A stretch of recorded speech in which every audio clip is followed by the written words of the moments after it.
Welcome to my faithful over at Kick. If you've been rocking before the stream, if you know, you know. Welcome and appreciate you guys. I do appreciate y'all being in here. Lord. A lot to talk about. Today's going to be a long stream. I was actually not prepared to start stream right now, but, you know, they claim I'm the news guy. I'm still the news guy. Don't worry. So we got to get it. It's hot off the press. Information is coming down. We're going to be breaking this down. I am working in the background to get the full indictment. There is an indictment. This is not going to look good. It's not looking good, y'all. This is not looking good. I want to let you know. This is not looking good. But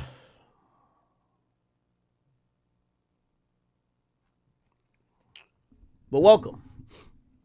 If you're enjoying lunch, welcome to you.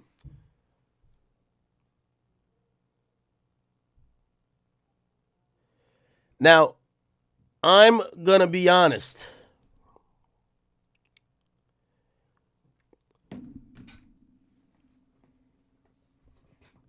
The age of gangsterism is dead. I hope everybody's taking note.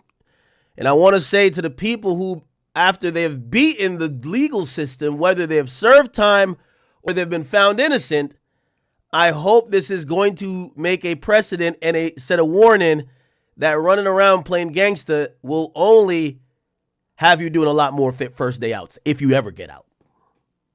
I like Pooh, Shiesty. We're going to get into fully that, but I want to make sure we're going to dedicate this stream to Lil Baby and Young Thug. This is their future if they don't cut it out. I'm going to tell you that right now. Lil Baby and Young Thug, they're running around playing gangster. This will be their future. One day, we don't know when, but it will be their future if they don't cut out this gangsterism behavior that they're doing. So I'm going to dedicate the entire stream to them. Because, you know, oftentimes, it's an old Jamaican saying, if you can't hear, you'll feel. And a saying that I've kind of popularized, you know, in life, experiences, it's the only test where it gives you it's the only thing that gives you life gives you the test before it gives you the lesson. So hopefully people could take heed. There's a bunch of parables and sayings that could go on and on. You know, smart man learns from someone else's mistake. A wise man learns from his own. I messed it up. A fool makes the same mistake twice. A smart man learns from his own mistake, and a wise man learns from the mistakes of others. Too many times we're kind of here at this precipice where we're doing one of these streams. And I'm not too happy about it. But unfortunately, when you put a mix of drugs, high ego, what seemingly is unlimited amount of money, fame and superstardom, and you mix it with bad influences, that even though you have came up on the other side, they keep saying, don't tell me you switched up. What, you gonna let niggas hold you? The old Shiesty would never let this happen. Bad influences will bring you back in the same place. Pooh Shiesty has been arrested and I'm hearing indicted. It's still sealed, so we haven't fully saw it. There was a press conference this morning from the Department of Justice, a press release that is. The press release kind of gives some details about their investigation, why they did the raid yesterday. The raid was done on actually not Pooh Shiesty's house, but it was done on Pooh Shiesty's father's house. Now they have the same name, Lontrell Williams. One's a senior, one's a junior. So you might confuse one for the other. Nevertheless, it goes to validate a rumor that's been circulating in these streets. And actually, I might have to go hit up Hernandez Govan. He told me, he said, Ack. He told me, he said, Ack, you got to, give me a second. He's like, you got to tap in with me. I got all the details.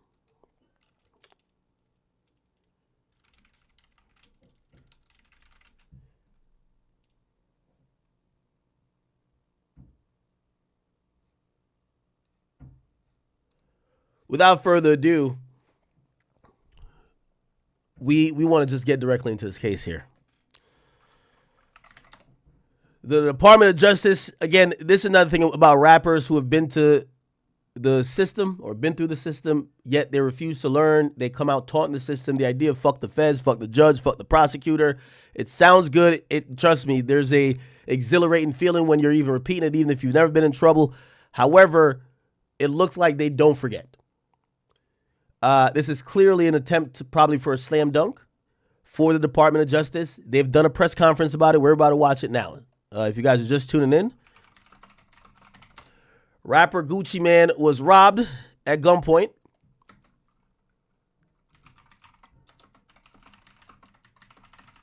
And it appears that the Department of Justice has now taken to a press conference. And that's what I'm saying. Once they're doing a press conference, they usually put out press releases to the public.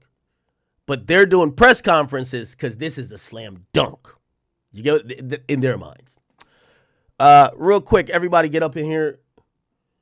We are covering this story live. It really just broke. I was kicking it on Kick for a bit. And we realized this came down the pipeline.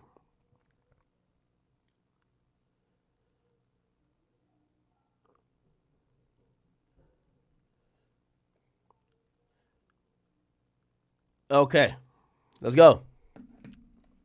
I'm Ryan Rabel. I'm the U.S. Attorney for the Northern District of Texas. Thank you for coming. This week, 9 individuals, including well-known musical artists, kidnapped and robbed at gunpoint numerous victims at a music studio in Dallas, Texas. Oh, wow. 8 of the 9 were arrested yesterday in Dallas, Memphis, and Nashville.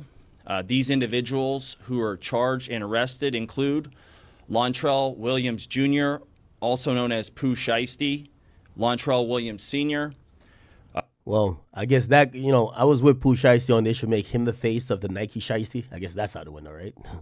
Rodney Wright Jr., also known as Big 30, Kadarius Waters, Demarion Gibson, DeMarcus Glover, Corday Johnson, Darian McDaniel, and Terrence Rogers has not been arrested yet, but will be soon. The complaint alleges that on January 10th of this year, 3 music industry professionals traveled to Dallas. Now, I hate that I'm pausing it a little bit, but January 10th, again, if we're thinking about the timing of all this, when did First Day Out drop? We should think about that because we're going to have to figure out the narrative later on. First Day Out, oh my God, if that was dropped in December.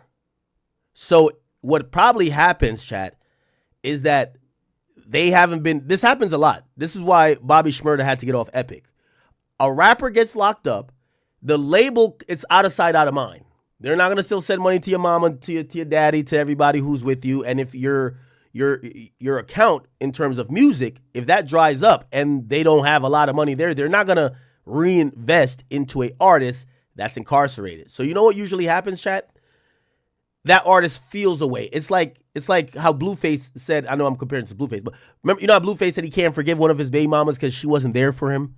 So Pooh Shiesty probably gets out, goes to the halfway house, and he has some resentment for 1017. They probably weren't there. Even though supposedly in his first interview, he actually kind of did say, did he say Gucci was there?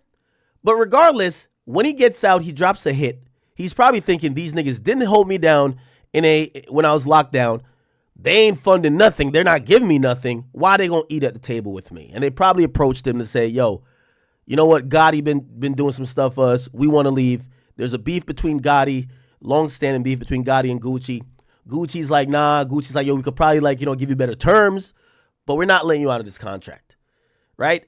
One of the things about music contracts that's different than most contracts is like, for example, a basketball contract. When you sign for 5 years, if you get locked up for 6 years on your second year in the contract, when you get out of jail, that contract is over. That contract is void. The contract is based on time, not actually deliverables that are staggered. The thing with music contracts, it's usually staggered based on deliverables in terms of albums. So yeah, you get locked up, essentially the contract gets paused. So you don't come out and be like, nah, man, this contract was supposed to be done in 5 years. I'm free.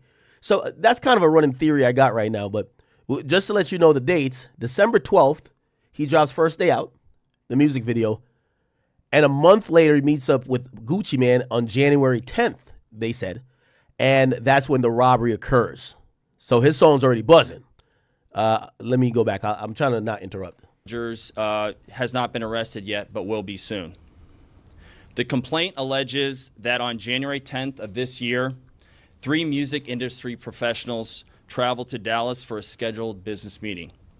Lontrell Williams Jr. arranged this meeting purportedly to discuss the terms of his recording contract with one of the victims. Now, this is going to be a big source of conversation. Gucci Mane is listed as a victim. Now, a lot of times what happened in this rap community, like you hear stuff. Oh, this guy got stripped down after a dice game. This guy got robbed at the dice game.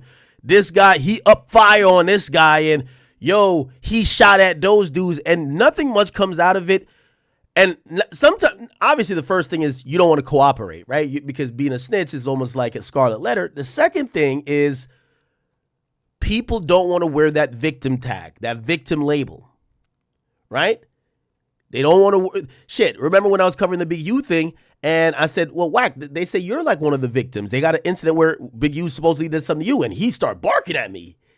Guys from the streets, guys are like in music that are portraying this tough image, they don't ever want to be the victim on paper. Okay? So that's a huge deterrent from them ever talking to the cops. Now, did Gucci talk to the cops? That's going to be a big conversation we're going to have. Now, Gucci's from Atlanta. Listen, is he slithering away with the rest of the slimes? I'm not, my bad. I mean, is he slithering away? We don't know. But he is from Atlanta, so if I had to log in a call sheet and make a prediction, it's Atlanta. We know how we get down in Atlanta. In the A, we know. However, I digress. Let me get back to Mr. Boyd. I think that's his name. Industry professionals traveled to Dallas for a scheduled business meeting. Lontrell Williams Jr. arranged this meeting purportedly to discuss the terms of his recording contract with one of the victims. As alleged, once these 3 men were inside the recording studio, Williams Jr. and 8 co-conspirators, several of whom traveled from Memphis, Tennessee, executed a coordinated armed takeover. Okay. Now, I know I'm trying not to pause it, but we got to break down all the details till we get the indictment. Once we get the indictment, it'll be on screen. Remember, this is a complaint. We're assuming that there's a grand jury indictment, but regardless, there's a complaint by a federal agent, and the AUSA is presenting this. So we would think that it would hit an indictment already, which means we're scouring Pacer. We're going to see when it's released. Should be shortly because they did a press conference. Let me just say this. Chat. This is another thing when you deal with like these gangster rappers. I'm going to be honest with you. I'd be nervous going to any business meeting where 8 people got to be in a room. If you got to do a meeting with 8 individuals in and around the vicinity, you see, my business meetings is, oh, let's go get lunch. Let's get on Zoom. That's the best one. Let's do this over some coffee. Let's do this over some drinks. The moment I see you pull up with the niggas, a pack of niggas, we're not talking business. It's hard to talk business when you got 8 goons around. Also, this is probably going to go into the premeditation realm because to a reasonable mind, you don't go to discuss business with 8 individuals. Now, I do think Pooh Shiesty has some type of response for that. Say, no, we didn't plan to go do some stuff. I roll around with 8 people everywhere. And also, the place we met wasn't like some corporate office. When we go to the studio, we always 8 deep. That might work. That might work. Let's keep it going, chat. Terms of his recording contract with one of the victims. As alleged, once these 3 men were inside the recording studio, Williams Jr. and 8 co-conspirators, several of whom traveled from Memphis, Tennessee, executed a coordinated armed takeover. As alleged, Williams Jr. produced an AK-style pistol and forced one of the victims to... Oh, wow. Now, I know y'all saying just let it play, but I got to point out these things. In my mind, what happened is Pooh Shiesty know he's on papers. He's on halfway house type of situation. Halfway house is the last 6 months of your release. You get to kind of like be outside of whatever for like half the day, but you have to come back and sleep at the halfway house. It's like getting you reacclimated to society. The reason this meeting took place in Dallas is because he's in Dallas. Okay? So, essentially, he shows up to this thing. He knows he's in a halfway house. I would think that, in my little small brain, I thought the niggas just start doing shit, and that's why you got to have people you control, and he's going along with it because, bro, you're shiesty, you come from the streets. But according to prosecutors, they're saying, Pooh, Shiesty kicked it off. He upped the Draco. What up? Man, fuck all that talking, man. Sign that shit right now. Fuck all that. We ain't doing no negotiation. Fuck a deal point, nigga. You gonna catch this hollow point. What's up? Sign this shit, nigga. I'm out of here. I'm out of here, nigga. So they're saying that Shiesty kicked it off first. Yo, Shiesty and Dirk, I ain't gonna lie to you. That was probably like, Shiesty, Dirk, and King Von is like, it's like the big three. Like the real niggas of the industry. Like whatever they said they did that shit. Yo. Whom traveled from Memphis, Tennessee, executed a coordinated armed takeover. As alleged, Williams Jr. produced an AK-style pistol and forced one of the victims to sign a release from the recording contract at gunpoint.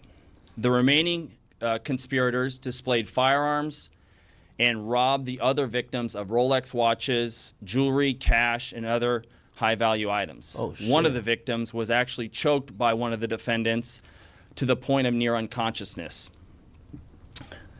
Defendant Wright barricaded the studio door with his body to prevent the victims from escaping. The ringleader Yo, Chad, I ain't gonna lie. Yo, if I'm Big 30, I'm so mad. Yo, if y'all gonna tell a story, what's my motto? If we gonna tell it, we gotta tell it all. How you gonna, Big 30's role in the criminal indictment for the robbery and kidnapping of Gucci Man is that this fat nigga is so big they just put him in the doorway as a block. They just put him there just to hold the door.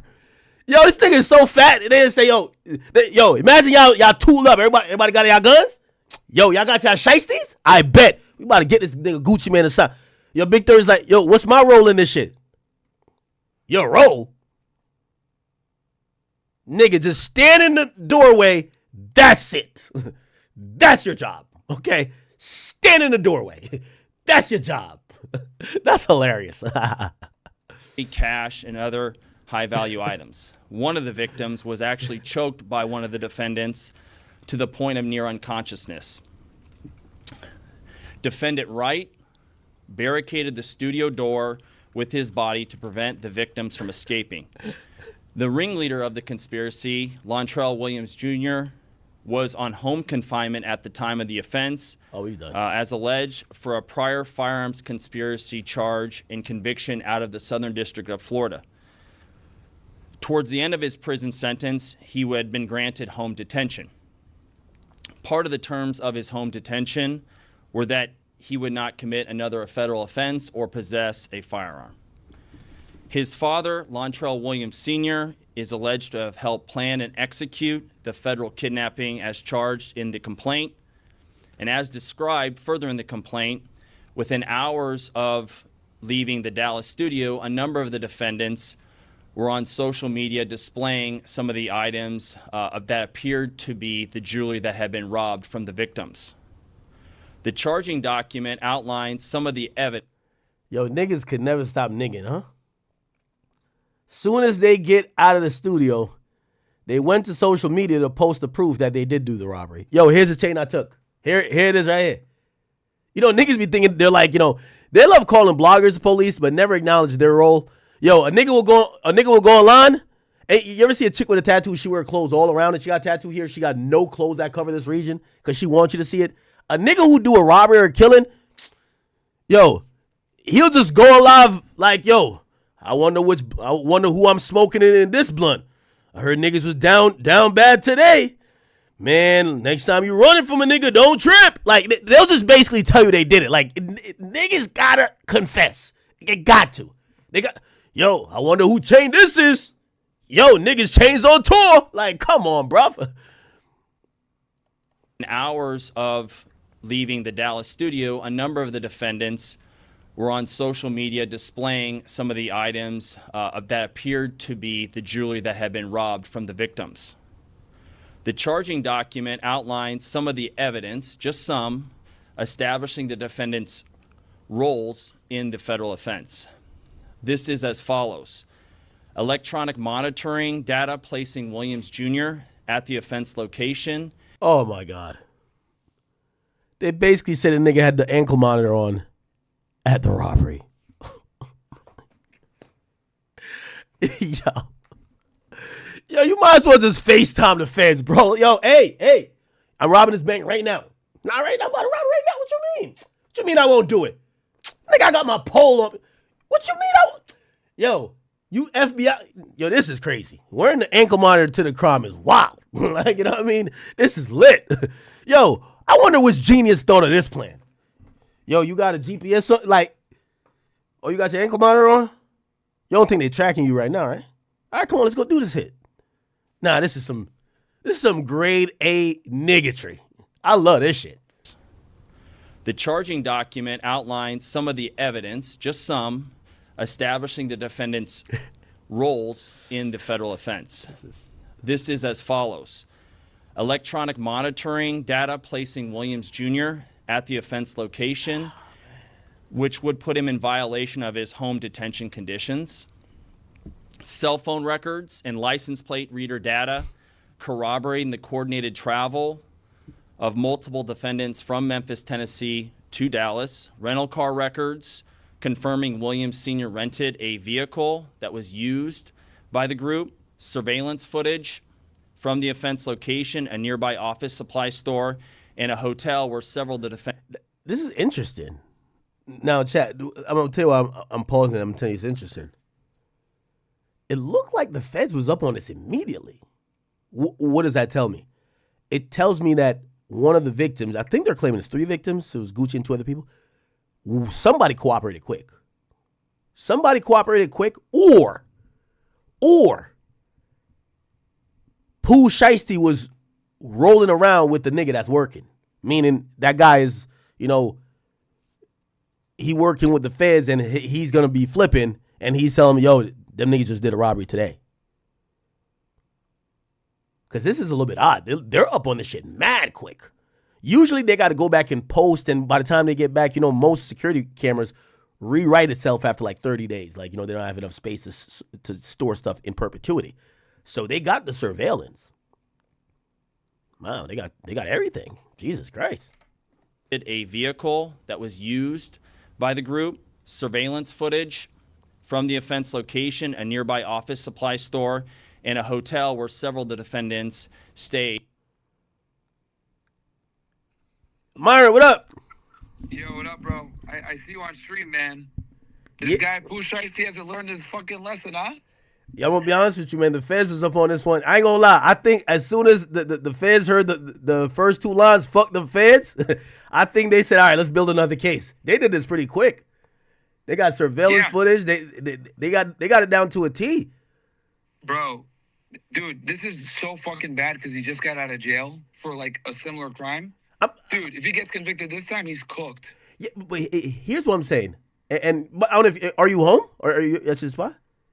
Yeah. No, I'm here. I just. You want to jump on a mic or something like that, or? Yeah, no. So I'm gonna watch this, but later on, because I do have some questions for you.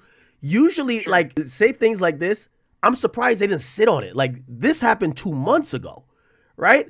They're kind of hitting this really quickly. They could have probably said, all right, this guy's back to doing crime. Let's sit on it, right?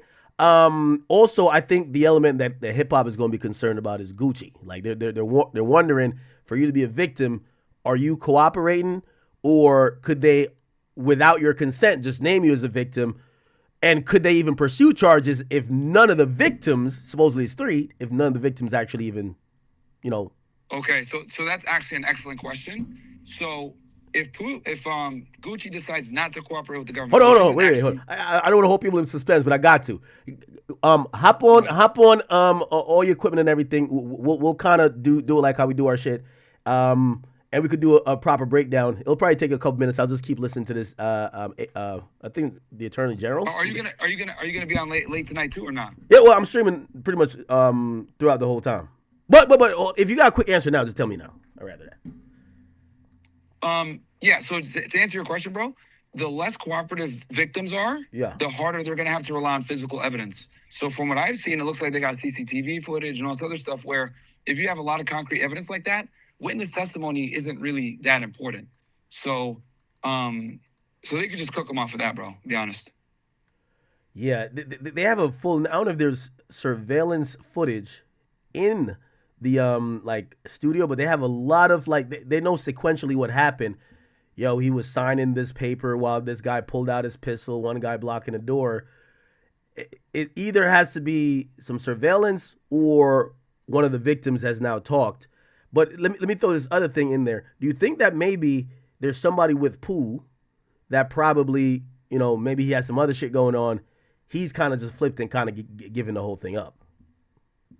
That could be it. Like he got busted on something else. Because here's the thing. I'm looking for the criminal complaint right now, and I can't find it anywhere, bro. Yeah, it's not unsealed yet.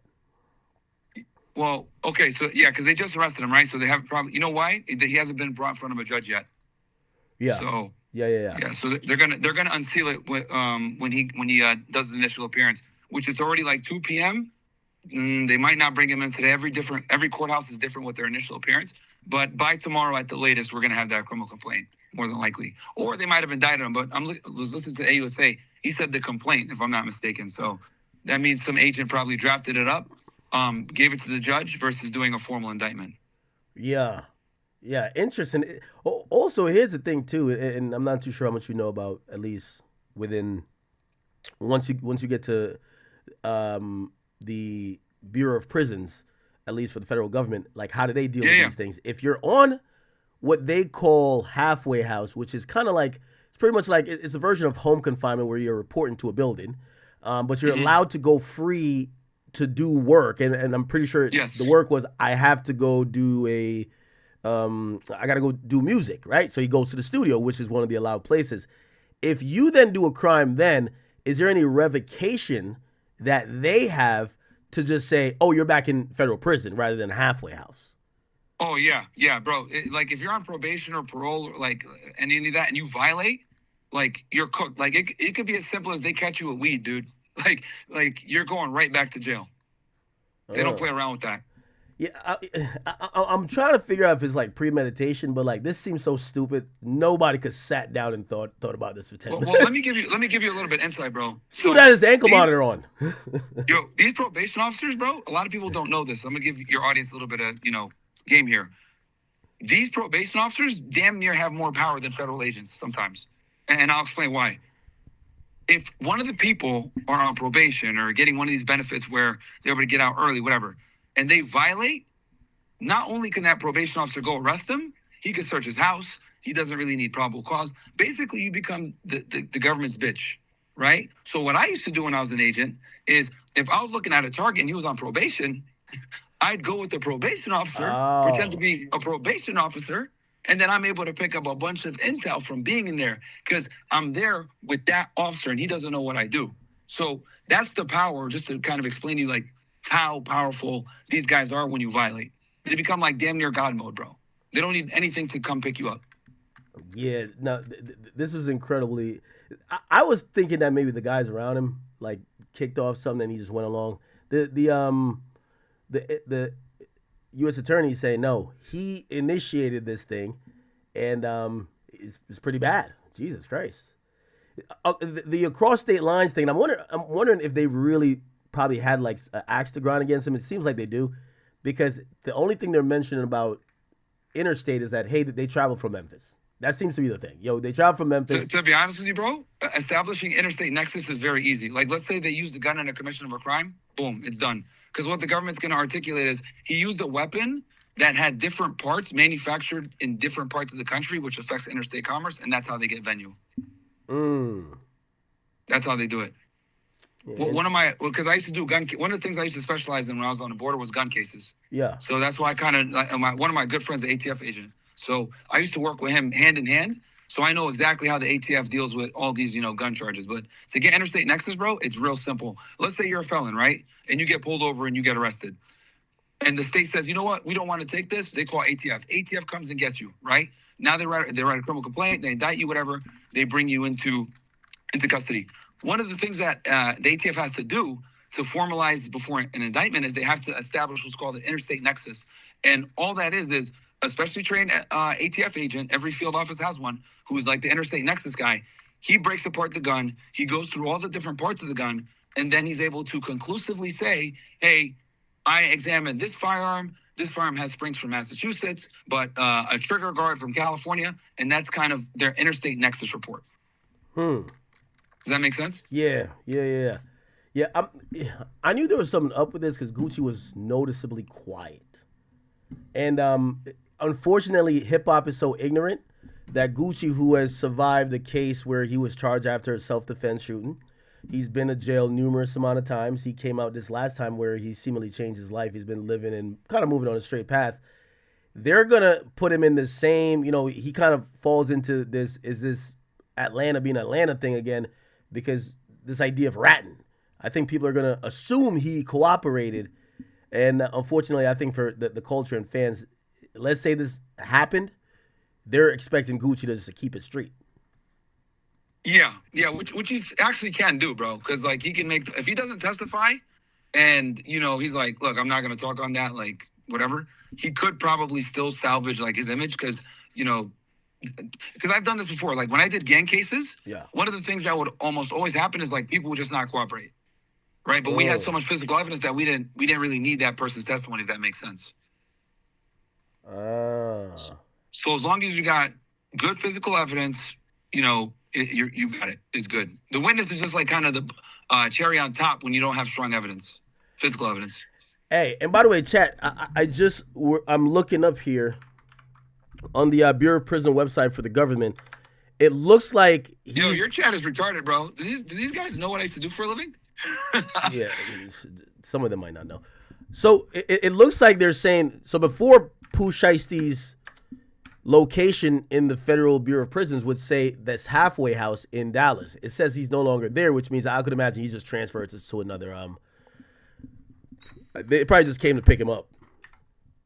At the halfway house? Yeah. So he was there until yesterday, and it says he's not in. I think that's a. They denominate not in custody, but he is in custody, just not at a facility that's like known at this point. So it might be like going to the MDC or whatever it is. Yeah, and remember, like I said before, if like you're out on probation or some shit like that, you basically have like no rights. Like you gotta ask for permission ahead of time. Your life is super restricted. You can't hang out with gangbangers, and if you do anything like that, you could get caught with a fucking roach, dude, and you'll go to jail, right back to federal prison. Yeah, I would love to see how this comes down. They keep saying conspiracy, so they're going with it's a conspiracy to do this, but it might just be conspiracy to commit robbery, right? That's probably what happened. But I would love to see if they have a bigger case here. But it seems like it might just be this. Regardless, I wonder what the statutes of what this carries. Weapons offenses like that. Well, robbing somebody at gunpoint. I mean, I would imagine yeah. No, that someone was saying I think 5 to 15 years for statute of limitations if memory serves correct. No, not statute of limitations, like sentencing actually. Sentencing. Yeah. With the sentencing, that's going to be a little bit more tricky because when a judge sentences you, he takes into account your criminal history and other stuff. And like for Pooh Shiesty, him getting arrested while on probation and just getting out of jail. And keep in mind, when he got arrested the first time, he got arrested for the same dumb shit, robbing dudes at gunpoint. So if he gets convicted, bro, the judge's probably going to throw the hammer at him. Yo, it kind of makes me think, Pooh Shiesty was really living his raps. Imagine the amount of people he robbed that he didn't get caught for. He really was, bro. It's actually fucking nuts, man. Like, and I've always said, like, if King Von was alive today, they would have picked him up on a RICO a long ass time ago. Yeah, crazy. All right, let me watch this thing real quick, and then I'm gonna tap back in with you in a second. I'm pretty much gonna be on all day, so by the time you get on, we could do our thing. Perfect. Yeah, I think I'm gonna go on at like 10, but I want to give you guys a little bit of sauce and stuff like that. But yeah, we'll definitely cook tonight if you want. No, of course. All right, bro. I'll talk to you. Peace. All right. Chat, do y'all not know Myron is he's a former federal agent? He worked for HSI. His job was to cook up cases on people. Like, yeah. Yo, Myron is, you know who Myron is? Myron is Denzel from Training Day. They probably built prisons because of Myron. I'm not bragging here, but not trying to make it a joke, but he's given a lot of niggas a lot of charges that probably served a lot of time. He was more focused on the border stuff with the cartels. Anyway, let's go back to Mr. Boyd here and the info he's going to disseminate to us. Corroborating the coordinated travel of multiple defendants from Memphis, Tennessee to Dallas, rental car records confirming Williams Sr. rented a vehicle that was used by the group, surveillance footage from the offense location, a nearby office supply store, and a hotel where several of the defendants stayed following the offense. Fingerprint evidence as well that was recovered from the crime scene. See, that's why I'm thinking someone must have reported the same day. To capture fingerprints, it has to be damn near almost immediate. That's why I think, and damn, fingerprint? Holy shit, that's like some old school shit, fingerprint? At least two of the defendants, social media posts by defendants displaying what appears to be stolen property just in the days following the offense, Greyhound bus records confirming the travel of multiple defendants from Dallas to Memphis. Chat, you could tell they were aware that the crime happened. No one wanted to fly. They tried to take a bus. Do you have to, can't you just like pay for a bus without no type of identification? Hopefully they didn't charge it on their card, right? The day after the offense, in this case, came to Dallas to conduct legitimate business, and they were met with firearms and violence as alleged in the charging document. This case should serve as a warning to others who believe that using violence and intimidation tactics to rob others in our community is a viable way to conduct business. I'm here to say that it is not, and that if you choose to do this, we will, together with our law enforcement partners here and the other ones in the Northern District of Texas, will bring you swiftly to justice. I want to thank the FBI Dallas Violent Crimes Task Force, the FBI's Memphis Resident Agency and Nashville Field Office, the Memphis Safe Task Force, the Dallas Police Department, the United States Attorney for the Western District of Tennessee, Michael Dunovit, and AUSA Greg Wagner, the U.S. Attorney's Office for the Eastern District of Texas, my dear friend and colleague Jay Combs, and the U.S. Attorney's Office for the Middle District of Tennessee, including my colleague Braden Busek, for their outstanding contributions in this multi-jurisdictional investigation and prosecution. I'd also like to highlight the extraordinary work. None of this happens without the extraordinary work of our AUSAs in this office, and I'm here to say we have the best AUSAs in the... By the way, thank you, Smoke Peasure. I think you mean pressure. Thank you for the attendance. Says, yo, he initiated too, bro, a menace society. The white man gonna have to poke him. He a stand, stupid ass nigga. Okay. Entire country. Let's talk about Pooh. That includes AUSA's Robert Withers, Claire Demers, and my violent crime chief, Jeremy Fugate.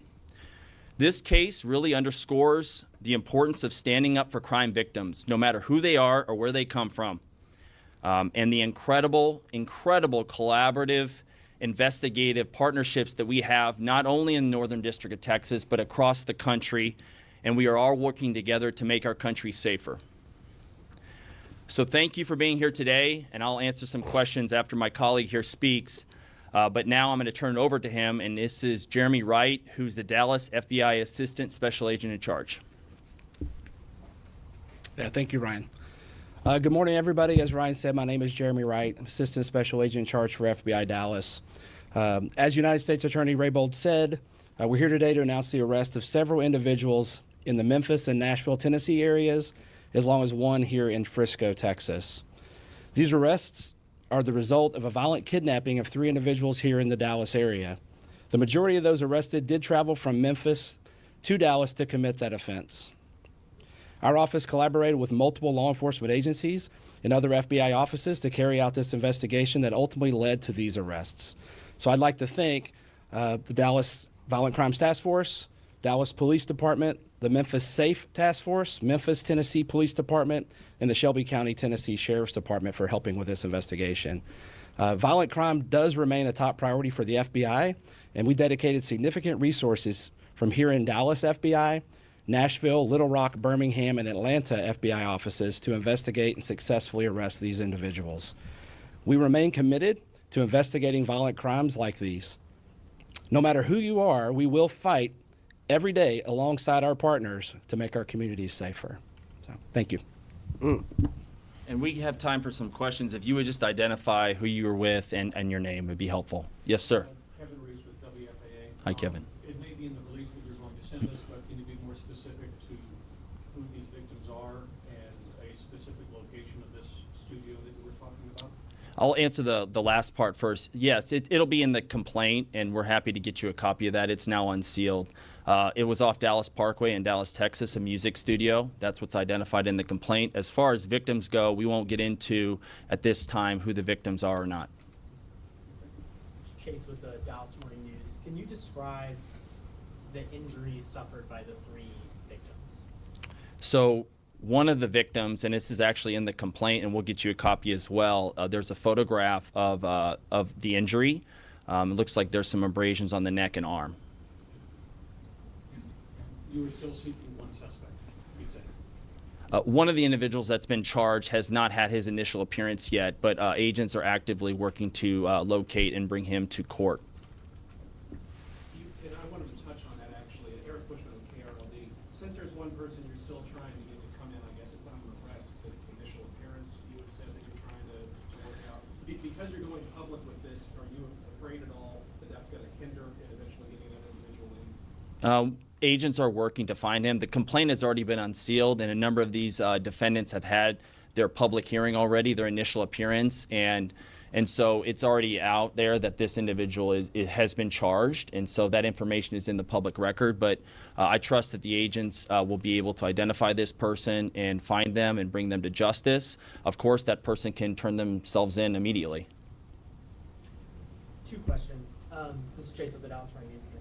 So the initial incident happens in January 10th. Mhm. We're here in April. Mhm. Can you describe the timeline and the length of time, you know, why we're talking about this now? Because it sounds like these arrests happened recently. And then the second part of that question, did all of the arrests happen yesterday, or were they happening over the span of time that we're talking about? Yeah, good questions. I'll start with the last part. 8 of the 9 happened yesterday, and then we're still working on one more.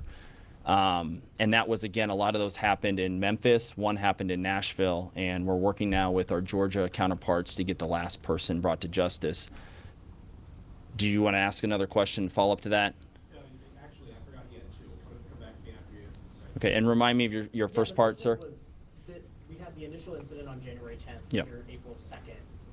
Can you describe and kind of characterize why, you know, that amount of time passed before there were arrests? Well, that was one of the reasons I wanted to list off some of the evidence that has been uncovered to date. A lot of this was subpoena work, search warrant work, and things like that in order to develop the investigation. And so the agents here with me, the agents out in the field, it takes a little bit of time to identify who did this offense and build a case so that we feel comfortable bringing the charges. So actually that's pretty quickly for a federal case of this gravity and this nature, and so I'm very proud of the investigative work, and it will continue from this office as well as our FBI and our local police department.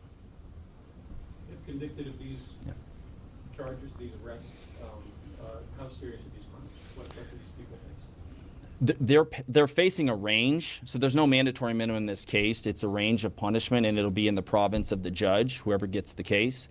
But it could be from 0 all the way to life imprisonment. And as you know, a lot of what will guide what's called the sentencing guidelines will be the individual's previous criminal history, the fact that one of these individuals committed the offense while on home confinement, so actually serving a federal offense, assuming that individual is convicted, that will be an aggravating factor for sure. Real quick, I was curious, I know you're being quiet so far on the victims here, but could you at least tell us, outside of them being locals in Dallas, were they aspiring artists? Are they known locally or even nationally? nationally? Can you at least tell us that? I'm not going to get into the victim stuff at this time. I think that more will be coming out there that will help clarify, but I'm not at liberty at this stage of the investigation to disclose that. And then, can you describe the operation to conduct all of those arrests? I imagine they were in different places. Maybe they all happened around the same time. I'm not sure. I'm going to hand that one off to my colleague here, Jeremy Wright. Yeah, thank you for the question. It requires a lot of partnerships across multiple jurisdictions to be able to conduct simultaneous arrests in a manner, to not alert other folks and to do it safely. So really it's just a coordinated effort. And fortunately, we have great relationships here locally with Dallas PD and our other partners, as well as other FBI offices have the similar relationships. Memphis is unique. They have the Memphis Safe Task Force there currently, which was kind of a help in a lot of this. So it's really just coordination and pre-planning.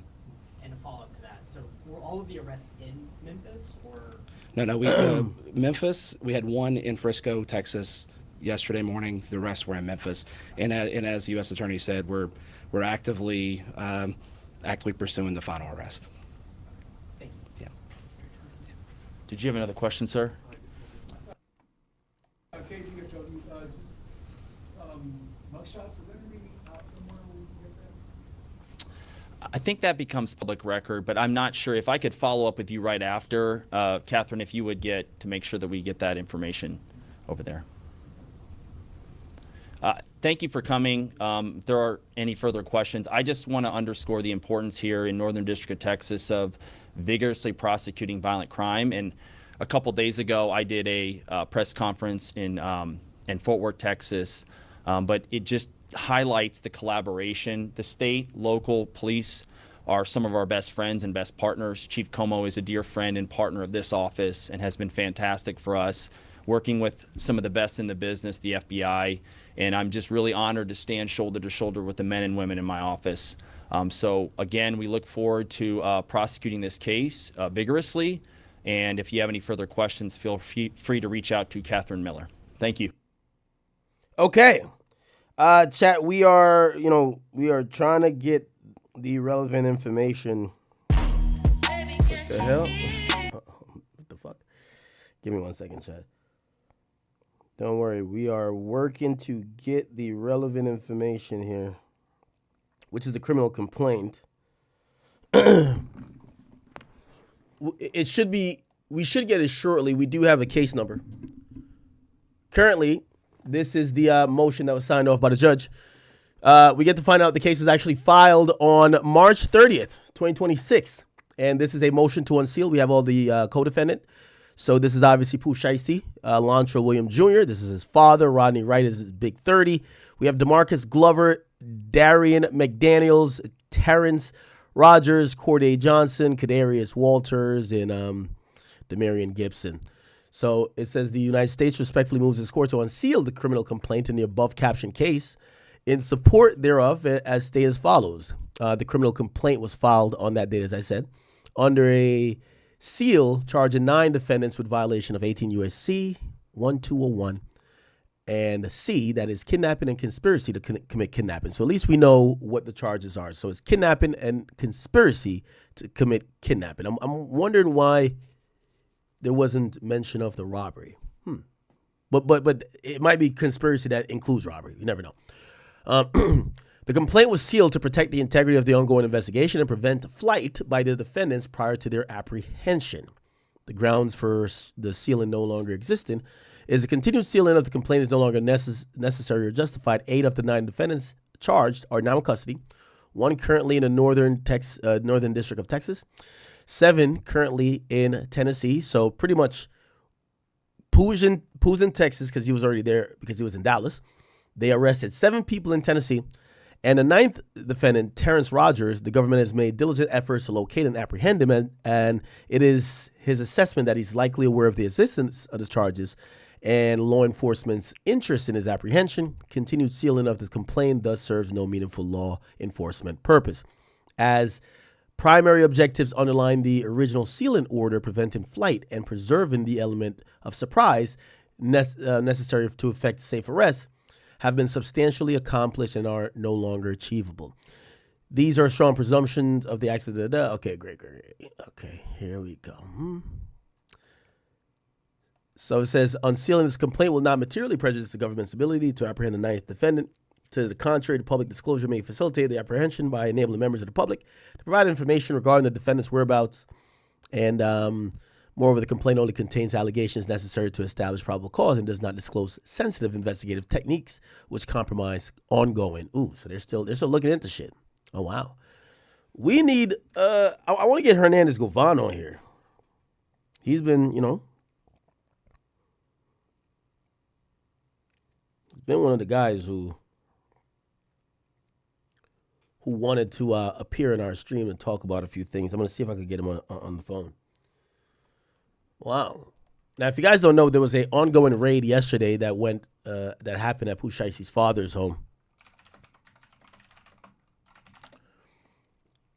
It was very inconspicuous, but apparently they do this search warrant, and it looks like they're anticipating possible weapons and maybe even violence because they throw a flashbang into the house.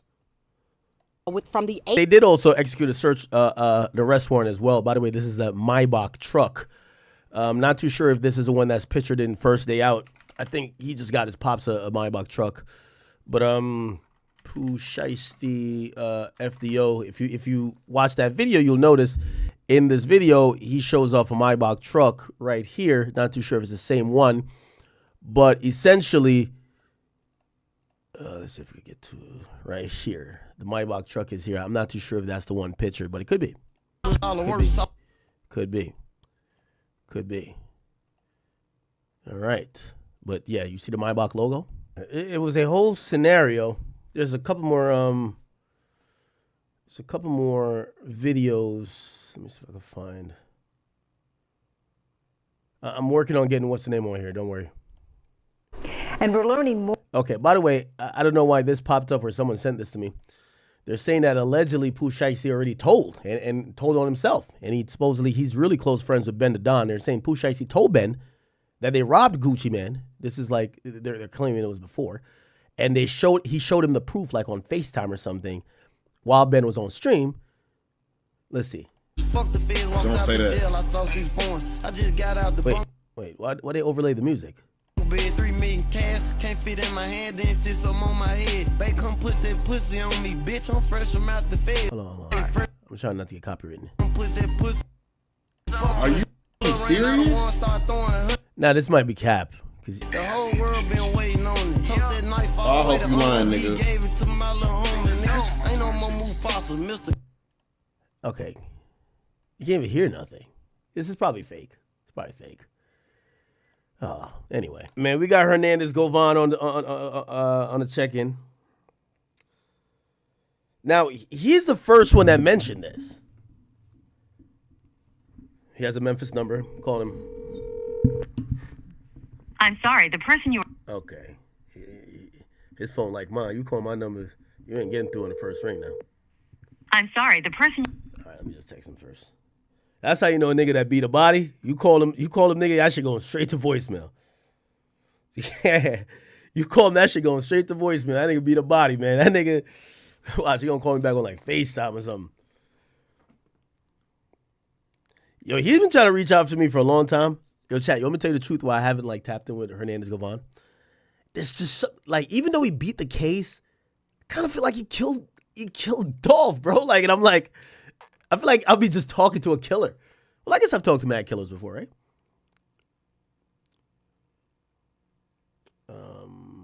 What's his name? Hernandez. I'm saving it. Memphis. Okay. Oh, he said call now. All right.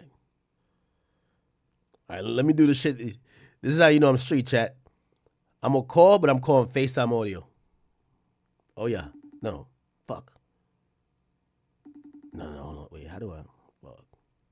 You got to call FaceTime audio, man. Other than that, they think you're recording their calls.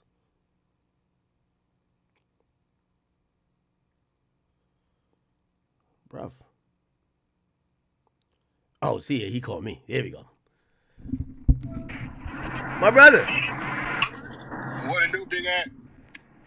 Hey, it's either you an oracle or how you know all this shit? Tapped in, man. You know, he from the streets, man. You know, from that environment. So the first time I ever heard, and by the way, we're covering the whole news. You're live on here with me. We got 25,000 people watching right now. Okay, bet. It's a big breaking news day.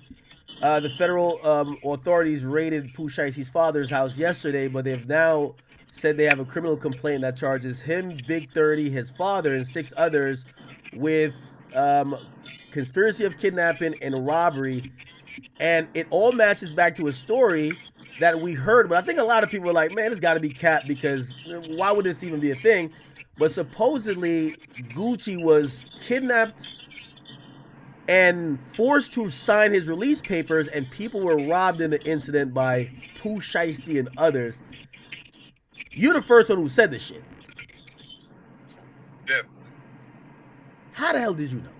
Like that's the question, bro. But I know a couple of the cats that was actually charged on the indictment. I know personally. Really? Yeah, for sure. So I got, you know what I'm saying, I was hit up, you know, when Seti was making conversations, and we was talking about, when he was talking about the jury and shit and all that was a real thing, you know what I'm saying, you know.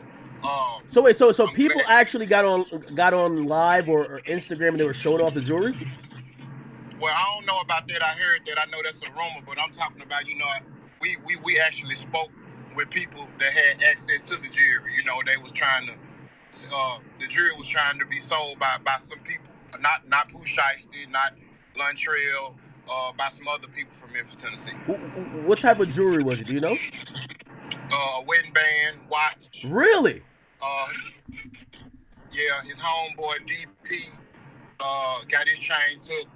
The cameraman, they stripped him, took everything. You still with that? You know why I didn't believe it? Because I've seen a lot of people talk about it, and they said this is false because Gucci would never let a man take his wedding ring off his finger. Would never give up these items without somebody dying. And I ain't gonna lie, I kind of believe, like, I don't know if it's hype behind Gucci. I believe everything behind Gucci, but Gucci was silent. That was the only weird thing about it. So you heard about this in the streets? Yeah. I heard about it. You know, like I said, I know a couple of people that's involved in the indictment. You know, Gucci. For the people that's saying that, you know, they ain't never been up under the gun before. You know, you be up under the gun, they can talk out. You know what I'm saying? I done seen the toughest. If a motherfucker got the hooks up on you, you know what I'm saying? You got to come clean, or, you know, risk losing your life. And, you know, a lot of this shit, you know, that shit don't be worth your life. You know what I'm saying? Get that shit up, get your lick back. That's all you can do, you know. But he definitely, you know. Wait, did I hang up? I'm trying to show y'all the fucking, because we were on FaceTime. What the fuck? And I hang up. I got, yo, Sneeko was trying to give me the thing where I could just, like, when I'm FaceTiming, y'all can see the person, because, like, it would be better if y'all could see him. But, yeah. My bad, I accidentally hung up. I was trying to flip the camera. Okay. All right. Damn. Yeah, I told people from day one, you know what I'm saying? He got stretched or whatever, you know, motherfucker said I was capping. Wait, hold on, though. Go ahead. Because you're a very interesting figure. I think, you know, I think we almost connected a few times. I'm going to be honest with you, because I'm always honest. It's something about you, like, I kind of like, I know that case is done, but I'm like, is this nigga, like, the one guy that's smart enough to be so evil that he did some crazy shit, got away with it, and he's still popping it? Like, you're something else. I don't know. I can't put my finger on it. And also, respectfully, I have a lot of love for Dolph, okay? But you're an interesting person. Really interesting person. Yeah. Nah, I appreciate your honesty, you know what I'm saying? But nah, bro, I ain't get away with nothing. You know, I'm actually innocent in this situation. Dolph, like you said, you know, Dolph was a good dude. He was a Robin Hood around here in Memphis, Tennessee, you know, so I ain't no security for no rap group. I ain't never wrote a rap song, so I ain't have no reason to do anything to young Dolph, you know. So, you know, with that being said, you know, I'm a good dude, you know what I'm saying, loyal, honorable, and sometimes I'm loyal to a default. That's how, you know what I'm saying, I end up in a lot of the bullshit I be in. Okay, so now let me ask some connecting questions. And before I ask these questions, I'm not DJ Vlading you, but I'm going off theories. And you know, these are going to be questions that are going to be asked. The mere fact that you're the first one that brought this to light, when I'm thinking who would want this to be known, it all comes back to one person. Yo Gotti. Yo Gotti doesn't get along. Keep in mind, we're constantly seeing a Yo Gotti connection here, okay? Yo Gotti didn't get along with Dolph. You get charged with something. Yo Gotti doesn't see eye to eye with Gucci. You're the first person that brings... And by the way, you know, we all watched his XXL interview. Pooh Shiesty, he didn't say nothing bad about Gucci, but he did big up Gotti. Yeah. Is the reason why you said this publicly is to kind of let people know, man, I know Gotti got that nigga wedding band took, man. Now I'm gonna tell you like this, you know, I knew Juke personally, like you know what I'm saying. Juke was a friend of mine, you know. Never got a chance to be around Yo like that, you know. Had a conversation one time over the phone a while back. With that being said, you know, Yo ain't even the type of person to move like that, you know, to go and do no goofy, you know what I'm saying, reckless shit like that, to have Shiesty or 30 of them to, you know, he don't want no nigga wedding band, you know. I think he was interested in signing. He was very interested in signing Pooh. No, that's the ultimate checkmate, though. I steal your wedding band. I get your artist. That is like, that's the stake in the... You can't leave the wife out now. You can't leave the wife out, eh? Wait, what wife? His wife? He didn't get his wife? Oh, what you mean? Gucci, Gotti fucked her when Gucci was in jail. Oh, man. Oh, stop it, man. Come on, Act, man. What you you the king of this Those shit. are rumors, man. Those are rumors, man. Yo, man, that ain't no rumor, man. Gotti went on Breakfast Club and told you that shit, man. Man, he was fucking the brakes off of Keisha Kaur, man. Okay, so let me ask you this, though. And by the way, I've heard you say some of these things. You're right. You're right about that. Do you feel like you made the block hot by saying it online? No, I'm gonna tell you why. I don't feel like I made the block hot. You know, when I first brought it, only thing I said was, "Hey, Gucci," you know what I'm saying? You know, we heard about that other little shit that just went on. You know, we're gonna run that later on. So, you know, when I said that, a lot of people that's tapped in knew what I was talking about, but I didn't get into no specifics in the first video. I ain't start going into great detail. Is when, you know, when other little shit start coming out with other bloggers and shit like that or whatever. So my first, I think when I first brought it, introduced it to the internet, I was very respectful and very careful on how I worded it. Do you have any problems with Gucci? Do I have any problems with Gucci? Or do you guys know each other? Or does he know you? No, I ain't got no problems with Gucci. I just always thought, you know, a lot of the shit he did, you know, was some sucker shit, you know, by, you know, it's just like, you know, you gonna go and how he went and, you know, made friends with everybody that he was into it with, except Gotti. You know, you made up with everybody, and it's all about a bitch. You know what I'm saying? By the way, that's another thing. You're the first person who said that, and when I went to do my research, I said, "Wow, that's fucking accurate." He did sign a bunch of Memphis artists, and then he dropped it. He signed a lot of these. He was just doing it just to antagonize Gotti. Like, he didn't even never put none of this shit out. He just was doing it just to try to antagonize Gotti, and that was some lame ass shit, you know. So it's just a lot of moves he did that made me kind of, you know, lose respect for him. I mean, I ain't never been a fan of his music. I always thought he was an ABC ass rapper anyway, you know. So, you know, Jeezy, Jeezy, I was always a Jeezy fan, because Jeezy could actually rap. Like, this nigga really can't rap. So outside of that, you know, I ain't got no problems with Gucci. He just do some lame ass shit, and I just been checking him on it. Okay, so all right, so now this is public. This is a really crazy story. From what you heard or what word is on the street, was this like some shit that was, you know what I mean, like they knew, maybe they were talking to Gucci and Gucci just not going, and they're like, all right, we about to go do, like, if we're not leaving Dallas without we get the paperwork signed? Or is it something that it just shit went left while everybody's kicking it? Because the feds is trying to claim this was like... Nah, man. You know, Gucci planted that seed himself, man. You know, when he did that sucker shit to Big Scott. You know, it's like you supposed to be worth however much money you worth. You know, wait. And for some of the people watching, could you explain what do you do to Big Scar? Because Big Scar passed away, didn't he? Yeah. So Big Scar, you know, he's from the city. You know, he's a very talented artist from the city. From Big Scar from South Memphis. Anyway, that's Shiesty cousin. He signed in 1017. He ended up passing away on he overdosed by mistake. And so when he died, instead of Gucci being concerned about paying for the funeral, his first request was to the family. He wanted the 1017 chains back. And, you know, it's just crazy. You know, you supposed to be Gucci man. And you worried about these little bullshit ass chains. No disrespect to Scar, because I'm sure they were some trophies to him and his family. But to Gucci, that should have been the last thing on his mind when his artist just, you know, mistakenly OD'd. So, and then, you know, they had to go through hoops to get a nigga to send some money, you know, for the funeral or whatever. They had to blast him on social media to get him to do that. So he just had a sucker attack and all that shit. You know, Pooh, Shiesty and them didn't respect it. So, you know, that's where it started at, you know, and it's like a domino effect.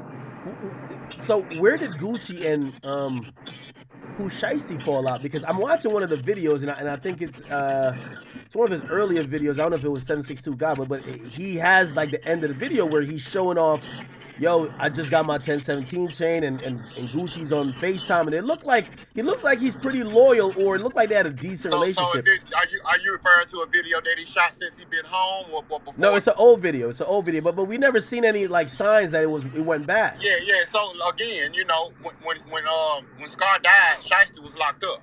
So that's why we never really kind of like seen how Shiesty felt or the fallout, because Shiesty was locked up. Fast forward to him getting out. Now it's time to address what you did to my cousin. Ooh. Okay. So Pooh Shiesty didn't forget about what happened to Big Scar. He was trying to rectify some stuff. No, ain't no way. That's his family. That's his blood. He ain't gonna go get his family for Gucci. You know, and you know, just a lot of shit that Gucci was doing. It just kind of showed you. You know, a lot of them Atlanta niggas some suckers. You know what I'm saying? You know what I'm saying? You know, just look at them niggas, man. You know what I'm saying? Woody Ho ass, Wood Drinker. I call him Wood Drinker. Woody a sucker, Gucci a sucker. You know what I'm saying? Thug turned out to be a sucker. I fuck a little baby though. I fuck with baby. Yeah, baby just got a hoe ass nigga hanging. Baby just got a hoe ass nigga hanging around him from Memphis, Tennessee. Yeah, nigga named Sebo. He better be glad. He my brother's brother.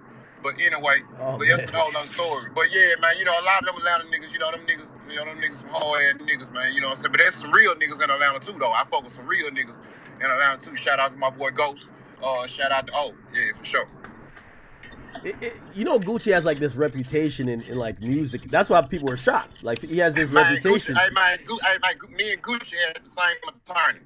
Manny Aurora, who just represented me in the dog case, that's who represented Gucci. Yeah. Gucci went outside, closed his eyes, squeezed the trigger, and luckily hit a nigga, man. He got an accidental murder charge. Nah, I thought it was a full-on shootout.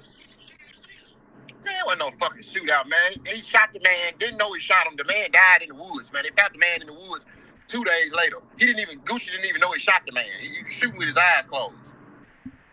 Oh. Gucci is an accidental killer. Like, he ain't no, Gucci ain't like that for real. You know what I'm saying? Yeah, Gucci ain't like that at all. Well, he portrays it pretty good. You know, he says, you know what I mean? Yeah, for sure. He say he's smoking on Pookie Lock. Yeah, he should have been some kid in Denzel Washington, because he'd do a good acting job. Yeah, but ain't shit gangster about him at all. Just think about it, man. You know, real gangsters act. I wouldn't have never went into the environment with Pooh Shiesty and them like that, not prepared. That lets you. So that's my question. Did Gucci must have thought it was cool? Yo, you're my man. So that goes back to my point. It makes my point even more. If you are real street nigga and you a gangster, if I done got into it with your family and I done disrespected your family, your blood family, and your family that died while you was in jail, I'm not coming to meet you unprepared. Yeah, look like he definitely didn't. You know, he probably was thinking, well, Pooh Shiesty on papers. He's in a halfway house. Man, Pooh Shiesty could have been on goddamn it, motherfucker. lifetime papers. Man, when it's about some blood, man, you know, and that disrespect, you know, that shit got to, you know, nigga got to check the temperature, you know what I'm saying? See what they hit for. And, you know, and Shiesty, that's just how, you know, that's just how they is, you know. I used to tell people all the time, you know, them young niggas, you know, I don't run with Shiesty or nothing, you know, I know 30 personally, but them little niggas will do something, they'll say something, you know. So, and if anybody say that they wouldn't, I mean, they, you know, they lying. I mean, I don't fuck with them, they ain't no friend of mine or nothing, but I ain't gonna sit up here and lie on them niggas. So I knew what was gonna happen anyway before it happened, because I know what kind of niggas they is. Hey, did anybody from like Shiesty's side like hit you up and be like, yo, bro, you making it hot, chill, nigga, like? Man, a motherfucker know not to call my phone at. I ain't Woody or no motherfucker, man. Motherfucker know not to, man, motherfucker know, man, I'ma call them everything but a child of God. They call my phone. They ask me to do any motherfucking thing, man. So I ain't in no game. Can't nobody muzzle me. I do and say what the fuck I want to say at. Yes, so nobody could have been like, yo, bro, man, you making it hot right now, man. Like, man, only person could have did that was God. Holy shit! So the part of Memphis that, because I think they said, is this place that they raided, this Cordova? That's in Memphis or close to it? Yeah, Cordova. It's just like the suburbs. It's still Memphis. You know what I'm saying? It's like, so where I'm from, Orange Mound, which is the ghetto, basically. You know, the hood. I can get to Cordova in about 20 minutes. About 20 minutes. What about his father? What's his father reputation? Like, is he just a businessman? Was he from the streets? Because they're kind of like lumping his father. I'm gonna keep it. You know, it's some crazy shit. Now I'm finna be the first one to tell you this. And mark my word, you're gonna hear it today. What? You finna see a bomb explode on social media about Pooh Shiesty Daddy in the next couple of hours. Mark my word. If it don't, I'ma just give me your account information and I'm gonna send you $5,000 wherever it need to go. You finna see a bomb in the next 2 hours about Pooh Shiesty's daddy. With that being said, to answer your question, I'ma keep it G, keep it cute. You know, Lantrell, he always been respected in the streets. You know, he had the Mob Ties record label and shit back in the day. I ain't got nothing bad to say about him. You know, he's a gangster. You know, he come up from South Memphis, he come up in that environment. So, and he ain't no bitch ass nigga. He'll shake something. But with that being said, what's been happening in the next couple of hours is gonna be crazy. My whole chat is saying, call whack. There's paperwork. Is that what's... He gave me the... Oh, man. Memphis is imploding, man. Yeah, man. You know, she crazy, man. She real shiesty. It's shiesty season right now. You know what? A couple years ago, I think everybody used to look at Atlanta as like, oh, it's a bunch of real street niggas down there. Now we look at like Atlanta like, all right, these are the guys cooperating. But Memphis got like this, they got this reputation in Memphis. Memphis is Mr. Go Get 'em. Like, yeah, man, you know, we ain't like the YSL niggas, man. You know, we don't, you know what I'm saying? We don't go breaking nigga cars, man, and get on the stand and get everybody indicted and then say, I don't recall. You know, we don't get down like that in Memphis. You know what I'm saying? You know, wait, what's your beef with Woody? What happened? Man, so, you know, when I first brought the shit to the net about Gucci, he woke up the next day, instead of calling me because he had my number, he woke up, went online, and his exact words were, oh, you bitch ass niggas down there in Memphis, yeah, laughing and playing with Gucci, yeah, we're gonna catch you. We're gonna catch you. You know how his retarded ass talk, he can't even pronounce the words right. You know what I'm saying? Niggas sound like Crip Mac was his English teacher. You know what I'm saying? But so when he said that, you know, I ended up checking him, and you know what I'm saying, I snatched it out the air because I knew what he was talking about, and I just, you know what I'm saying, I've been on his ass like back pockets ever since, and I just, well, I don't know, I'm sure Charleston, I don't know if C-Dub told you, but you know, we've been trying to set it up, you know what I'm saying, well, you know, where I can kick the shit out of Woody, you know what I'm saying, on that, you know, on brand risk. Wait, you do a boxing match with Woody? Yeah, me and Charleston we've been promoting. Charleston said something. I think he said something to Aiden, and yeah, we ready. I kicked the mental health meds out of Woody. Ass. I'm ready right now. Set it up. I kick the shit out of Woody. Did you see how Woody was boxing on that motherfucking YouTube in his neighborhood? If that's how Woody boxed, he better stay his dumb ass at home fucking with me. Wait, how old are you? Woody's like 35, right? And I'm 46, and I'm gonna kick the shit out of Woody. Set it up, Act. All right, no, we could set this one up. This would be a good one. I catch him off. Listen, Mike Tyson's best friend, Boogie, he called Charleston White last week and said he had just got out the phone with Woody, and Woody said he agreed to fight whoever. So Charleston told him, he said, man, I got Hernandez over there and want to fight Woody. So we've been waiting. I catch a red eye to Miami to kick the shit out of Woody. Hey, I could easily set that up. I'll hit Aiden after this. That's an easy setup right there. Especially, I think people would love to see. People would love to see, you guys kind of like go get in the boxing ring after everything. People like and hate both of y'all. Yeah, exactly. And there was a lot of people in the comments and shit. They was asking for it. They was tagging Aiden. Y'all know you get a million tags a day. Yeah. They was tagging you, asking y'all to set it up and shit. Yeah, I'm with it. See if y'all can get his whole ass. Let's see where his heart really at. Call that pussy ass nigga Act. I know you got his number. When you get out the chat with me, hit him up and see if he want to shake something. All right, yeah. I think you'll do it. I can't see him turn it down, especially. I bet you he won't, Act. I bet you he won't. I bet you can't get him to do it. Well, here's the thing. As long as he don't like overprice himself and like he wants $1 million or something like that, I'm pretty Man, sure. listen. If a nigga do that, that mean he's scared, Act. That is true. That mean he's scared. I done kick niggas ass for free before. I'm ready for whatever bag y'all got on the table. I'm gonna kick the shit out of them about it. Hey, chat. We have a video of Woody boxing on the screen right now. Yeah, you see that uncoordinated ass shit? I'm gonna kick the pies out of his ass if he show up to box me like that. His ass better go to Floyd or Roger Mayweather boxing camp or something before he talking about fighting me. I'm watching this. He looked like he got a little temper on him though. Huh? He looked like he got a little temper on him. Man, I don't know what he got. I know he can't swing. I know he unorthodox like a motherfucker. He ain't got no coordination. Holy shit. All right, what's the temperature right now in Memphis? What's the temperature?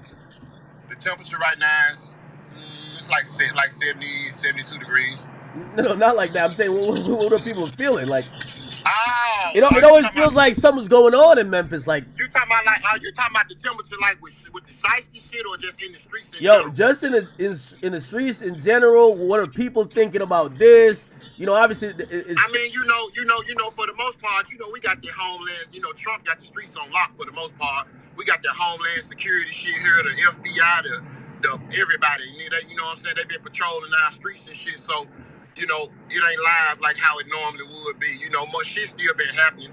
For the most part or whatever. But you ain't been seeing all the sliding and all of it, the infinities and shit riding up and down the street going crazy. You ain't been seeing that. They've said that after the murder of Dolph. I mean, the whole hip hop has said it. We've never seen spinning like that before, brother. I ain't gonna lie to you. Yeah. And there's a lot of spinning that happened that people don't know about too. So. Were you ever nervous that because you were charged that somebody might just say, you know what? Well, if he charged, we got to go get him. Nah, I mean, I ain't saying I'm no motherfucking Michael Myers or Jason Voorhees or nothing, but nervous. I don't even know how to spell it. Like, it's like because the environment I come from, you can't be nervous. You have to be, if you're nervous, you can't be alert, in my opinion. So, I don't get nervous. I might get some, I might get on point, a little, if the paranoia, you know what I'm saying, or whatever. But as far as nervous and afraid, I'm going to go wherever I need to go and do what I need to do. Like, ain't nobody going to ever keep me from doing that. But no, I wasn't never nervous. I was prepared. I've been prepared. Did you move out of Memphis? Did I move out of Memphis? Yeah. Is LeBron James a Muslim? Nah, I don't think so. You still there? Nah. Yeah, I'm still here. Yeah, me and Charleston was just together in Memphis the other day. Oh, hell no. I ain't gonna lie to you. I wouldn't be caught dead with you in Memphis. Man, you're not like a wanted man down here?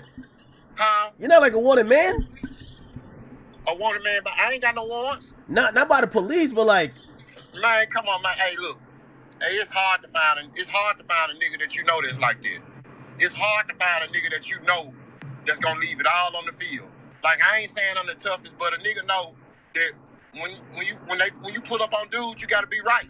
You know what I'm saying? So, you know, it is what it is, man. I hope motherfuckers thinking with, you know what I'm saying, the right type of sense, you know, because I was proven to be innocent, but I'm moving like I was found guilty.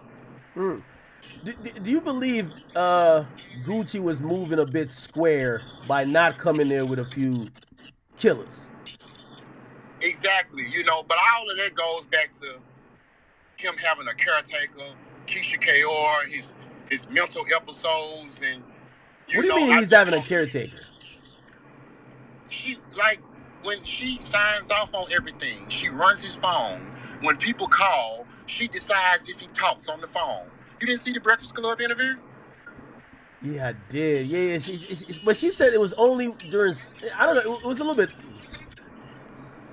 Man, listen, bro. Listen. So you think Gucci is slipping now because, you know, he's letting his woman run his life. She's answering the phone. She's probably packing him lunch, sending him to meetings. Man, listen. The old Gucci that everybody know would have did, I think, in my opinion, would have did everything in his power for these charges not to be brought or whatever. I think Keisha Kaur played a major role in this indictment, enforcing it. I do know the undercover officer that was Gucci's bodyguard.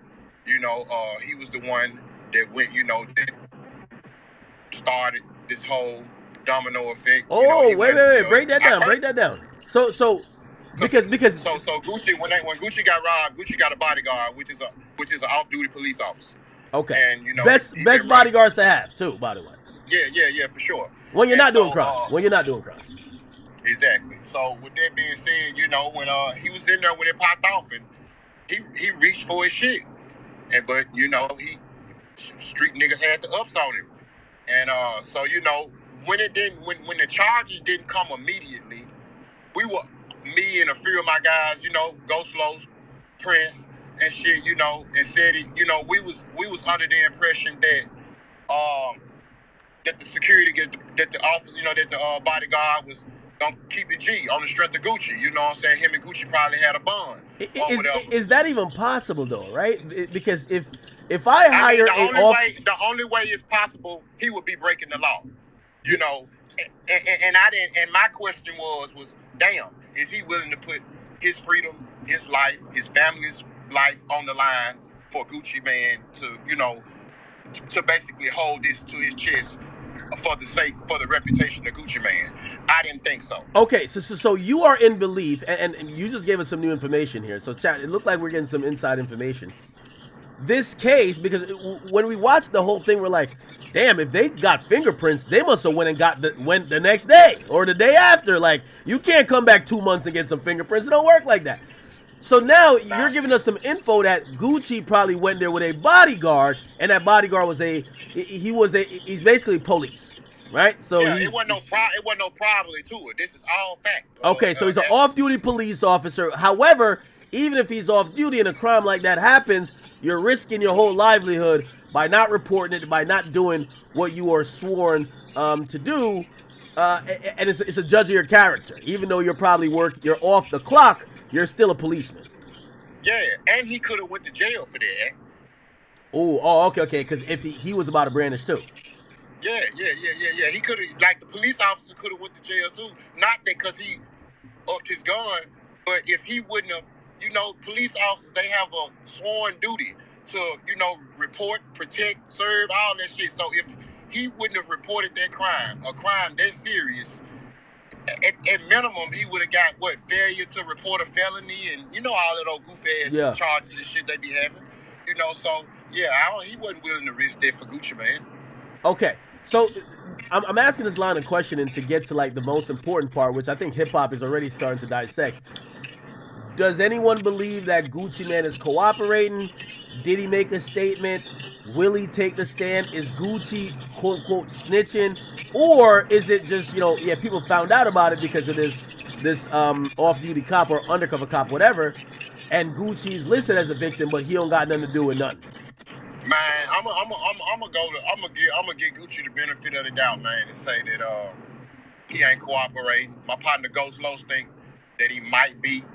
I'm gonna say that he's probably not. I don't think Gucci would risk his reputation and his respect in the street to go and testify and cooperate on some shit that's already happened. And with that being said, I think with them having that police officer there and guns being drawn on him, they don't even need Gucci. That's a fact. Listen, that's a fact. I So, keep telling y'all, the best security guards to get is the police. Like, you know what I mean? You don't got to make the report. He gonna do it for you. exactly. You know what I'm saying? So Gucci could be a slime ball and in the background telling the police officer, man, go ahead and report that, man. You know what I'm saying? True. Fuck them niggas. I can't do it, but you're an officer of the law. Go ahead and do it. So he could be doing that. But far as him putting his John Hancock on it and saying, nah, I don't think Gucci did that. Interesting. Okay, so I don't know if you heard the whole sequence of how it went down. I was surprised, and you tell me if you're surprised. You probably know him a little bit better. And maybe this is just some Memphis nigga shit. I would think that you're on ankle monitor and you're in a halfway house. The feds are claiming that he upped pole first. Do you believe that? That Pooh Shiesty up pole first? Man, what Shiesty said that new song, when he said about dirt, He said we had 300 shots up in this car before. Nah, don't let dirt verse go to your head. Ain't nobody slime as me. Yeah. Oh yeah. That kind of answer your question. Ain't no, he mean that, I guess. Ain't nobody slime as him. So Is that a Memphis thing, or this guy's just one of those type of dudes? Because I ain't gonna lie to you, he seemed like I ain't gonna lie. That ain't no Memphis shit. You know what I'm saying? That's some Pooh Shiesty shit. Because me in that situation, I wouldn't have done that on house arrest in the halfway house. Okay, you being reasonable. There we go. Yeah, I wouldn't have done that. I would have waited. I ain't gonna say it wouldn't have happened, but it wouldn't have happened at that moment. You know the people, or you say some of the people that was with him. Do you think that maybe those dudes who might be in the streets are looking at him like, yo, prison better not change you, nigga. Like, yo, you know how we supposed to give it up. Do you feel like he was maybe like, not necessarily peer pressured, but he had to kind of move how No. Shiesty ain't got no peer pressure. That was his shit over there. He called the shots over there, so it wasn't no peer pressure. If anybody was peer pressured, for what I'm hearing, it was the daddy, Lontrell. When the situation happened, Gucci allegedly looked up at the daddy, and the daddy was like, showed some type of sympathy and empathy for Gucci, but it was out of his control. Really? So the daddy, like, basically Gucci appeals to him like, yo, bro, what the fuck is this? Yeah. And the daddy kind of feels bad because the daddy probably was actually wanting to do business. I'm finna give you a little extra. I'm finna give you a little extra bonus right here because a lot of this shit I'm saving. I got a real big interview coming up, but I fuck with you though. Yeah, come on. Before Gucci, before the shit was over with, Gucci said he looked up and said, after he signed the papers and they made him sign the papers, he said, damn, y'all know this ain't how this shit go. We still gotta go to the lawyers. And motherfucker told him, man, you gotta shut your bitch ass up before a nigga shoot you on GP. Oh shit! Oh no! Yo. Yeah. So Gucci tells him, yo, because that's actually true.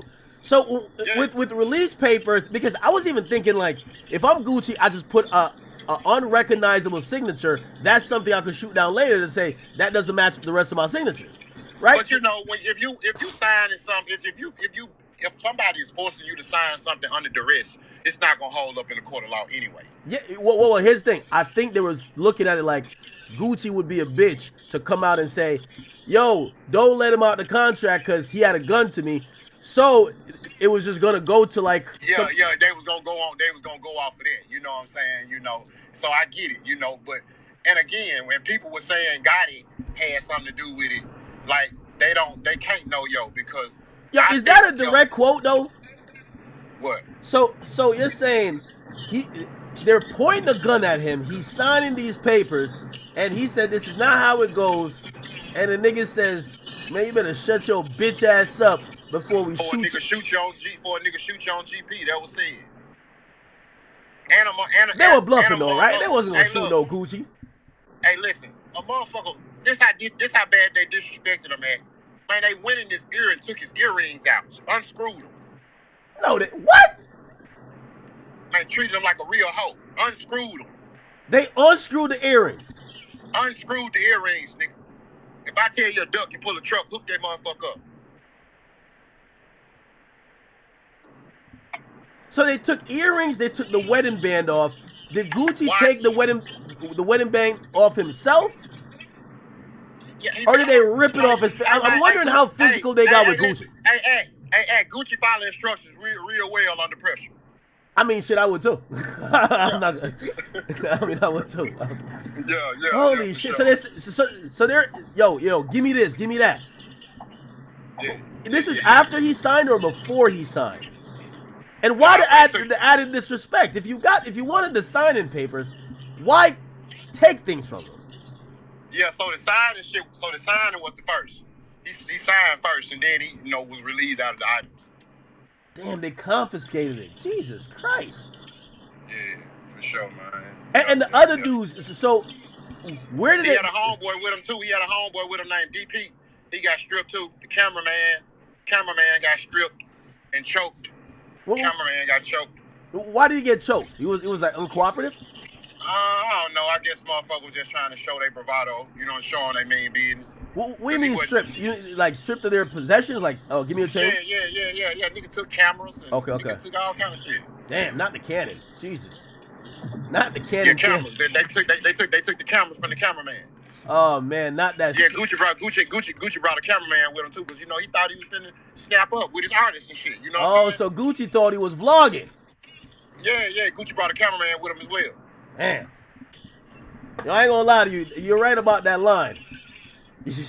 Yo, Shiesty got a. Yo, he tell you exactly who he is. Part of the song, he said, my grandmama told me to cut the grass. Whole time I'm the snake. I'm the snake. I said, yo, what? Nah. There was something about that song. I'm like, sometimes you hear a song, you'd be like, this can't be all make believe. Yeah.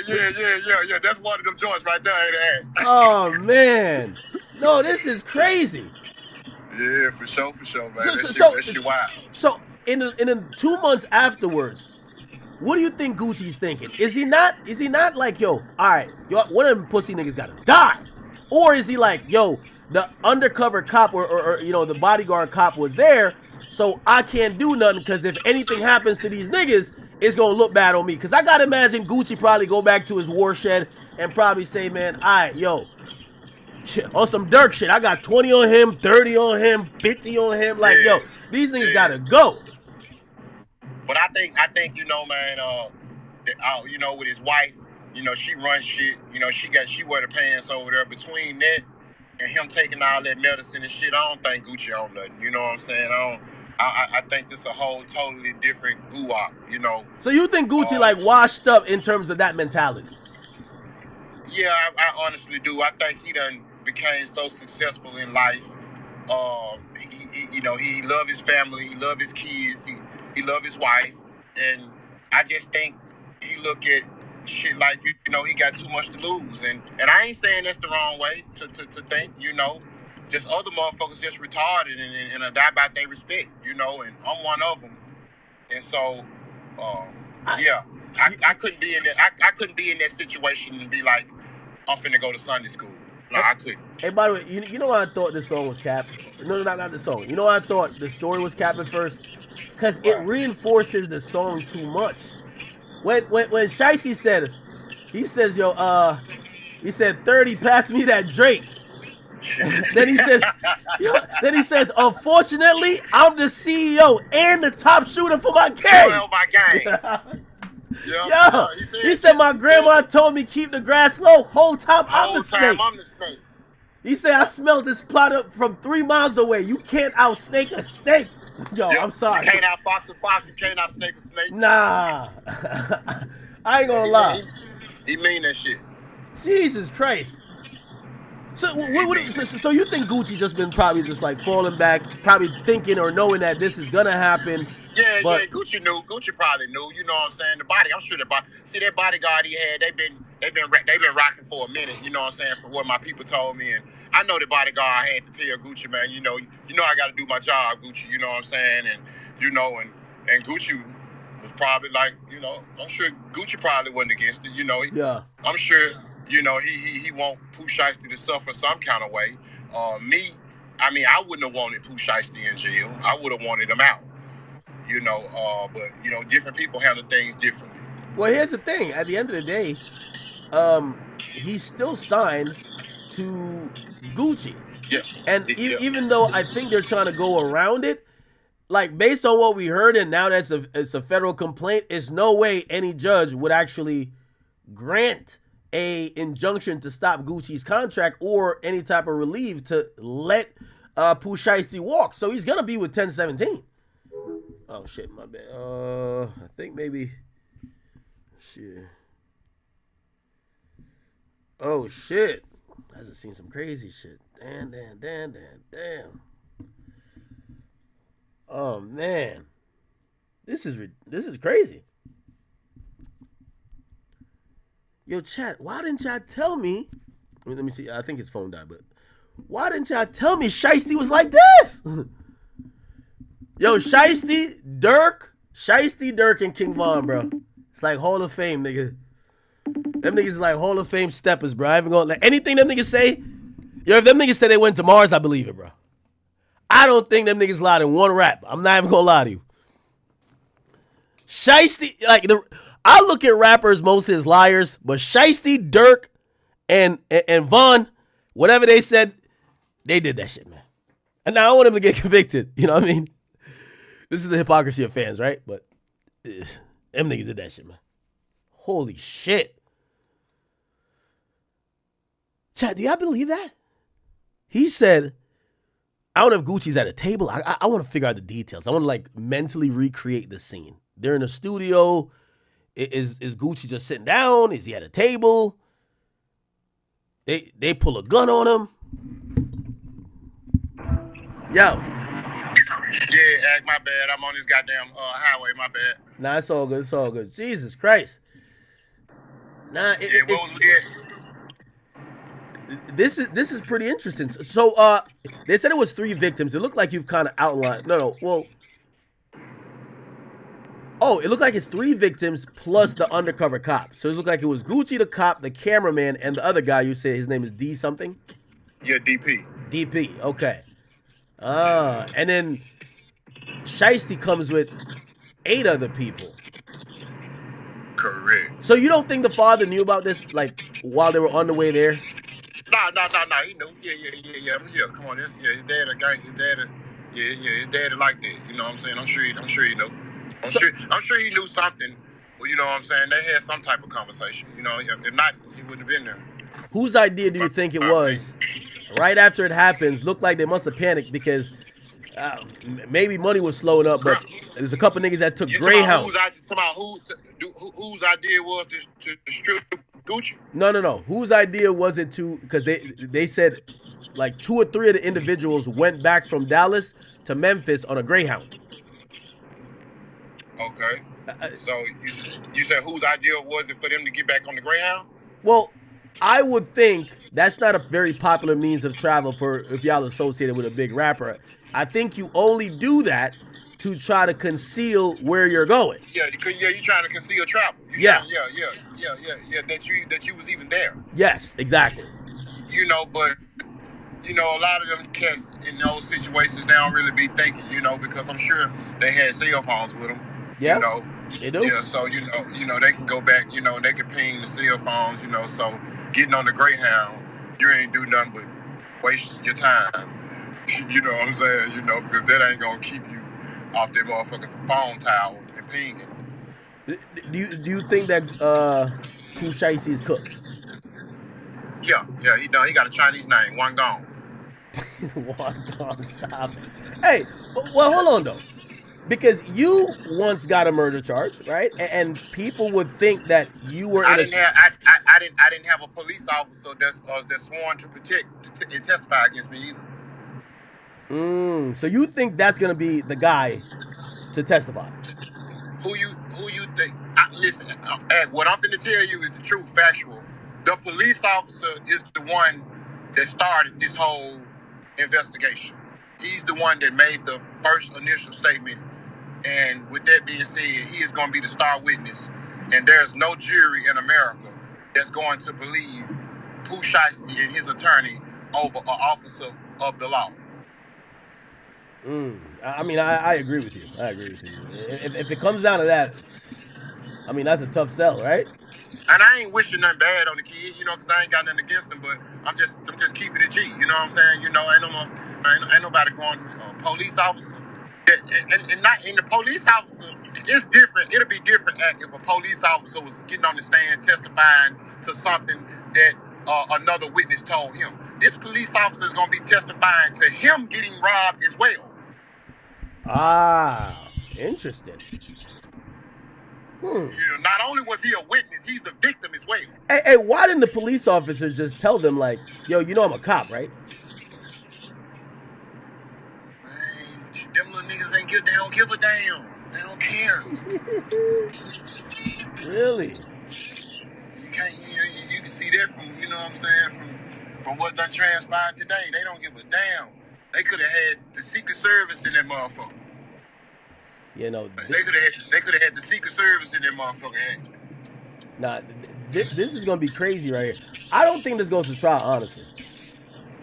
Man, you know, I'm gonna say this. The only reason why it might go to trial is because the number that they're gonna be offering Shiesty is gonna be so crazy.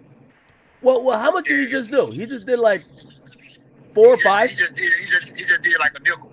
But the thing about it is, you on federal probation. Your points are finna be so high. Then you finna have. They done charged him. Did you hear all the charges that they charged him with today? Yeah, well, it was kidnapping, conspiracy of kidnapping. I'm guessing robbery and yeah, right. The bringing guns across state lines. Yeah, weapons and stuff like that. Yeah, all of that shit, man. They said they had a cohort robbery, and man, this shit, man, they probably offer him on a deal. Will you take 20? They might go down to 20. Really? Might. That'll be a deal. If he get a 20-year sentence on this case, that'll be a steal. You think so? I'm thinking a 10-piece. He just did 5. Hell give him no. a 10. Man, hey, listen.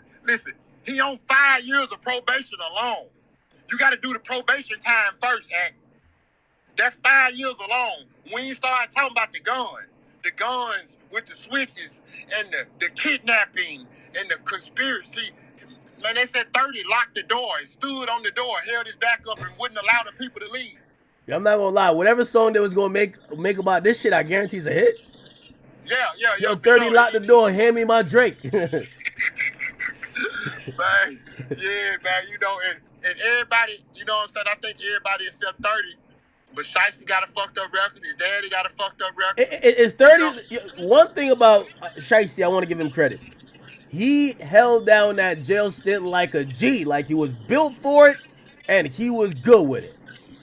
Do you think 30's like that too? If they give him 5-10 years, he gonna be as solid as Shiesty, or Shiesty does a different breed? Yeah, he would never tell on Shiesty. He would never tell on Shiesty. Yeah, he'll go to the grave before he do that. You know what I'm saying? You know, and I done seen a lot of niggas tell that I didn't expect to tell, but I just couldn't see a situation of 30 telling on Shiesty. Now, I ain't gonna say what he won't do to another motherfucker, but I just couldn't see him telling on his cousin Shiesty. Man, this is one thing. You know, I haven't read the whole complaint yet. I'm still waiting for them to fully unseal it. Mm-hmm. I'm wondering how many people they're gonna claim had guns, and I actually believe it with this. These sequences so clear. You know when a nigga tell you a story of something happened, and you kind of gotta like go back and try to figure out what's the real sequence. This seems so orderly. It feels like a cop gave the report. You know what I mean? Yeah. And it don't feel like a cop did get a report. Yeah, a cop did get it. Yeah, I'm pretty sure that, he streamed. So, chat, he streamed on Twitch 3 days ago. And I'm wondering, do you think he knew any of this was coming? Yeah. Well, I can't. No, I can't say that because the way the feds they said it, well, the way they said they played it, they didn't pick, they didn't pick everybody up at the same time, for the most part, and they probably was just tapping phones, and the way Shiesty them move, I'm sure they weren't doing no talking on the phone, so the feds was just trying to see if they could probably get some more evidence by letting them be out here for a couple of months and hit the phones, tap the phones. Once they realized that they weren't dumb enough to be talking on no phones, then they'll go ahead and go with whatever evidence they have and go ahead and get the indictment. Yeah, no, that's insane, man. That's insane. Okay, so let me see what else. Did they sell the items? Now, I'm going to tell you something, what I was told today, and they've been confirmed. I haven't confirmed it yet, but I was told that some of the items were found during the search. Really? So yeah. It's no way. It's no way they would have a chain, a wedding band, none of that. I hope that's not true. But I was told that some of the items were found. Hey, by the way, shout out to my man Jay Weathers. He said, Shiesty's a felon with a gun. That's 10 years by itself. He'll also get a gang enhancement. Are there gang enhancements in the Fed chat? For being a gang member, the points are going to be too high. Hey, man, that's what I was telling you. Like, the points, like, the base offense level going to be so fucking high. Like, it's going to be hard for him to take that case. I mean, for him to take whatever number they give him, because the number going to be so high. They might offer him a 30. They might say, go on, take this 30 so you won't get life. It's hard for niggas to sign for 30 years. That's hard to do. Jesus. So how were you when you were locked up? And obviously you maintain your innocence, but like when you were possibly preparing for maybe because I think in Memphis, first degree murder is automatic life, unless I'm wrong. Yeah. If you lose the trial, hell yeah, automatic life. What was your thoughts? Like especially when you were incarcerated, were you thinking like, damn man, I ain't never gonna get out of here? No, I was I was holding on to the belief that I just felt like I didn't believe that God was gonna allow the system to take my life away for some shit that I honestly didn't do, and I felt like God knew my heart, and I can lie to you, I can lie to whoever, but you can't lie to God. So with that being said, that's what I held on to, and that's what kept me strong throughout the process. You know what I'm saying? Lead up to trial. Oh shit! Hey, by the way, chat. I'm getting some new info. I think they're saying there's some pictures of apparently it was a white cameraman and he got roughed up. There's some pictures of him with some bruises and cuts. Yeah. That's the cameraman. And I said that from the beginning. I said when I was saying like, okay, well, the off-duty police officer, he might keep the Jeep. You know what I'm saying? It might not tell. I always said from day one, if they gonna pull up on that white boy, that cameraman, who Shiesty ass out of here, because ain't that motherfucking white boy gonna tell? Yeah, no, that's when them feds and shit get to talk about perjury and all of that shit. Yeah, he ain't gonna come clean. No, that's insane. Okay, here we go. I think we got it. Give me a second here, chat. Okay, take your time. Man, this is crazy, huh?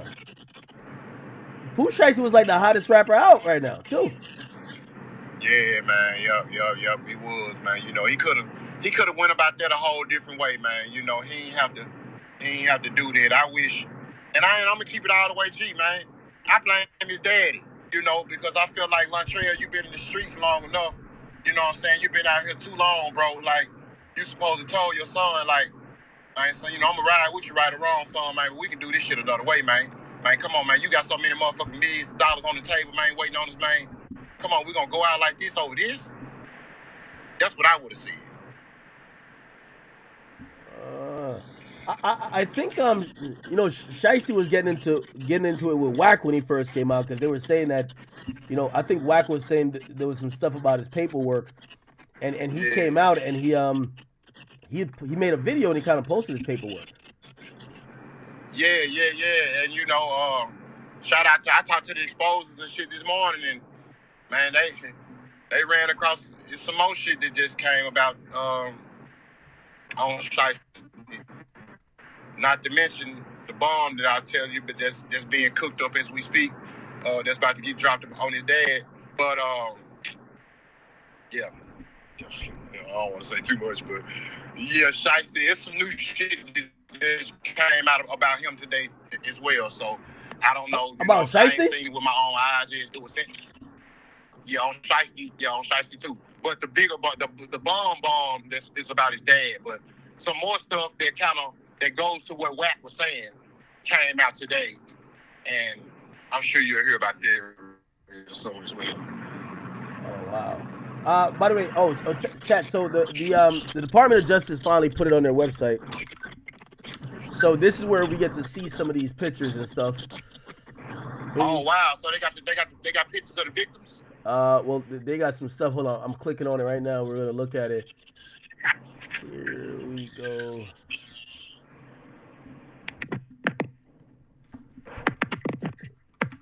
Nine men kidnapping, and this is what they do for most.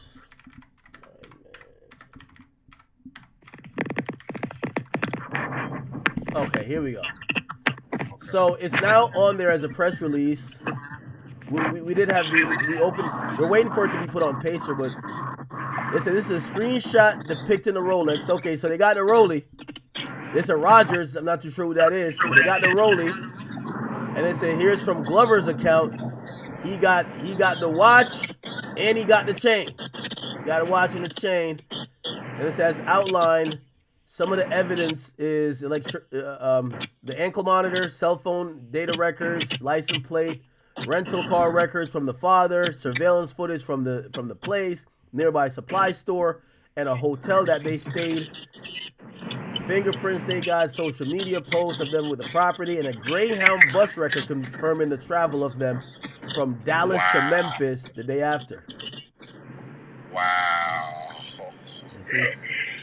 Yeah, it's over with, bro. It's over with, man. They fucked. You know, them feds, they did their homework. That's why it took so long. Yeah.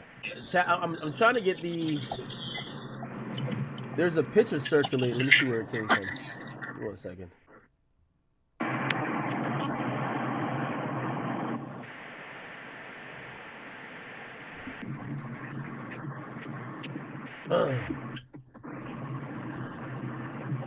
Oh, okay. So chat, here's the photo. Wait, why can't we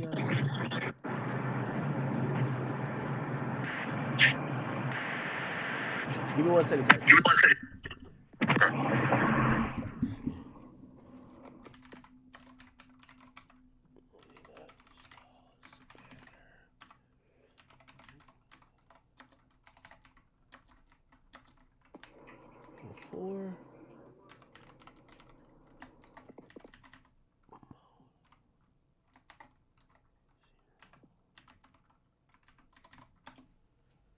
Here we go, chat. This is a picture of the victim. So this white kid here, a white guy, he's a cameraman. So it looked like they probably called the police right away, because you know there's photos of him, and these are fresh wounds. So what happened was, well, yeah. Seemed like he mailed it. You know, I'm sure the date of the police officer's statement will come out soon, but he probably made that motherfucker immediately. And you know how the feds operate. You know, they just been going around interviewing everybody and going to get the surveillance, the shit you just got through reading. And that's why it's taking so long. And then, you know, of course, I'm sure they tapped the phones and trying to get some audio, but don't sound like they got none, because I'm sure you probably would have read it. Yeah, chat. I'm waiting for the complaint, but this looks like it's serious, man. I don't know how Shiesty gets out of this. The only way he gets out of this is if Gucci comes out and literally, well, they got the white guy in the cops, so he's kind of screwed. So it don't look like Gucci could help him. Yeah. Gucci couldn't even help him at this point. Gucci word ain't gonna override the white guy and the police officer. It's just not gonna happen. And I hope and pray that they don't have the video, because they saying Big 30 allegedly recorded it. What do you mean? He recorded it? Yeah, when it happened. Ain't no way. All right. That's the same thing they were saying when I first came to the net when they act. Ain't no way. Ain't no way. Now everybody gotta eat crow. Ain't no fucking way, Chad. I tell you that. I ain't gonna give you no bullshit, Hank. I'm telling you. Do you know any of these guys? Is Rogers? Let me see. You probably don't know his real name. I know. Terrence I'm gonna Rogers. tell you like this. I can say this. Well, Terrence Rogers is the one they still looking for him. He's still on the run. He ain't been out. He's the only one that ain't been apprehended yet. But I'm not gonna go into detail and say which two individuals that I know. But I know two individuals personally, like on a personal level.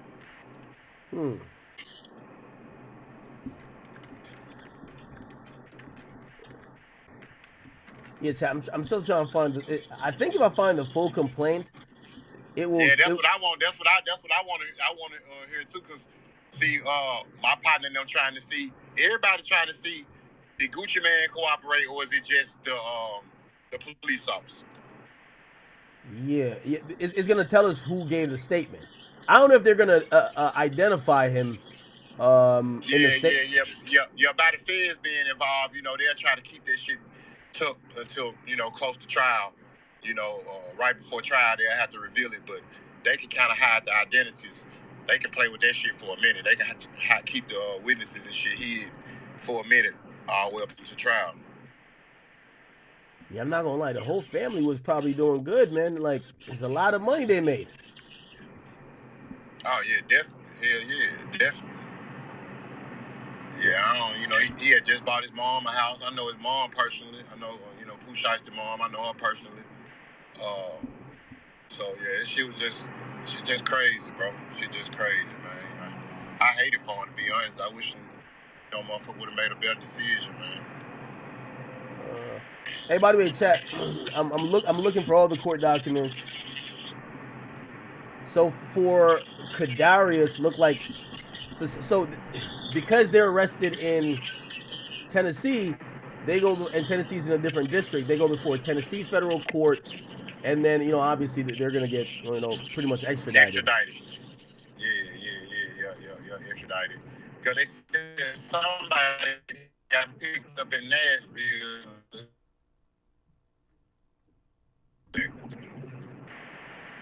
You're gonna be back on the chat. Probably about 3 hours. You're gonna be back on chat with another stream when this other shit drops. Nah, I'm gonna stay on stream. Yeah.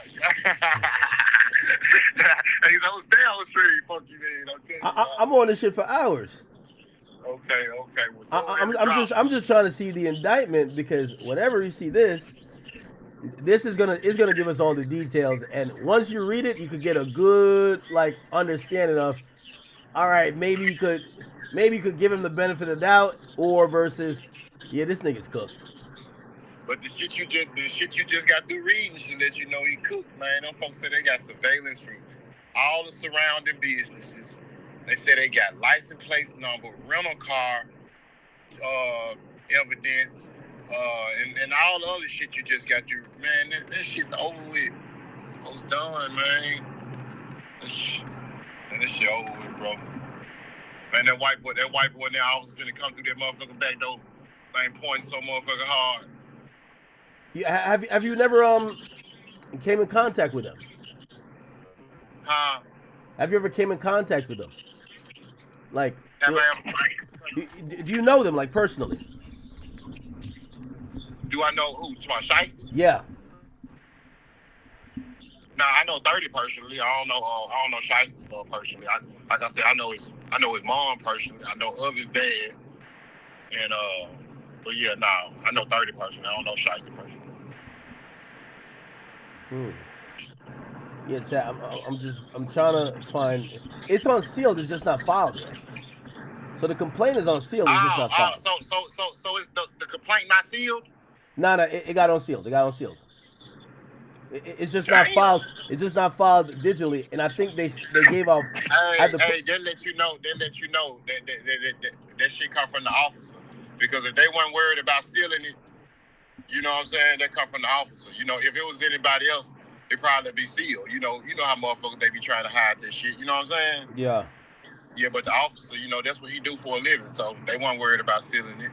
So I'm almost willing to bet that whole motherfucking complaint gonna be just whatever that came from the officer, and probably the white guy too. I don't think he'll give no statement.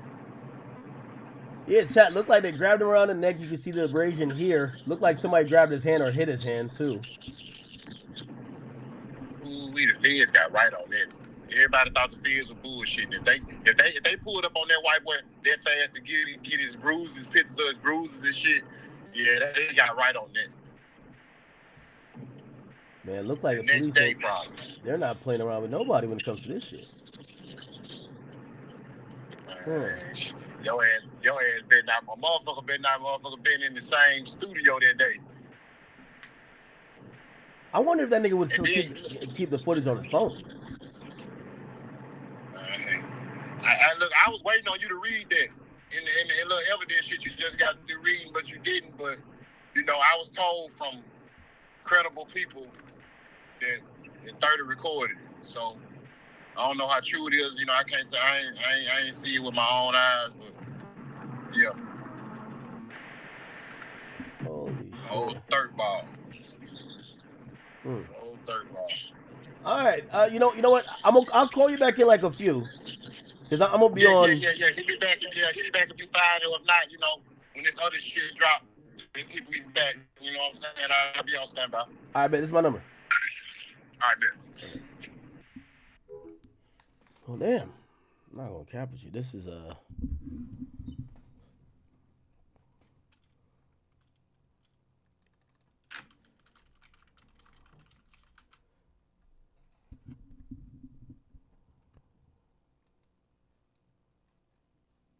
okay.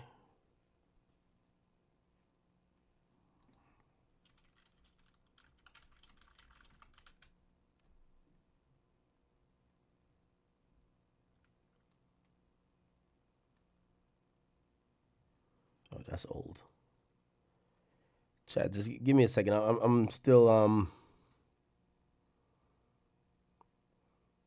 looking up to see if I can find this complaint, but yeah, it looked like he's cooked, man. I hate saying that because I feel like we've seen crazier things happen, but this doesn't look good at all. Does not look good. Here is, let me just bring up this other thing.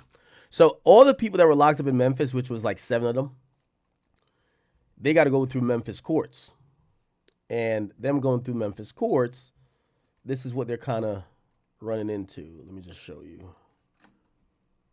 Okay, let me open my email.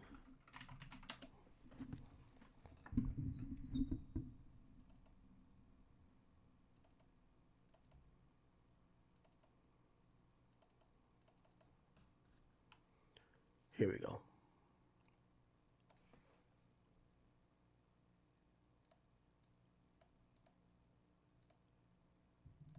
Hold on.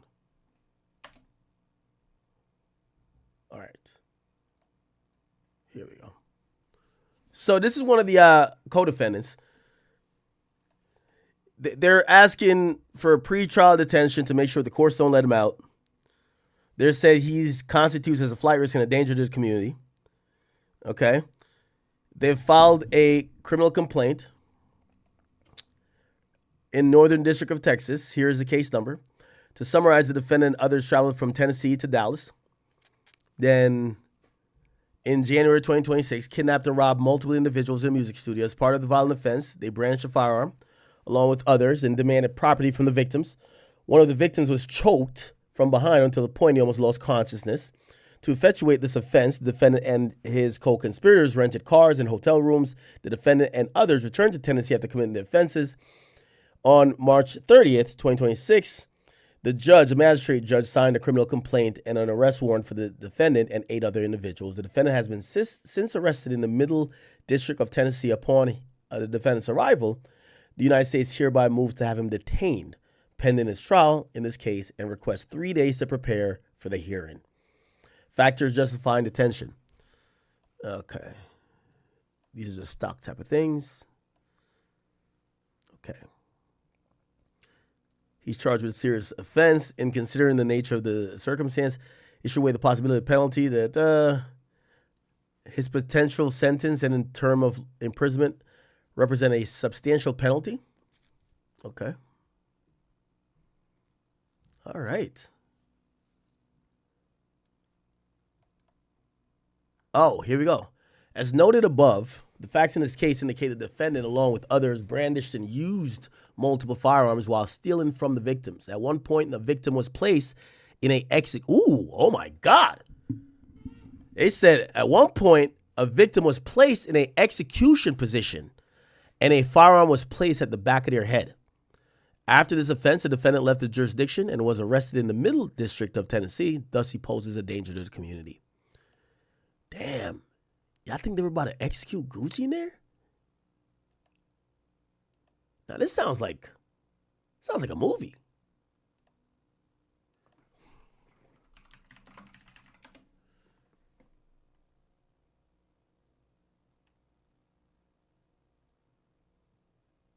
We're monitoring everything here, Chad. Let's look at Fox, Memphis.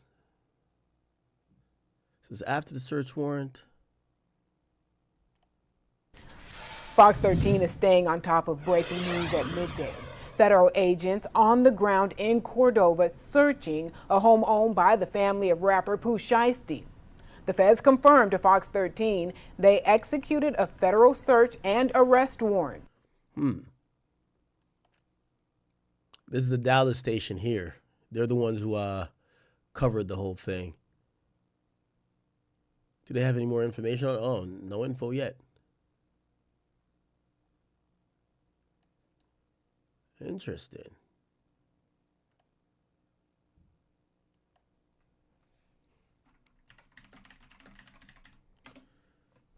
Now I got to believe all the people who are giving rumors. What did people say happened?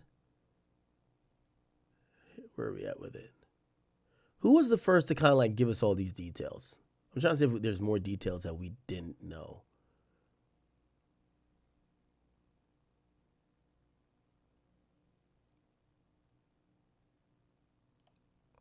Trap more gas. Everybody gotta know what you want. We don't need your money to pay for you. He probably. So this is the Big Scar stuff. Big Scar's thanks for paying for some of the funeral stuff. Back in Bloodroot. You got little baby. Oh yeah, Pooh Shiesty was talking about who helped him and supported him in prison.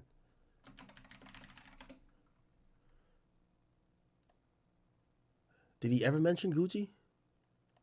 Let's use our method to figure it out again. Let's go to transcript.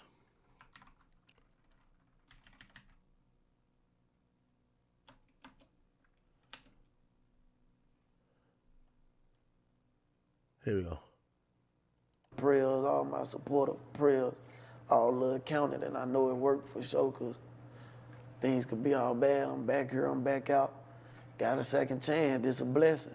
While in there, I never knew for sure that I had a second chance, but I always kept faith once again, and I always told myself, you making it home, you getting back to your people and your mama to where it counted. So I never got caught up in politics or whatever, everyday jail antics. I never really got caught up in it. I stayed focused, kept writing my music, stayed on the bigger picture. A lot of rappers that supported me and, you know, tapped in during them hard times. You got Lil Baby. Okay. You know, he wasn't missing a beat. Dirt, free Dirt. Dirt wasn't missing a beat. You know, whatever it is he got to do. Call my people, whatever, you know. 4-2 Dub. Yo Gotti reached out. Gucci, of course. Don Tripp and Starlito. He said Gucci, of course. Artists. Key Glock reached out. ESTG. But note, he only said Gucci's name after he said Gotti. Gucci, of course. Don Dub. Do Call my people, whatever, you know. 4-2 Dub. Yo Gotti reached out. Gucci, of course. Don Tripp and Starlito. Cash, Memphis artists. Key Glock reached out. ESTG. Rollo Rodriguez. I can go on and on. They was tapping in, just letting me know, like giving me a country reminder of that ain't what's up in there, you know. We out here with it, get back out here. Yeah, it's like another motivation at the same time. Like I said, like a country reminder of what I gotta do. And you know, it's a roller coaster. It's gonna go up and down. Get nothing but bad news, bad phone calls, bad letters, and problems. So you gotta keep your head screwed on straight. Interesting. I'm getting told, let's see. Okay, so remember that phone call that we were talking about? They're saying this is it without the music over it. Why do people, I think they're trying to drag Ben, the Don, in this. I don't think Ben got in it. Well, not that he's involved, but they're claiming that maybe this was a reaction to him finding out that some shit happened. They said this is a call. Ben the Don last month got a call on stream seemingly confirming Shiesty, Ty Lillin, Gucci Man, and robbed him and almost executed him. Let me hear. And I told you, I was like, he going to jail? Yeah. He's going back. When you get off stream, call me. Hey, Don't say that, bro. Yeah. Don't say that. Hey.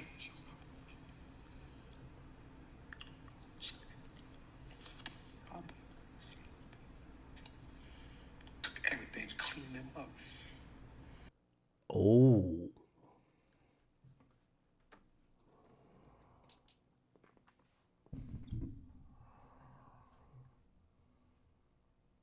Well, damn. Took everything, cleaned them up. Now, maybe this is just out of context. Maybe this is one of those Kick Champ clips, but... Hey.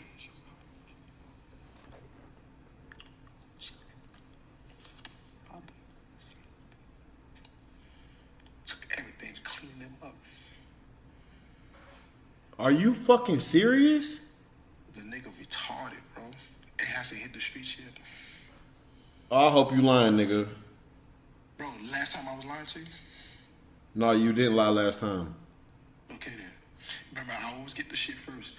Hey, he got my cap. Bro, the niggas, bro. Yeah, I gotta talk to you at the He stream. say got what? Remember, I always get the shit first. Hey, he got my cap. What? You got the what?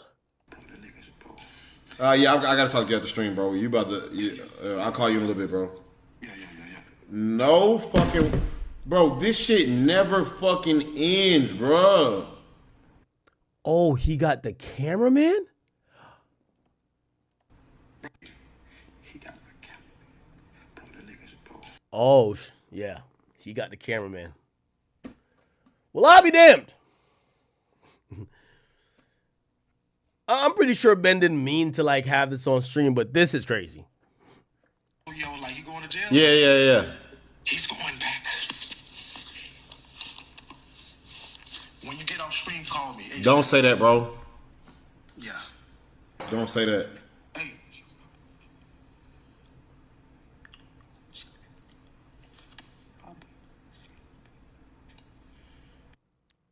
Was it whispering? I heard something like chain.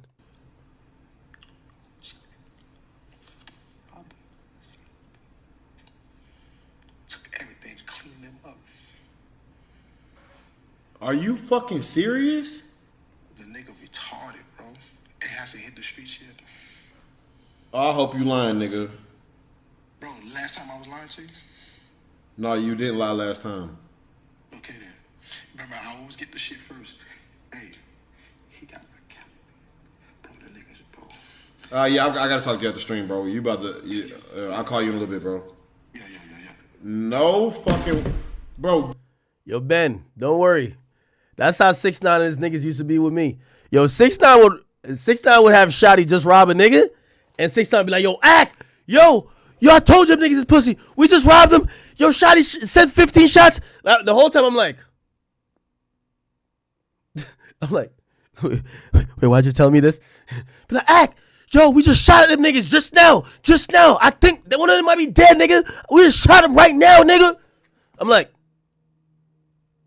yo, act, yo, I'm gonna send you something right now. Post it. Yo, 6ix9ine don't wait till he get back home from the drill to call me. I just wasn't on stream. Being on stream and not mute is crazy. Your man tell you the hot shit, you gotta mute. Mute, cover your mouth like the NBA players. Like, you can do the facial expression, but they don't know what it is. You can't leave it unmuted. I've seen him do it. Yo, Ben got one of these calls. I've seen him do it. Yo, I seen him do it. Yo, we got to figure out who is in the fetal position, or they call it the execution position. I want to Google that, but I don't want porn to pop up. What is the execution position?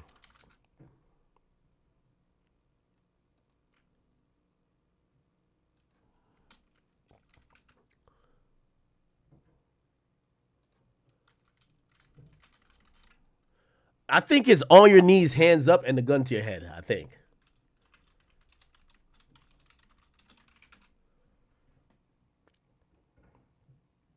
Damn.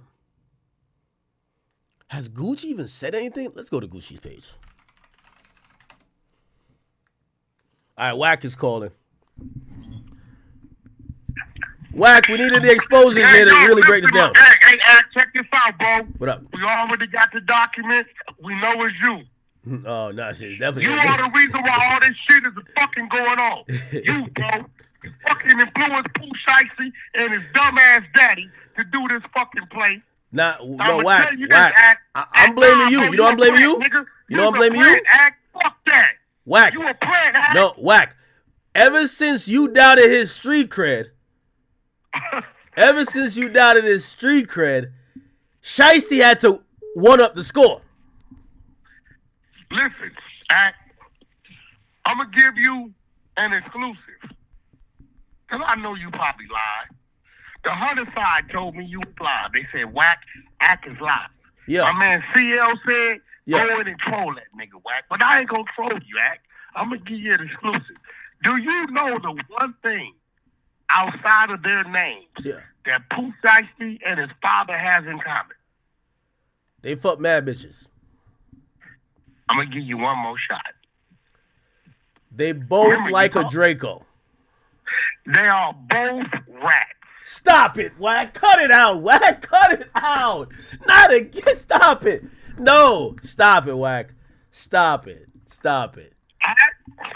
Wack. I don't like when you do this. I'm going to tell you why. Because now that you know he locked up, you called him a rat.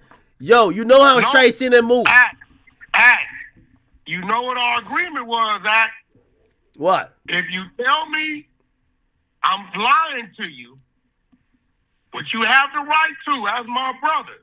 You don't got no paperwork, Wack. Stop it. That's what you think, Act? Wack. Okay. You know what you got to do when I send it to you, right? Here it comes. His daddy been a rat since 2009. Stop it, Wack. Stop it, Wack. Okay. Hear what I just sent you. Yo, where does Wack go? Listen, This nigga said that's daddy the been full a rat. file. I'm going to send you. Yo, Wack, stop it, bro. I'm about to send you where he ratted. Listen, the nigga been a rat since 09. I'm sending you all the work. Pooh Shiesty was 8 or 9 years old, so this is his pop, live and direct. Now, listen, you know the exposures. We sit back because I'm a strong representation when it come to Gucci. That's bro. So I'm gearing up for when these niggas want to start playing. We gonna play back hard. Now I'm sending you right now, as you see, the direct pages of the 5K1 stipulation This nigga's a motherfucking rat. So now, since you want to tell me I'm lying, go ahead, Wait, you got it. You no, don't go to study now. You got the full document, and I sent you the 3 pages where the nigga's a rat. Hey, did you hear that they took off Gucci Mane's wedding band? I thought that was all that. Shout out to Gucci, Team Gucci. Shout out Keisha K.O. for keeping Gucci level-headed. Listen, if you go rob a nigga that got off-duty police as his security and civilians with him, that's on your dumb, stupid ass. Stupid. Dummy. And then what they did is they made a video and said, yeah, if you say something, we're going to release the video. He ain't got to say nothing. Off-duty cop obligation. Whack, what is this? All right, I got it up on the screen. Memorandum of Plea Agreement. This is from April 15, 2009. This is the father, Lontrell Williams. He's a defendant. So the defendant, Lontrell Williams, through his attorney, knowingly and voluntarily agrees with the United States through the undersigned attorney to plead guilty to 1 count of the numbered indictment, charging him with violating Ooh, a lot of charges. Pursuant to this and third, he will join the government and the defendant will jointly recommend the defendant receive a 3-level reduction. Oh, wow. A 3-level reduction for acceptance of responsibility under the United Sentencing Guidelines. The defendant understands that if the court does not accept these recommendations, the defendant nevertheless has no rights to withdraw the plea. Neither the government or no law enforcement agency, the defendant understands that the accurate sentencing guidelines must be taken into account before before the court is not bound to sentencing guideline and can impose any sentence in the statutory limits. Based on the defendant's ongoing and anticipated future assistance to the government, it is contemplated that the government may recommend that the court do a departure in their sentencing pursuant to U.S. Sentencing Guideline 5K1. Nigga, we are the motherfucking exposers, nigga. We sit on shit. Don't fuck with us, Team Gucci, nigga. Pooh Shiesty proper, cause he's a mice, cause he come from his daddy, that's a rat. Don't fuck with us, nigga. That's what it is. We ain't lost nothing. That nigga bit a motherfucking rat, and he made his son a mice. There you go. Damn. Now, don't never question me, I am a motherfucking exposer, my nigga. Don't fuck with us. Team Gucci round this bitch. Y'all go tend to what's on paperwork and stop making up assumptions about what they think a nigga did and talk about what a nigga really did. Homicide of clubhouse shit. Substantial assistance is understood by both parties to require good faith during all phases of cooperation, including the defendant's provision of complete and truthful information which assists the investigation or prosecution of other individuals and complete truthful testimony as subsequent proceedings when needed. Now, Whack, I'll be honest with you. Out of any paperwork you've ever sent, this is the most black and white. This is clear. This is clear. The defendant acknowledges that the government, if this is real, it's clear. If it's real, and I'm gonna look it up on Pacer. Nigga, I sent you the whole work. Yeah, I'm looking up on Pacer. If it comes back on Pacer, yeah, this is, it's cooperation. The defendant acknowledges the government's determination of whether the defendant has cooperated fully and provided substantial assistance, and the government's assessment of the value, truthfulness, and completeness of the defendant's assistance is solely within the judgment and discretion of the government and shall be binding upon the defendant. If a motion for a downward departure as described in the preceding paragraph is filed and granted, his sentence is reduced. The defendant knowingly and intelligently and voluntarily waives any right to an appeal. After that, so should it be judged by the government that the defendant has committed or attempted to commit any additional crimes or has engaged in any conduct constituting obstructing or impeding justice within the means of the U.S. sentencing guidelines, or has failed to make any court appearances from the date they're signing this plea agreement to the date of the sentencing, or if the defendant... I ain't never sent you none that wasn't complete and thorough.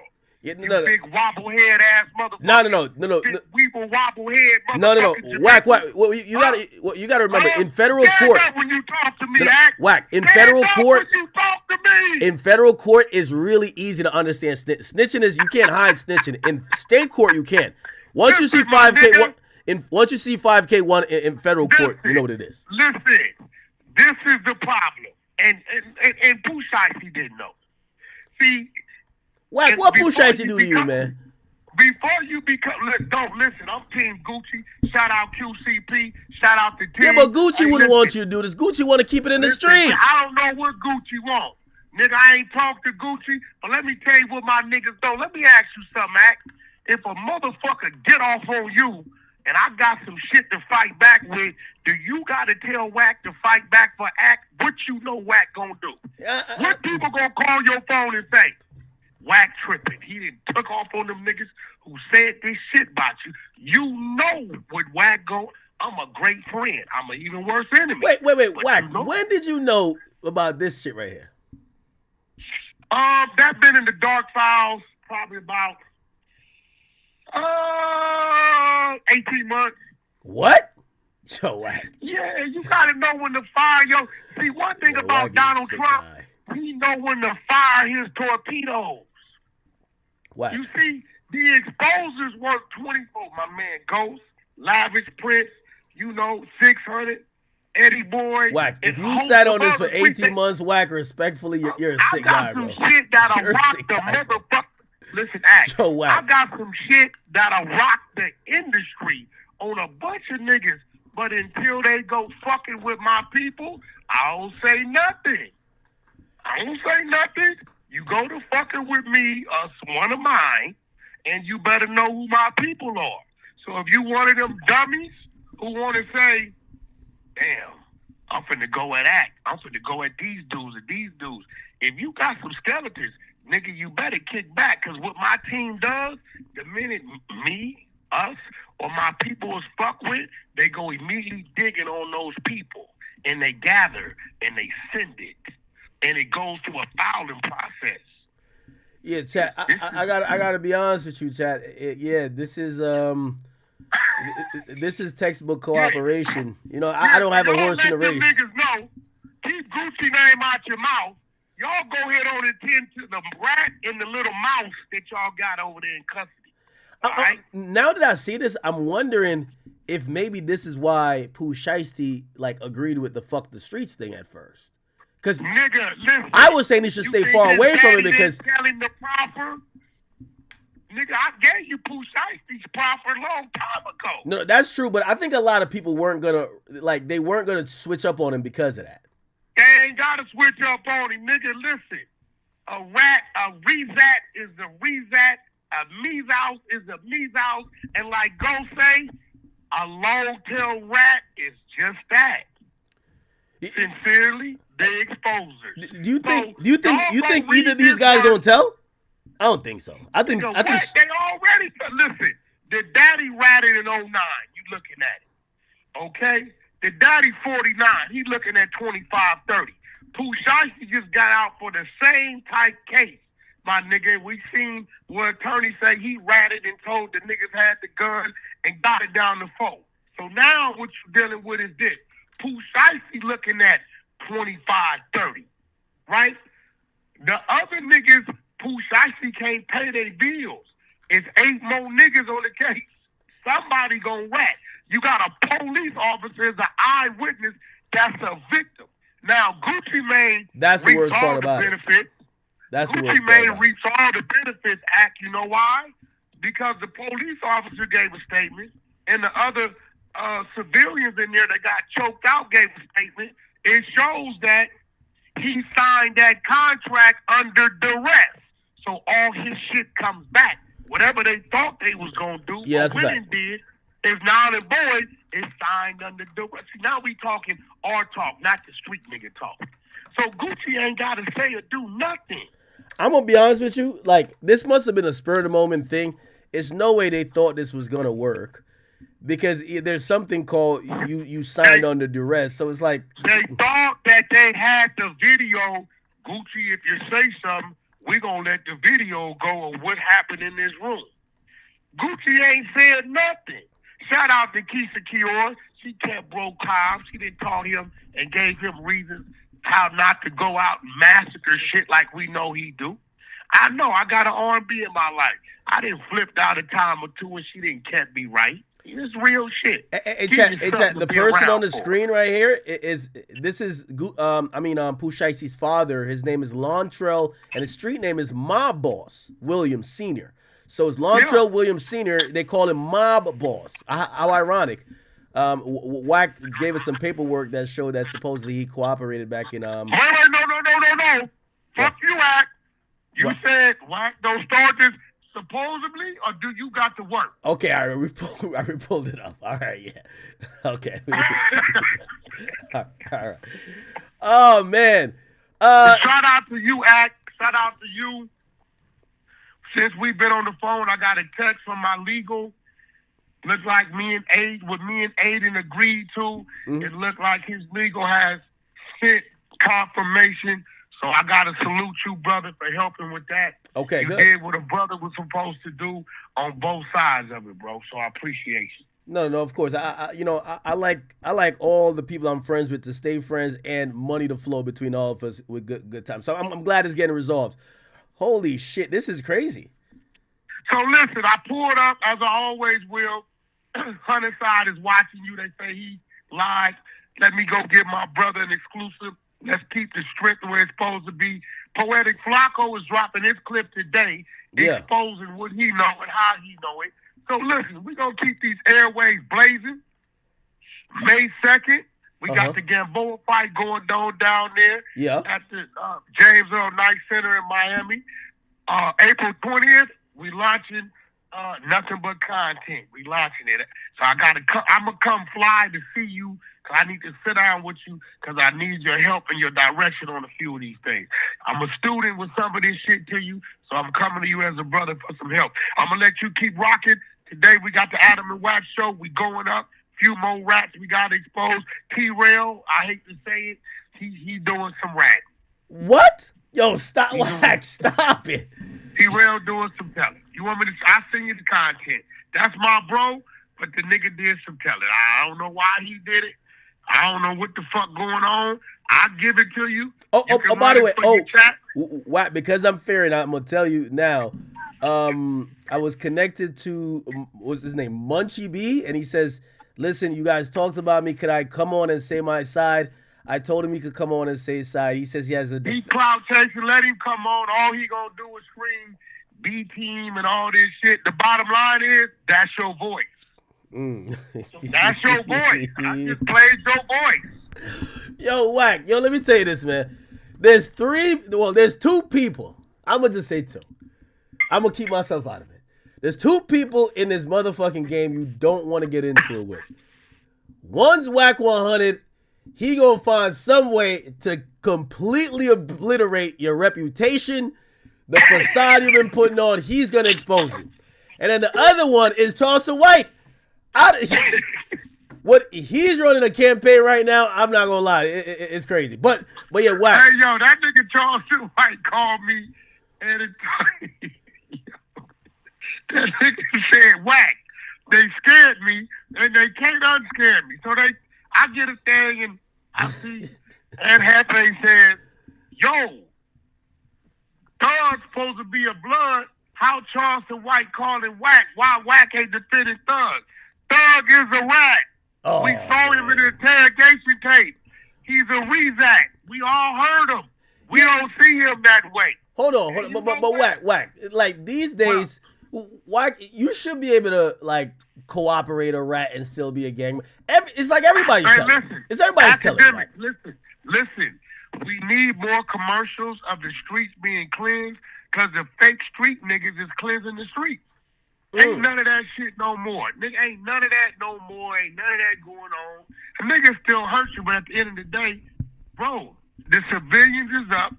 Flacco runs the streets. Flacco runs the streets, bro. Yeah, I heard Flacco got him going crazy on the West Coast. Flacco got niggas losing their mind. Watch when he dropped that shit today. And listen, you know what? Let me get Charleston White on Munchie B. Let me send Charleston this Munchie B content.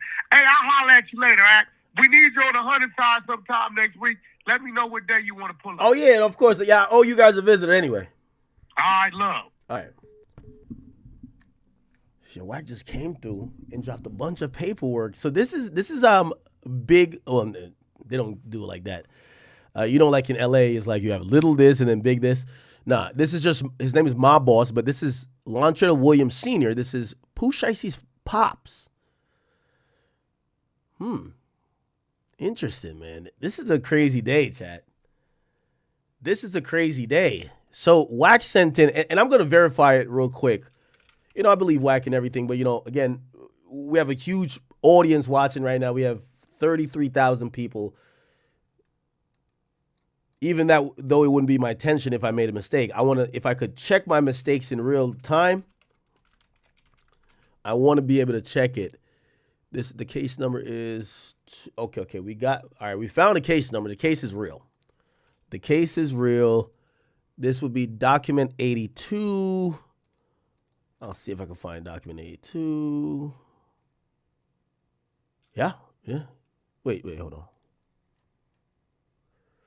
Yeah, document 82. Let me just make sure it's the same paperwork. I'm on the federal site on this computer. Okay. Let me check the signature page. Okay, listen.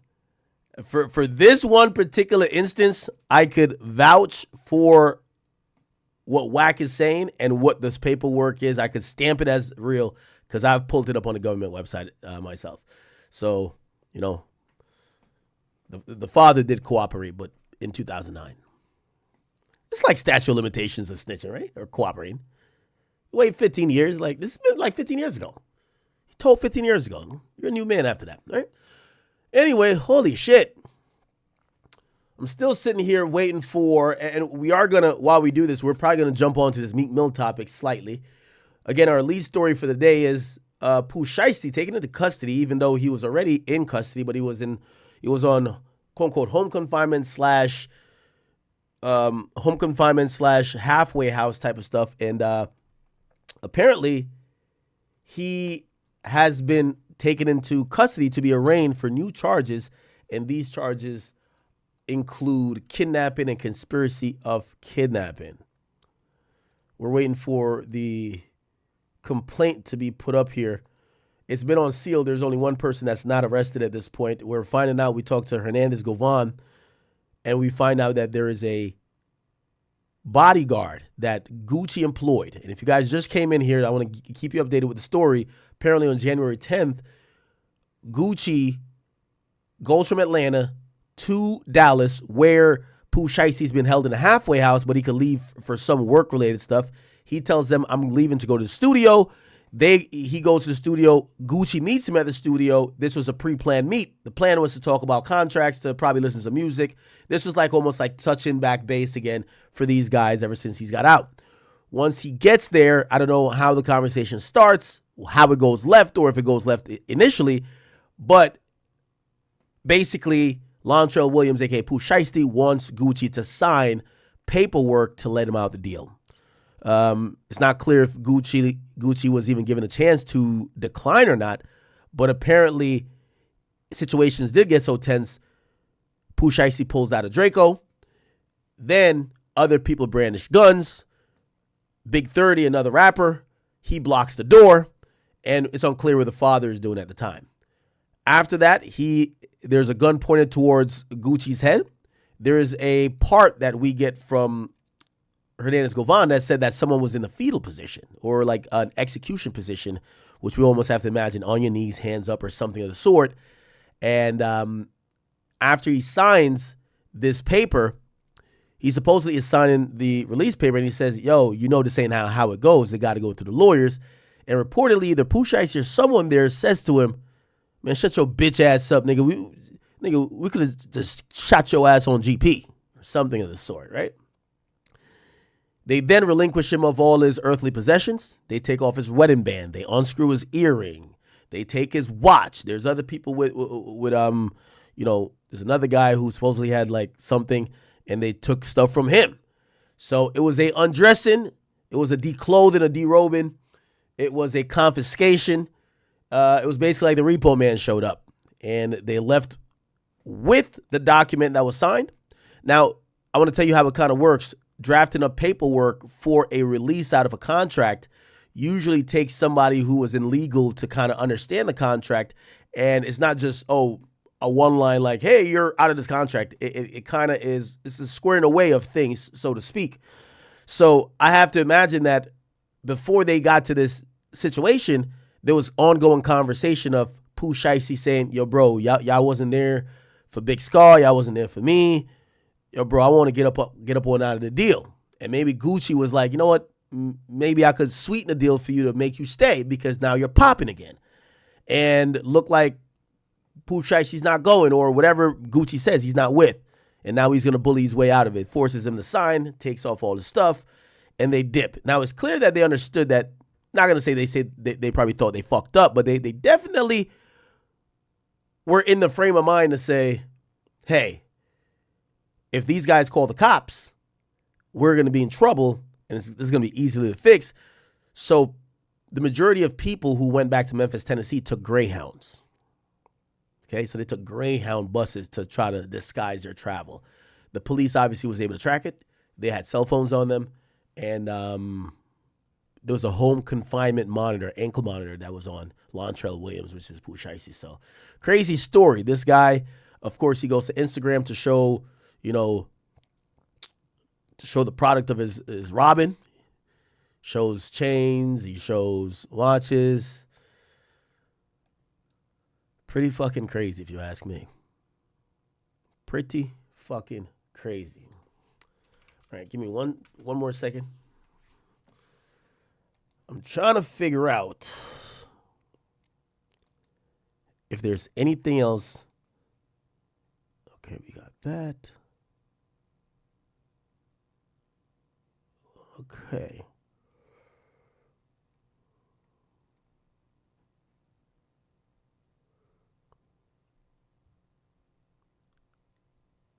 All right.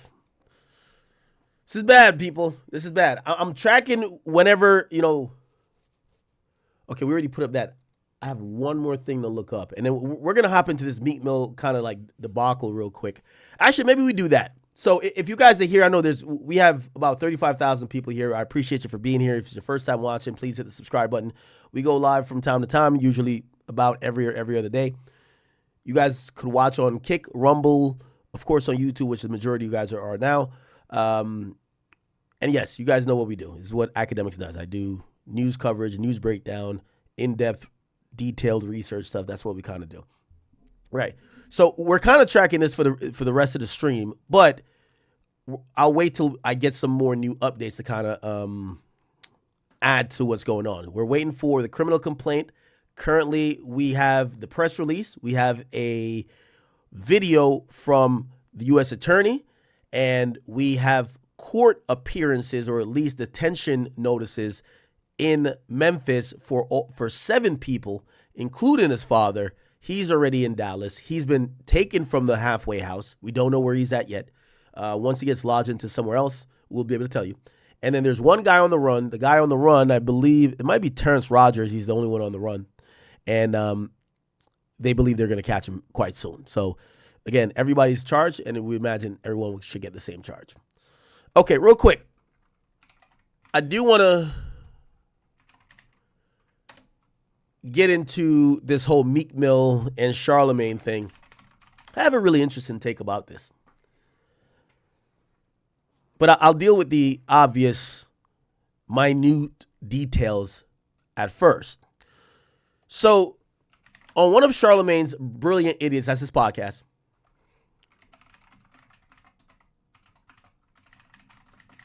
on one of his episodes recently, they were talking about Schultz. We are the they were Brilliant Idiots podcast. Okay, they were talking about the Jay-Z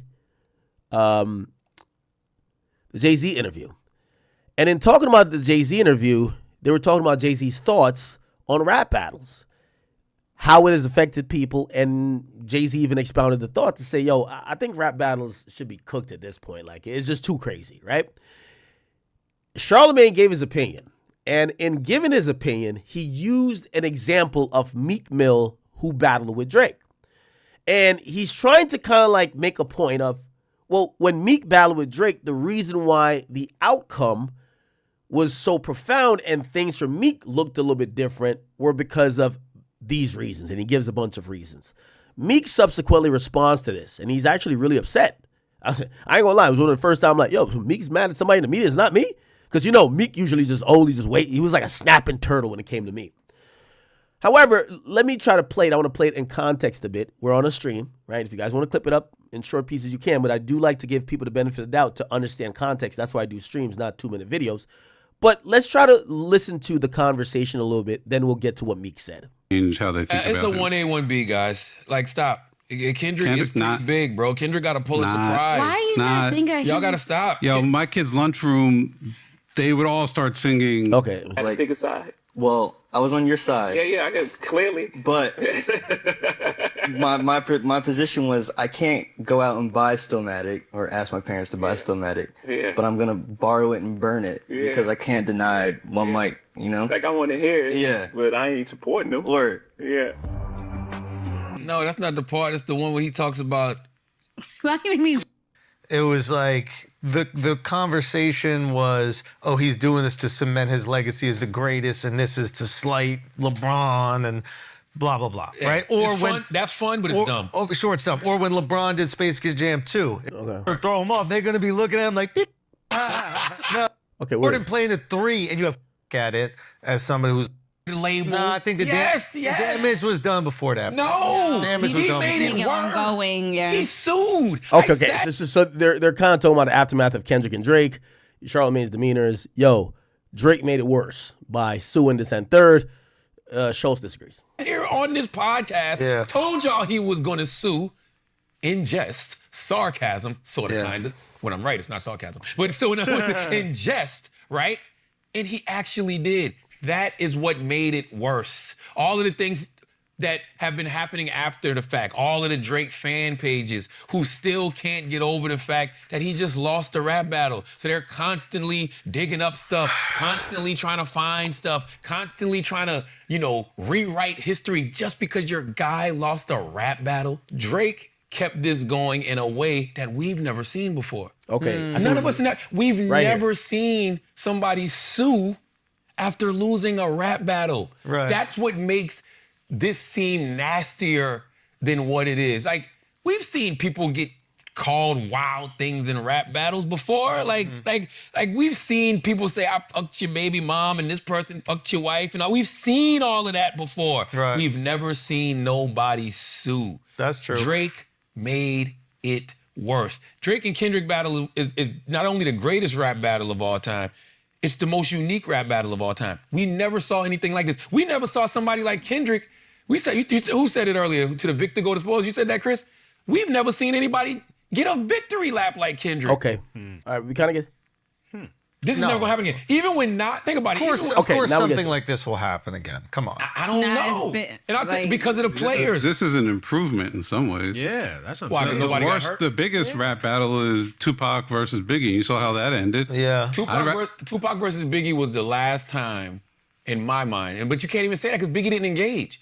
But Biggie didn't engage. He said that wasn't supposed to be. He didn't engage. Who shot you is a subliminal. I don't know. Everybody says Who Shot You was recorded way before. Exactly. I don't know. I don't know. But my point is, Biggie didn't really engage directly. But as far as artist-wise, man, Pac was a way bigger artist than Big, yo. I know it don't seem like that. He was. No, he Pac was a way bigger artist than Big. At He the was in time when Jay-Z and Nas went at each other, Jay was a way bigger artist than Nas, y'all. When Drake went at Meek, Drake was a way bigger artist than Meek. So it was easier for those battles just to keep moving because there's nothing but upside. Nas, you win with Ether, right? Even though I think Take Over's a better song, but Nas, you win with Ether. So it's nothing but upside for you, right? Yeah, Sadly, Pac and Biggie got, the smaller guy always has the upside. Meek never.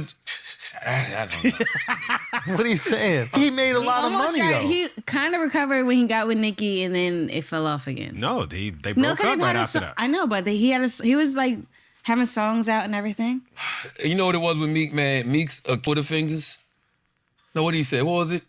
It was Twitter fingers, Yeah, right? Twitter fingers. When he called him Twitter fingers. Guys, we're insane to talk every week. What? We're insane to talk every week. But we're podcasters. Twitter Only Elon makes money. You know what I mean? Like you could do the same talking and tweeting you could do in bars. You could just rap. You could just do it. It's a kind of crazy thing that people are actively still talking. Yeah, man. At that level. Meek should have doubled, tripled down on just rap. Just rap. Like, because he's nice. Like, just flood the streets with music. Let social media talk. Let them be crazy. And you get off Twitter. Just give them music and, keep doing your You created a community work. song also that, like, Philly will play for decades. Oh, my God. Oh, my God. Like, they'll play that literally for decades. Dreams and Nightmares is like PSA level at this point. Yeah, I imagine for Philly. No, for the world. No, of course the world, but also the world also has PSA. Like the way I've seen Dreams and Nightmares in another country. It's the same. No, effect. I'm not trying to knock it. I'm just trying to say like the emotional connection we have for PSA. All right, interesting.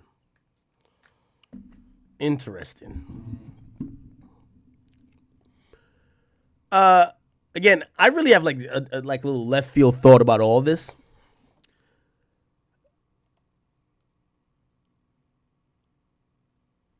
Let me just play what or not play. I gotta read it. Fuck. So Meek Mill actually made a post. Did he delete it? No, he didn't.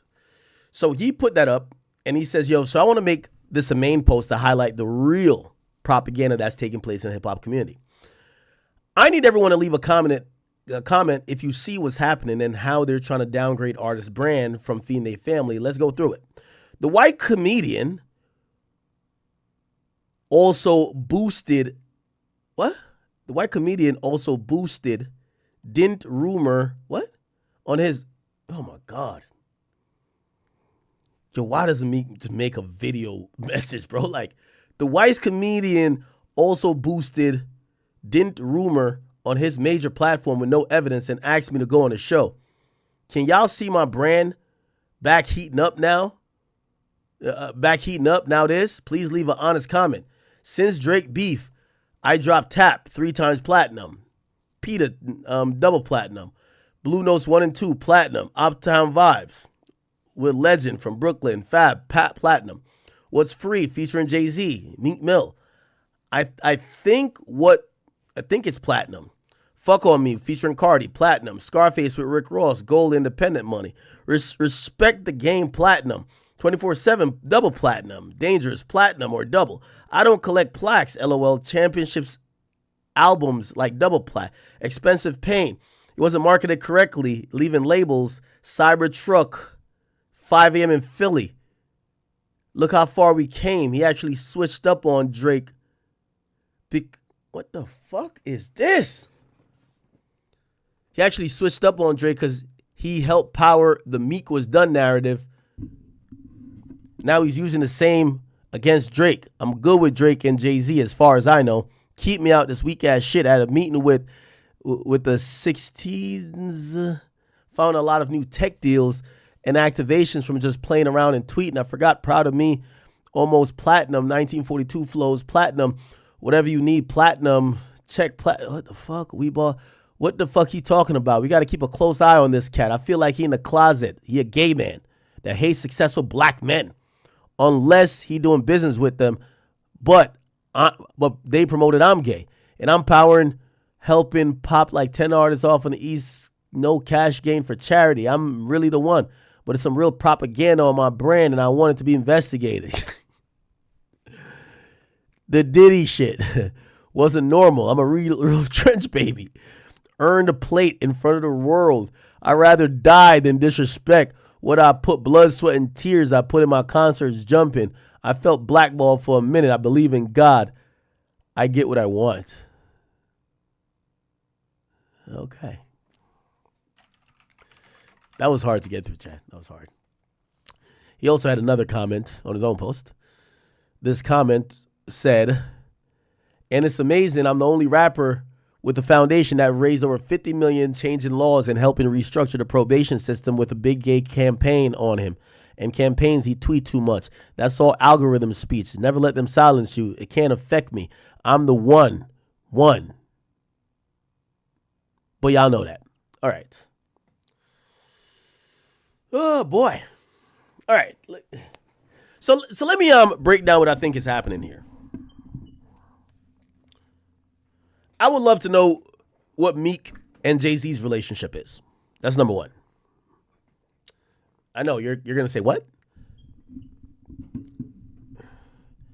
To me, this read like Meek was saying that Charlamagne was a mouthpiece for propaganda. By the way, I've realized, and I don't know if you guys noticed, remember a couple weeks ago we were watching Charlamagne, who was saying, oh, there's right-wing bot pages and whatever, and it's all going to come out in due time, just for Jay-Z to come do an interview, and he's saying the same thing. Sometimes they say two geniuses might have the same opinion, or they basically said the same thing, which ironically, Charlamagne and Jay-Z said the same things just weeks apart. However, when Charlamagne is speaking about, Meek Mill and, what happened to Meek, he blames Meek for not recovering. Yet when he talks about Drake and Kendrick and why the atmosphere is so negative, because Jay also talked about that, he blamed fan pages and bots, essentially. I wonder, we all do know that Meek is the first one who said fan pages and bots, right? Remember I told you, the nigga told me that Drake is paying for L's on his page. Now, granted, what do I think? I think Drake has a really huge fan base. And I'm going to get down and we're going to break down all of why I think things don't look the same for Meek anymore. Ever since we've gotten to this fandom era, and the fandom era started way before people think. I want to say 2007? Beefing isn't like, there was always a victor and a loser. And here's the problem with beef. You isolate your fans. A big Dirk fan don't listen to Youngboy. A big Youngboy fan don't listen to Dirk. There's very few people who are just casuals listen to both.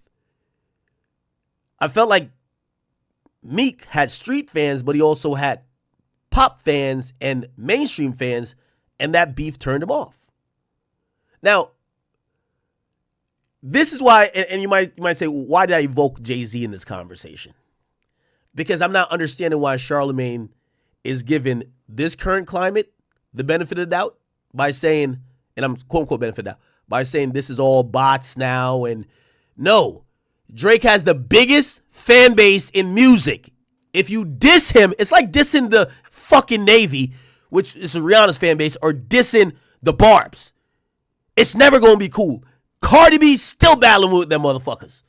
Any artist who goes against Nicki's battling with, that's what happens after you've entered the fandom era. So the idea that he's saying Meek just gave up, Meek was back then saying it. Just that, honestly, niggas who like Drake, stop listening to Meek. Honestly, it was just one of those. Was he rapping? Was he putting out good stuff? Yeah, of course he was. But, sometimes rappers really think it's... I always tell y'all, sometimes rappers, they market the facade more than the skills.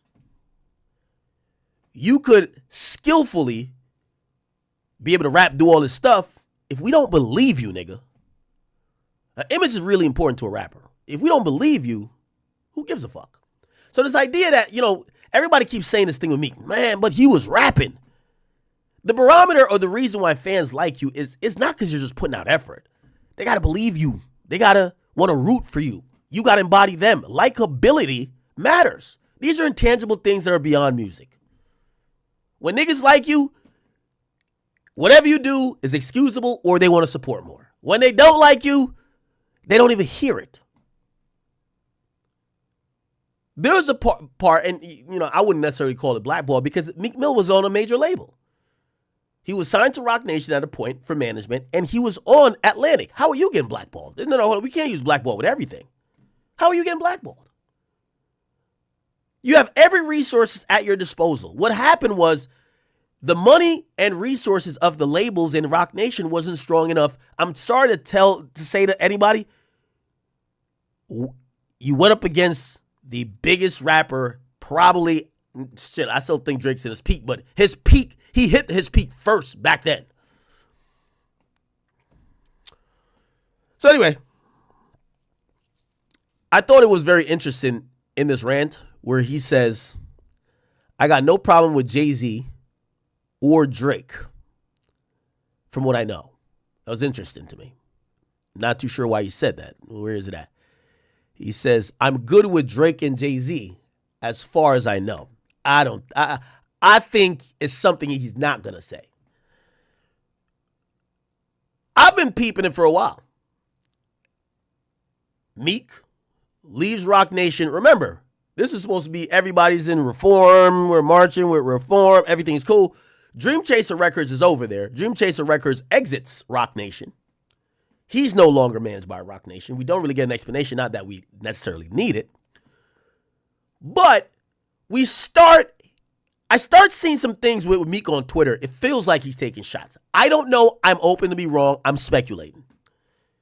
He kept saying he would big up like these other billionaires or like other people he's meeting, and he'd be like, yeah, an OG that will show us shit. And I was like, I think that's what you're supposed to say about Jay. Like, you were supposed to be the guy you was showing shit. What happened?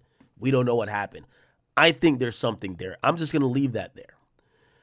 It's no secret that, listen, there's a lot of people feeling that Charlamagne and Jay-Z, they're buddy-buddy. They're buddy-buddy. Jay-Z's going to go get motherfucking, here's another thing, too. Why I think Jay-Z is involved in this. Because Meek then drops a video, and in the caption, he uses a Dame Dash, like, colloquial, a Dame Dash phrase, a phrase that Dame Dash is using in an interview with Charlamagne where he's getting at Jay. Tell me if I'm wrong. If I'm cooking, I'm cooking. If I ain't cooking with no stove, let me know. Fell off. I built my family office. Who's the person that said family office? Last interview this year, Dame Dash went up to the Breakfast Club. Remember the interview before he went to the Breakfast Club? Charlamagne got the Rock Nation hat on. He mentions it a couple of times. Him and Charlamagne start going back and forth, but we get him saying, my family, I don't own anything. My family office does. Meek mentions it here. So Meek was signed to, had his whole label on Rock Nation, silently leaves. And now, from what we're hearing, he's quoting Dame Dash. Okay. I built my family office, built it up of cultural currency, went independent, bought a new crib, put a studio in the jail I was at last. I hired new agents, new team. I've been that nigga. Your favorite rapper will get crushed in a room with Philly rappers, and I'm one of them.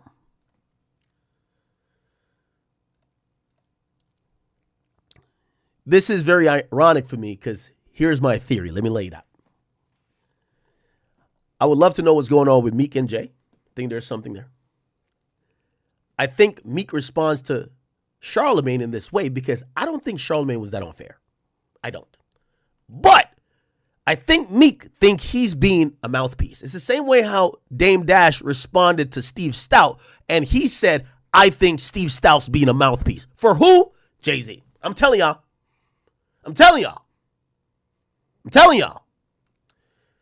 So he posts a main page response with that. Now, I could give Meek slight credit. Meek is the first rapper in hip hop to ever mention bots. Let's be clear. I'm on the phone with his manager at the time, Coon Philly. They said when we go out in the streets, we're loved. When we open our comment section, all we see is L's. Something ain't right. Something is going on to turn people against me. Which is ironic that Charlamagne currently acknowledges that there is propaganda being spread through bots, but the first person who actually said that, he doesn't give that nigga no out. That nigga only fell off because lack of effort, whatever. But this new shit going on, all bots, propaganda, right wing. Interesting. I'm going to leave that in the air. I don't think I need to do much clarification. It's going to get figured out. Watch. Slowly and slowly. Watch. So, let's analyze Meek Mill. Now, me and Meek, we have no issues. I spoke to him at Cardi's concert backstage on FaceTime. We've had a bunch of we've had a bunch of interviews. Okay. We've had a bunch of, not interviews, we've had a bunch of conversations on the phone. Never met in person. And we've never had an official sit down, right? Sometimes it's just kind of like clearing the air because at times it's gotten so tense. It's like, I'm not a street dude, but, I told you the most recent one. I was connected to him through an associate after I went to an event. Hip Hop Police pulled me to the side and said, hey, listen, you should probably let us know when you're coming in and out of town. Based on what we're seeing, there's some beefs. And apparently one of his affiliates didn't get in to the show because they're trying to make sure things doesn't happen. And they hit me up and they say, yo, it's fucking up our money, right? Like Hip Hop Police is on us because they think we're trying to do something to you, right? Whatever. So we talked. Regardless, I always I maintain frame and being able to give my opinion unimpeded. I don't want nobody to tell me what to say, how to feel, what to think. I might have biases at time, but I think those will be pretty much clear, and you should make your opinion for yourself. Like, if you think I'm being biased on a Drake topic, nah, that's because Drake is favorite. Okay, cool. But I'm not here really I don't have vitriol in how I go at rappers unless it gets personal. Like, I ain't gonna lie, the thing with me and Lil Baby is pretty personal. So, when you hear anything from Lil Baby, I'll even tell y'all. It just ain't gonna look pretty. I'm sorry. But whatever. I digress. I want to break Meek's career down. And I had to go through that little disclaimer to tell you that I'm being honest, and this is honestly what it is. So, what Charlamagne doesn't factor in, even though he's not entirely incorrect, is the sequence of things that happened in Meek Mill's career that actually have him currently in his now place. I think Meek did the 3 cardinal sins and did a 4th and a 5th to essentially commit what I would believe, or some may see as career suicide. I'm going to break each of them down. Well, I'll tell you all 5, and then I'll give you the timeline. Here's the cardinal sins if you want to have a career. Remember, I keep telling you, these rappers, they're so egotistical. They think because they have talent or they could rap, they're forever loved. Well, that's not how music goes. People get tired of you. People say you have the same flow. Music moves on. There's a new youth, new foundation. It happens. But these are the 5 things he did. Beef with the biggest rapper in the world. That should be a no-brainer, but that's 1. Number 2, be seen as the villain after being in the relationship with the biggest female rapper. That's 2. If we're talking about fan bases, the Barbs and the Drake fans, you've kind of like eliminated about 65% of hip hop fans. So you've cut half of the people who like you, and the way those fans are for those artists, they're avid and they're rabid. And if they feel like you broke Nicki's heart or did whatever to her or she don't like you for whatever reason, they won't fuck with you.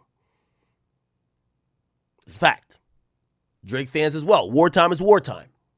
It's mad. Drake fans now that they may used to listen to Kendrick once in a while. They don't fuck with Kendrick right now. It's wartime. It is what it is. Now, this is going to, actually I got 10 things, okay. These things, I'm not going to say it is in order, but I do want to just be honest. Number 3, beef with one of the most successful and the loudest voices in media. I tell every artist, don't beef with the media. If you hate him, ignore him. Any public beef with media will always shape how you look. Never do it. They'll still do it, even though I tell them, fine. 4. X.com/Twitter. Really, I should put this in a PR category. In every moment, to expose his own personality, his own, self, he's done it. He's taken control of used to be 140 characters and completely destroyed his reputation. From calling out Drake to saying certain stuff, speaking on things that didn't matter, overexposing himself. It's been absolutely atrocious to watch. And I know he keeps thinking it's about silencing. But I'll share a conversation. I try not to share a lot of my private conversations with these guys. But, 21 Savage is my friend.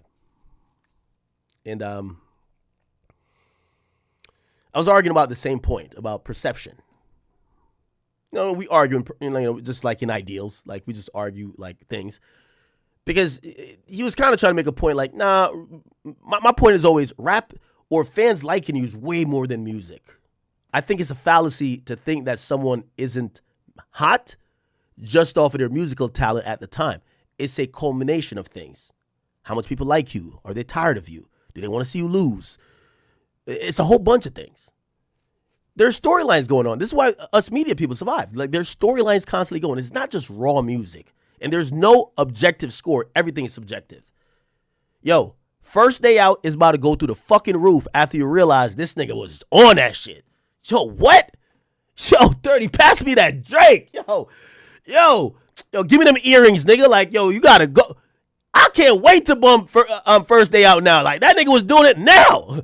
It's not like he was, when I heard him say, man, I ain't shot nobody in 4 years. I ain't said a hit in 3. I'm like, oh yes. Now, shit, I'm imagining that nigga saying I ain't rob a nigga in 2 months. Why do I say that? The point is, it all matters how you perceive an artist and perceive music, other things that surround it. The moment you figure out a rapper is a cooperant or they're a fraud, if they make music that say the opposite, you fall back. Okay. So, Twitter, I believe, killed this perception. All right? There's a few other small things. I won't necessarily go about and claim that, for example, he beefed with the game. I don't think that did all of what it did. But there's a few things that I feel like Meek it was his career suicide. Of course, even, I'm still going to count as PR, the bunny hopping, all that type of stuff. That was the tail end, but we're going to go through his career. And I want to accurately pinpoint where Meek was at every moment. Okay? Now, of course, if I was to say this to Meek, and me being very fair, I would like to say if we're summing up Meek Mill's career, let me say this, and I proudly say it. Everybody keeps saying, like, I got this big come up from the war in Chirac. No. The biggest jump in my career came from me being the only media source for Meek and Drake. I was trying to find everything every day about Meek and Drake. It got me to 1 million followers. It got me out of there. That's always been the biggest jump. Maybe the most notable for y'all now is War in Chirac, but covering Meek and Drake. Let me go through his career. I'm going to use Wikipedia a slight bit. So Meek Mill, and all I just need prompts for his music. Meek Mill came on the scene. He dropped Dreams and Nightmares. Meek Mill was really in a really amazing, almost a golden age. I think people would almost think this was the golden age, the last golden age.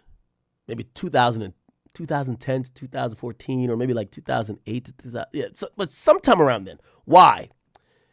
This is at the time where you had a lot of mixtape companies. You had the live mixtapes. You had Spinrilla, My Mixtapes, Dat Piff.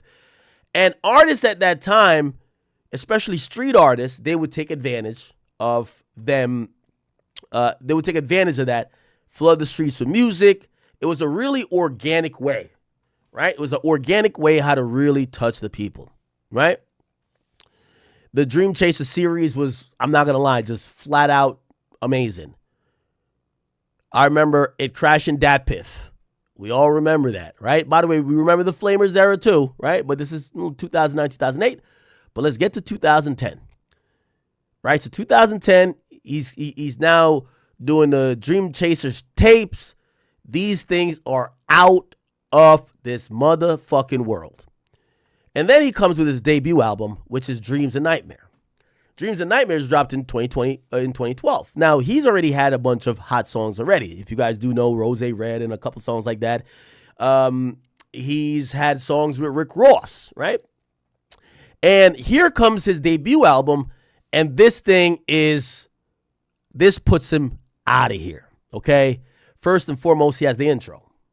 This is the intro right here, Dreams and Nightmare. And it's one of his biggest songs, if not his biggest, but it sets the palette for Meek is not just a regular street rapper. He is the only next generation East Coast street nigga rapper, which historically the East Coast has always had a bunch of street rappers that have done well. Meek was now number one, not even close. He was the number one street rapper. This goes, it does good. Everybody, people are rocking with him. He gets on songs like Burn with Big Sean. It's, if you were, now I'm sounding old. If you were outside, 2012, every cookout, man, they were running through these songs. He even had a song with Drake at the time. Amen. He was the perfect mix between straight to the streets. Songs like Dreams and Nightmare was songs about feeling moments of despair but still making it out, a triumphant comeback. Those songs were working. He showcased everything he needed to do on this album. This is a classic album if you ask me too. Amen with Drake showed he could really appeal to the more mainstream and pop side where people might not be on that shouting stuff, but they could fuck with him. You had Tony's Story, which was also showing that he had levels and depth to his album making capability. And then, of course, when you just needed some shit to just really turn up to, he had songs like Burn, right? Everything is good in Meek Mill life at this time. Now, what ends up happening, and I got to go beyond. Give me 1 second. I got to go before. Okay. Oh, never mind. It's after that one. My bad. Okay. So then he drops Dreams Worth More Than Money. This is dropped in 2015. And when this album drops right here, this was pretty much the epitome of the story that every hood nigga wanted. Meek at this time had gotten a relationship with Nicki Minaj. Meek was the nappy braid nigga who it was documented that he was on street corners just rapping. He was that pure. He was just out there rapping. And he makes it that he's dating this pop star, so to speak, even though she's a rapper. He's with the girl everybody wanted. He's a lyricist everybody respected, and he's a street niggas that everybody feared. That was the perception, and we have to keep it there. He drops a song with Rico, right? He drops a song Rico. And by the way, I think the only thing to mention before, I think he had gotten arrested a couple of times. But I don't think that was, when was his long arrest? It was a long arrest. Oh, okay. What is this? Oh, yes. All right. Never mind. Okay. So in 2013, a judge who later got I think she got charged herself, Judge Janice Brinkley. I'll show you her face. Judge Janice Brinkley. This was Meek Mill's judge. She supposedly had some relations with some other people. I don't want to get too much into the story, but the story goes she didn't like nothing about Meek Mill. Nothing. It got to the point that much later on, the feds were going to investigate her, and they asked Meek to wear a wire at a hearing, or I think it was the in-chambers hearing, that they could see some of the corruption with her. He declined. But this judge at the time threw him in jail for violating his probation. He was on probation for gun and drug charges that he caught in 2008. Okay. He went to jail. He got out. He went to jail. Got out. But he gets with Nicki. He drops the music. And I also want to kind of track how his career is going. It's important we track how his career is going during this time. So during his career, remember, album sales is big. First week sales for this project, his debut. Let's see what he does. He does 165,000 units. He gets locked up. He gets released. He gets with Nicki. He drops an album, notably with another Drake feature called Rico. This is where it goes bad. But he also has a song with his boo, Nicki Minaj, and on All Eyes on Me. Okay? That's the one, right? It says, she was the baddest. She was, right? Cool. Now, what ends up happening is that summer, it was June or something. I used to remember the date. Him and Drake kick off. Now, I want to show you Meek Mill's demeanor over time.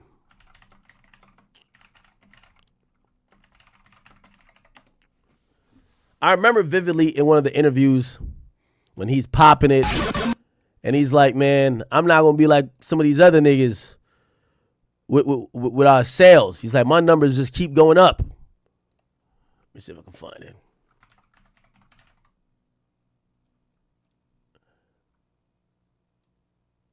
Let's see. Let's see, is it this? All right. So Meek is on top of the world.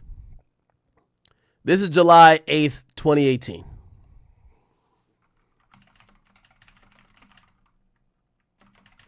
And these infamous tweets come out. This gotta haunt Meek. I ain't gonna lie to you. Meek is feeling himself so much that from this got published, this interview, July 8th. He sells 200,000. And he comes out the next week and he basically torpedoed all that. Because everybody was loving Meek. People were rooting for him, hoping he got off his probation stuff. Remember, Drake wore a Drake Meek Free Meek Mill shirt. He wore it twice. That was during the battle. But he wore it, this was before the battle. People were supporting Meek. And essentially,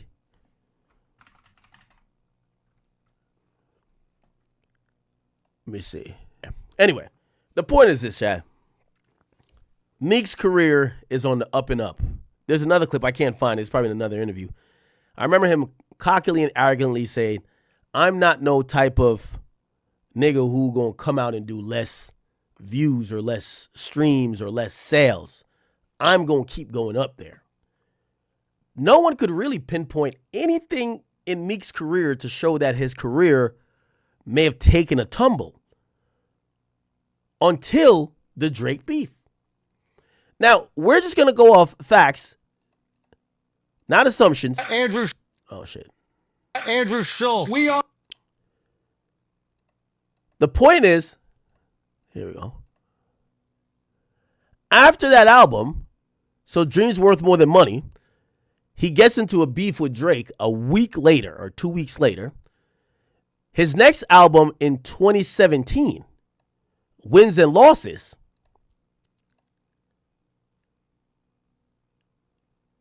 he sells 102,000 copies. It was almost less than half of what he did last time.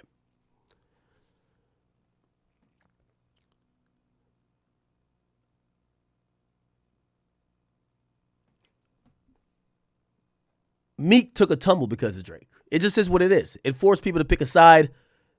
Drake fans wasn't liking him. The idea of us saying that, oh, Meek could... I hate when people talk about Meek Mill. They always use this one thing. You know he could rap. Okay, that's a given. It's like saying, you know water's wet. Like, all right, we're not talking about that, right? The moment you get past, not because you could put words together good means you're going to sell a billion record. That's when you have the real conversation about Meek. Why did his sales go down? Now, he blames it on marketing.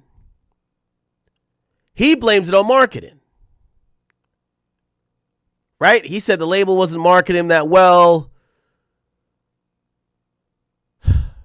I mean, I look at the album. You got the verse from Young Thug, Future, Rick Ross, Yo Gotti, Quavo. He pretty much has everything except Drake. So this is where I disagree with Charlamagne on. I don't believe Meek ever stopped putting out music. That's never been a thing. Meek didn't stop putting out music. By the way, he dropped a bunch of little EPs. I love those. He used to drop a little 4 for 4 joints. Them shits was hot. And no, we're not talking about food. This first 4 for 4 right here, Pray For Him, I'm the Plug, gave him hope. He dropped a bunch of freestyles like he was going bananas. Yo, he was going bananas. Warpaint was his response to this. Meek was going crazy with music if you listened. So I'm kind of affirming what Charlamagne said to say, one thing I think Meek doesn't understand is that his career has been about likability. And naturally, I don't think Meek is a likable person. At his height, he's arrogant. At his lowest, he's whiny. People look at him as he's stupid. Now, I'm not making any assertions there. I'm just telling you what the perception is.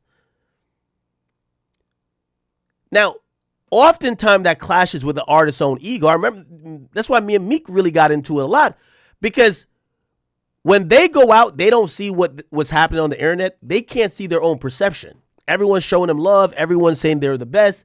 They're not really cognizant of the conversation that's outside their realm.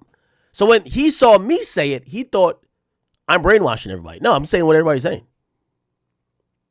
Wale did that too. Shout out to Wale, but he still did that too. When he came to Everyday Struggling, I said, yo, some people think you're corny. And he was just like, man, nigga, like, you can't tell me I'm corny. And I'm like, he's personalizing it. And he's also thinking that's not an actual conversation. Because of, and you know, not to defend against his bot conversation, when Meek's manager told me, yo, man, I know Drake paying for bots. Ain't no way niggas would put a bunch of L's in a real street nigga comment section. And I'm like, bro, the people who follow rap are not real street niggas, bro. I was trying to tell them, they didn't want to hear it. They're like, yo, when we go to the trenches, man, niggas don't play like that with us. I'm like, okay. So, we're going to get to Charlamagne's point. The beef is happening. His sales get cut in half. Beef is happening. His sales get cut in half. Now, and this is why you have to break down the timeline, he does come back with another album, and it seems like this is a bounce back. In a year after that, he drops Championships, and Championships goes bananas. Championship sells 229,000. It was a stamping of maybe Kendrick, I'm sorry, Freudian slip. Maybe Meek Mill is back. Meek Mill, whatever we thought he lost in the battle, is back because he sold 200 before the battle. He now sold 200 after the battle. Now, that's the part Charlamagne left out. Charlamagne didn't acknowledge that after the battle, he did put out some shit that was commercially successful. But this is the point where if you peel back the layers and you look at the deeper root problem of what's going on, it's really disturbing, actually. So he sells 229,000. But remember, this is now the first project that him and Drake is cool. Drake is back on his album. Drake is featured on a song called Going Bad. Him and Drake, who were beefing at the time when he drops Wins and Losses, he squashed the beef with Drake. Or Drake squashed it with him, whatever. Mutually, they squashed it. And now, Drake is back on the album. Now, it's important that I use this to kind of showcase how this album looks. Display capture, here we go.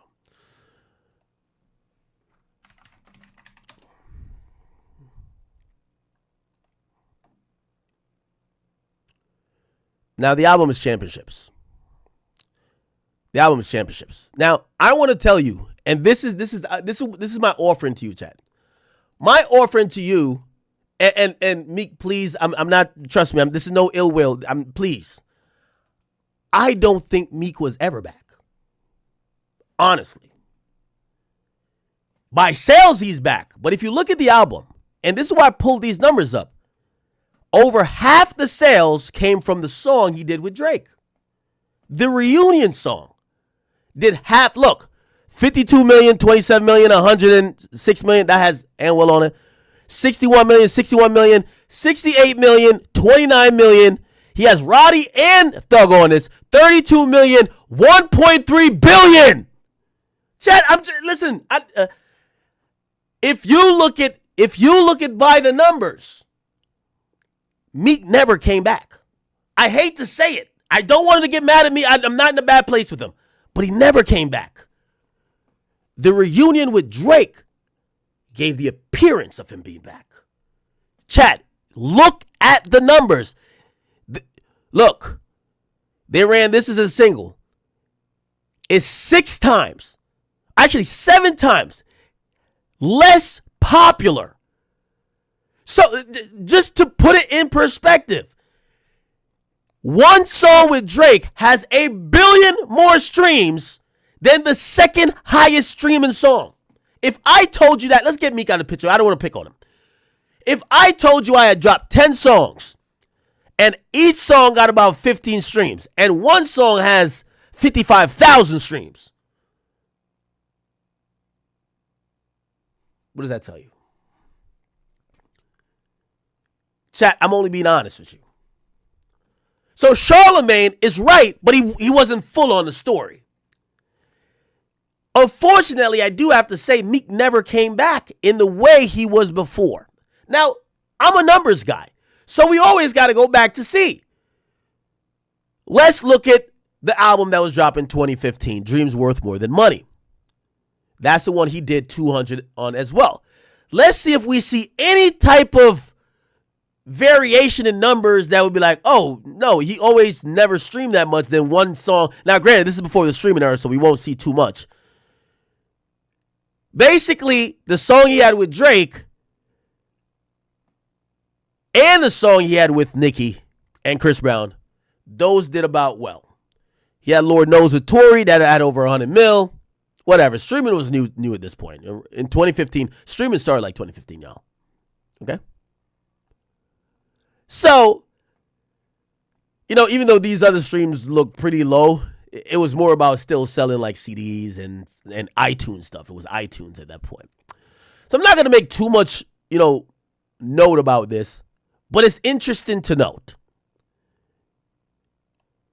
Meek has one song in his catalog that has 1 billion streams. Matter of fact, if we look in the top 5, let me close it up. If we add the intro, All Eyes on You, Blue Notes, and whatever this is, they still have less streams than that one mega song Drake did with Meek. I'm only being honest. I'm going by the numbers. I can't be biased. I'm looking at numbers.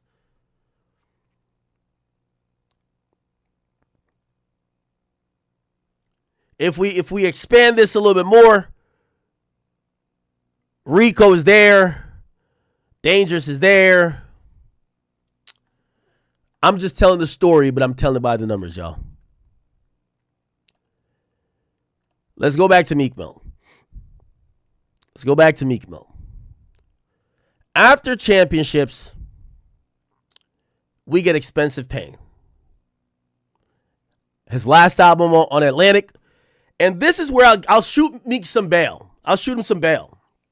Because this isn't emotional. This is just straight by the book. Meek and Atlantic were headed for inevitable breakup at this point. Atlantic,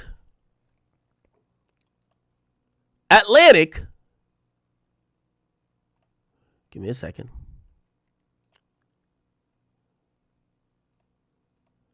Wait, I cannot find, sorry. Let me just find this right here. Give me 1 second. Right here. Expensive Pain. Yes, Expensive Pain. This was the last project he dropped on Atlantic. Now, I want to give you a little bit of a tidbit. That's why I say I'm a devious nigga to be beefing with. You know, I talk with all these labels. I knew what Atlantic was going through, and I knew that it's no way they were going to push this Meek album all the way. And this is what I'm saying about being shrewd. A lot of, like, around this time, he's beefing with Game. That happens like 2019 or whatever, 2020. Then me and him start kicking off. The whole time, you know what I know? Be patient, young man. His label don't want to spend no more. Meek was at the end of his contract. Atlantic was in a shed the fat mode. These are the things I agree with him. Atlantic, Meek even said one thing to me, even when we did our first piece up conversation. I was like, oh, I know. When he said, man, because you shared the first week numbers, man, they want to send $1 million. They want to spend $1 million, something like that, on more promotion. The label, they were starting to get cheap with Meek. They're trying to. So in Meek's defense, some of these things that he keeps saying, it's not propaganda, it's business. Atlantic pulled the plug after they realized, yo, we can't fight these narratives. We're not gonna keep dumping money into a black hole to fight narratives. Like right now, I can tell you, Lil Baby's label, they're spending money to fight narratives. Trust. Subsequently, this got into a place where Meek Mill didn't renegotiate a new contract. Meek Mill goes independent. Okay? But if you ask me, and let me open up let me open up this right here. Chat, by the way, I'll give y'all a tidbit. Anytime you're beefing with a label, you're beefing with an artist, make sure you know what's going on in his label first. You can't beef with me when I know what's in your wallet, nigga. Trust me, because you can't bluff like, nah, I'll take it there. No, you won't. You got $5 left. Stop it. Come on. Anyway. Now, this is the album, Expensive Pain. And this is why I just want to say to Meek overall, right?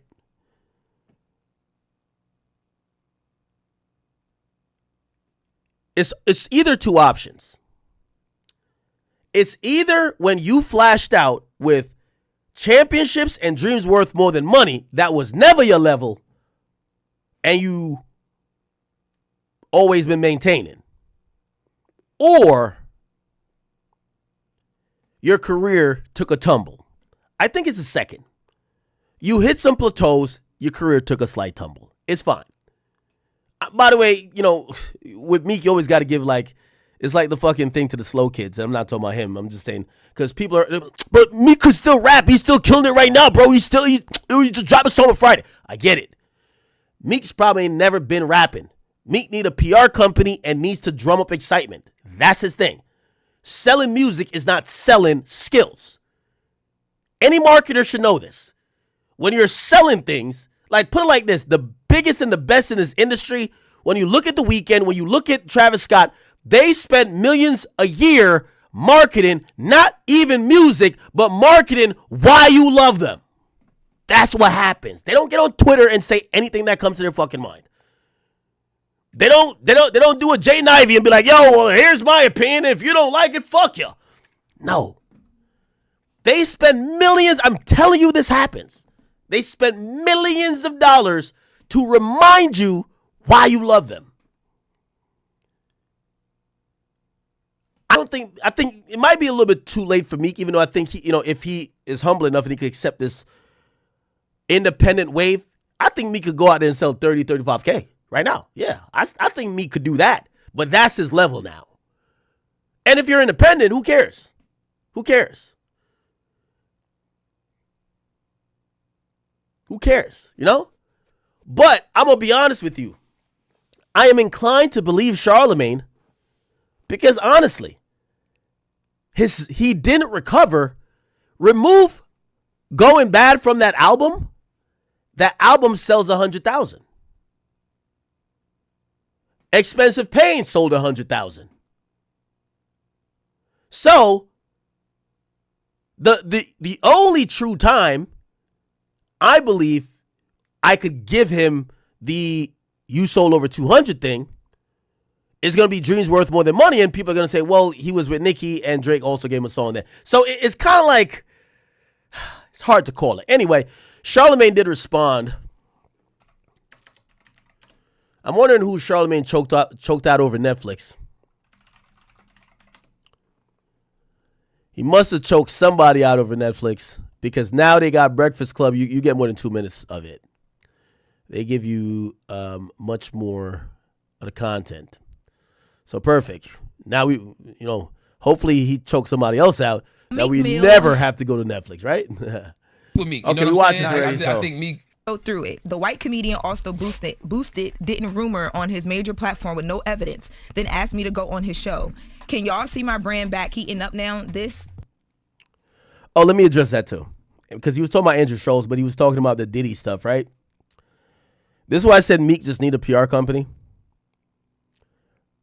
I remember Meek getting into a beef with me because he said that I made up the lie about him and Diddy.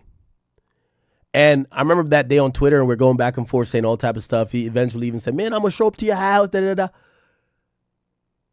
Everybody and their mama, millions of people watching this back and forth, everybody kept saying one thing. Bro, why don't you just answer the question or just deny it? He did everything, which I'm pretty sure he was so mad, he didn't even think. Or he probably like, man, I don't even got to answer this. Bro, all you got to say, yo, that's not true. That's fake. He did everything but answer the question, and that's where I think a PR comes in. Please leave an honest comment. Since Drake beef, I dropped Tap. That's 3 times platinum. PETA, double plat. Also, I'm now that she's reading, I get to fact check. Tap is Nav's song. So Nav, it's like Drake saying he dropped Going Bad. Like, yeah, he's a feature, but that's Nav's song. Right? Even though you contribute to it crazy, you're not giving the credit for it necessarily, like in people's minds. Platinum, Blue Note 1 and 2 times platinum, Uptown Vibes with Legend from Brooklyn, Fad, platinum. Some of these songs I'm not even familiar with. Meek Mill. See, that's another thing. And I think Meek didn't realize he low-key was kind of making our own point for us when he was pointing this out. He says, yo, ever since the beef, I have a bunch of features that are successful, which people would probably say, nah, nigga, that's because it's Roddy Ricch. Roddy Ricch was, I think this is the album he got the box on, right? Like he has a song called The Fucking Box, right? So people might be looking at him like, bro, you're not the reason those records did that. What's Free featuring Jay-Z, Meek Mill. I think that it's platinum. F on Me featuring Cardi. What's Free? Okay, I'm not too sure. Okay, that's his song though. Okay. That right there, that ad hominem attack, I believe, was signed to me that he got something with Charlamagne, but I really think Jay-Z's in the mix. Where I will disagree with Meek, You got to stop either being a conspiracy theory or stop saying everything the first time it comes to your brain. I'm glad you're on LinkedIn, but when you tweet out like you found fire, the rest of humanity look at you and be like, is this a nigga we've been listening to for all this time? There's certain things. People like Meek, he might not understand an image because he might be like, nah, I'm being real. Nah, I'm being real. Like, I think he lives in a world of real. Interesting.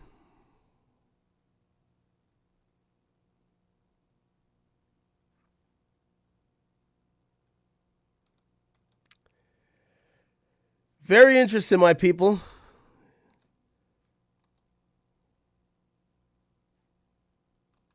Hold on, give me a second. Okay, could you fucking give me 1 second?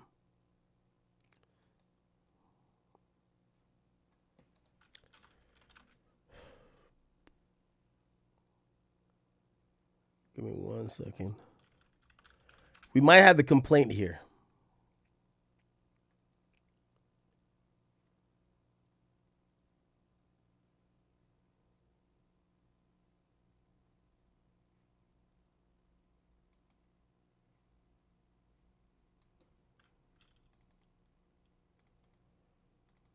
Oh boy. We got it, y'all. We got it. We got the criminal complaint. We're gonna read through this junk. Basically, my last takeaway with this is that I think Charlamagne just, forgot the history. Meek making that whole thing a thing.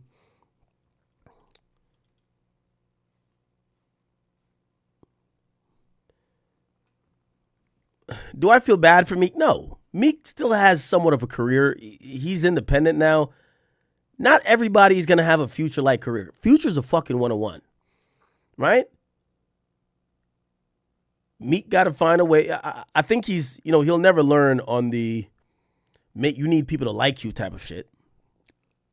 But I think his rapping ability don't need to make him learn. So he'll keep doing what he does and whatever, but I don't really have anything against him.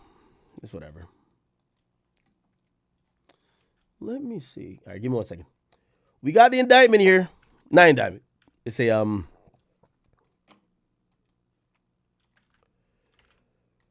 This is the criminal complaint against Pooh Shiesty.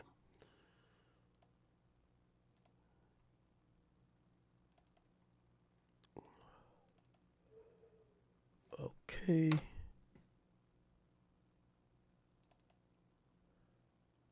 All right.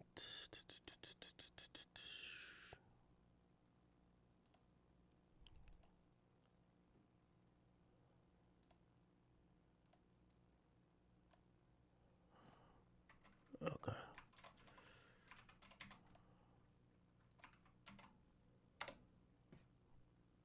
All right then. All right, here we go. So this is the indictment against Lontrell Williams, a.k.a. Pooh Shiesty. We're going to kind of quickly go through this. Hope you guys are doing well. Still got about 25,000 people in here. The offenses that they are charged with, all 8 individuals, or 9 individuals actually, is kidnapping and conspiracy to commit kidnapping. I'm wondering why robbery's not here, and actually we don't even see weapons charges here yet. We'll see though. So we get to find out that this is the FBI agent, and it's a woman, Brittany Garcia. She is the complainant. Okay. All right. This is the magistrate judge that signed off on it. Renee Harris Tolliver. Oh, Tolliver is a real last name? Oh, I didn't know.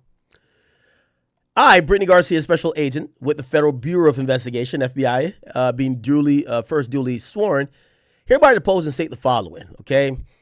I've been hired since September 2022, and I've received formal training. I've worked alongside blah, blah, blah, blah, da, da, da. This affidavit is based on my personal knowledge as well as information provided to me by other law enforcement officers and as well as individuals who have participated in this investigation.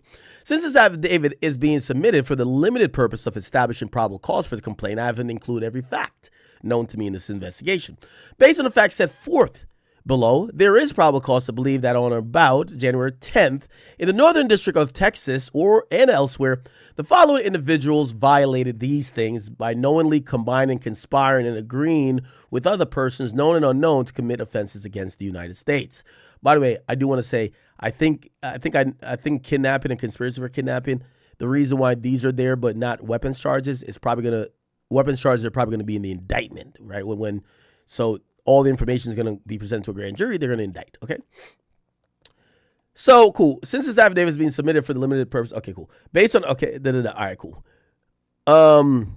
Knowingly combining conspiring and agreeing with other persons unknown to commit offenses against the United States, unlawfully seizing, confining, inveigling, decoying, I like this word, inveigling, kidnapping, abducting, and carrying away for ransom or reward any person. They give the date of birth for all these people. These are the target subjects. And here. So on January 10th, approximately 4:50 p.m., victims who will be referred to throughout this affidavit by their initials or collectively as the victims, RD, MM, and BP. Now, RD, we could quickly say, if you guys don't know, is Roderick Davis, which is the name of Gucci Mane real name. His real name is Roderick Delantic Davis. So RD is going to refer to Roderick Davis. BP, as remember, looked like Hernandez Govan was right. BP seemingly is Gucci's man, and MM we're going to assume is a cameraman. Okay? Now, supposedly, there's a fourth person, which is the bodyguard. But that person, see, no, they're right. At approximately 1 p.m., the victims flew into Dallas alongside RD's, so Gucci's head of security, who's going to be referred to as CW, which is hold on, what the fuck? Am I tripping?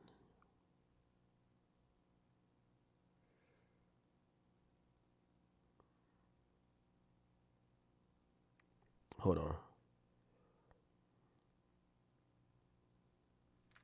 All right. Okay. The victims, at 1 p.m., the victims flew into Dallas alongside the security. So this is the undercover cop, supposedly. The head of security is going to be called CW. So they're actually not listed as a, well, or maybe, what is CW? Is it confidential witness or, we'll figure it out. And another security officer known as TD. So there was, Gucci had 4 people with him. Cameraman, his man, what's the names? BP, cameraman MM, his man's BP, and 2 security guards. The security guard who's undercover cop is known as CW. All right, for a scheduled business meeting between RD and the suspect, Williams Jr. He's a hip-hop artist known as Pooh Shiesty and has been signed to the recording contract for Roderick Davis's music label 1017 since approximately 2021.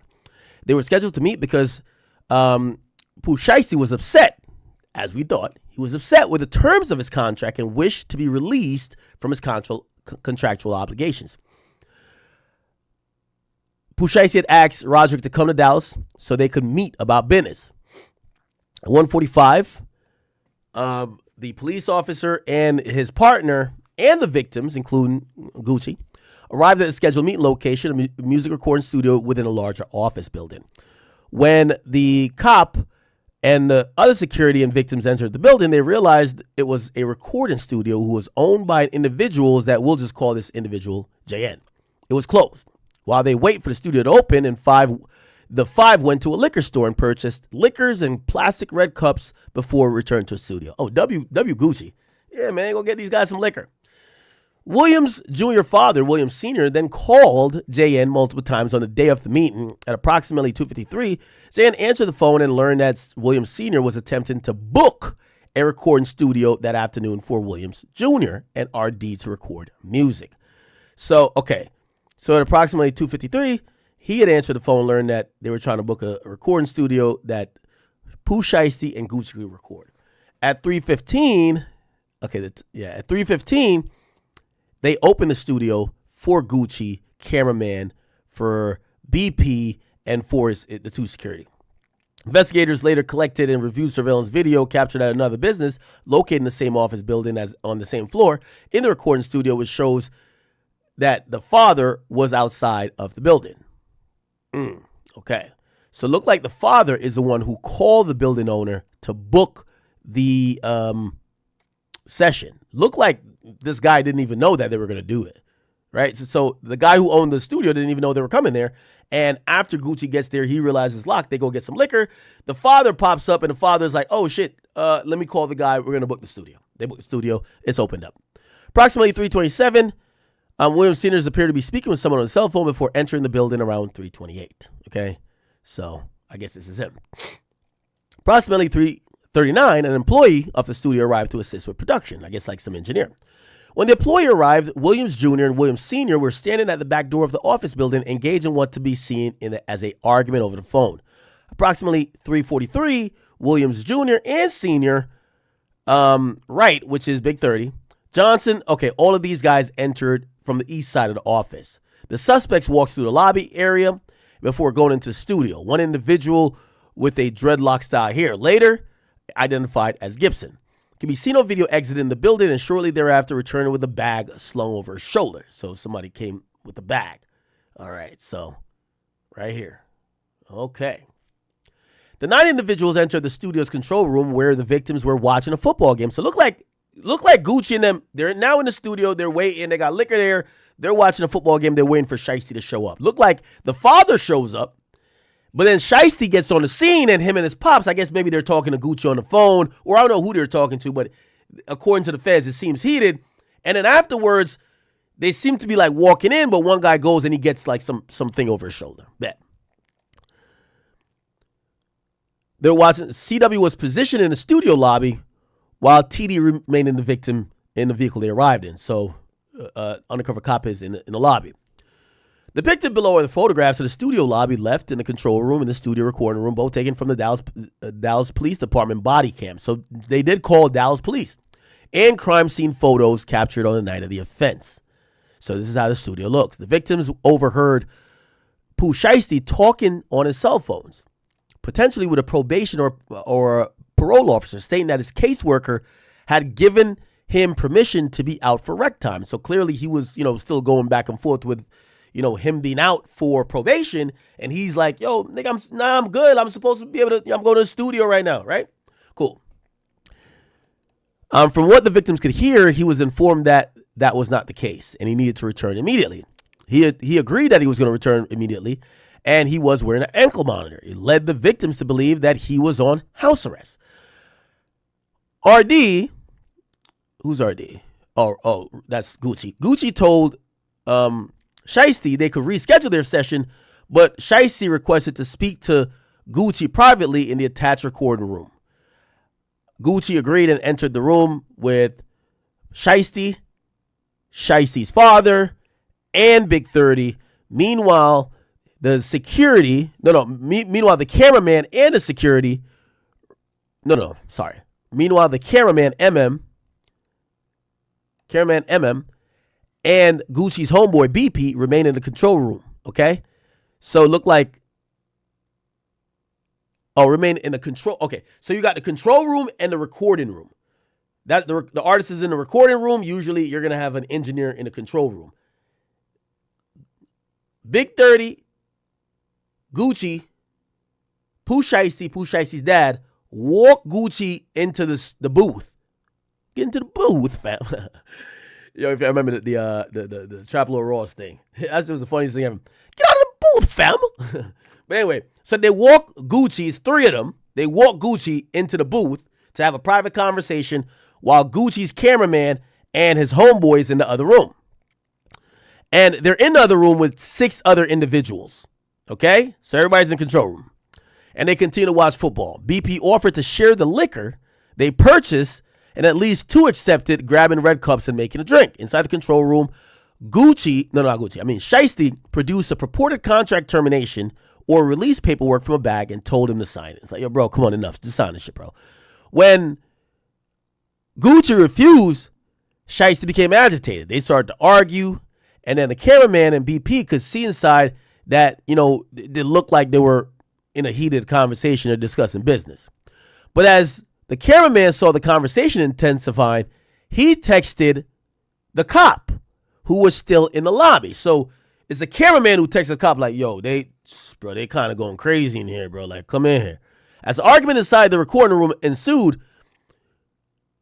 Shiesty instructed right.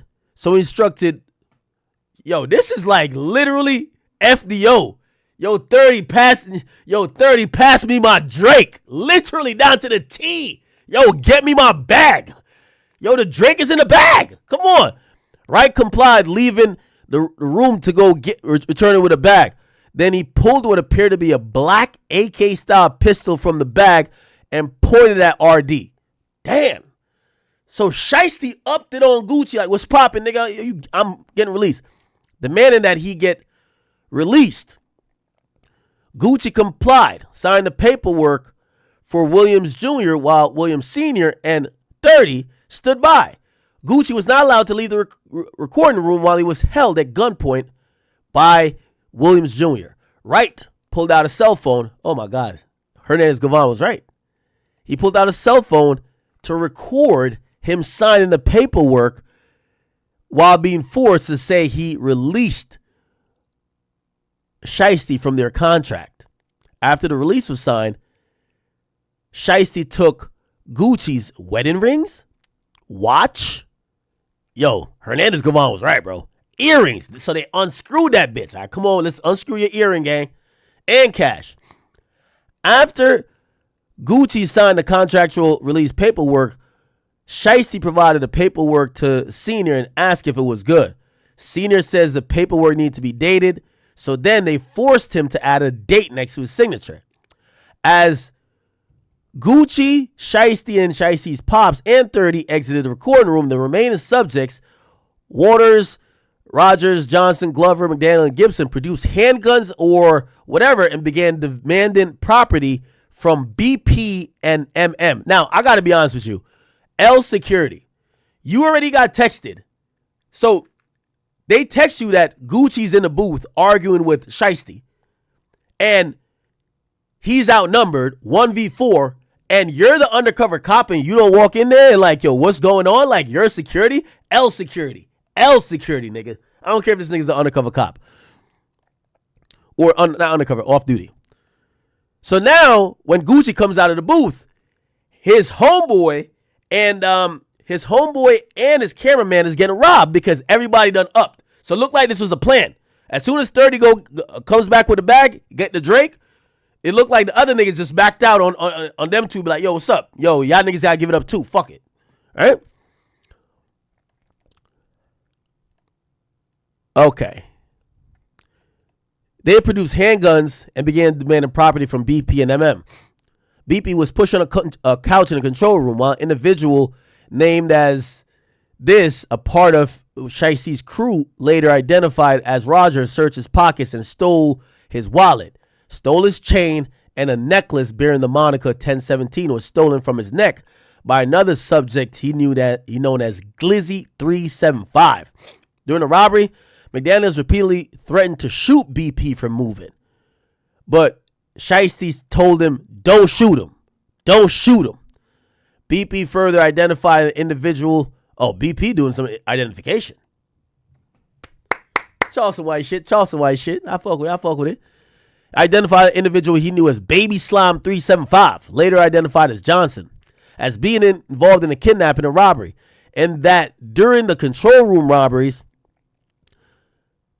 Johnson possessed a firearm and held BP and others at gunpoint. Both MM and BP identified the individuals they know as KD, later identified as Waters. Yo, I ain't gonna lie, man.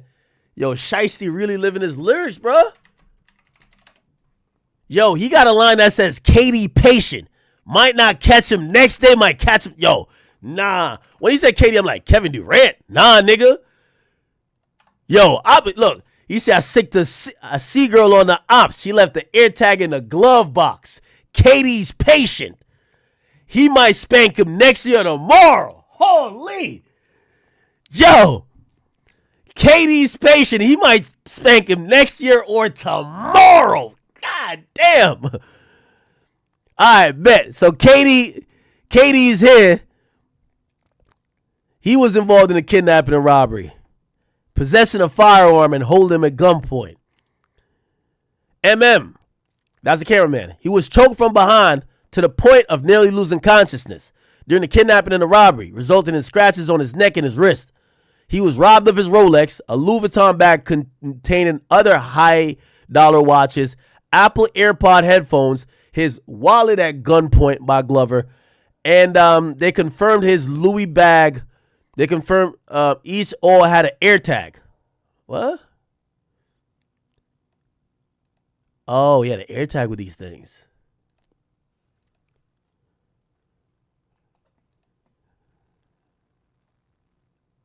Yo, chat. Why do every real gangster, like this is when you know they're real? Because their crime that happens next matches their lyrics in their last song. It's like they wrote this in the future. Right? Melly, murder on my mind. 2 niggas dead. Vaughn, how he talks about shit. Then how he went out. Look at this. I sicked a C-girl on the op. She left the air tag in the glove box. Now when they robbing this nigga, with KD doing the robbing, they steal something that got an air tag in that bitch. Man, I ain't gonna lie, man. This is going to be a good movie, bro. Let's see. Later told law enforcement he was able to identify his robber by the Instagram handle. This. Okay, let's go check him out. Let's go check him out, chat.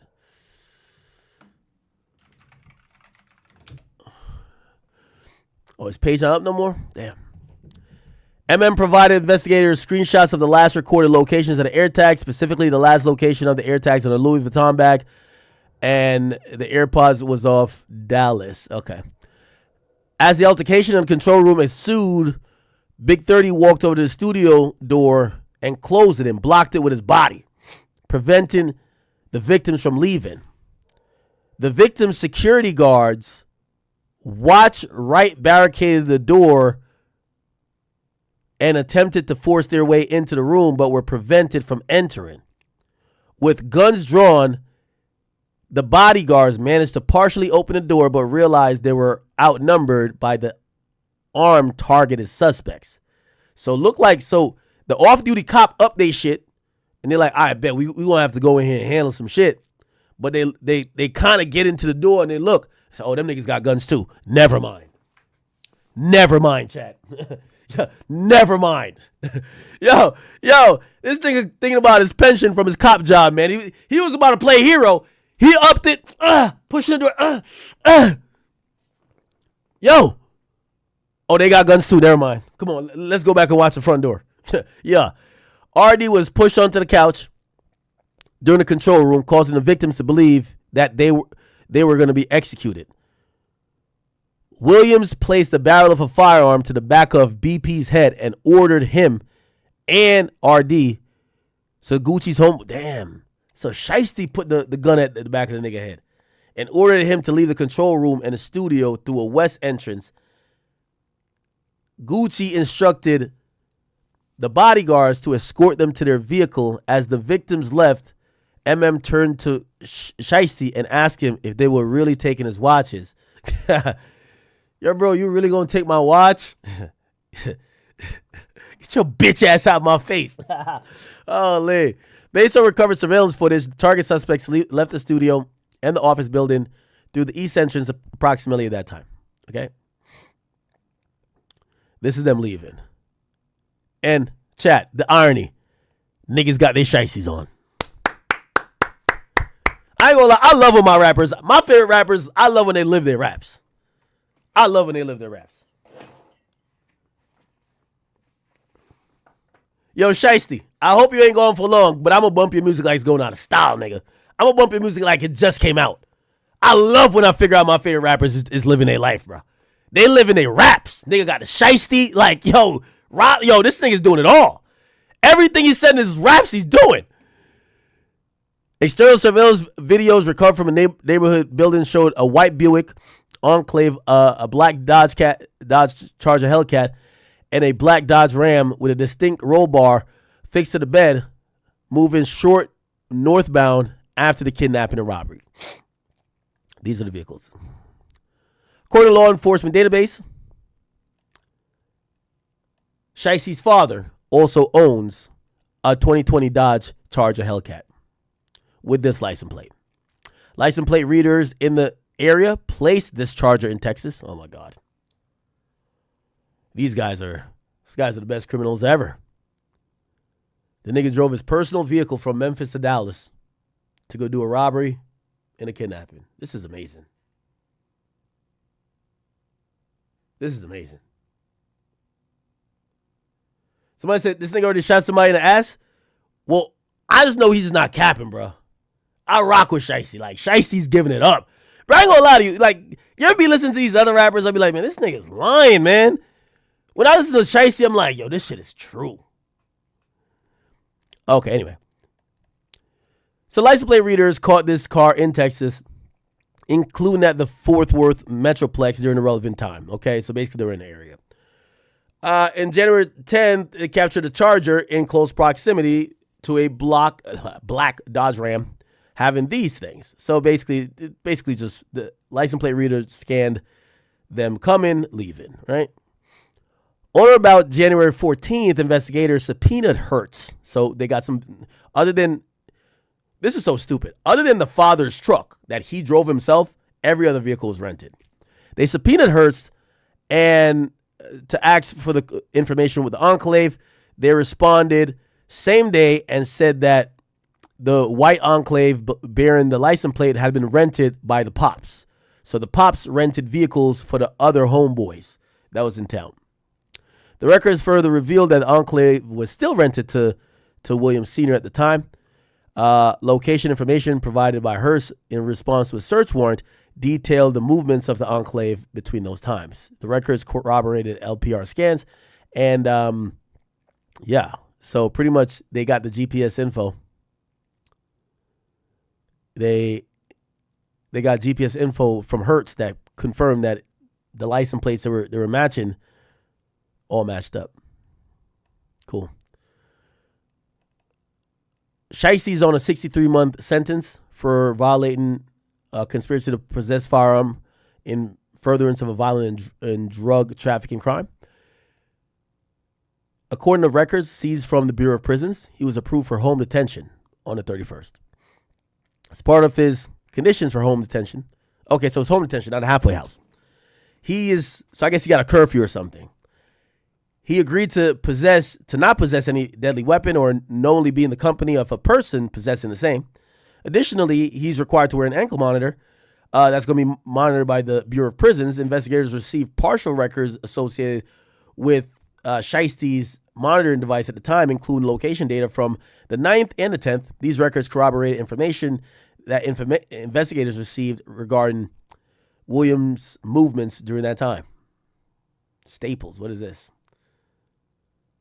On the day of the offense, Senior was seen on video entering the Staples at this place. The Enclave was also seen on surveillance video parking near the front of the store, which Senior entered the store, walks to the copy and print machine, and they obtain a copy of the receipt that confirmed that a transaction happened at the copy print machine at 1:59. So basically, they were printing out the contracts. So that's why they're trying to say it's a conspiracy. Or print out the release form.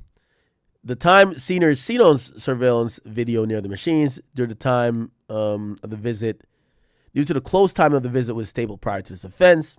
The fact that Senior went straight to the printing area and the timing of the receipt confirming a transaction occurred while he was at or near these printers. He believed they went to there to print off the contractual release that was presented to Gucci. Cell phone records. Investigators obtained cell phone records for Shiesty, for his father, for Wright, and the rest of the guys, and telematics location data and records for the Hellcat and the Dodge Ram. those are still pending. No. Oh, no, they obtained data for that. Cell phone records for Glover and McDaniels are still pending. What the records do indicate is that Big 30 and the other guys traveled together from Memphis to Tennessee. No, my bad. From Memphis to Dallas, sorry.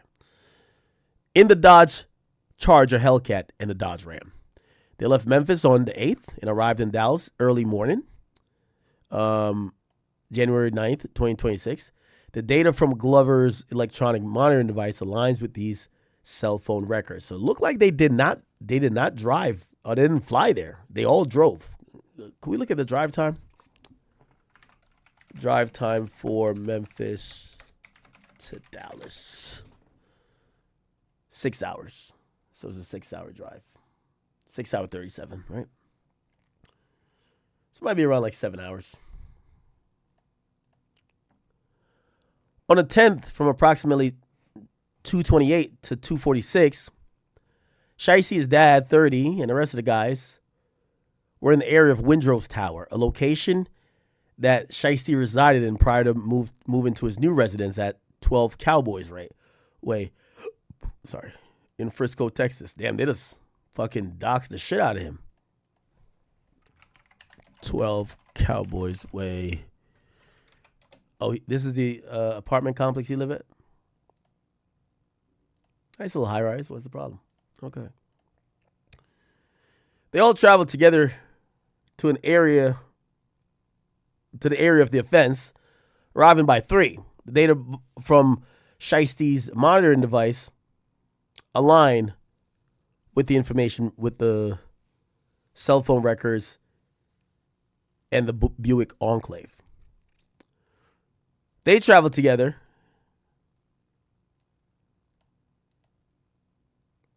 They all left at 4:50. Okay. To the area of the Star by then. Okay. The data from Shiesty's electronic monitoring. Okay.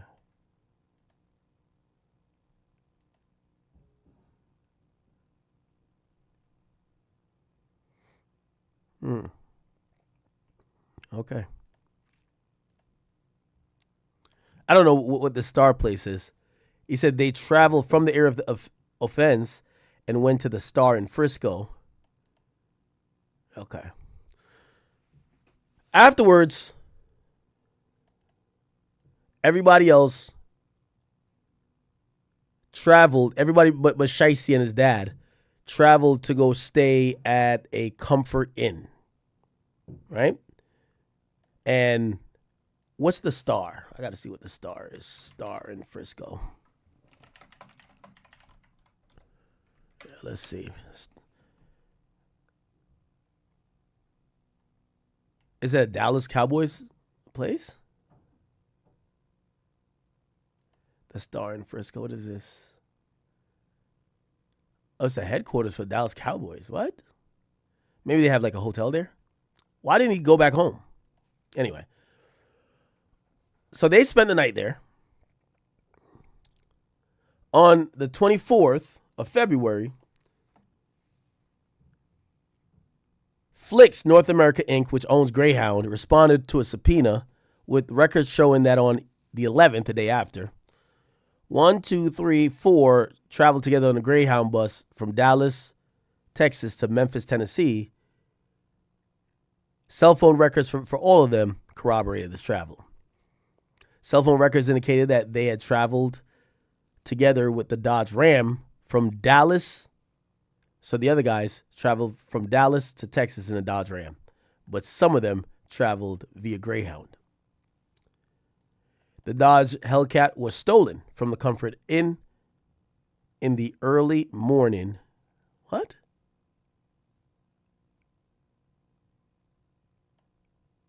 The Dodge Charger Hellcat was stolen from the Comfort Inn in the early mornings of January 11th. It was reported stolen by an individual TA on the 13th, shortly after Wright left the Dallas area. Huh? That's kind of odd.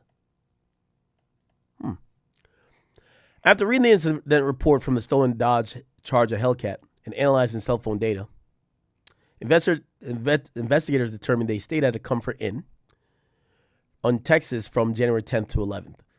Comfort Inn records confirmed that they paid for 4 rooms at a hotel, and they reviewed surveillance footage from the Comfort Inn and observed all of them inside the Comfort Inn, all clad in clothing similar to what the suspects had worn in the kidnapping and robbery.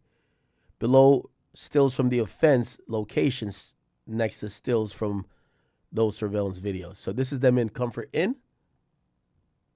Comfort Inn, they're in, and this is them right here at the place where they robbed Gucci. Yep. This is Mr. Shiesty guy over here. Uh-huh. Okay.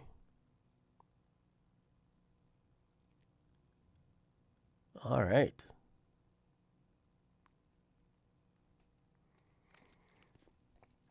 Okay. AFIS hits. Okay. On January 16th, the AFIS quality latent prints. Okay, so this is fingerprints. Lifted from the crime scene were ran through the AFIS. The same day, forensic fingerprint expert received hit notification that the latent prints were from one red Solo cup. Okay, so they grabbed the fingerprints from the Solo cup. Were identified as the left ring finger of Gibson, and the latent print from another red Solo cup was identified as the right thumb of Rogers. I would imagine that based on how thorough the cops was able to preserve the crime scene and get these fingerprints, that's how you know that's CW, that's the cop, right? Like, you know, they called the cops after these guys left, and clearly they protected the scene enough that they could get valuable evidence to get a fingerprint. The identification of the targets through Instagram. Okay. So the cameraman, BP, and Roderick Davis all knew Shiesty by both his legal name, under which he performs, Pooh Shiesty, and it's a verified Instagram account. And the individual depicted throughout the account matches Williams. MM and RD, so this is the cameraman and RD, described Shiesty as wearing a black Nike brand Shiesty mask. Oh, shit. Yo, Shiesty's a legend, bro. Now, I'm going to be honest with you. It says Gucci Man did the identifying, bro. So I don't know if y'all want to, don't get mad at me. I ain't write this up. It says the white cameraman and Roderick Davis described Shiesty as wearing, now maybe this, which I don't know what's snitching or what's not. If they're like, nah, the nigga was just wearing a Shiesty, and then the police pinned that on Shiesty, did Gucci snitch? Or maybe Gucci just said, nah, Shiesty was wearing a Shiesty. He described him wearing a Nike brand Shiesty mask, black hooded shirt, and black pants during the offense.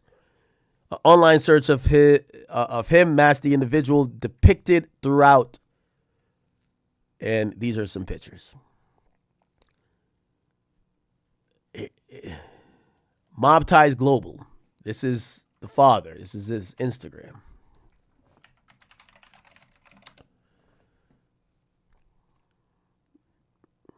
Yep.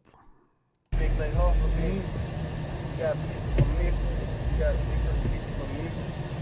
You got God is bad. You know, I was expecting anybody to come out strong for real. I really did. Didn't do nothing. No sucker shit to it. Who else you got? You got big folks. Chief Keef from Chicago. Yeah. 360. Okay. So this is his father's Instagram. Then we got CEO Big 30. I know who that is, right?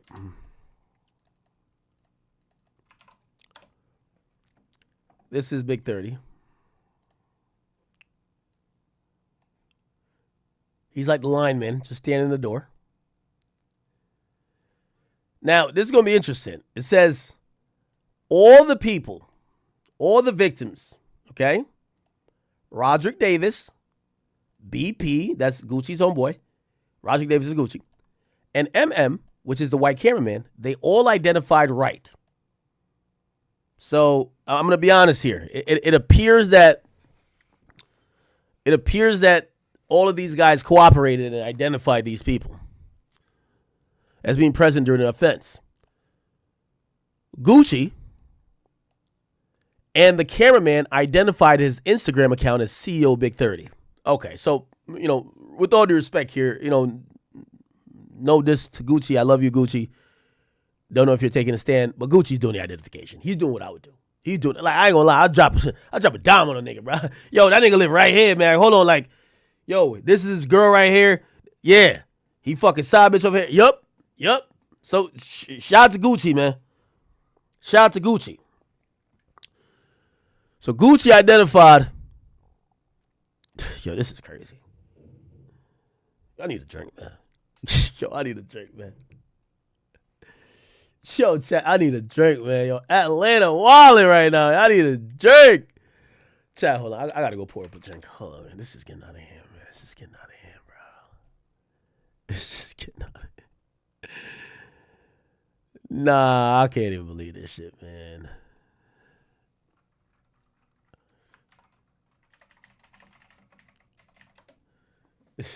I just gotta get a drink real quick, chat. This is like,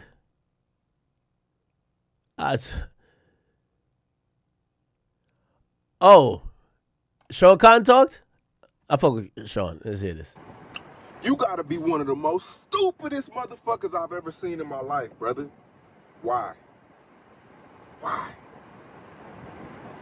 brother? You just gave away a fortune. Got released from the feds. You released first day out. It went crazy. Everybody listening to that shit. Billboard charts. It's about to be summertime. You are a brand.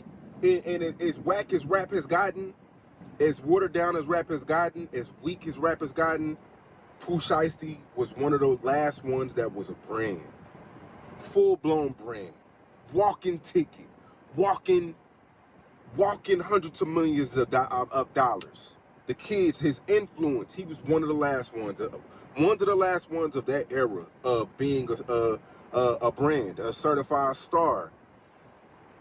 Why? You stupid motherfucker. Like, you have the world in your hands, man. And today he got picked up by the feds. A lot of people are running with the Gucci story. I've heard a lot of that too. Me having a crib in Dallas, being in Dallas. Pooh Shiesty was stationed here in Dallas. His halfway house is in Dallas. I heard things from the get-go. Me being me, I never said nothing. I seen Adam talk about it on Vlad. I seen Seti Nash. He gave the details about it. I've been heard about that. People been telling me shit about that. I don't know if it's true or false. Even now, I don't know. They said surveillance. I never seen no surveillance, but people been begging me to report on that. But me being me, I just stayed away from it until shit hit the fan. But yeah, a lot of people are saying it's about the Dallas situation. Well, it's about the Gucci Mane situation. They were in the studio. Gucci Mane and Big 30 allegedly upped the pole on him. The dad was there. The dad he didn't want it to go down type of situation, but he was there. So I guess he got picked up to be questioned. But that's the reason why he got arrested allegedly. That's the word on the street. But people been telling me about it. But the whole time I'm like, bro, why? You're a walking ticket, man. His first shows going for 150, 200K, 200,000, 75,000.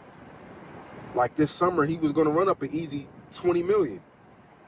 I mean, he's one of the last ones left out of everybody. Dirk is in jail. Young Boy just cleaned house on his tour. Kodak, his career is kind of in a gray area. But Pooh Shiesty, brother? Pooh Shiesty?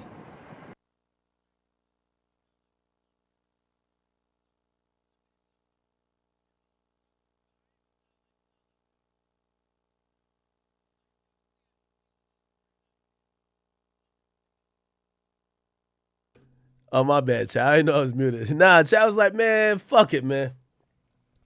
And shout out to Shiesty, man. Man, at least that nigga went down like a block legend, man. I ain't gonna lie, yo.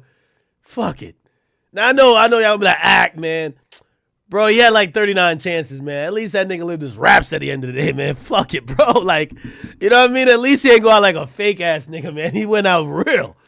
Yo, he a block legend, man. He a block legend, man. When we tell a story about this shit, we're gonna be like, man, 20 million or rob your CEO. He the first nigga. Yo, you know every time I be hearing like this, like Suge Knight dangling nigga off the balcony, that should be cap. Or I think it'd be cap. I don't know. Shiesty gonna be the only nigga that could be like, man, yo, my CEO is on some fuck shit, nigga. I robbed his ass, nigga, and forced him to sign. Yo, gangster, I'm sorry. Yo, chat, the nigga ain't want money.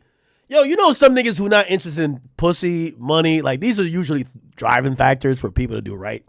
Bro, the nigga want to just, yo, he just want to thug it. Fuck it. Yo, if this nigga was locked up that long and he's not thinking twice about these things, man, yo, celebrate him for what he's good at. Robbery, kidnapping, murder, arson. Like, these are things that's his repertoire. Music came after. You feel me? You know what I hate what people do? Niggas be counting people's pockets like, oh, man, he missed out on 20 million. Nigga clearly didn't give a fuck about the 20 million because he would have done it. People love saying, nah, man, yo, it's so crazy, man. He missed out on all this money. Nigga, get your pocket watching ass on out of here. He ain't care about it. Why do you? You ain't gonna get it anyway.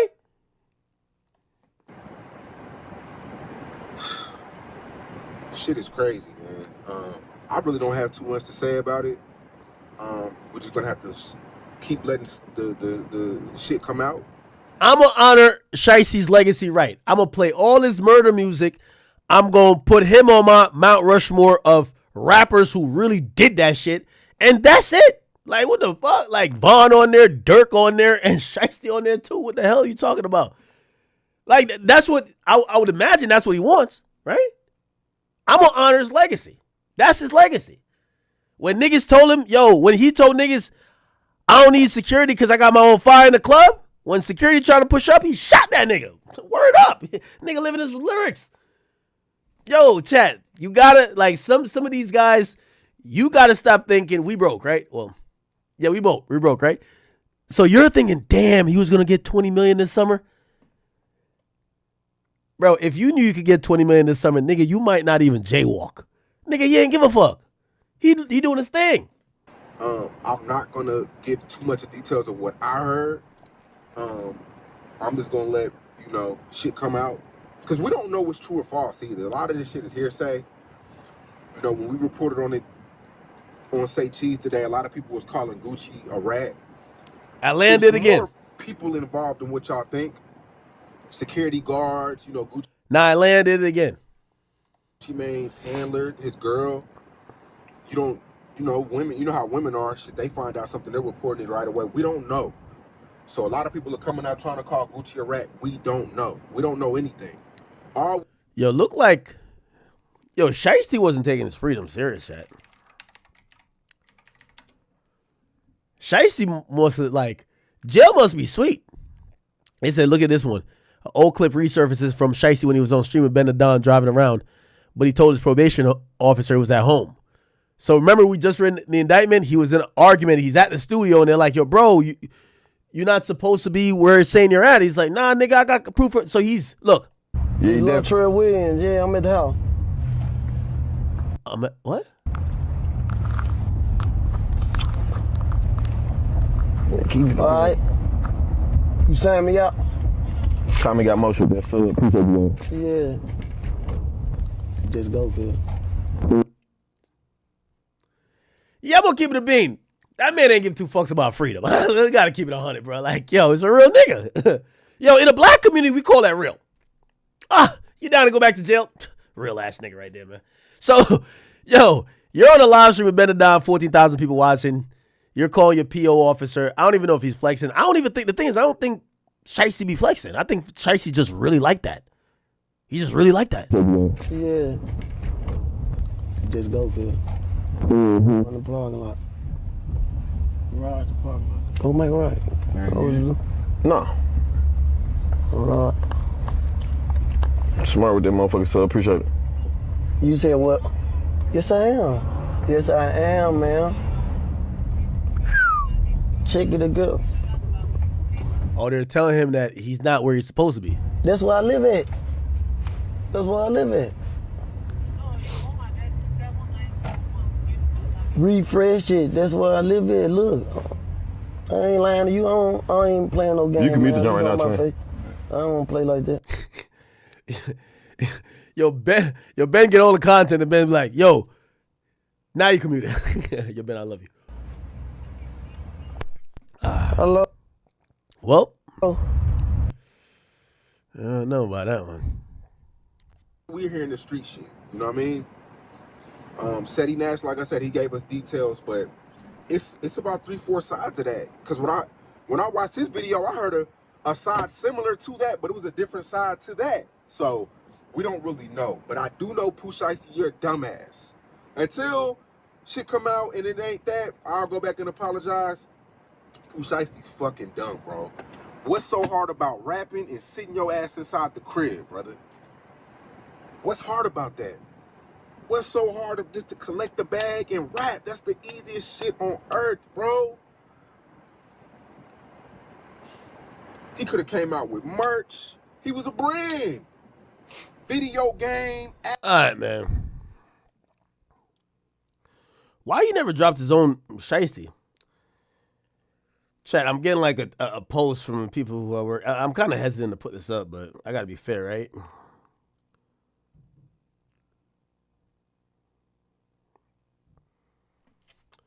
Yeah, man, Gucci, identify them niggas, man. What's the problem?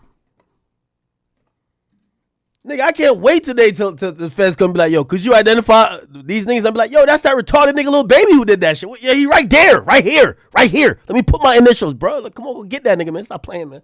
What? When they gonna write up the indictment, they ain't even gonna say like, yo, AK or, my initials LA said this. I'm like, nah, don't put my initials, put my whole name, nigga. Livingston, DJ Academics Island, nigga. Like, what the fuck? Chat, I'm on that. Yeah. Gucci doing it. That's the Atlanta way right now. Atlanta leading us. I ain't gonna lie. A rapper breathed wrong in my direction, nigga. I'm gonna have to call the FBI myself, nigga. This is the season of telling. Fuck it. All right. So MMBP and RD all identified right. Well-known hip-hop artist, his name is Big 30. And identify his Instagram account. Chat, I get it. There's gonna be people that love Gucci. I love Gucci too. Now, they might be lying. So, I'm pretty sure Gucci's not gonna take the stand. And obviously, this agent could be lying and just put that Gucci identified him. Why throw Gucci's name in there, right? Remember, the undercover cop is there. But here's the problem why I think for anybody who's going to try to shoot Gucci to bail and be like, nah, Gucci ain't. Why would Gucci got to tell? There's an undercover cop there. They literally said the cops were outside the door. The cop didn't get in the door. And when they tried to get in the door because they had their guns drawn, they opened the door and they seen other guns and they said, never mind. That's what happened. They said, never mind. So the only people that could identify who did what in that room would have to be the cameraman, BP, and Gucci. So again, I don't really care. Like, I love Gucci. Bro, everybody's snitching, bro. Like, fuck it, man. Like, y'all niggas be like trying to save some people. They're all telling. The only thing is, you got some people who are telling, who are acting like they're not telling, right? Like, you know what I'm talking about. Anyway. So they basically identify. They say, oh, that's Big 30 on the camera. He was the one that did blah, blah, blah, blah. Here's his Instagram. Cool. Facebook account with right depicting him and these people. Yo, why they like the money on the head thing? What's that? Oh, this is KD. Yo, KD better be like 6'8" or something. If he's a midget, I'm gonna be so disappointed. No, it's Instagram. Is KD right here? Oh, shit. Nah, KD patient. Okay. It's KD right here, chat. Oh, he's a nigga right here. Is it him? Oh. Yo, he was in FDO doing some cool ass gang signs. I like that. What was it? Yeah, he got one part where. Oh, on Facebook, this picture.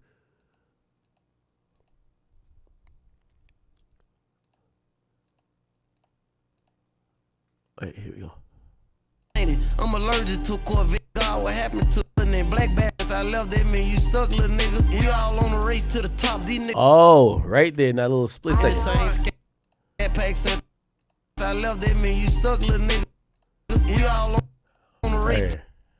Right here. So you got Big 30, KD, and it says, what it says? CM what?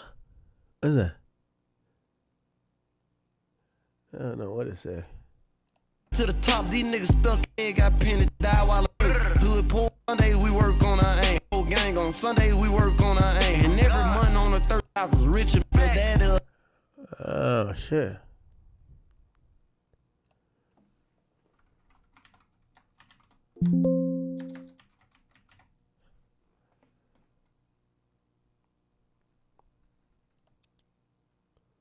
All right.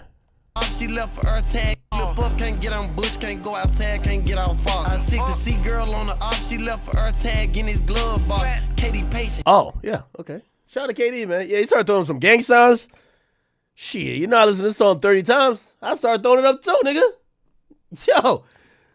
In his glove box. Katie patient. Okay. What gang sign is that? Think I'm next year or tomorrow. I took my homie Dumbo Glock cause he went out like cheddar ball. Thank yeah, bitch, I had the shit on. Oh, man, that song go 10 times harder now, man.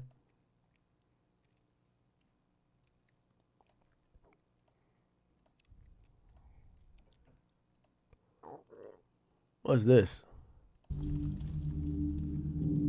Hey, young niggas. Okay. You shoot first and you ask questions later. You just met him. Fidgeting, man. I'm right about him. I'm always right. It's like when I'm right, I'm right. And when I'm wrong, I could have been. Damn, so KD posted this. KD was a shooter. Holy shit. You shoot first and you ask questions later. I think KD was the nigga that Shiesty was telling him, don't shoot, don't shoot. Oh, it kind of come across like the scene. You just met him. Fidgeting, man. I'm right about him. I'm always right. It's like when I'm right, I'm right. And when I'm wrong, I could have been right. So I'm still right because I could have been wrong. You shoot first. Shoot first, ask questions later. Damn. It's fire. All right. So MM, remember KD, KD wasn't in the place where Gucci was getting robbed. They weren't in the booth, they were in the control room. But MM and BP, they identified KD as a nickname for Waters and described him as Shiesty's right-hand man. They described Waters' attire during the offense as a black hoodie with white stripes down the sleeve, matches an individual captured, blah, blah. So this was KD right here. Okay, KD. I ain't gonna lie, chat. This feels like when KD left Golden State, man. Damn. Fucked up, bruh. It's like when he left OKC, like, damn, bruh. Fucked up. Rogers. BP said his name, he knew him as Damn Fool 375. All right, let's look up his Instagram. Let's see if he look like a killer too.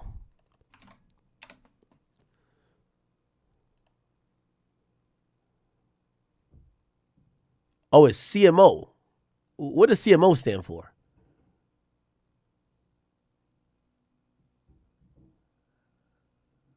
What the fuck does CMO stand for? Oh, this was the other guy they were looking for. Twin.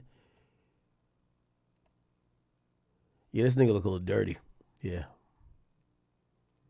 Nigga like this guy take a shower 3 times before coming to my house. I ain't gonna hold you. Okay, so this is a twin nigga. All right, babe. We're kind of getting him here.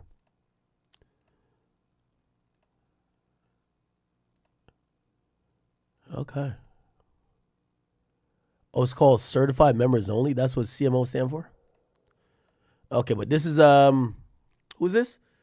This is Damn Fool.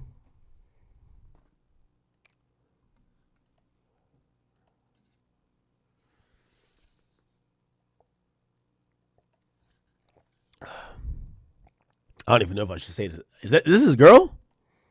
Yo, niggas gonna be punching dick in her stomach. This nigga gonna be doing 20. Sad. Y'all better not fuck damn fool's girl. He might kill you when he get out. He was present and described his physical appearance and clothing. They located his Instagram and associated Facebook with pictures of him, Shiesty, 30, and other people. They matched his state identification photo to the person pictured on the accounts. On the surveillance footage from the offense, the individual believed to be Rogers can be seen exiting the building carrying what appears to be a a Louis Vuitton bag that was stolen from MM. He posted a video on the 15th showing him wearing the Rolex with a oyster steel band that appears to be similar to the watch stolen from him. Okay. He also posted wearing shoes that he wore in the offense. So this is a guy. Flex on, bro. Flex on, brother. Okay. Then we got Glover. They matched his driver's license. We just seen him. He was flexing too. Okay, we can skip past this. It's from a video, a story showing Glover with the Rolex appears to be blah, blah. Okay. Another video with a necklace that says 1017. They identified another one named Baby Slime. He was a short, younger black male with a dark skin who wore a Shiesty mask and a beanie and held BP and others at gunpoint. Let's see Baby Slime.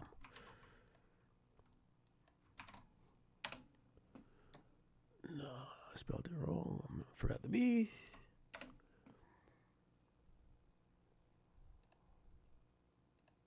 What the fuck?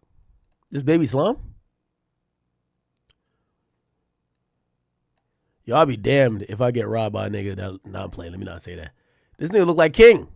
Look like T.I.'s son, the dark skin version. No, he don't. He look like the rapper Chucky. No, he don't. Who he look like?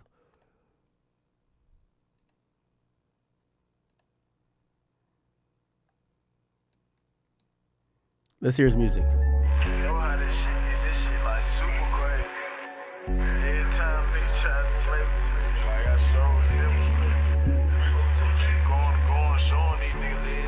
Come on now.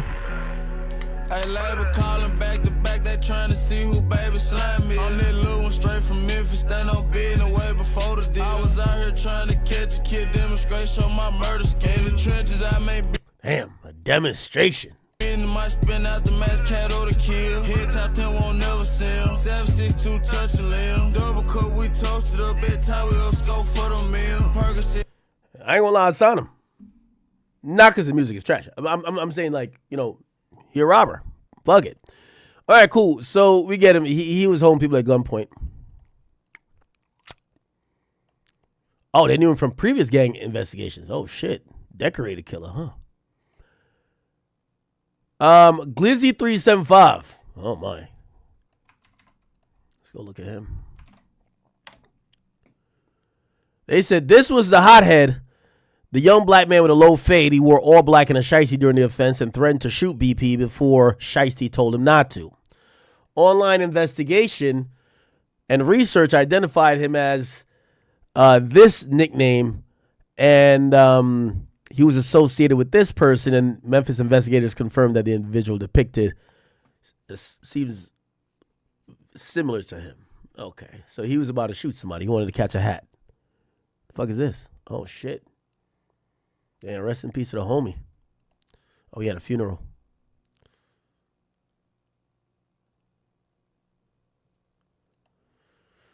Okay. Yeah, these niggas look serious. I'm gonna just not say nothing. Yeah, these niggas look serious.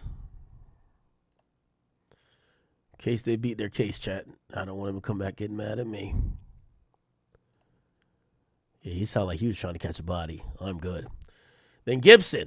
His name is Mookie Rue. Let's go check him out. Online investigative research at Memphis gang investigators confirm that the individual depicted as Mookie Rue matches this guy. The account features 375 and CMO and is followed by multiple targets of whatever. Cool. Let's just see who Mookie Rue is.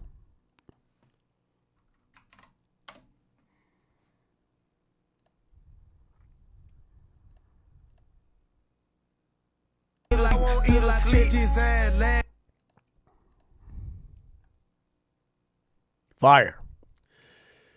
Okay. This is the following summary of each suspect's involvement and evidence tying them to the offense. This is crazy.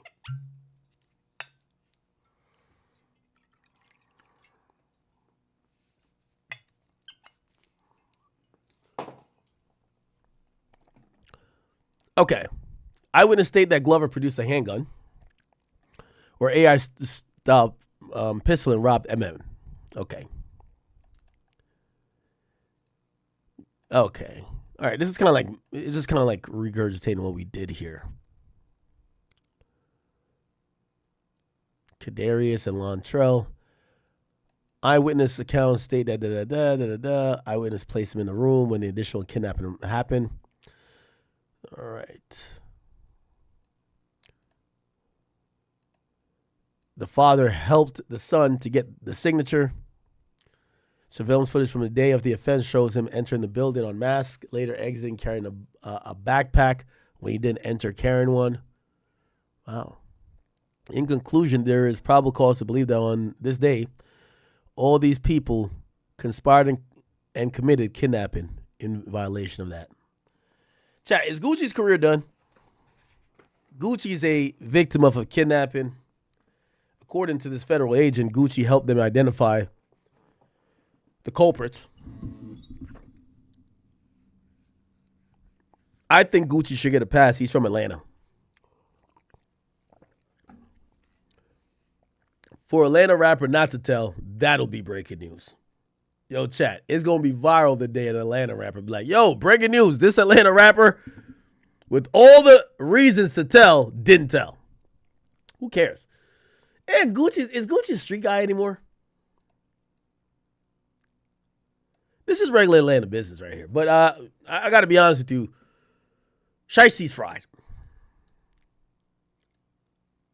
He is absolutely fried.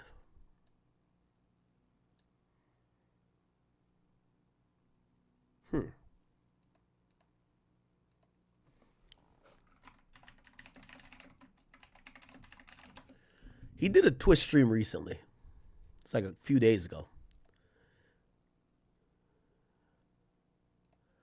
I want to see what he was talking about. Okay, here you go.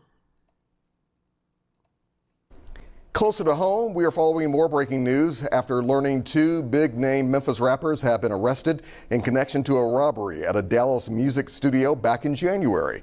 This comes after rapper Pooh Shiesty's family home in Cordova was searched yesterday morning by the FBI. The DA's office of Northern Texas confirms that both Pooh Shiesty and his father were arrested along with Memphis rapper Big 30. The DA's office tells us that the three, along with 6 others, came to Dallas to kidnap and rob victims who they thought were coming to town to discuss a recording contract with one of the victims. But the DA's office says the meeting took a turn when Shiesty pulled out an AK-style pistol and forced the victim to sign a release from the contract at gunpoint. We do want to let you know our Caitlin Barker will have the latest on the arrest coming up tonight on News Channel 3 at 5. Pooh Shiesty has been arrested by the feds for allegedly kidnapping. Interesting.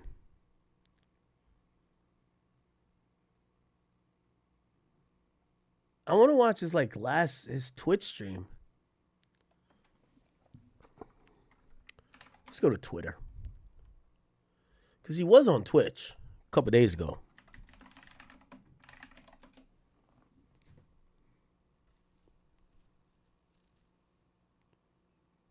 Days, bro. Pooh Shiesty been sitting in jail for the last 3 days, bro. And his girl. They was snatched his girl. Big 30 is on the run. Feds got it out for him right now. The house they hit, yeah, technically that's his house, but they just took his daddy down. And he had hella shit in there. Pooh Shiesty. He was live streaming earlier. He opened up a people. This was the last time he was live. Man, one Slamito clothing, man. He just got me right, man. Go tap in with him. So do that, man. You see what's going on. Man, go fuck with my motherfucking people, man. One Slamito clothing, man. He just got me right, man. Go tap in with him.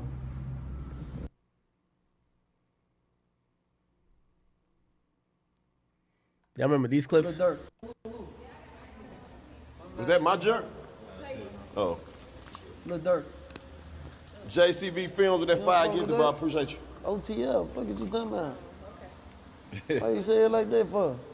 Come on, get your picture, man, before you get beat up. Oh, wait, my phone. Strange picture. Oh, shit. They're going crazy. Yeah. Fuck wrong with her, Chad. She talking about who is that again? This Lil Durk. Stupid ass, huh? Who is that again? Like, what you talking about? Know what's going on. Was that my jerk? Oh. Lil Durk. JCV Films with that fire. Moldova. Our crews have seen FBI and TBI agents going in and out of that house. The Shelby County Assessor's website He did a Twitch stream recently. I guess I can't find it. Uh-oh. Oh, shit. Troll shit. Uh-oh. Hey, bitch. When I catch Carly B. Sound like a grenade. When I catch Carly B. Stephon Diggs in the Super Bowl, niggas still ain't getting paid. They said Carl D's gonna get on your ass. D's gonna get on your ass. Man, play with me, nigga. Tell Diggs I had to go to that. You know that Drake gonna stay with me. Stay your ass up on that football field, nigga. Be quiet, bro. Chill out. Boys in that bitch trolling. He trolling. Be quiet.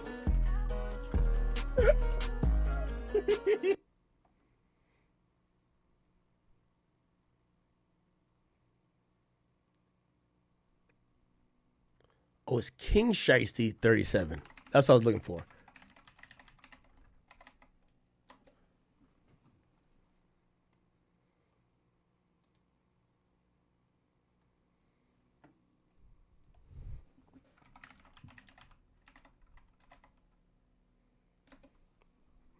Oh, right here. So it was live 3 days ago. Here we go.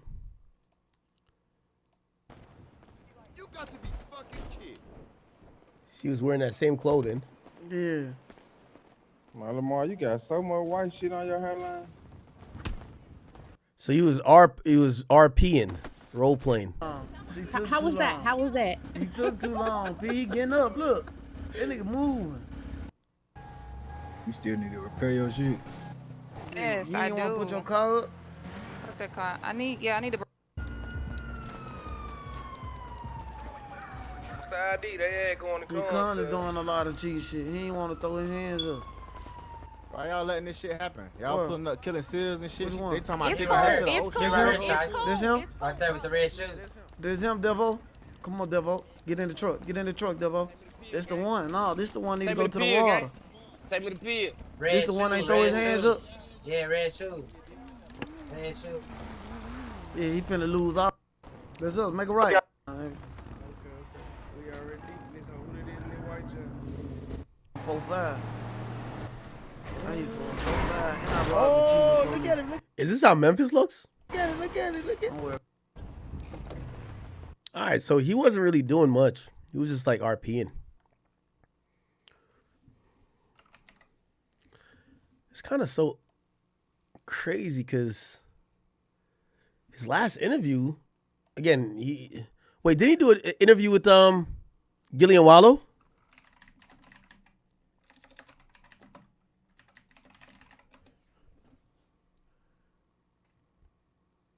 Yeah, they did. $1 million worth of game. Shit like yesterday. Yeah. He fucked me up. I was coming like our relationship wasn't how it really is now. You know what I'm saying? Like this family right here. We ain't doing no plan. This family at this point. But at first, you know, it was like Let me look for the. Did he mention Gucci in this?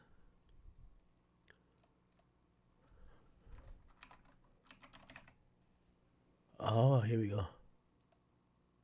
So many different artists. And I thought this was. I said, damn, people gonna show out for him, coming to support, whatever. And it was only a couple people there. Big 30, Bag, Gucci. It was only a couple people there, and I'm like, damn, he only been down. He ain't been locked up that long. Everybody forget the label. The label was in there stronger than the rap game. You know what I mean? And then your family, was so many women there, grandma, mom. It was so many women there, and I'm like, damn, like this really like how it be when things go wrong. How did you feel in there though? Man, it was like, I had my head up for sure, but at the same time I was hurt with my certain people, like for sure, certain people seeing me in this position, you know? They know what's going on, they know, it is what it is, but at the same time, it's like, man, that shit break my people to a different type of standpoint. Like, we got our own, it's our own different type of relationship with everybody, and I keep it there.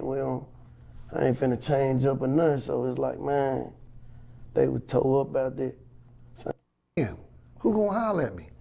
30 years, 25 years. Police don't fuck with them.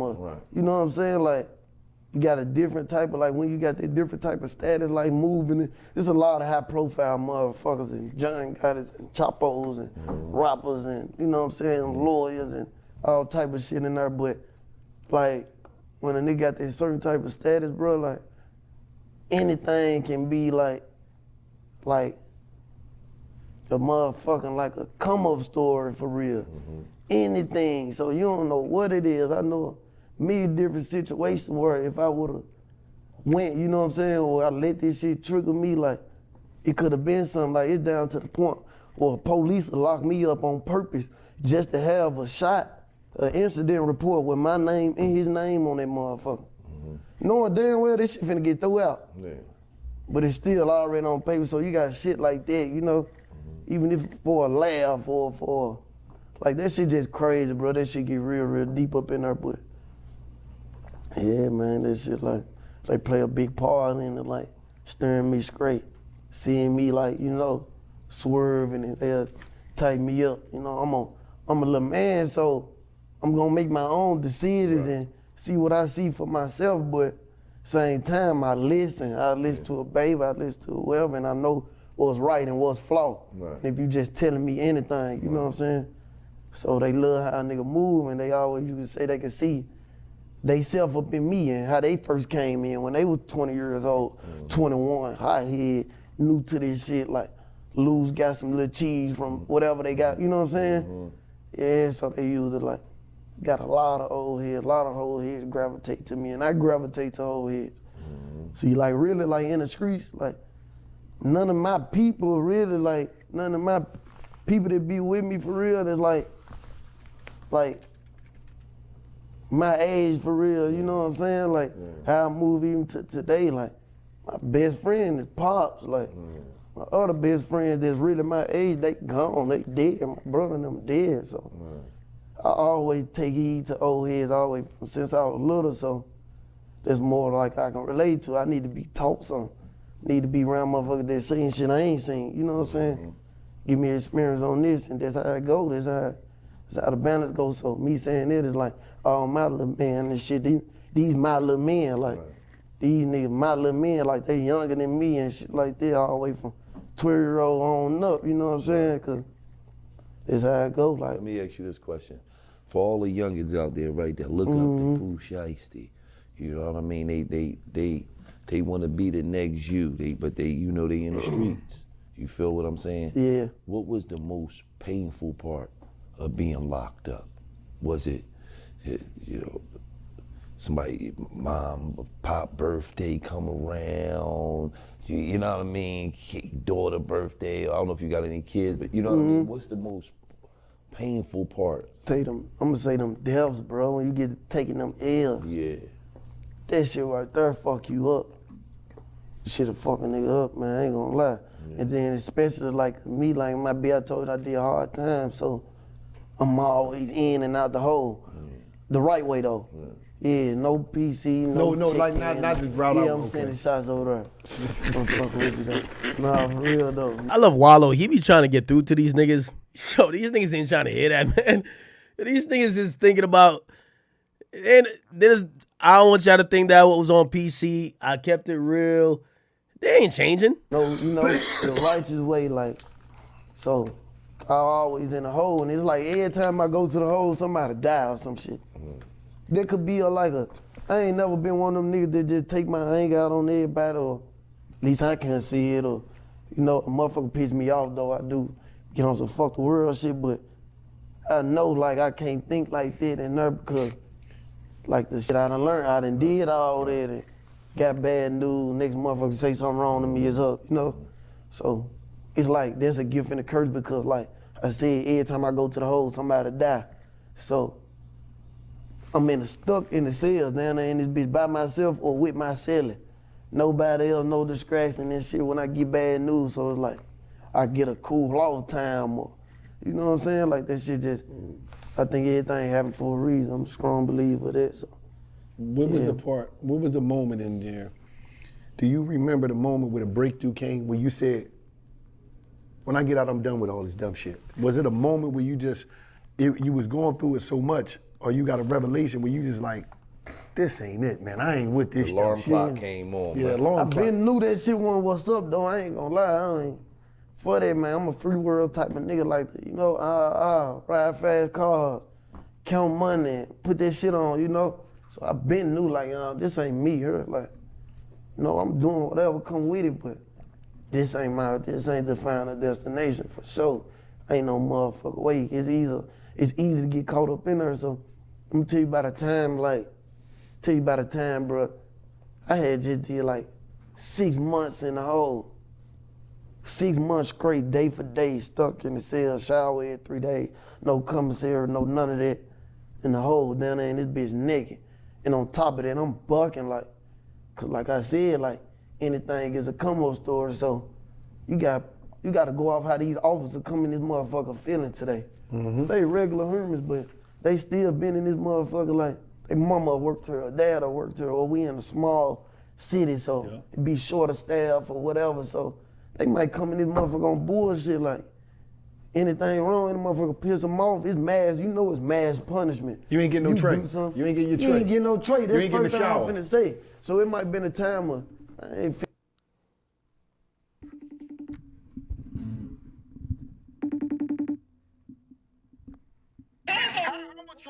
When your friend tell me, what's up?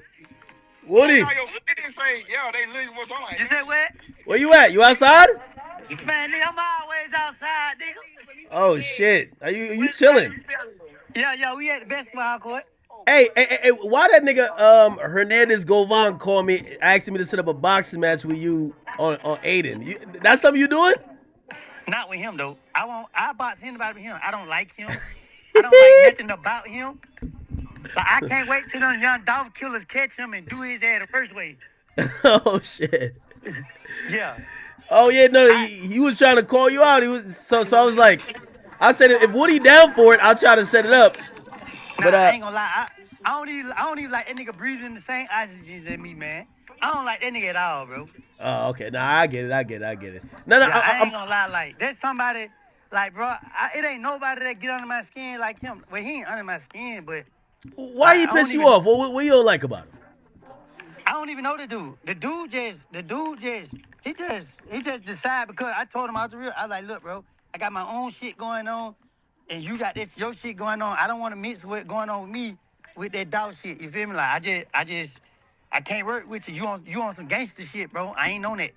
Oh, okay. Nah, he kind of sound like you on some gangster shit still. I'm not gonna lie. Nah, he friend, bro. That nigga faking, bro.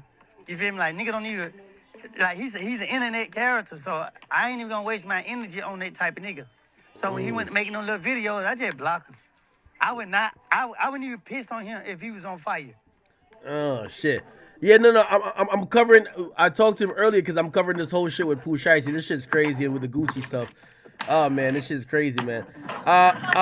When you gonna be back in the house, or like, you know, not at the park? Shit, bro, probably in another hour, because nigga caught me out on the biscuit house. All right. Okay. All right.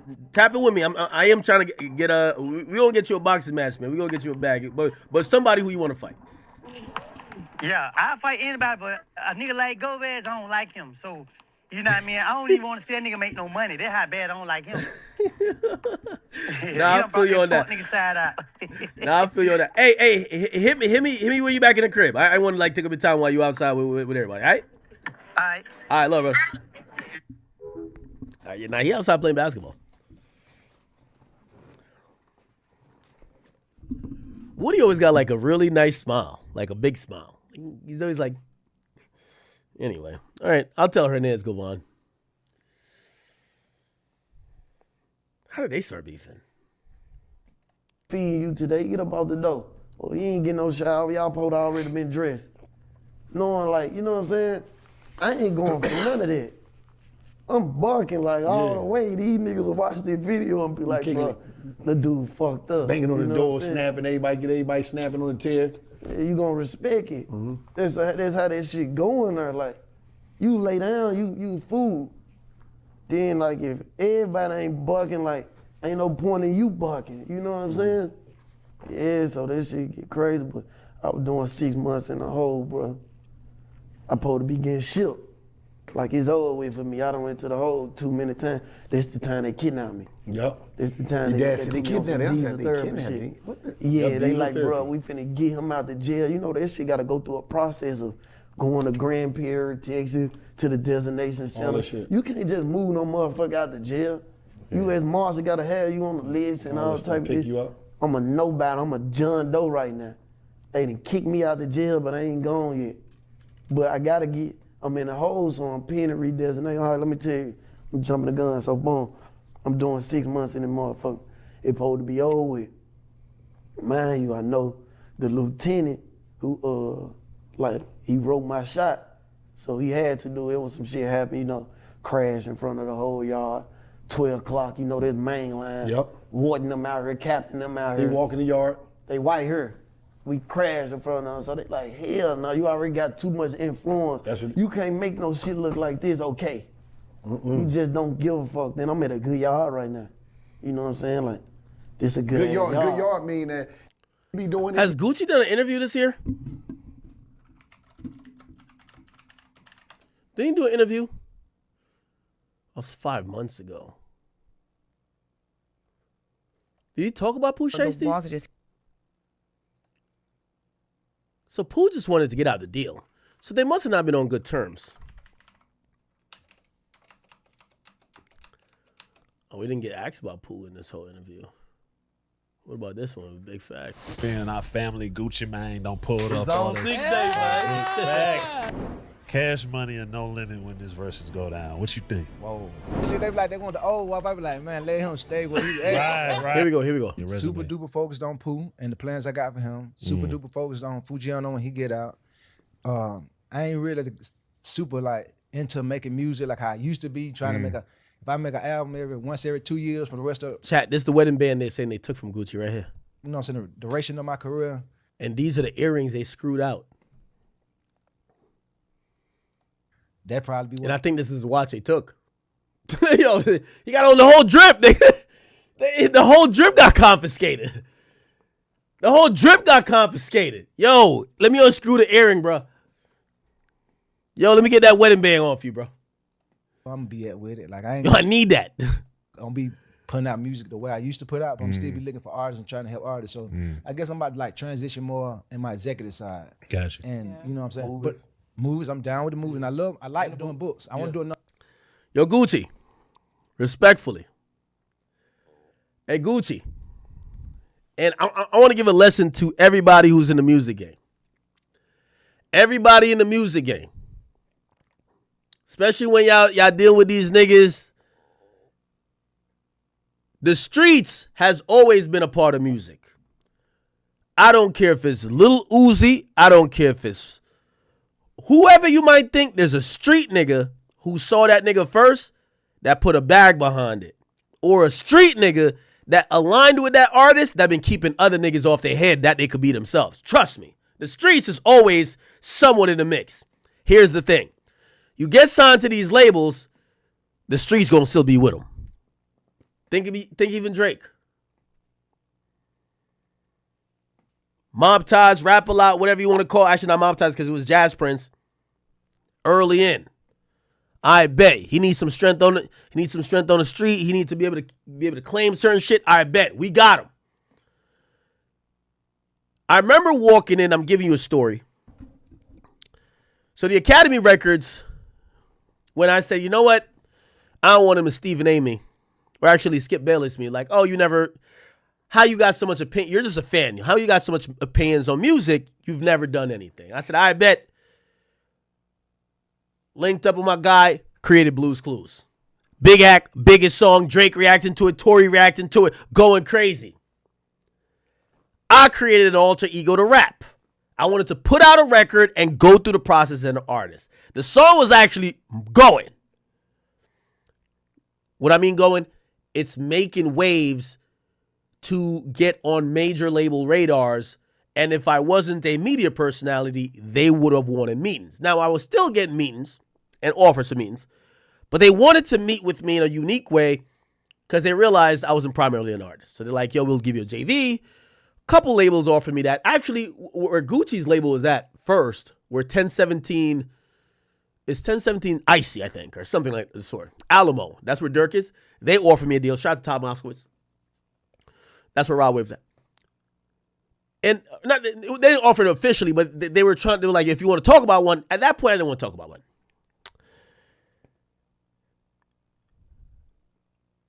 Me and 6ix9ine. 6ix9ine happens to appear in one of my music videos. I can't remember what music video it was. But at that point, what I realized, and I got cool with his label was, Elliot Grange, who was the son of Lucian Grange. Lucian Grange, the most powerful nigga in music. But Elliot Grange just came from the UK. And he was so humble. Because he didn't know about American culture or even American music at that point, he used to call me and ask me for everything. Like, hey, what do you think about this? And I was like, that's dope. The white guy billionaire or, son of a billionaire is basically relying on the culture guy that gives his opinion about culture and music. And he's going off what I think. And I've given him advice, and he's like, no, I'm going to go with that. I like that. So I became a little bit endearing to him. Anyway, later on, he was like, yo, you know what you should do? You have so much power. You're so influential. Your voice goes so far. You should do a JV. And I've heard that before, but he said you should do one with us. Now, Adam did one with Atlantic back in the day. But I really did like Elliot Grange. I still do. So I said, well, fine. That would be a great story. I signed myself. So I did a deal called the Academy Records with 10K Projects, and then I signed myself to the deal, which is Lil Ak. I'm the CEO, DJ Academics, but Lil Ak is signed to the deal. Perfect. Why am I telling you this? Well, frequently when I was going to LA much more then, most labels are either in New York or LA at that time. And when I went up there, I would always go by the 10K office. Now I want to let you know, and by the way, this was an indie label. Yes, he's the son of Elliot Grange, but he was an indie label at that time with 10K Projects. Now, 10K Projects has folded into and rolled into a conglomerate with Atlantic, and they run Warner. So it's much bigger now. So I'm just trying to tell you how an indie label, but son of the most powerful man, was moving. I would go up there to the office, and when I go up there to the office, there would be former Navy SEALs who are wearing suits up there. And I would go in there, whatever. I remember saying, I'm like, yo, why Elliot need this security? Like, why does he need, somebody who should be protecting a president? Why? I'm like, and someone told me earlier, no, my lawyer. Shout out to my lawyer. He's out of LA. He says, entertainment lawyer. He says, man, listen, back in the 80s and the 90s, rappers used to run down on label CEOs and try to force their hand, whether it's to sign them, give them more money, do this, do that. So labels began smart. They start treating their building as damn near Alcatraz. They got the best security there. They got bulletproof vehicles, and they got niggas who will shoot you, and they're also cops or they're federal agents. They'll write it up themselves. I'm like, what? And I remember watching, because now, at that time they had a distribution deal through Capitol. So we go by the Capitol building, and I'm watching all the security shit happen, and I realize I'm like, so I say to someone, I'm like, yo, he has to do all of this just to get in the building every time? It was mad security procedures. And these, guys who he employed were making sure everything was good. And the whole time I'm thinking, I'm like, respectfully, if me and him walk down, that LA Boulevard or Hollywood Boulevard where the fucking stars are, which I did, nigga, everybody knows me. Nobody knows him. It's a white guy. He looks nondescript. I'm like, why does he need all this shit? Why? I didn't get it at the time. Didn't get why a label executive needed men around him that looked like they would be a crisis response team that you would need in Iran.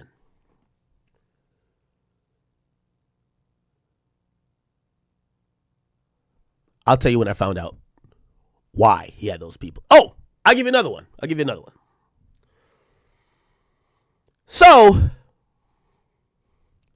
everybody with me if you're watching, rest in peace, XXX Tentacion. At that point, I haven't been around too many people in the industry.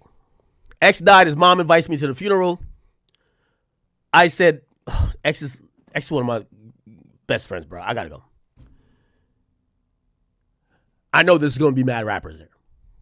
I call my man Elliot. I said, Elliot, them Navy SEAL niggas who you have watching you, and I know you every time you go somewhere because he has a detail. I need some of them off-duty cops. I need some because I don't know. I might go to X's funeral. I'm over here crying, and a nigga try to clobber me now. I need one of them to put a nigga in a toe tag, body bag. And Elliot says, no problem. I got you. He says, you know what? You don't need the federal guys. You need a couple cops and some people who work. They got the private secret. I said, whatever you got, give me. Just give me. Hits me, he sends me to whatever. Get a quote. I ain't gonna lie, chat. I see why niggas just get their homeboy to do security. The fucking bill that they told me just to go to X's funeral. I was like, what the fuck is it? But these are armed police officers. Basically, they're saying, whoever don't like you, we hope they try it. We're going to not murder them. We're going to just kill them in defense, write up a story, and you do what you want. So I'm like, whatever. So I agreed to the price, whatever. They're like, we're going to pick you up from the airport. I look at them, I said, could y'all just not pick me up in a cop car? It don't look right if I pull up to X's funeral in a police car. It wouldn't look right. So we can get you in a bulletproof vehicle. I'm like, bulletproof? I'm like, I like how y'all talking, though. I like how y'all talking. Chat. For the day I wouldn't even tell you the price. It was crazy. Anyway. I don't know if I ever told you the story. I won't even get into it about funeral and stuff, whatever. But even then, I didn't get it.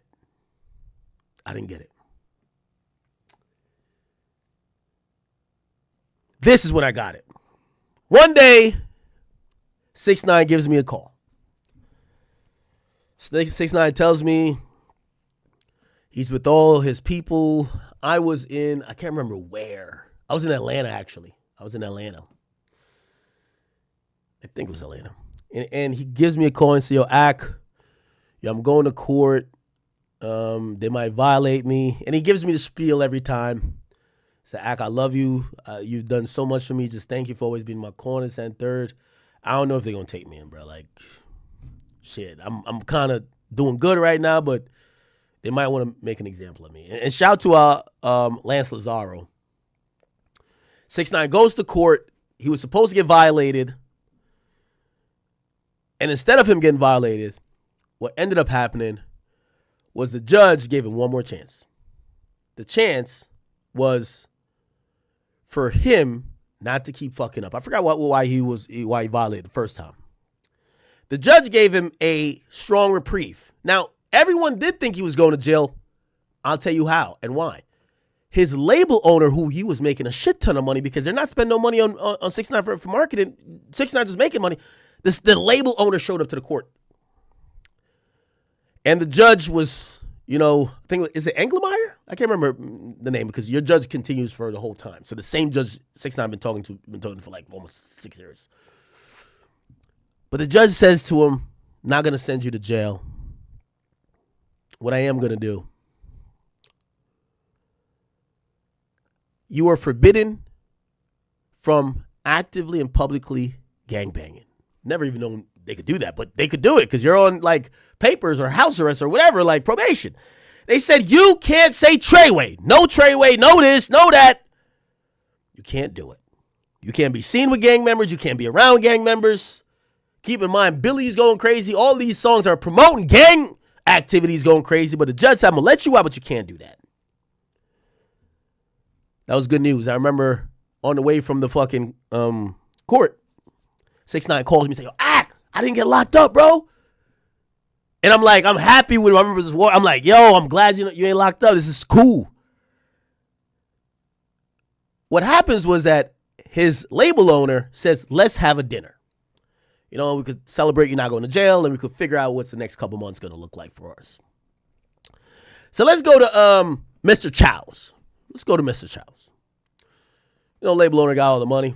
Get to the second floor. We go. Or I don't even know how it looks. I haven't been to Mr. Chow's, but they rented out some special section in there. And as a part of them going, they tell 6ix9ine, hey, listen, none of the homies could come. The judge literally just said, you can't say, Treyway and stuff like that. You got to stay away from all of the Bloods, the Billies. But come, let's have dinner. Well, at that time, Shotty is like a Siamese twin with 6ix9ine. He's like, whoa, wait, hold on now. 6ix9ine shows up to the thing. The owner of the label shows up to the thing. They go upstairs. But here comes Shotty and all the gang members. Remember, you got to keep that nigga within arm's reach. That's how you eat.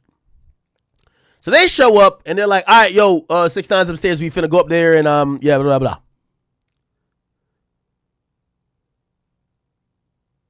The security for the label owner was downstairs. The security says, hey, we were told we can't let nobody in there. Shotty and them, they're not used to the word no. They said, nah, we're going up in there. I said, no, you're not. They said, no, we're going in there. The security said, no, you're not. The conversation becomes heated for a bit until, this is what happens when a pack of Negroes are about. Someone grabs some chair for outside diner or something and fucking hits one of the security over the head. Bitch, nigga, we getting up in there. Demonstration, all GP.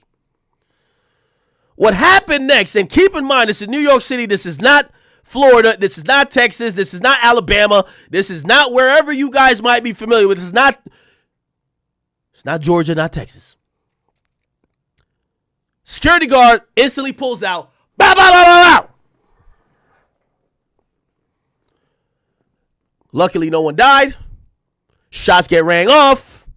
People are shot. One person who's with the gang members trying to get in, he has to get a colonoscopy bag or whatever. Shit bag. Illest part about all of this, it gets reported. Big shooting. Craziest part about it, the person who got charged were the people who got shot. Crazy. This is how I bring the story home. Essentially, these were off-duty cops. And when you're rolling with the cops, nobody give a fuck about what nobody else says about the cops. So essentially, these niggas didn't realize, just like how Pooh Shiesty probably didn't realize, that's a cop. You need to chill. They thought they could inflict violence on the police officer. They got shot. They had to run away for their lives, and then they got hit with charges. In that moment, when I found out that story, I said, I see why Elliot Grange rolls around with actual police and federal agents. Your man's that's the security. Once he get like one black eye, he's out of there. You're fending for yourself. The police officer, he might kill them niggas and still get them charged. So again, why do I say that? Because Gucci is an executive now. And you deal with these rappers, and every rapper tells you he ain't like the other rapper.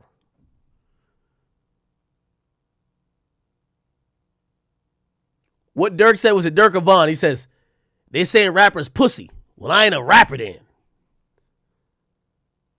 What Pooh Shiesty say? He'd be like, yo, somebody niggas fraud. He said, but I ain't counterfeit. So everybody's trying to do the most. The point of everything I'm saying is that kudos to him for having that one police officer. But trust me, leave BP at home and get 3 police officers. That's all you need, Gucci. Leave BP or whatever his name is. Leave him at the gas station. Get 3 police officers. This bullshit won't happen to you. Not no more. These niggas is only tough with you because they ain't know a cop was there. Let them know. Let them see a badge. Yeah, all that tough shit go out the window. And also, I do kind of side-eye that cop for not really breaking it up, but I think they probably made an educated decision to say, well, I could bust down this door and get in there, but we're going to have a firefight. It's going to be a shootout. And because gunshots hasn't started being fired yet, let me not escalate something and perhaps my client dies. Or they're a cop. There's loss of life, period.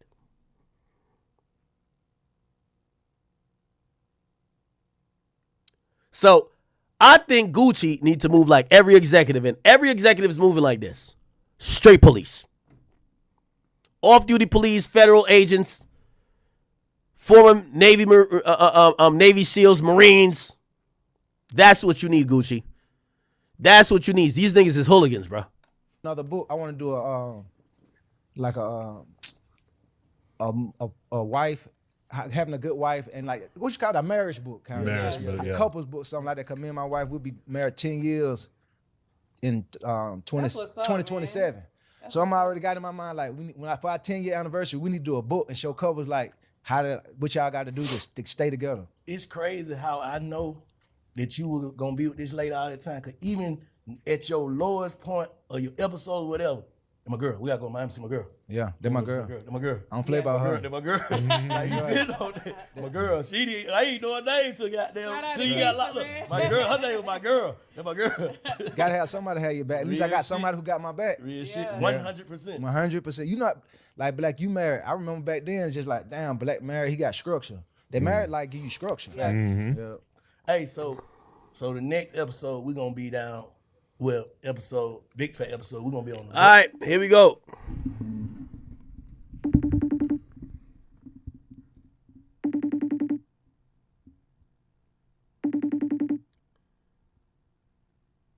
I don't think you're gonna answer.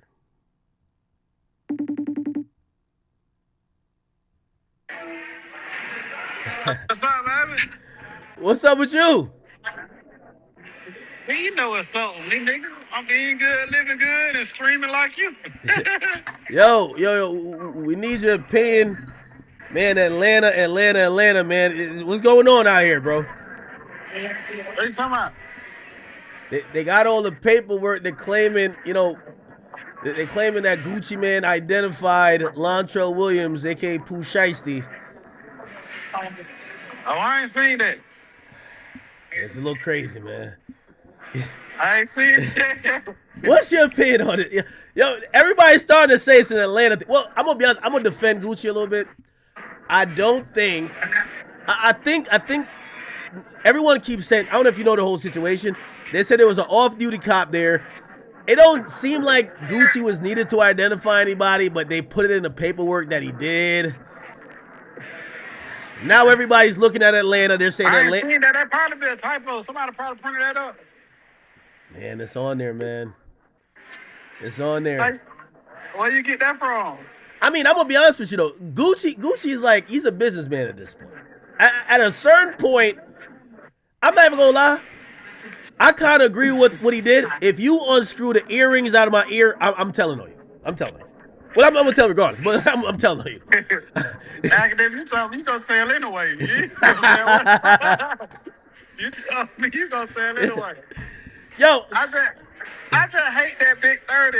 You know, waited for his man to come home, and now him and his man, it seems like he just waited to go home to goddamn go to jail. Like, I feel like Pooh Shiesty was way too hot. It was way too much money.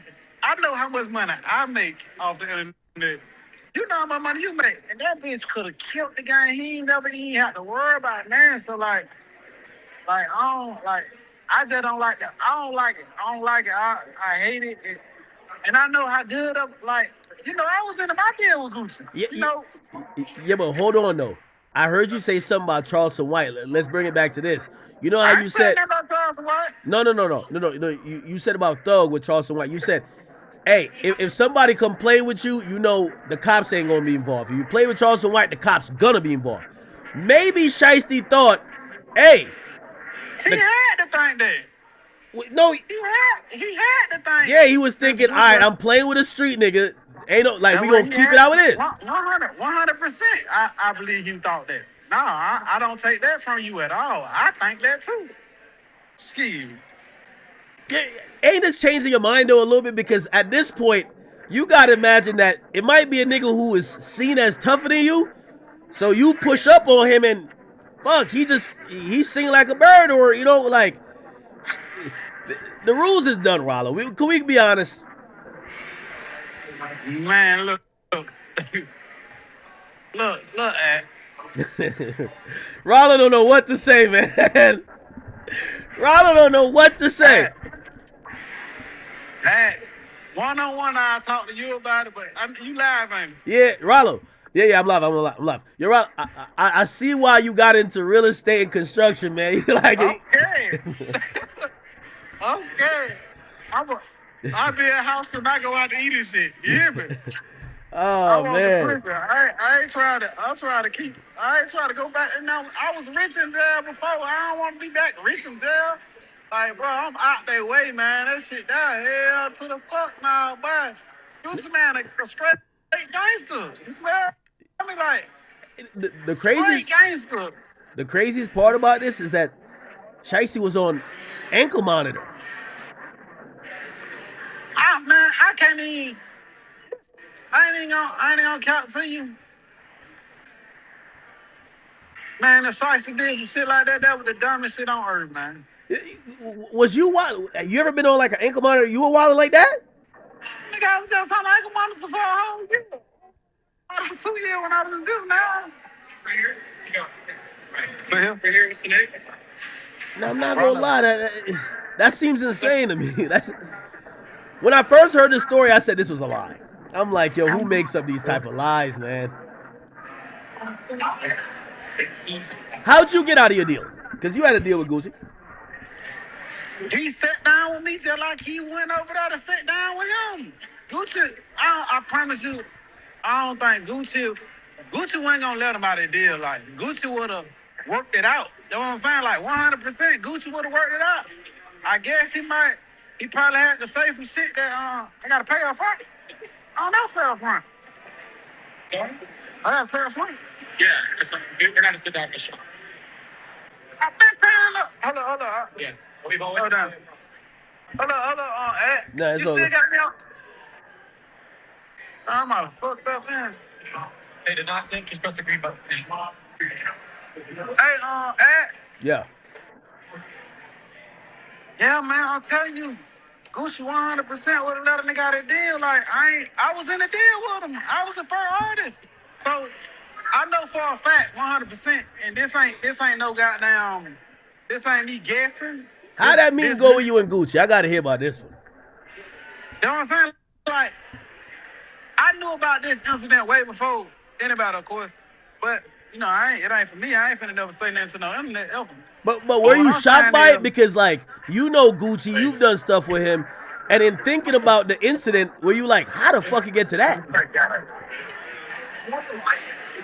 I just never think like, you know, I come from the streets, and I understand that everybody be like, hey, you can run off on the plug. I ain't come from that part. I came from the part when niggas be loyal to niggas that help them get on. So I ain't never thought, because I seen Pooh Shiesty from the jump when he had 0 to when he got with Gucci and he was strapped. You know what I'm saying? So that's the part that confused me. Like, damn, shout to put you in a position that, you know, make sure you and your family straight forever. What the hell the dispersion is? You know what I'm saying? Okay, and maybe you could relate to this. So supposedly, maybe some animosity built up when he's locked up, and maybe you feel like, you know, Gucci ain't doing enough or whatever. But he got to be smarter than that. Even if he let's just go on the side of Pooh Shiesty. Like, it one time. I'm on probation right now. I don't get out till October. It ain't time for me to do certain shit. You know what I'm saying? True. Like, it's a time. It ain't about what you do, it's how you do it. It ain't about when you do it. I mean, about timing is everything. So even if he had some animosity against Walk, nigga, that wasn't the time to handle the business. You smell me? True. That wasn't the time to handle the business. That wasn't the time to handle the business, nigga. These folk already got you by your balls. You smell me? So hell no. If he wanted to eat Gucci, you know, I respect the streets. So if he wanted to handle the business on Walk, he know to handle the business the right way instead of going. I'm Team Walk. I love Walk to death. Don't twist my word. I love him to death. You smell me? But I talk to Pooh Shiesty too. So, you know what I'm saying? No, so I ain't on no super picking no side shit. I'm cordial with the shit. You smell me? But he know that was a bad time. He ain't supposed to do that right then. Yeah, no, that's crazy. I'm gonna be honest with you. I didn't even think that type of shit happened in the music business anymore. Gucci 100% would have worked it out. Maybe the numbers or some shit went right. Yeah, so maybe Gucci would have said, "Hey, listen, yo." I'm sorry. I paid more to get out my deal than what I was given. Oh, so you bought yourself out your deal, right? Yeah, I bought myself out my deal. 100%. I wasn't gonna get out for free. No fuck gave me that money. Oh. So that's what I think. I ain't 100% sure, but it had to be on the number tip. You smell me? From what I heard, you smell me? From great sources, but So the meeting happened after like first day out is going crazy. I'm not letting you out your contract either. What? Ain't even just about that, nigga. Everybody eats. If goddamn, I'm saying, bro, that shit the same way. I mean, I hope that ain't true, that Gucci possibly identified somebody. I ain't gonna put that on him. Maybe you see it. I ain't seen it. Go look at my page. I can't multitask. I'm bad at multitasking. Nah, Ron. But the same way. When's the last time you talked to Gucci? I ain't gonna tell you that either. Nah, because you seem to have a lot of love for him. You know, I mean, you seem like I've never heard you speak bad of him. I ain't really speaking bad on nobody that ain't spoke bad on me. Especially the chicken. Yeah, especially in them chicken. 1 and 1, baby. You get one, I get one. Damn, man. But I ain't never I ain't even tell you when the last time I talked to him. Hey, you don't lie. Yo, so Shiesty's about to go back in the federal system. You've been there before. I mean, is it a possibility? This is gonna sound crazy, but just hear me out. Is it a possibility that he kind of numb to doing the time already? He ain't tripping. I was in there when Pooh Shiesty was in there. We ain't have a good time. I was in there with him. We separated from Atlanta UAP, but nigga, I was outside every day. I was the orderly. I was just moving around. Everybody can vouch. You know how niggas in the comments say this, but a lot of people weren't coming out their room.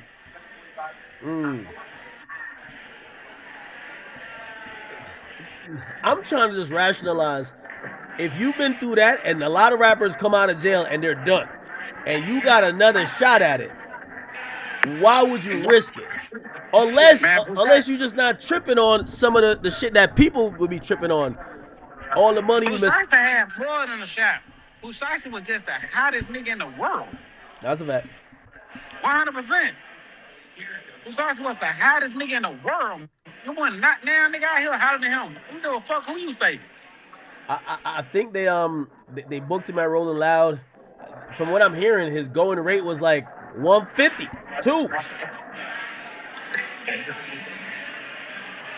How you fuck that up? You had to be real angry in jail to get out and do some shit like that. I think he thought it was gonna be this.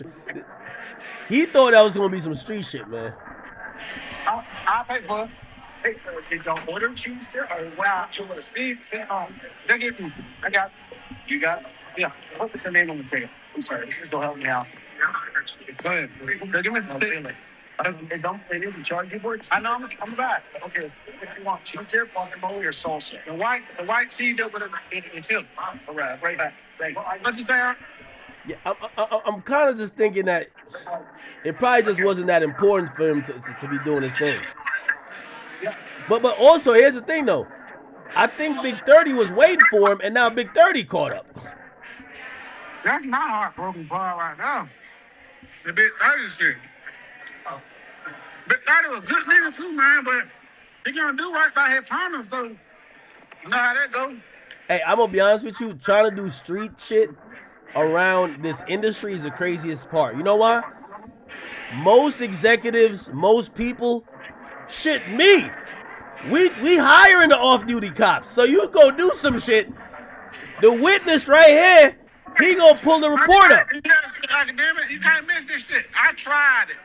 I post millions of dollars with drug money. I posted on jets. I posted marijuana. I did all that shit.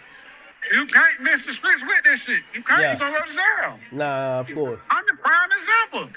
Nigga, I had all these millions of dollars of heroin and I'm posting it on page. That's when they took you down. Well, you were below the radar. Well, not really below the radar, but when you were in this rap shit, you weren't that close to getting caught. In this shit, it's such a microscope on you, you gonna get caught. 100%. Man, oh man.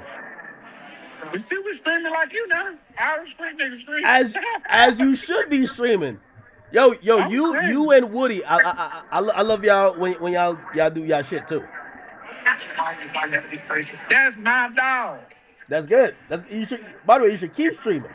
You should keep I guess streaming. I'm moving the goalpost. Now you should keep streaming. Yo, me and you gotta do a stream. Like I'm gonna come to Atlanta. I want me to do. I ain't know how many times you told me that. Huh? You know how many times you told me that? I ain't come to Atlanta yet. It's not like I came to Atlanta and ain't tap in. If you don't tap in, I ain't gonna get on no street nigga shit. No, I want to do regular shit with you, but I love the fact that you doing your streaming shit. One thing about you, I've just realized, nigga, you're an ultimate hustler. Wherever the hustle go, wherever the brick go, you gonna be able to be there. You know what I mean? You ain't got too much pride to launch up a stream. You ain't got too much pride to screw in a screw. You ain't got too much pride to get in the studio. You ain't got too much pride to go on the road and go do a show in some place that we ain't heard of.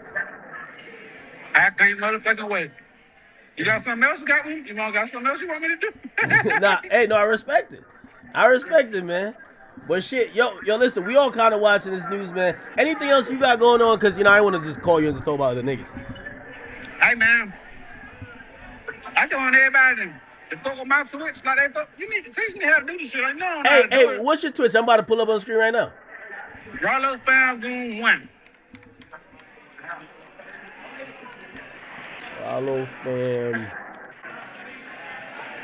RALOFAMGOON 1.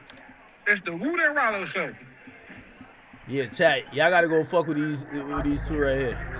We couldn't agree on That's dates, so not we down. compromised on Hey, something. when you going live again? I'm going live tonight. Oh, yeah. Matter of fact, because I called Woody recently, he was playing basketball. So whenever y'all go live, I'll call into y'all shit. All right. All right? All right, love you. All right, enjoy the food with the fam, bro. Appreciate you. Love you, bro. You too. All right. Good little combo. Shout out to Rollo. Rollo love Gucci, man. And by the way, I'm gonna be honest with you.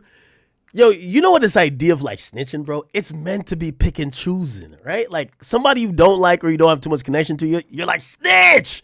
when they say like the person you like, you're like, I don't think he said nothing. There was already a cop there. Like, bro, he ain't really identify nobody. He probably was just like, this is meant for pick and choosing. I got to be honest. Oh, boy, chat. Speaking of cooperants and, did y'all hear that Tekashi 6ix9ine is coming home tomorrow? All right, since I'm just calling everybody.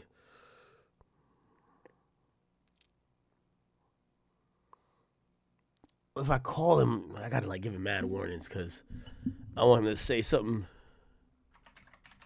Yeah, 6ix9ine is gonna be free in like I think like 48 hours or something like that.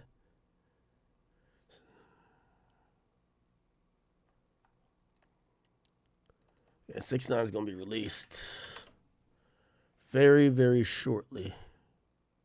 They said tomorrow?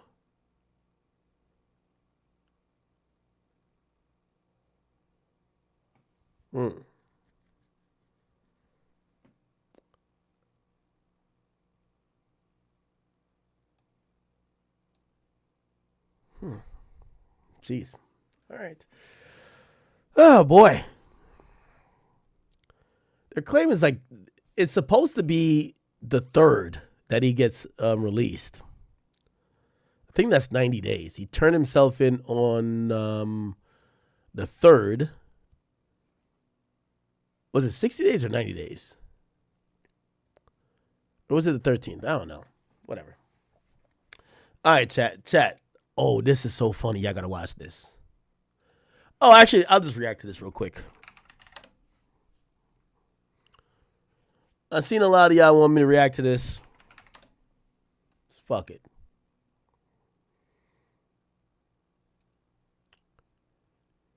Did y'all see this, chat? Listen to this. This is the media commentator known as Ebro, a guy who was let go from his gig at Hot 97. He still works on a platform, but it's a digital platform, not a radio station, traditional radio station. He works at Apple Music. But ever since he got fired from his morning show at Hot 97, he decided to launch a YouTube channel to recreate said show with the same people. Recently, he went online to lament or to, express some dismay in how hard it's been to get guests. Check this out. Oh, now things are tougher. You know what I'm saying? We're just ELR. We don't even have the cosign of the Heritage logo. You know what I'm saying? We're not traditional media anymore. We're just some people on YouTube, so it's a lot different. Hey, don't that say is it true. like that. They may act different out here. No, Laura, I'm telling you, people are acting different. I know. You haven't experienced people acting different? Yes. Somebody I've known for 30 years the other day, I was talking to them about some artists they work with and me wanting them on this show. Uh-huh. And they were like, yeah, send me some details about the show. Nah. We gotta send out a press kit. Nah, bro. That's where we're at now. It's underrated. People get weird, man. And Ebro made a great point yesterday. I hit you guys up to be like, yo, how cool is Rhea? She immediately hits the collab. She got 7 million followers. All good. I got you. These artists that we've known for years, you try to collab them on something. They act like their Instagram's so damn precious. They can't accept the collab to promote. That's what the trade-off is here. And Ebro, you made the point. Yo, rappers may be among the weirdest of people. I don't know why people get so weird, but they do. No, rappers are weirdos, bro. Okay. All right. Now, I feel like I've kind of like touched on this topic many times. Ebro, welcome to the game. Welcome to the league. Welcome to playing on an even playing field with each and every one of us in this YouTube market. I'm not here to throw shade at you. I'm only here to outwork you and outclass you. And I hope you're trying to do the same. But I do want to reflect back on words you've said in the past about creators like me and creators that have been, whether in their mama's basement, in their house, they blah, blah, blah, blah, right? Oh, you're just in some place with a smelly chair. All of that is all cool. I just want to point out to y'all, and we're all in the same game. We've always been in the same game. It's just that these days the game is caught up. You were unceremoniously let go from Hot 97 because they didn't see the worth in you anymore. Now it's time for you to build. The reason I've been at the place where a shiny logo made you feel like you were better than someone. No, you're not. No, you're not. And until you're fully independent, you're fully free, and you're standing on the ground with all 10 toes, and you got to go head to head. Hey, sometimes you might get a guest, sometimes you might not. These days, artists, they don't do interviews with everybody. They pick their favorite. A$AP Rocky chose me to do an interview and a few others. Some people he didn't want to sit with. I've had times where the artist says, nah, that act move is the move right now. Then other times, respectfully, they've said, nah, whatever, I'll get you on the next time around. I've never made my platform about getting a guest. I'm not here to kick it back in anymore because it's not a back and forth. I am here to teach. Maybe not you because you guys are really arrogant. But I'm here to kind of give a lesson to all my upcoming creators. These gatekeepers, they're becoming neutered. They're learning the things that I had to learn, and you'll be ahead of them if you adopt these things early. No one's going to give you anything. Rely on yourself. Be creative. Learn how to promote. Learn how to cross-promote. If you're lucky enough to get an interview that's big enough or someone thinks that you're interested enough or plays into whatever they got going on, cherish it. But you got to put the work in. No logo behind you. No cosign. No, oh, okay, well, we're already being broadcasted to millions of people, so it is what it is. There is no big league. I'm competing with everybody. If you make a YouTube channel today, I'm competing with you, and it's fine. I got to get up despite what happens, and I got to go make it do what it do. There's a few people who they're a little bit feels like they're a little bit older in their thinking, and they think things should be given to them. That's not how things are anymore. So Ebro, it's time for you to put the work in. I think you could do it. You guys got fired and still are trying to do the show. The show looks horrible, but you're still trying to do it. I'm gonna wish you luck. But every time people got at me, and they always said, why does he have an audience? I always hear that. Man, why do people watch him? I think we're going on like 15 years of day in, day out. Times you're sick, times you're not feeling well. Just keep putting rubber to paint. You just keep doing your thing. And that's what I've been doing. So you guys will do it too. And if you don't or you can't, that's all on you. Okay? All right. Give me 1 second. I do got to mute up for a bit. What the heck is going on, man? This is crazy.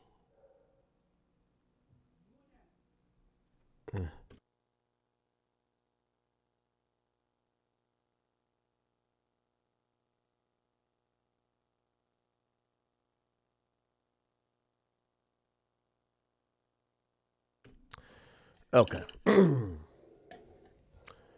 All right. To sign a release from the Okay, here we recording go. contract. 9 men, including Memphis, Chat, give me 1 second. I got to make this call. are facing federal charges for allegedly kidnapping and robbing rapper Gucci Mane. This comes just 1 day after Fox 13 broke the story about a raid at a Cordoba home that belongs to Pooh Shiesty's dad. Good evening, everyone, and thank you so much for being with us tonight. I'm Darcy Thomas. A neighbor told Fox 13 that raid started around 5:30 yesterday morning. These couple of loud booms, so I came outside and, I heard them say, come out with your hands up. We've got a warrant. Tonight, we've learned while agents were arresting Pooh Shiesty's dad here, agents were also arresting the rapper in Texas. Now, the same day he was released from federal custody after serving 3 years for a gun crime. Fox 13's investigative reporter Kayla Solomon joins us live from the federal courthouse in Memphis, where some of the men implicated are scheduled to go before a judge tomorrow. Kayla, investigators say the alleged crimes happened in Texas. Yeah, Darcy, the Department of Justice says this all stemmed from a business meeting that occurred in a Dallas recording studio earlier this year. If you recall, Fox 13 told you that Lontrell Williams Jr., also known as Pooh Shiesty, was released from federal prison and placed in a halfway house in Dallas just months ago.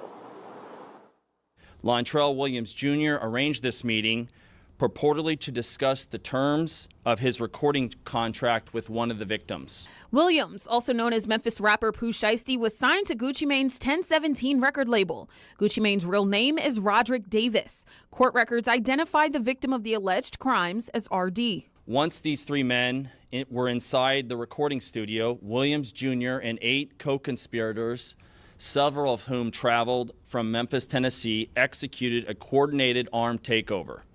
As alleged, Williams Jr. produced an AK-style pistol and forced one of the victims to sign a release from the recording contract at gunpoint.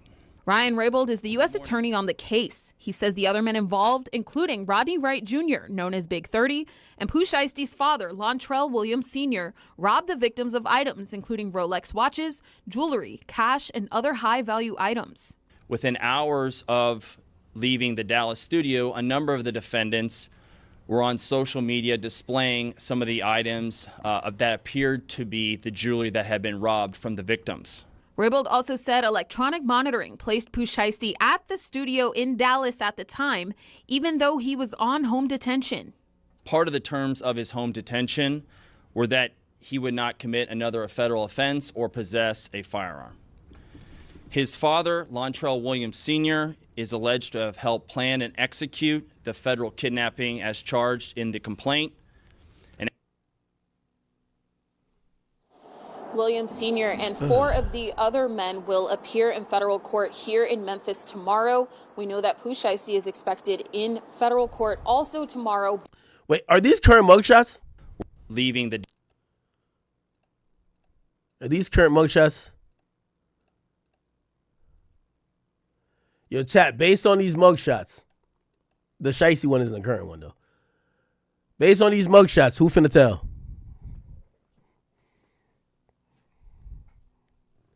Based on these mugshots, this is Daddy Shiesty, Big 30.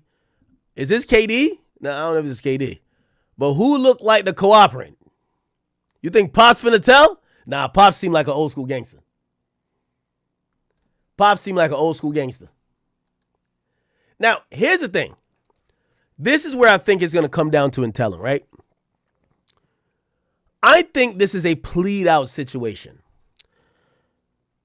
Now, I know I heard what Hernandez Govan said, where he said, man, these guys already got priors and third, especially Shiesty. They're not offering him nothing below 20. I think they're going to offer him 10 to 15.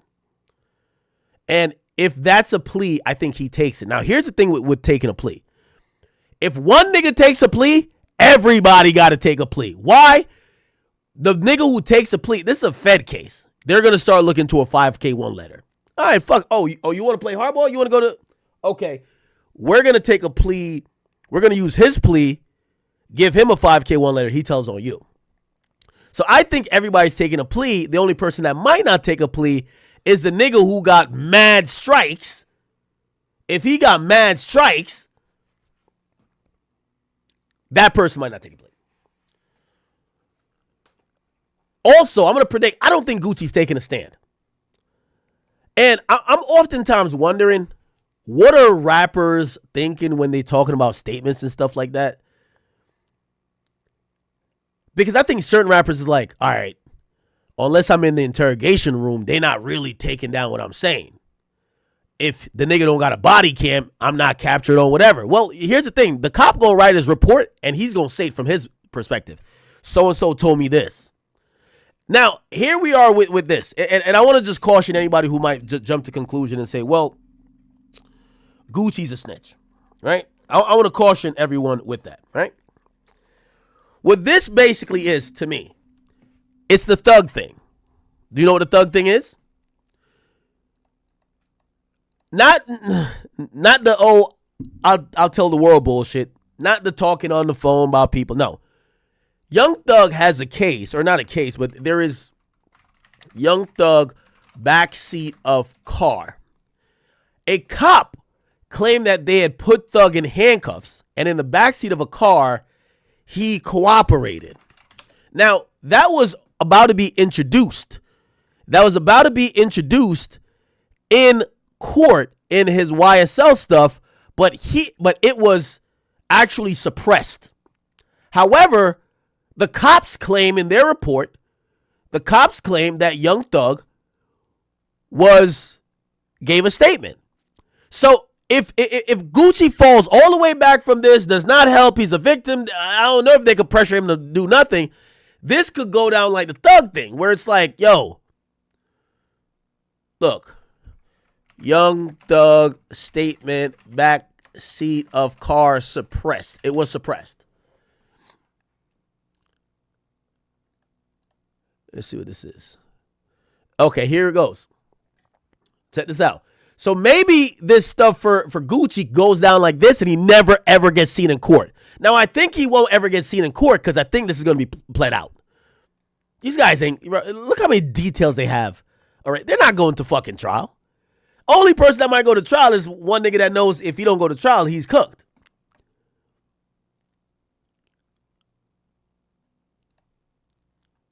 Here we go. Mr. Jeffrey, by undersigned counsel, and hereby files his motion to prohibit the prosecution of all his witnesses, including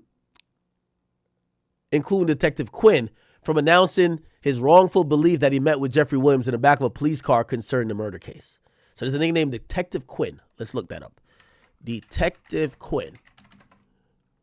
Young Thug. Now, this is one of those where you're like, the cop, you could go with, the cop probably lied. You know, the cop probably lied.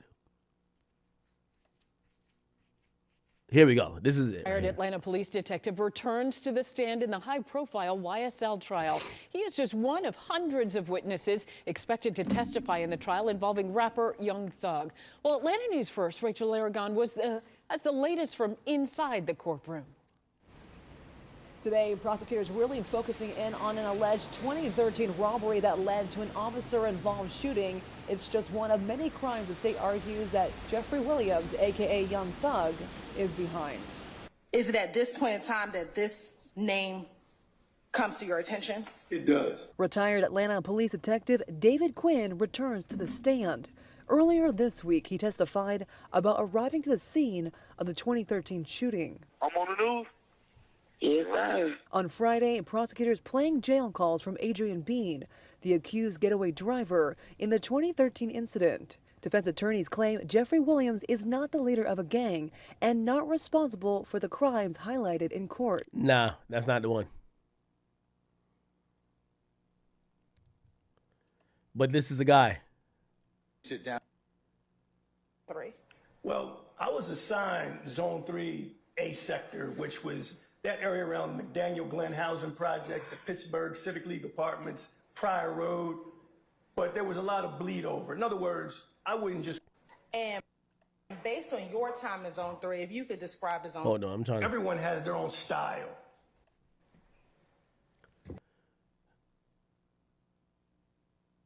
Okay. Is it this? Mr. Murphy with money in his pocket. After... Do we have a clip?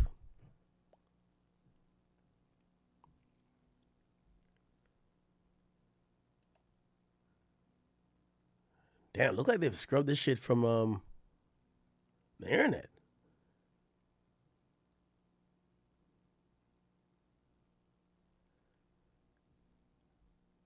It claims that Young Thug was in the back of a car.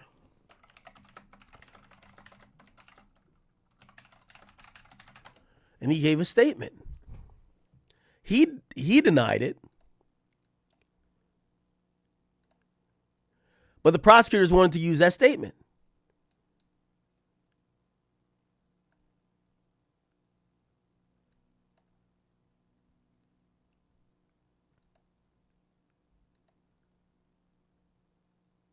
Let's see if we can find it. Now, I'm only saying this, chat, not to throw Thug into it. It's just to say, it's just literally to say that Gucci might have this response to it, right? So Thug's team filed a motion to block the testimony.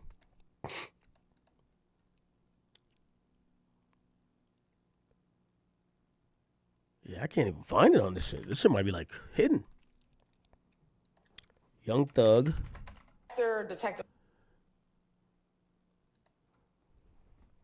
The arrests come nearly 3 months after an alleged assault here in Dallas. Why is that so low? Between two well-known rappers, one from Atlanta, one from Memphis.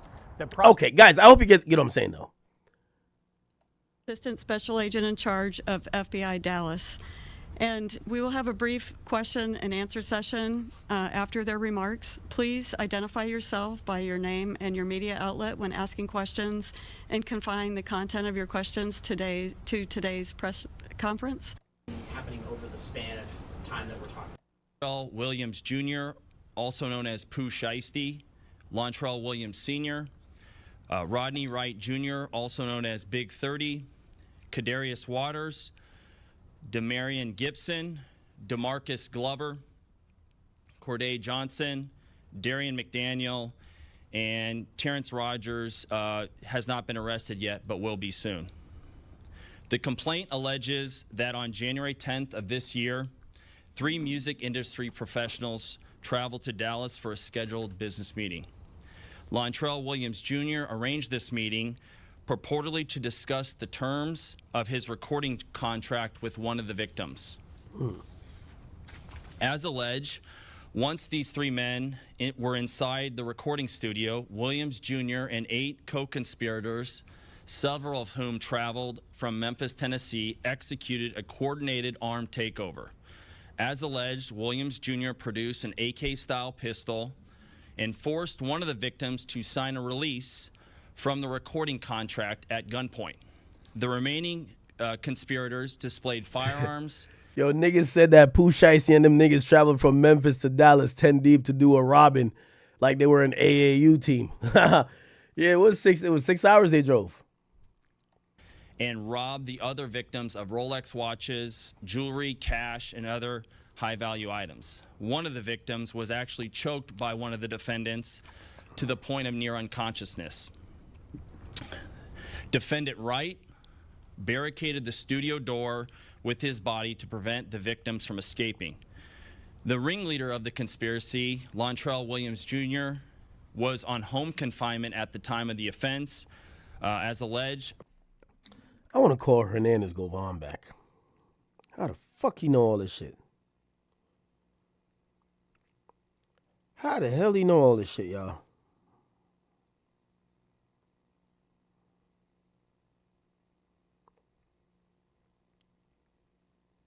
There's so much information coming in.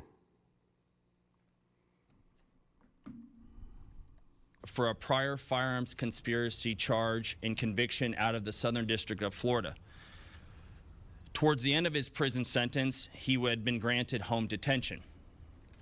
Part of the terms of his home detention were that he would not commit another federal offense or possess a firearm.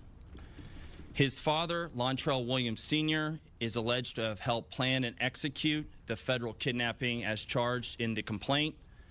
And as described further in the complaint, within hours of leaving the Dallas studio, a number of the defendants were on social media displaying some of the items that appeared to be the jewelry that had been robbed from the victims. The charging document outlines some of the evidence, just some, establishing the defendants' roles in the federal offense. This is as follows. Electronic monitoring data placing Williams. Yo, how did you know everything you told me is in the paperwork, bro? Say, man, I asked the nigga, you knew Gotti's truck got shot up 50 times before anybody knew. Nigga, didn't nobody know Gotti Rolls Royce Bentley truck got shot up? That nigga was the first nigga don't know to say it. Wait, Gotti's truck got shot up? When? You didn't know that? You didn't know that? No, you keep bringing new information to the limelight. Man, We don't know. He a real Memphis nigga. Yeah. Gotti Rolls truck got shot up like right before Dolph got killed. Like he ain't never reported. He got shot. He had to run flats on it and shit. Dolph had sent a little crew through. They caught him at the bank on Winchester. And they hit it up like. What's happening? Yeah, they hit it. But he was bulletproof though. He was bulletproof. He had a bulletproof Rolls Royce? Yeah, the Rolls Royce truck. It was bulletproof. Yeah, they pulled up on. They let off about 40, 50. I put the song on my page when God had talked about it.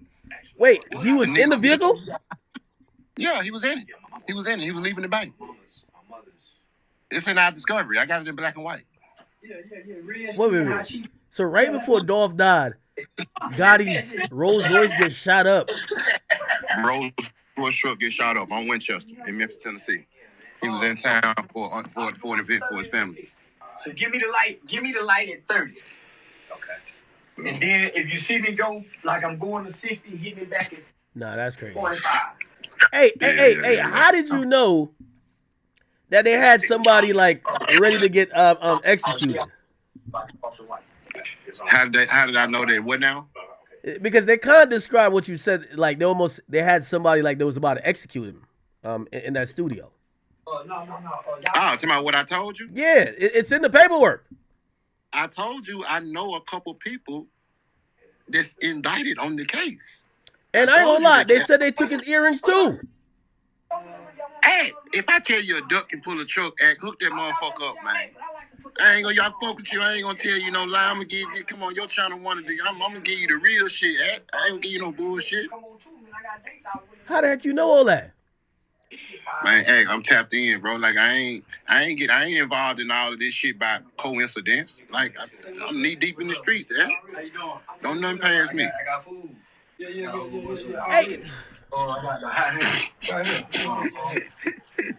Hey, did they hold Gucci to gunpoint as he walked out, or like how'd that go?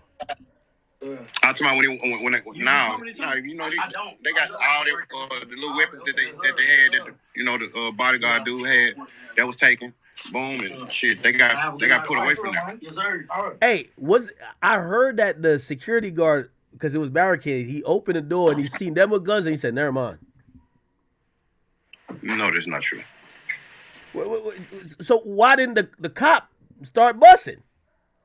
No. So when the cop went for his shit, nigga, the youngins was already on him. He made a business decision. Didn't you hear the DOJ say it was tactical ambushing? He made a business decision. He went, but he thought about it, and then he stopped.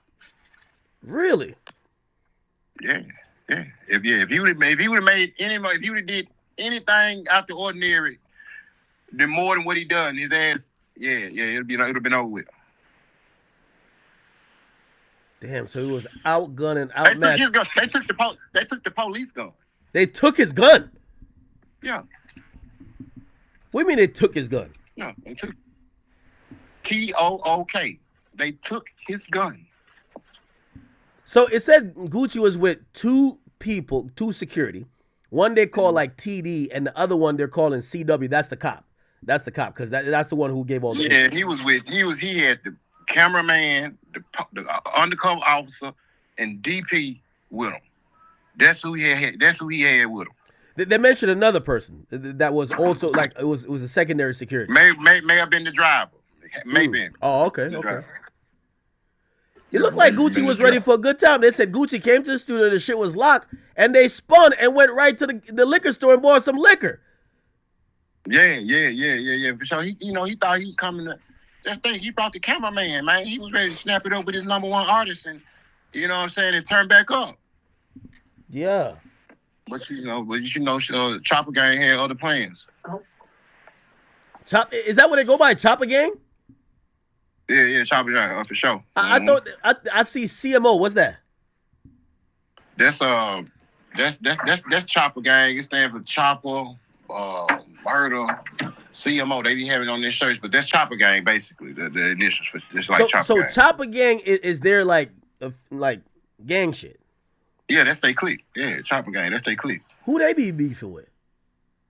Shit, motherfucking EBK, the little niggas from North Memphis, Moose Slime, them, shit, man, and then 30 be having this little situation, so Pooh gonna ride with 30 on whatever.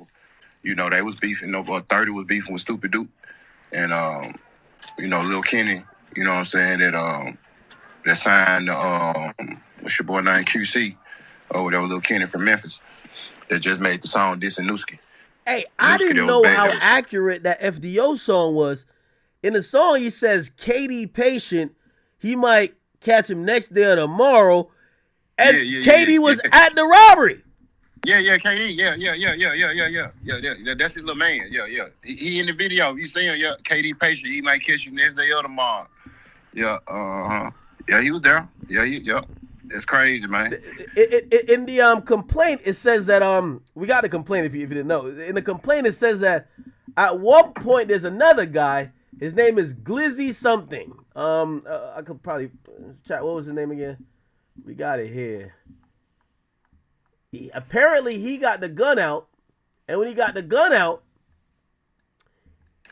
he was about to shoot somebody because they moving too much, and Shiesty had to say, "Don't shoot him."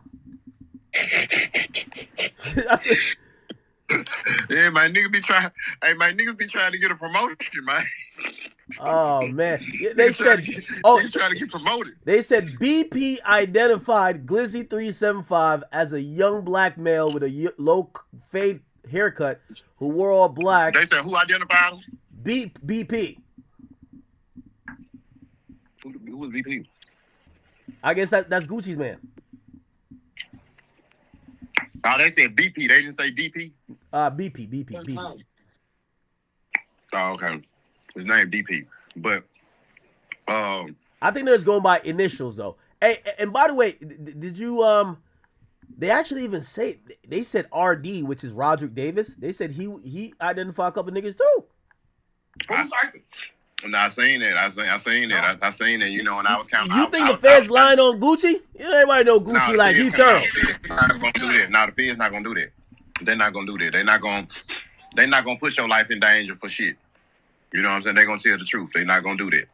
And that shit is on black and white. Do you know how much trouble that man motherfuckers could get in for doing that and it wasn't actually said or happened? No, Gucci did that. If that's in black and white, I ain't had a chance to see it. I've been having people reach out to me and say it, and now I hear you say it, so I know it's an actual fact. But damn, I had gave him the benefit of the doubt, man. I said it was gonna be all the police officers, but no, all them ATL. You see her act? Is that act? You hear? Yeah. Yeah. I said, man, you know, it's just disappointing. All them ATL nigga rats, man. You know, T.I., Gucci, who else? Young Thug. One more of them motherfuckers. Woody. Yeah, all them niggas, man. It's just a trend. And the only two right now we can vouch for is Savage and Future. They stay out of the way. Yeah. Well, I know you probably. I got Atlanta Police Department telling me straight up, Rollo ain't never told on nobody, and he put cases on Rollo. All right. Well, Rollo too. Add Rollo in the mix. I know you probably hit the end button on me for saying this, but Lil baby, he ain't told on nobody though. You know what I'm saying? I don't know. I believe you then. I believe you. Hey, everything you've told me is right so far. Yeah, Lil baby solid in the streets. You know what I'm saying? For sure. Yep, it's not a good look. It's not. But you know what though?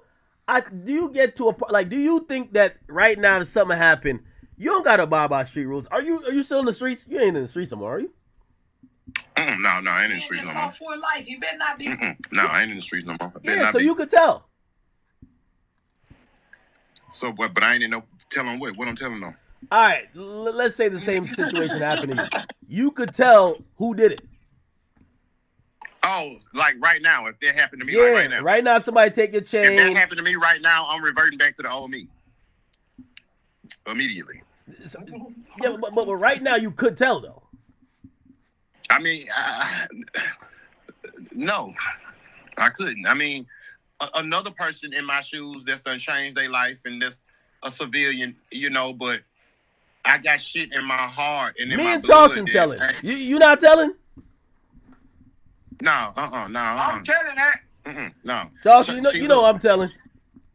Yeah, for sure. And I ain't got no problem with that. Like I told my, listen, I was checking the nigga yesterday. He was like, man, quit, man, why you a real nigga, man? Why you be fucking with Charleston? And man, he been trying to send Thug to jail. He talking about he the police. And I said, man, I'm gonna tell you something. You know the difference between Dub and them niggas you grew up with? Them niggas you grew up with gonna try to hide that they gonna tell on you. That they the police. Charleston gonna tell you to your motherfucking face that he gonna put your stupid ass in jail if you get wrong. Now, if I win the fight, I ain't gonna call the police. Yeah, you know what I'm saying. You know, I'm way more afraid of them niggas than Charleston. You know what I'm saying? For real. So, you know, that's my take. That's my take on that. Charleston, a real nigga for sure. He gonna say what it is, and he gonna stand on it. Hey, so I call Woody, and Woody say he'll fight anybody but you. What's going on, man? I tried to set it up. He said, act. He said, I'm down to fight. I heard the boy say, listen, hey, Act, when I was getting into it with the nigga, he made me go pull out them guns I pulled out for Jay Prince ass, because I heard the boy could fight real good. Woody got word the boy could fight too. He know. I'm a snatch what last little bit of reputation that bitch ass nigga got. I'm gonna snatch it. I'm gonna embarrass him on stream, and he know it. Yeah, he said he don't want to fight you because he don't want you to make no money. Tell him I'm already making money. That's an excuse. That's an excuse, a sucker that take Ritalin giving the world to duck this Rick. You gonna challenge Finesse because you know Finesse a little shorter. He challenged me at first. Yeah, you know what I'm saying? He want to challenge, you know what I'm saying, motherfuckers who he think he got the advantage with. But I'm 46 years old, man. It's a bag on the line. About that. You ducking me, boy, because you know he know I'm gonna end it. He say he hates you real bad. He say he hates you real bad. Tell him the feeling is mutual. And tell him since he don't want to get in the ring, then when I see him, then I'm gonna get it like Tyson. Hey, a couple people told me, they said, listen, man, Act, the real truth behind all of this is that, Gucci done caught a body already. Like, his wife calmed him down, and that's why he gave them niggas a pass. He said, yo, the old Gucci, all them niggas would have been dead, man. All them niggas would have been dead. You ain't hitting me upside my head. The nigga that hit me upside the head at the barbershop, yeah, I caught 2 ag assault. But when I came to, I went immediately to my car, ran through the barbershop, running through the door, coming out, squeezing the trigger. Get the police report. Nigga, you was buzzing Charleston? Get the police report. How you think I got 2 ag assaults? I had animal cruelty and 2 ag assault for them 2 niggas. Oh shit. So when I kept going to jail, for them bond conditions, for them 2 ag assaults. So now, nigga, it's just some conviction. You ain't finna do nothing to me in front of my woman and kids, nigga. You mean? And then nigga, hell yeah, I sold out hell yeah, nigga. Ain't no way at. Hey, Charleston, I seen you had a reaction to Pooh Shiesty getting locked up. What's your thoughts on all this stuff? I predicted when he first came home he was going back, just based off the post and the tweets. He made a post about 2 years ago saying he was like Larry Hoover in there. When I saw that post, I said, yeah, he going back. You have to realize in America, most men who go to prison, 90% are back in prison. Look how big these numbers are. 90% are back within 5 years. Those are the recidivism rates. Almost 90%, 70% of juveniles are rearrested within the first year after getting out. So the young niggas make it barely a year. No old nigga who has gotten out of prison make it 5 years without either being rearrested or sent back to prison.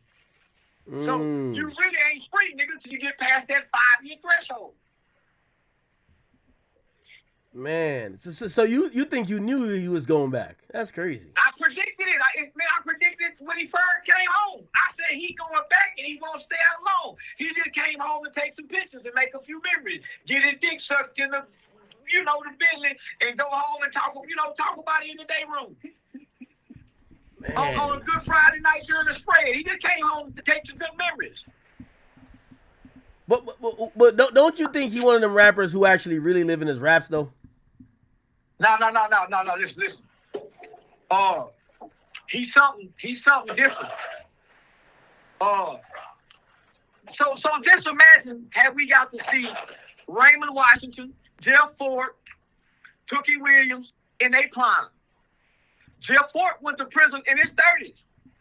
These are modern day guys like Jeff Ford that really got it, and he's gonna stand on it. And he's gonna end up in ADX just like Jeff Ford did. You know why? His daddy was a street boss. It's in his blood. It's in his bloodline. That's why his words are so influential. That's why he can articulate and know things on the level of grown man game that captivate the minds of young man and old man. Nigga, don't let get my attention. That nigga got my attention the first time I saw a video with him and 100 young boys outside of my apartment and everybody had guns. I said, the children of the corn. And I've been paying attention since. Nah, homie, he gonna have to go to ADX, nigga. They gonna have to do him like Jeff Ford and Larry Hoover. Isn't ADX like a max prison or some shit? He going underground. He ain't going on the rock. He going under the rock. Damn. He too influential. And he's taking on the persona. That song FDOA, that FD First Day Out, yeah. He was taunting the feds, homie. So he made them come get him. Go listen to that. He said first day out, nigga, fuck the feds. Man, everybody did that. They came back and got him. Everybody who have taunted the fed came and got him, nigga. And you think Gucci did the right thing? Yeah, that ain't Gucci. Let me tell you something. Say, that's Roderick. Y'all looking for y'all love it. You know, y'all looking for the old Gucci when he had the pot belly, the serve belly, and the overbite with the lip. That ain't that Gucci no more. This is the Gucci they got on medication. So this Gucci here, just do this. Yeah. See, once they put you on that slow medication, you can't do this. It don't, for whatever reason, that medication don't allow you to head it go up and down. Like, so all Gucci said, yeah, no. And Keisha leading the way. Keisha ain't a street nigga, so she go play street woman because they know they get civil liabilities out of this. They don't have to pay none of the contract. Now they can come back and sue him for in breach of the contract, using violence. So they go rob him for everything now, doing it this way. Man. Because now we're a victim of crime. We get you criminally, we get you civilly, and we get you contractual. So you don't look at Gucci like he's a snitch, right? Gucci on medication. He got to do what's told. You remember when last time you seen Gucci dance and you ain't seen that in 20 years. All he do is smile. What type of medication is that? Some type of antidepressant or psychotropic. Remember, she said the boy had been battling mental illness. She got him on medication. That's why he's so mild, mannered, and calm. And docile. He like the gorilla when you go see him at the zoo. We be wanting him to swing from the tree, and he just sitting on the log looking. Yeah, he done been sedated with the medication. Is that a one-time thing, or you got to take it like every day or every other day? Yeah, he taking it every day because they can't stand for him to be off. If he be off, he might kill somebody. He go to hearing them ghosts in the house, remember? He say he heard Pooh talking to him. He said that? He said that. Yeah, the nigga say he used to hear Pooh in the house. Oh, he did say that. Man, y'all think he just rapping. Man, these niggas be expressing their inner demon. I listen to what them niggas say past the beats. No, man, them niggas say when you read the DOJ report, them niggas broke into prison. So a lot of niggas throwing rocks at the penitentiary. But Pooh Shiesty, his daddy, and Big 30 and them, they broke and stormed the prison and picked their own cell. Oh, shit.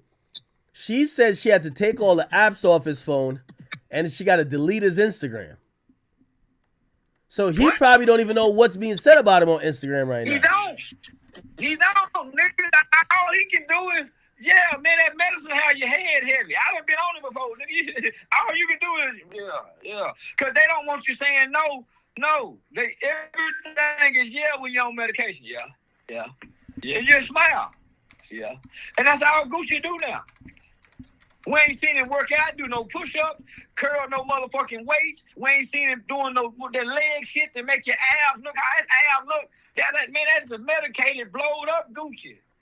Dressed up like a Ken doll. That ain't the real Gucci. Gucci ain't never been that handsome. Especially with that overbite. Remember that lip he had? Yeah. You ain't look he had that overbite. Yeah, he had that overbite. Yeah, nigga. With the speech impediment. Gucci. Yeah, he had the speech impediment. Now this Gucci is articulate. Got his GED and everything. Oh yeah, he said it on the song Rumors. He said DA dropped my murder, didn't have the evidence to prove it. I think my house is haunted. Yeah, by who? The ghost of Pookie. Man, them nigga, he seeing Pookie at night. Keisha got to put them pills in his mouth. Fucking put him back to sleep. Because the boy like to fuck. Fuck, fight, and shoot. So he don't get to go outside. She bring all the hoes to him, put him in the room. This boy, he like the dog, or he like one of them Yorkie dogs that can't go outside by themselves. Damn. Yeah, he like one of them dogs. He ain't like the old pit bull that get to roam the neighborhood and eat out the trash can and put holes in people's trash bag when they shit their trash out. He the dog in the house getting pet. He can't come outside and be a dog no more. That ain't Gucci. Man, that's crazy. It ain't crazy, man. That's the safest place to go. In the arms of a woman that put a horse collar around your neck and a muzzle around your mouth, like Esther used to do Woodrow on Sanford and Son. Yo, Charleston. Yo, Charleston, man. Man, I feel bad for Pooh Shiesty, man. I don't. Man, that's what G niggas have to go through. Nigga, everybody know G niggas and real niggas and certified niggas got to suffer. They got to have hard times, consequences, and repercussions to be a real G. This ain't supposed to be easy. You don't get to tap out. This is what I love about John Gotti. I watched the movie that his son did right before he was being sentenced for the last time. Right before John Gotti was dying, he was on his deathbed. They tried to bring the Catholic priest in there to say some last word. He gave him the finger, told him, get the fuck out of here. And he was telling his son not to take a plea bargain. Fuck being a daddy, nigga. Or dad, I don't want to leave. Man, nigga, we join this, you wear it to the end. Don't put the suit on, nigga. See, I didn't put the suit on as a grown man. I tried to put the shoes on as a little boy, and I couldn't fit in them shoes. So as a grown man, I knew I wasn't no gangster, criminal, street, jail nigga. Much rather be a lover boy than a daddy. So, nigga, I stay in my lane. Don't put the suit on, nigga. And when they go to getting rough and tough, you go to having kids. Now, nigga, Jeff Fort, them still in there still talking the talk sometimes because he don't know nothing else. Hey, do you think that his wife probably like approved of like everything he said? Because you're saying she kind of controlled. You know she told him, baby, you know he tried to put up a fight and say I ain't talking to the police. Once she gave him that medication, I done seen domestic violence victims be beaten so bad and they normally wouldn't talk. It's some kind of shot or pill that the doctor come in and give them, and then them women tell everything. Nigga, you think they ain't getting Gucci that medicine? Man, once they put you on the mind-altering chemicals and medication, you gonna say what they ask. Because the real you ain't talking. It's the psychological part of what they asking you is talking. Man, that's why the boy smiled with them white motherfucking carded white teeth. Nigga, teeth ain't supposed to be that white and a nigga that black. God ain't never put the color together that perfect. Man, oh man. Yeah, a lot of people are saying that they think that the wife probably, is behind it. Yeah, and the white boy. Man, you know that white boy see an opportunity like Vlad did and been hit across the head. Man, shit, nigga, I was hoping Thug them got me. Nigga, so Nah, stop it. Yo, Charleston, this is the second time I see you wish that you had got your ass whipped. Man, what's up with you? They got a commercial out here in Dallas, a car wreck commercial. And it starts say, after the car wreck, girl, you better call I just got hit.com. Okay. Nigga, white folks play for big lawsuits like that. Nigga, that's how Vlad came up with the when that nigga hit him across the head with the bottle. Gunplay. And nigga, Ross had to kick out $300,000. Nigga, you know how much money they would have had to kick out had I got my ass kicked in a private airport by Thug? Nigga, I own nigga girl signed to me after that. Would you have sued? Was you a sued or would you, like keep it in the streets?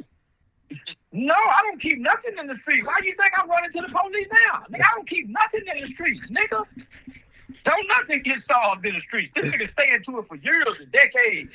They kids grow up and join the other side. No, nigga, I'm about solving issues.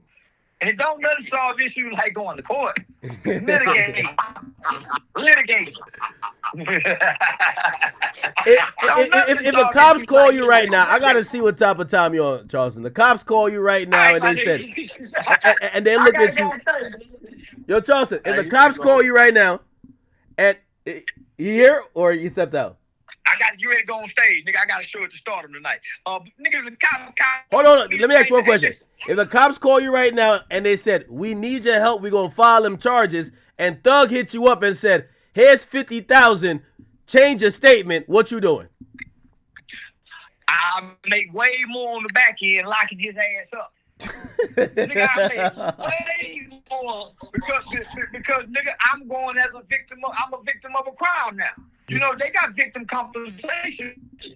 50,000. He offered. I get that in victim compensation and probably another 200,000 in interview money. And then I'm gonna tell he tried to bribe me. Yeah, then I'm gonna go tell he tried to offer me some money for tampering with a witness. Oh man, yo, so Charleston. I'm looking for the charges to be enhanced. Cause I heard his song. He said he had his way in jail. He could have done that forever. He said, yeah, I heard him say it in the rap. So nigga, let's see if he can stand on it. You don't think he had his way? Hey, listen, good luck with your show. Yeah, he had his way. Nigga, he was fucking the fat prison guards and everything. Nigga, he had Lucha style. Yeah, he was having his way. You heard him on the phone talking to Mariah and Baby and Savage. He was having his way for a nigga lay on the phone and talk like that. Yeah. No, you're right. You're right. Hey, by the way, so let's send him on back down there. Let's send him where he belongs, where he can have, because he ain't having it way right now. Music held it down. Nigga. He looking funny with the build he got, with the, with the long torso and the fat, pudgy belly. Now, so let's send him where he having it way. He having it way in there. He ain't having it way right now. Yeah, man, oh man. Hey, listen, Charleston, have a good show, man. Appreciate you. Already, my nigga. I bet. Yeah, the nigga, they taking over out of here. You got it wrong. Yeah. Oh, no, where y'all at? Y'all at the comedy show? Yeah, comedy show. Yeah, Alabama. Oh shit, man, you gotta pop out and get on stage one time, man. Oh yeah, show me here to that now. Huh? I'm here to that now. Oh man, that's dope. Hey, by the way, I see what you were talking about. Yeah, the paperwork came out on the father, man. Yeah, I told you that shit. I told you, and that was a shocker to me, bro. Like I was surprised. I didn't know that till recently, till maybe a day or so ago. You know what I'm saying? And so yeah, hey man, that's not even like some secret paperwork. It's like black and white. It's easy. It's clear. You know what I'm saying? I guess everything good ain't gold, man. You know. That was a shocker to me. I ain't never heard nothing but I ain't never heard nothing but real stand up shit about Montreal. You know, so yeah, that's crazy. Man, that's wild. Hey, I'm about to go watch this Gucci and his wife interview because it's. Yeah. She is. You gonna see what I mean when I say she is caretaker after you watch the interview. Yeah, he probably civilly committed, like You know what? I never wanted to believe in all that. I'll be like, nah, Gucci just learned, but everybody's acting like the wife got him on some get out shit.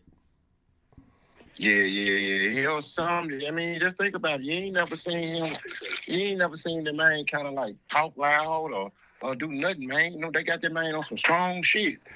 You know, he down there walking around sedated, man. You know what I'm saying? You ain't see her on the Breakfast Club when she said, nigga, her and the whole bodyguard team of her friends, they had to tackle him one night and tie him up and throw him in the truck and take him to the hospital. They hog-tied the man. Really? Yeah, she said all this in the interview. Nah, that's insane. That is insane, man. Hell yeah. Hey, does everybody in Memphis, or like, what's the ramification to find out that the father, may have done some stuff? Oh, that's a I ain't gonna lie though, when I reached out to a few people, when I was surprised about it, because like I said, I ain't never known no but Lunchreal to be a stand-up dude, you know what I'm saying? And when I reached out to a couple people was like, they're a little older than me. They said, they had, I been knew or whatever. But I guess, he's such, he's so respected in the streets, that it ain't never been a big topic because I ain't never knew about it until as of late. Holy shit, nah, that's insane, man. All right, let me watch this real quick, man. I'll hit you back in a little bit. Okay, bet. All right. Now, why are they saying all this about Gucci? Was the interview that spooky, y'all?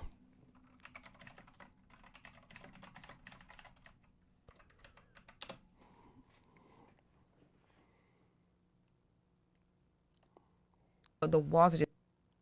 Some of them, like, to the studio and work. I got all these artists. I'm still...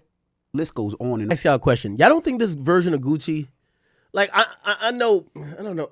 My thoughts on, like, having a medicated person. They're not getting in trouble. They're not self-sabotaging. As much as we love, like, quote unquote, the old Gucci, if he had those problems and he doesn't have these problems now, which version's better? Okay. Let me stop. I just got the warning. It's like, yo, you're streaming some shit you shouldn't be streaming. All right, damn, interesting. Huh.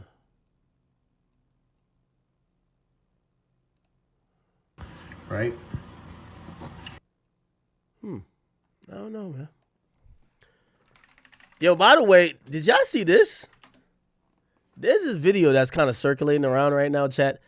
And I low-key wanted to give this person credit. I want to give this person credit. Oh, they're saying news stations confuse YFN Loser with Big 30. They said this is Big 30. Yo, that's when you know you're too fat, bro. Yo, they confusing you with the actual fat motherfucker.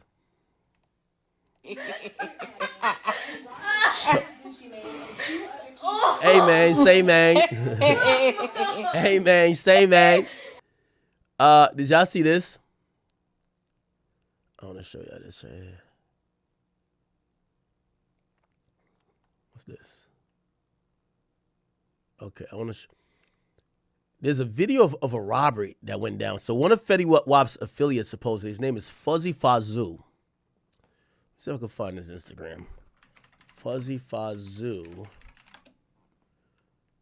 Who is he? Is this him? Okay. I feel like I've seen this guy before. Anyway, they said it's Fetty Wap's affiliate. He got robbed of all his jewelry in broad daylight in New Jersey. Check this video out, chat. You better recognize, nigga, I'm straight from the street. Hold on. I gotta mute the thing. But he's standing here. This kind of looks like a movie, like a script. There's niggas around. Nobody's kind of talking. Everybody kind of doing their thing. He got a chain on. He's right here. A car pulls up. And as soon as the car pulls up, these niggas start running. You see this? These niggas is running. This guy right here, it's like he sees something, he's running. These two are running. And then this guy, oh, he's standing still, but he's doing the walk-off. Now, this is kind of interesting because this guy, he just stands still.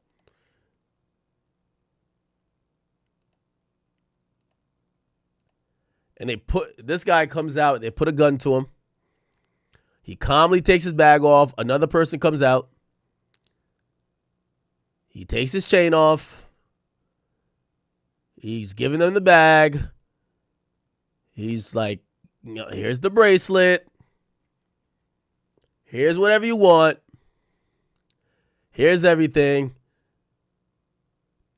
Yo, I want to give this nigga a prize for not losing his life. Yo, they got the drop on you however they did. Clearly, you got to stop hanging with these individuals because everybody ran and left you there. It's not even like they ran to go get their gun. They ran away. You're the only one getting robbed. You got relieved of all your items. I'm glad you didn't like resist or anything that you get shot. But two advice to you, brother. Stop hanging in this neighborhood and stop hanging with these dudes. Okay? He's looking around and not one nigga is even there. Not one. Not one nigga is there. Now they're coming back. Let's count at the beginning of the video how many people are there, right? Let's count it. 1, 2, 3, 4, 5, 6, 7, 8. There's 8 people. 8 people in the video plus this fuzzy guy. 2 run here. This guy's running. This guy's running.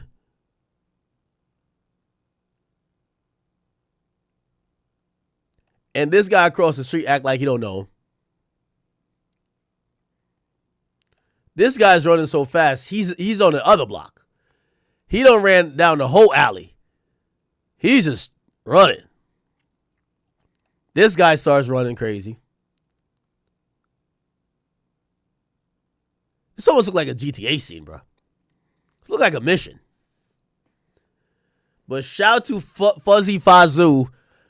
You know, you being robbed, and I know it's coming out via this thing, but I'm glad you didn't get killed, bro. Somebody said this looks like a setup. It might. Yo, he turned around like, yo, that was crazy. What the hell y'all at? What the fuck? Everybody ran. Everybody ran. This is some nasty work here, chat.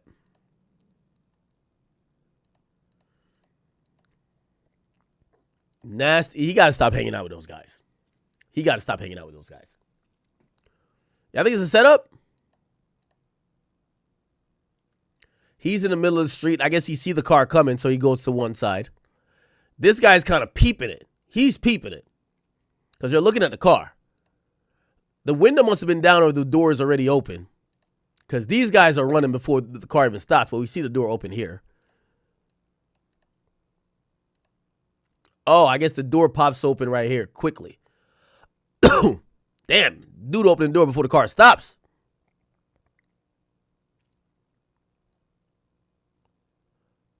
Oh, this one was pointing a gun at other people over there. Wow. Wonder if this is Patterson, New Jersey. That's where Fetty's from. I believe they're still giving it up like this in Patterson.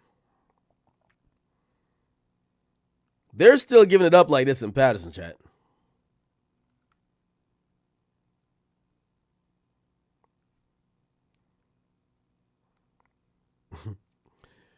Yo, 50 is a fool. Y'all see what 50 just posted?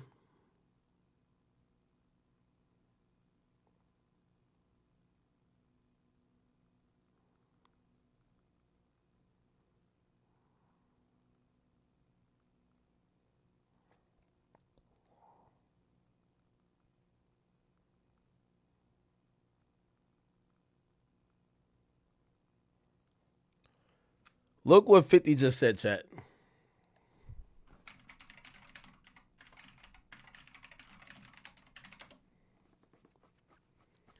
$50 just posted this and said, damn it, man. I thought you were smoking on Pookie Loke.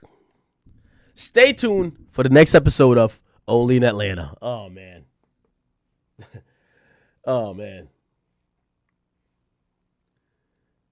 Stay tuned for the episode of Only in Atlanta.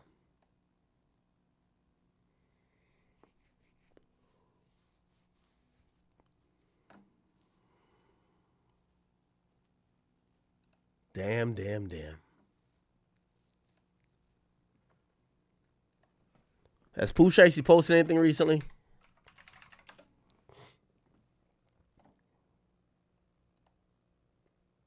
Oh, in that last video, y'all saying everybody ran but one person? We could look at it. Who didn't run?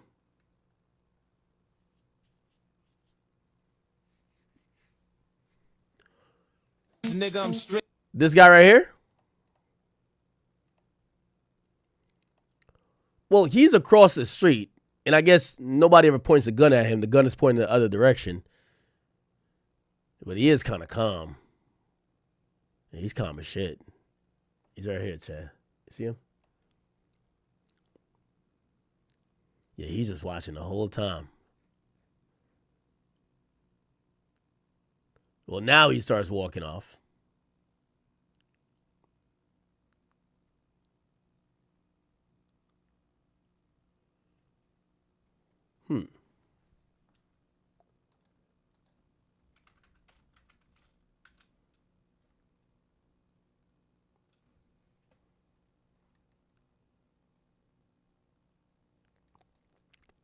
What's his @ name? I'm trying to figure it out. I feel like I saw this guy before.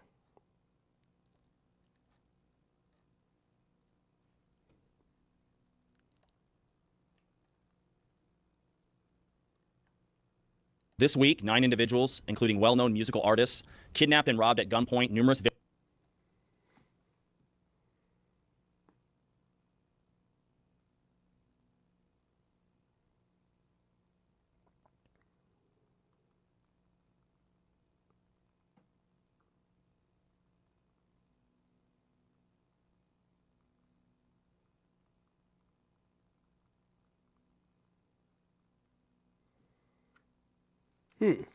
Wow. All right.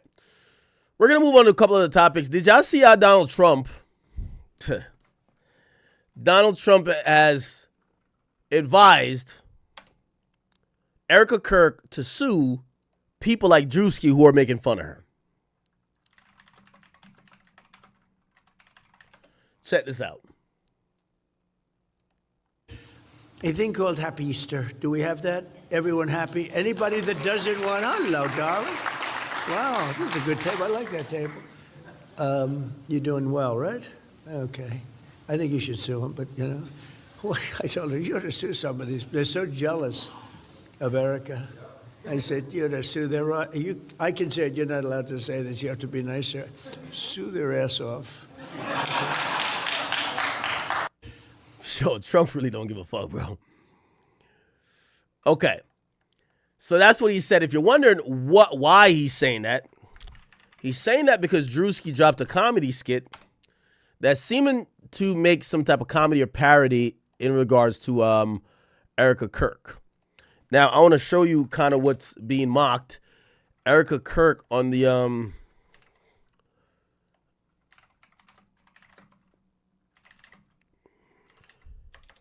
she was in a white suit. When was this? This was it right here. Reporting live from my Drewski and Draft. Okay. Let me see.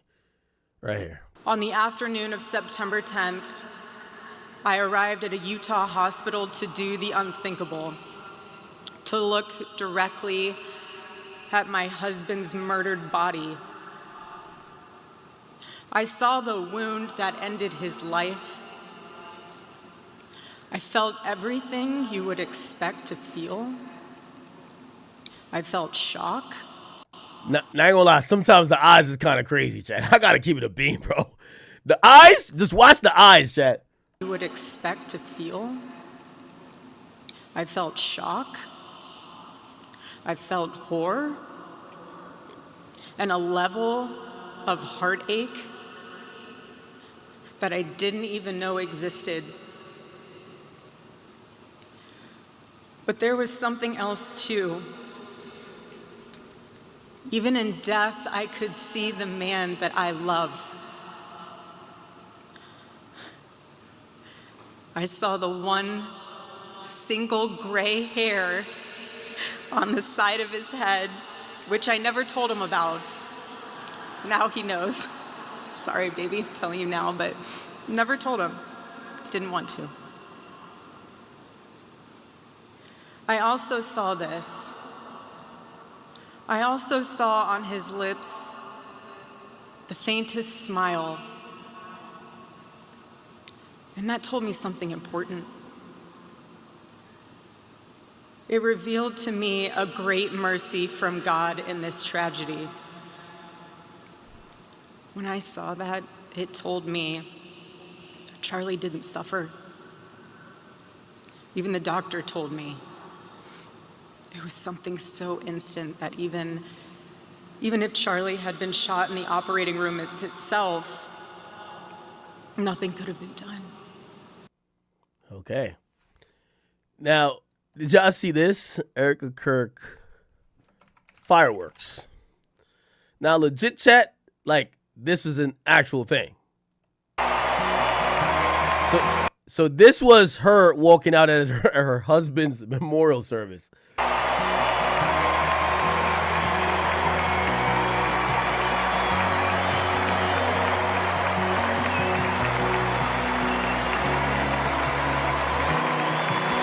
Yo, imagine you dead, man, and your wife walk out to fireworks, shit like this, man, like she a WWE.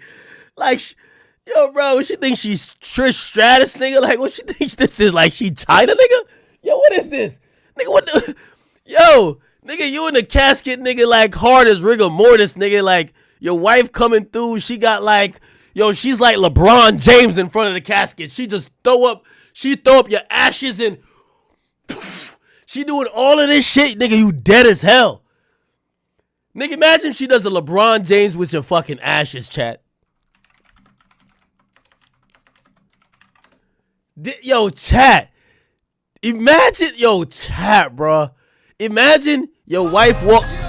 This is how your wife walk up to your funeral, bro. Look. This is, yo, grab the little thing with all your ashes. This is how your wife rock it. Yeah. Oh, yeah. With fireworks in the background. Oh, yeah.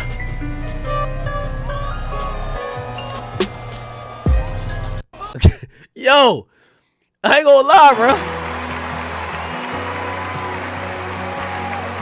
I'm gonna lie, I thought Drewski went OD until I seen this shit. I'm like, man, nah, she went OD.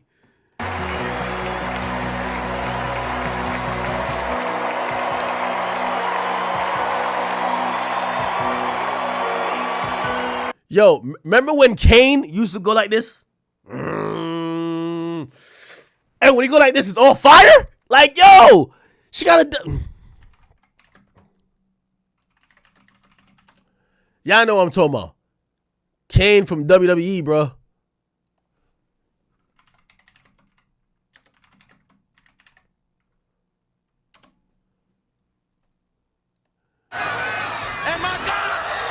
Now y'all know what I'm talking about. Look. Oh, this is a fail. Kane's. Here we go. He's embarrassed that his pyro didn't go off and scare the hell out of us. No, wait a minute. Here we go. See, it was just a coincidence. Nigga. Just a Imagine your wife, nigga. This is what your wife is goddamn doing, bro. I can't. You're all right? And thus Your wife pop up to the funeral to do this, bro.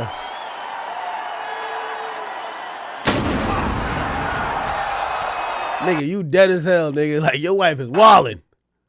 Nah, this is crazy. All right, let's get to Drewski's skit. This is what Drewski did. Memo, here you go, Dave. Remember this memo from Wesley Clark? This is what Drewski did. Drewski did this. Check this out. Get on your feet, boy!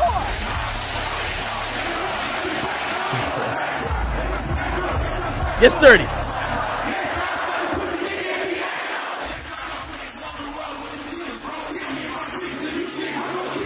War is raging in Iran. We're praying for all the soldiers and troops. That's great that you're praying, but how about all the kids that died when the USA hit the towers? It broke my heart. That is the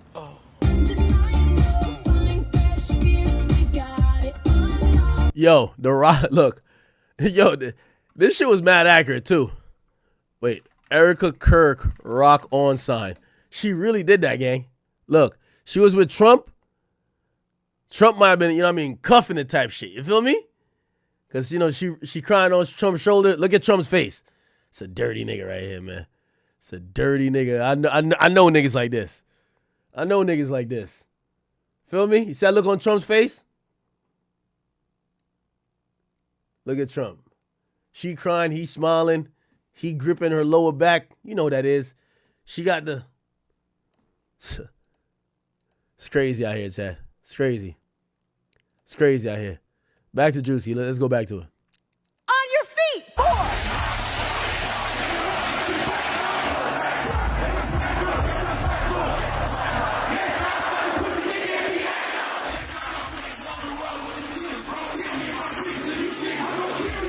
war is raging in Iran. praying for all the soldiers and troops. That's great that you're praying, but How about all the kids that died when the USA hit the towers? It broke my heart. That is the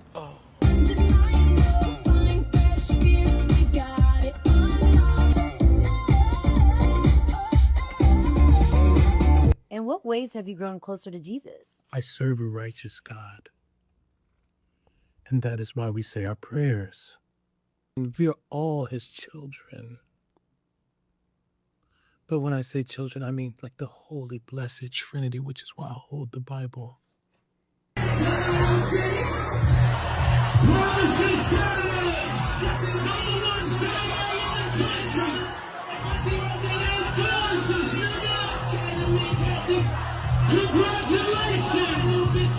Sweet cream foam chai ice matcha. And Bella will have all organic popcorn.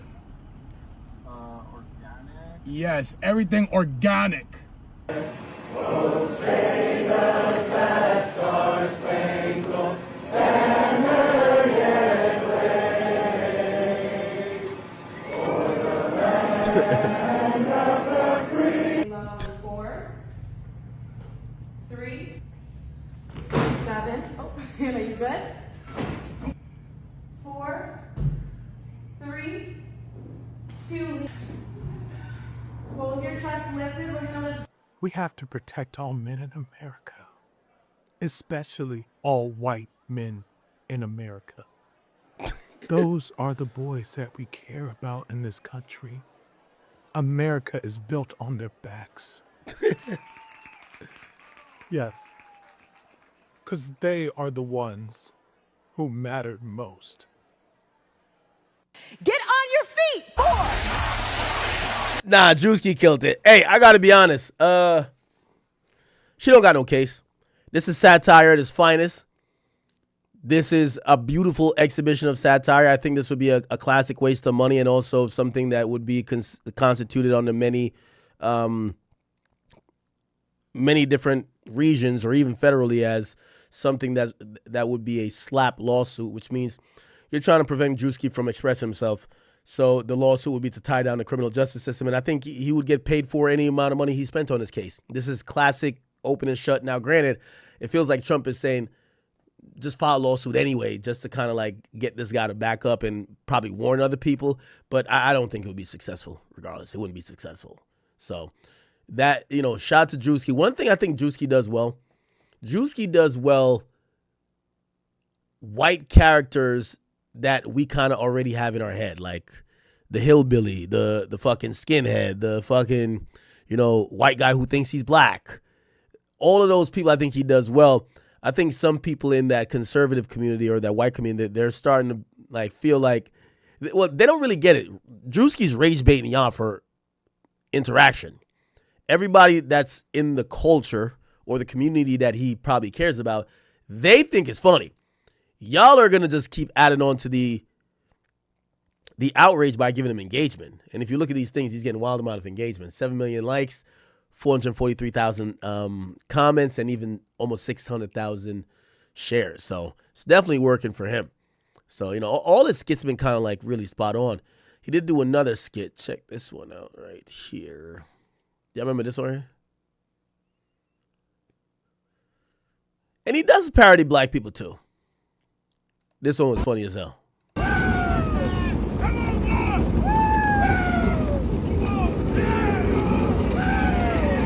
Here's the love.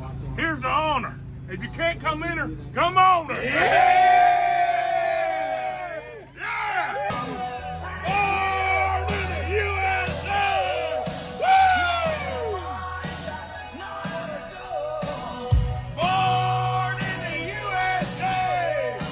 Hey, Suanna. She's not listening. Hey, come up. You need to listen to your nana. Go ahead, baby. 6 o'clock. Girl, you crazy now.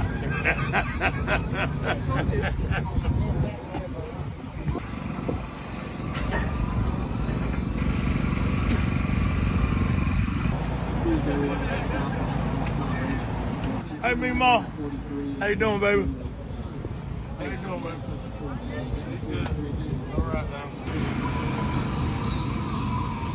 Yeah, he's done a couple of these. You know, y'all can watch him. It's, of course, on his page. But he made fun of the black preacher as well, so I think he keeps it fair. Look at this one.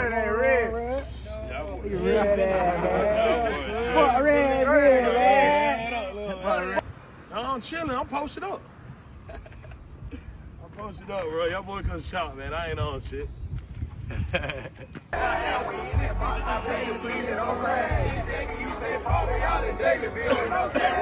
Straight up, man. Tell him on. Jit right here, man. Tell him on. I raided Jit right here, man. You know what See, I grew up with my grandma. Yeah. See, folks always tell me like, you a white boy, you can't be doing all that. I grew up on that side. On that side, yeah. But I was raised by these folks. I grew up with white folks, but I was raised in the dope hole. In the dope hole, man. I was raised in the dope hole. I witnessed it with my own eye, man. For real, man. I was raised in the dope diaper, hole. man. Walking around with pull-ups. I'm thinking about another lane. Okay. Another, gotta, you know what I'm saying? I know this thing. Another. I know what you mean about it. I ain't saying though. I ain't saying though. You niggas in trouble. You niggas in trouble. You niggas in trouble. You niggas in trouble. It's my hood.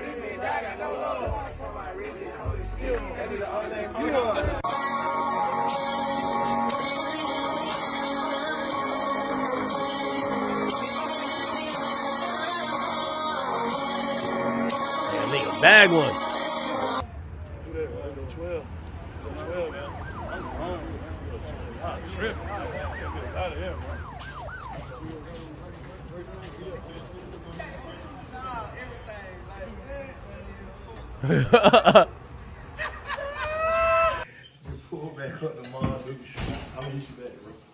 This is funny as hell. What the hell y'all cook for dinner? Preston, stop talking like that. You were raised better than that. Why y'all tripping like that? Stop. That's enough. That is enough. Oh, come on now. Damn. I know that ain't red. Funny as hell, man. Anyway, I don't think he got a case. All right. Let me go react to this one thing. They're begging me to react to it. Some Rock Nation shit. Let's go watch it. Since its formation in 2008, Rock Nation has been a cornerstone of the modern music industry. These days, the label, which was launched with J. Cole as its inaugural signee, has gone on to become so much more than just another company. A sprawling empire with over 20 different divisions, the conglomerate which plays host to or manages artists such as Rihanna, Megan Thee Stallion, Pusha T, and many more, are a true force in modern entertainment. But throughout that rise, they've been stalked by accusations of some pretty shady business tactics. In some cases, even by the very people that they helped propel to stardom. So tell me about your audition with Jay-Z. Tell me what he said to you. A really good audition. Yes. But before I met him, I was so nervous. I was shaking literally. Yeah. So then what did he say to you? He said something to you. Oh yes, he said, we don't sing songs here, we sing artists. And there was this little pause, and I was nervous. But then he said, there are two ways to leave here, either through the door with the deal sign or through this window, and we're on the 29th floor. So he was like, where's the pen? Where's the paper? I'm signing. But where comments like this were brushed aside, recent weeks and months have seen an influx of new evidence that behind the corporate facade, they are moving in a way that's pretty devious. Just ask some of the people who have dared to get in their way. I'm gonna tell you about Jay-Z. He's the most sensitive motherfucker on the planet, and he can't take niggas in his comments telling him the truth. Okay? It's your boy Luesta, and this is why Rock Nation is bullying the industry. First, let's set the scene. Since his days as an MC, Jay-Z has always been hard-headed in a way that accumulated many enemies, famously declaring that he can't leave rap alone, the game needs me, haters want to be clapped in chrome, it ain't easy. Jay has weathered beefs with rappers like Nas and Mobb Deep, while also enduring business dealings going sour with people like his former Rockefeller partner Dame Dash. Among all these different scenarios he's found himself engaged in, one thing has become very, very clear. Sean is not a man to be trifled with, particularly when it comes to his cash flow. I mean, everybody knows Jay ain't shit. Like, that, everyone knows that. You know what I'm saying? Like, But it's does not that surprise you at all? Because that seems particularly shady. Listen, if you ask anyone in the industry, it's a common knowledge that Jay ain't shit. You know what I'm saying? Define Like, ain't shit for our audience. he's here. about the bag. You Right. know, we all know that. It's about he's self-preserving, period. Like, you know, it's just that the people he does it to don't have, like, Beyonce next to him. They don't have that kind of a power. But, you know, this dude here, everyone's looking. You know, he do that shit to me with girls. Like, you know, he'll be like, you know, I'll be talking to a chick and I'll be like, yo, she asked me to do this, that, and the third. And he'd be like, I wouldn't do it. And then the next day he's wifed her. And I'd be like, oh, that's some funny shit. Right. By all accounts, the man who once stabbed Juan Un Rivera for reportedly bootlegging his album retains this ruthlessness in the business world. However, he couldn't do it all single-handedly, and among his most trusted lieutenants is Roc Nation's CEO, Desiree Perez. And these days, she's getting implicated in just as many of these industry beefs as he is. A former club promoter who booked Jay-Z back in the day, Desiree has a little of a checkered past, and allegedly churned federal informant in 1994 when Perez was arrested and faced drug, firearm, and grand larceny charges. Years later, Desiree, who is married to Roc Nation Sports CEO Juan Perez, was pardoned by Trump's White House, with the government agency claiming that since her conviction, Ms. Perez has taken full accountability for her actions This was and sus. has turned her life around. She has been gainfully employed and has been an advocate for criminal justice reform in her community. But if you ask one of these major critics of Roc Nation, she is every bit as conniving as she was back in the day. Out of all the people who've been intent on revealing the true nature of Roc Nation, few of them have taken on the task with passion and perseverance as Nicki Minaj. Although they were once occasional collaborators, Jay-Z and Nicki had been at odds for a while. Recently, she disputed his treatment of Lil Wayne in the midst of him being denied the Super Bowl halftime show, taking up for her mentor and claiming that he had been snubbed, then went on to claim via her often chaotic station head account that he has been limiting her from reaching her full financial potential. Jay-Z has exhibited signs of envy, jealousy, hate, and stopping bags behind the scenes, allegedly. Why is it always the same story? So that means Nas made all of that stuff up. DMX made all of that stuff up. He was beefing for a minute with, 50, with Dame and Dipset for a while. And isn't it interesting how many feuds, even with females, that he's allegedly been behind as well? Among her claims is that due to her early involvement in Tidal, due to being one of the 15 artists gifted a 3% stake in the streaming service at its 2015 launch, and others, Jay-Z owes her a whole boatload of cash. According to her, she was offered $1 million for her share after the company was sold to Jack Dorsey Square for $302 million in 2021. Damn. For that reason, Nicki has asked him to provide the money she feels he's unfairly withholding. We've calculated about $100 to $2 million so far. Jay-Z, call me to settle this karmic debt. It's only collecting more interest. You still in my top 5 though. But when it comes to the heat between them, this is merely a fraction of a larger problem. Because whenever she gets a chance, she'll go off on Jay and the CEO Desiree, maintaining that they're actively trying to sabotage her career and the online presence of her audience. They came begging the queen for a tour and album, and I said nope, LMFAO. I wanted to patch it up. They needed help from the queen and the Barbs. I called the Barbs on the secret Barb phone, and it was recording. No, just like the casino. Jay-Z, let me find out you gonna let Desiree take the fall alone. Minaj continued. I don't blame you. That ugly ass hoe. Bitch gon' snitch anyway. You might as well beat her to it. Conspiracy, false imprisonment, civil rights violations. Run! From there, she concluded, okay, I'm not going to put out the album anymore. No more music. Hope you're happy now, Jay-Z. Bye, Barbs. Love you for life. And whenever there's scrutiny on them in recent months, Nicki has been on hand to engage in it, recently celebrating their inability to get a casino license. Hearing Desiree Perez talk about how she was begging for $40 million and was told no, oh broke nation, how'd you go so fucking broke? And she's not content to stop there, even leveling big accusations at them that they basically destroyed both entertainment and sports in one fell swoop. Dear Jay-Z and Desiree, you ruined hip-hop, ruined football, ruined basketball, and ruined touring. The jig is up. According to her, the entire company is nefariously pulling strings and doing everything they can to detract from the controversies that continue to surround them.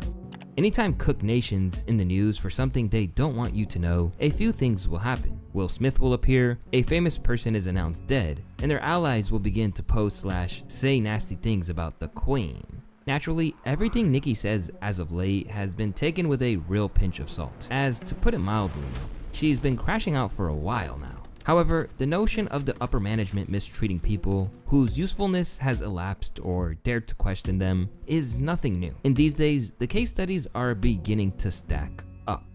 When it comes to Roc Nation kicking people to the curb once their cultural currency has expired or getting in their way, one man who certainly springs to mind is Colin Kaepernick. Perhaps best known at this point for his famous decision to kneel during the national anthem that got him expelled from the NFL, Colin Kaepernick basically became a civil rights figure. And to begin with, Jay seemed to be firmly on his side of his principled stance to protest against police brutality. Would you have said, do it, don't do it? What would you have counseled the brother? Oh, 100% do it. Wow. I mean, look how many people play football. They're not all gonna be him. Like, you just put his name next to Muhammad Ali. Would you rather be playing football, getting your head dinged in, or would you rather be an iconic figure for the rest of your life? A job that I think people. Yeah, Jay-Z's a swindler, man. He's good at it.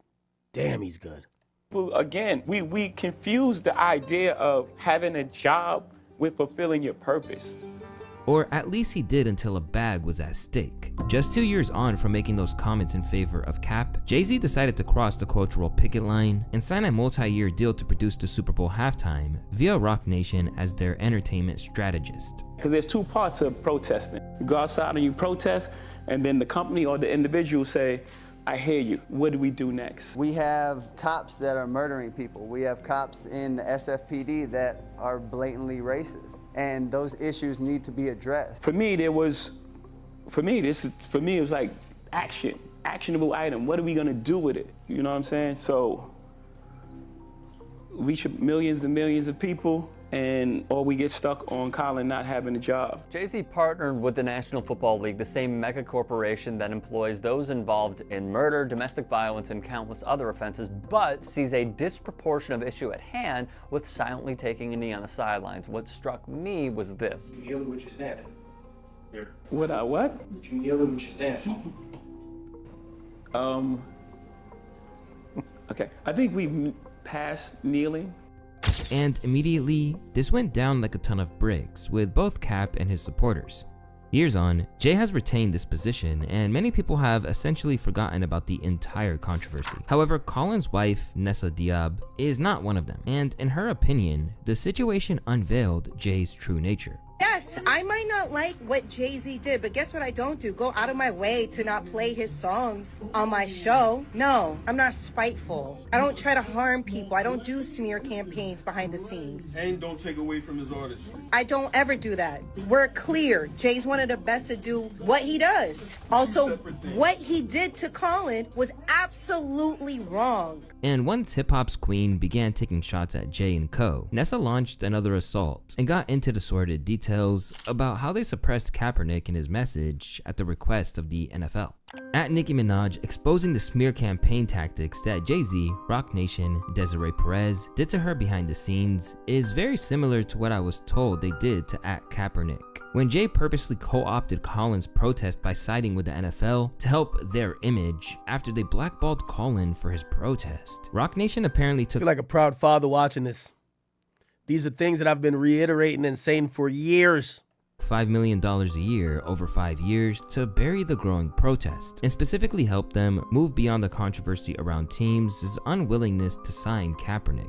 She continued. Desiree even said, "We love that everybody wants to be on stage, that we've completely changed the conversation to fighting for it versus boycotting. We've come a long way." She got her pardoned by Trump. No coincidence the NFL owners are his buddies and also donated millions to his campaign. These allegations won't sit well with the higher-ups at Roc Nation, particularly because they try their best to maintain an image as a socially conscious company. But it's by no means the first time that they adopted a man associated with the cause before disposing of them over time. During the drama surrounding Meek Mill's prison sentence for a probation violation, Jay-Z and Roc Nation were very active in the attempts to free him. How did you get into his life? How do you know about this? And what are you doing for people who may fall prey to this? We manage him currently, like right now. You know, this judge felt the need to violate him for two to 4 years for two things. One, he was shooting a video and he was riding a motorcycle and doing wheelies. And two, there was a guy who asked him for an autograph, and he was like, man, I'm leaving, I got a flight, I'm leaving. And the guy got mad and started hitting his friend, so he pulled the guy off his friend. And case got dismissed in that because they had the camera and they saw that, oh, he didn't start any trouble, he was actually trying to leave. The guy hitting his friend's friend is the little guy who actually had a head injury. So guys. As a signee of Roc Nation management, it benefited everyone for Meek to be back out. And by the time he re-emerged, the Philly rapper was repositioned from street MC to a campaigner for the penal system to be overhauled. Once he was released, Jay and Meek originally seemed inseparable, as they strived ahead to not only kickstart the rapper's career once more, Chad, I'm telling you, it's something with Jay and Meek, but also gave birth to the Reform Alliance, an organization which campaigns for fair prison sentences. But where they were once seen together on a regular basis, this has majorly decreased. Coincidentally, it seemed like the distance was formed after public perception of Meek seriously faltered following a series of L's. Meek rapping about Amiris, and 80 bands. He's playing tennis with some white guy, and all of a sudden I see this. You're doing buddy hops, Meek, because you got your ass beat in tennis. Look how they talking to him. You got your ass beat. Keep going. Count out loud. Damn. Count out loud, nigga. Count out loud. By the way, I don't even think any black rapper could talk to Meek like this. By 2022, Meek left the Roc Nation management umbrella, but insisted it wasn't due to any bad blood and that they were consulted on the best path for all parties to take. All I seen today was Meek and Roc part ways. I'm personally handling my own business so I can take a risk and grow. We came to that agreement together. I have a label deal with Roc for my artist, and many other investments with Jigga, and Roc Nation is my family. Don't mix my post aimed at Atlantic mixed up with Roc or MMG. They ain't stopped nothing I'm doing. We made about 100 million together. Dez, Mike, and Hove saved my life before, and put a lot of energy into it. I'm not behind on my favors in life with my people. I'm good. But while both parties insist that there's no bad blood, the fact remains that they are now seldom seen together, and at this point, it feels like Meek is cast to the side with every further indignity.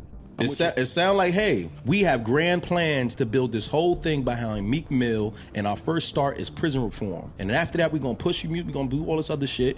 And they never really had no intent in doing that. They just got what they needed out of the moment, and they moved on. I'm with you. See, I would agree, like I said, if he didn't get something out of that. And I ain't gonna lie, it's another one where I want to know the Meek Hove story. Yeah, there's something there, bro. For Hove to say, I could never beef with him, I freed him from a whole bit. For him to even feel he needed to address it and say it in that manner, it's something, dog. He just saying, yo, I can't beef with, he can't beef with me. Considering their focus on money over morality, it really shouldn't be particularly shocking that they chose to favor their brand over the potential ill effects of being caught up in a scandal. So when one of their clients was in some legal trouble, they promptly wanted to get out of the line of fire without actively defending their roster member. The man in question is Fat Joe, with the legendary Terror Squad artist being sued for some very unsavory things by his former hype man, Terrence T.A. Dixon. Amid a laundry list of charges, Joe is accused of coercive labor exploitation, financial fraud, sexual manipulation, violent intimidation, and psychological coercion, not to mention a situation with an underage individual.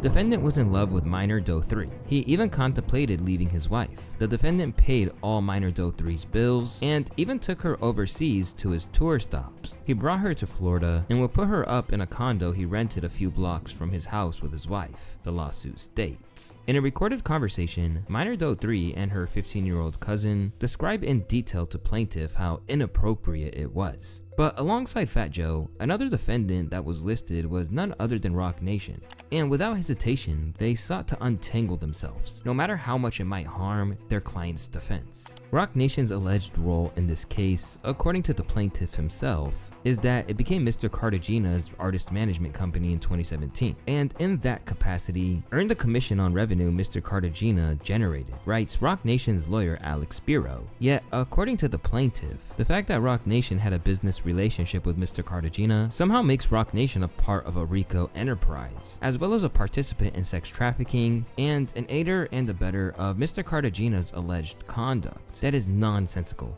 Here, we see the lengths that Roc Nation will go to preserve the company's well-being, even if it's at the expense of one of the people they're supposed to represent. But according to the organization's critics, the problem isn't simply that they'll throw their allies over to the side when it's tactically wise to do, but that they will hold serious grudges when they believe they've been wronged.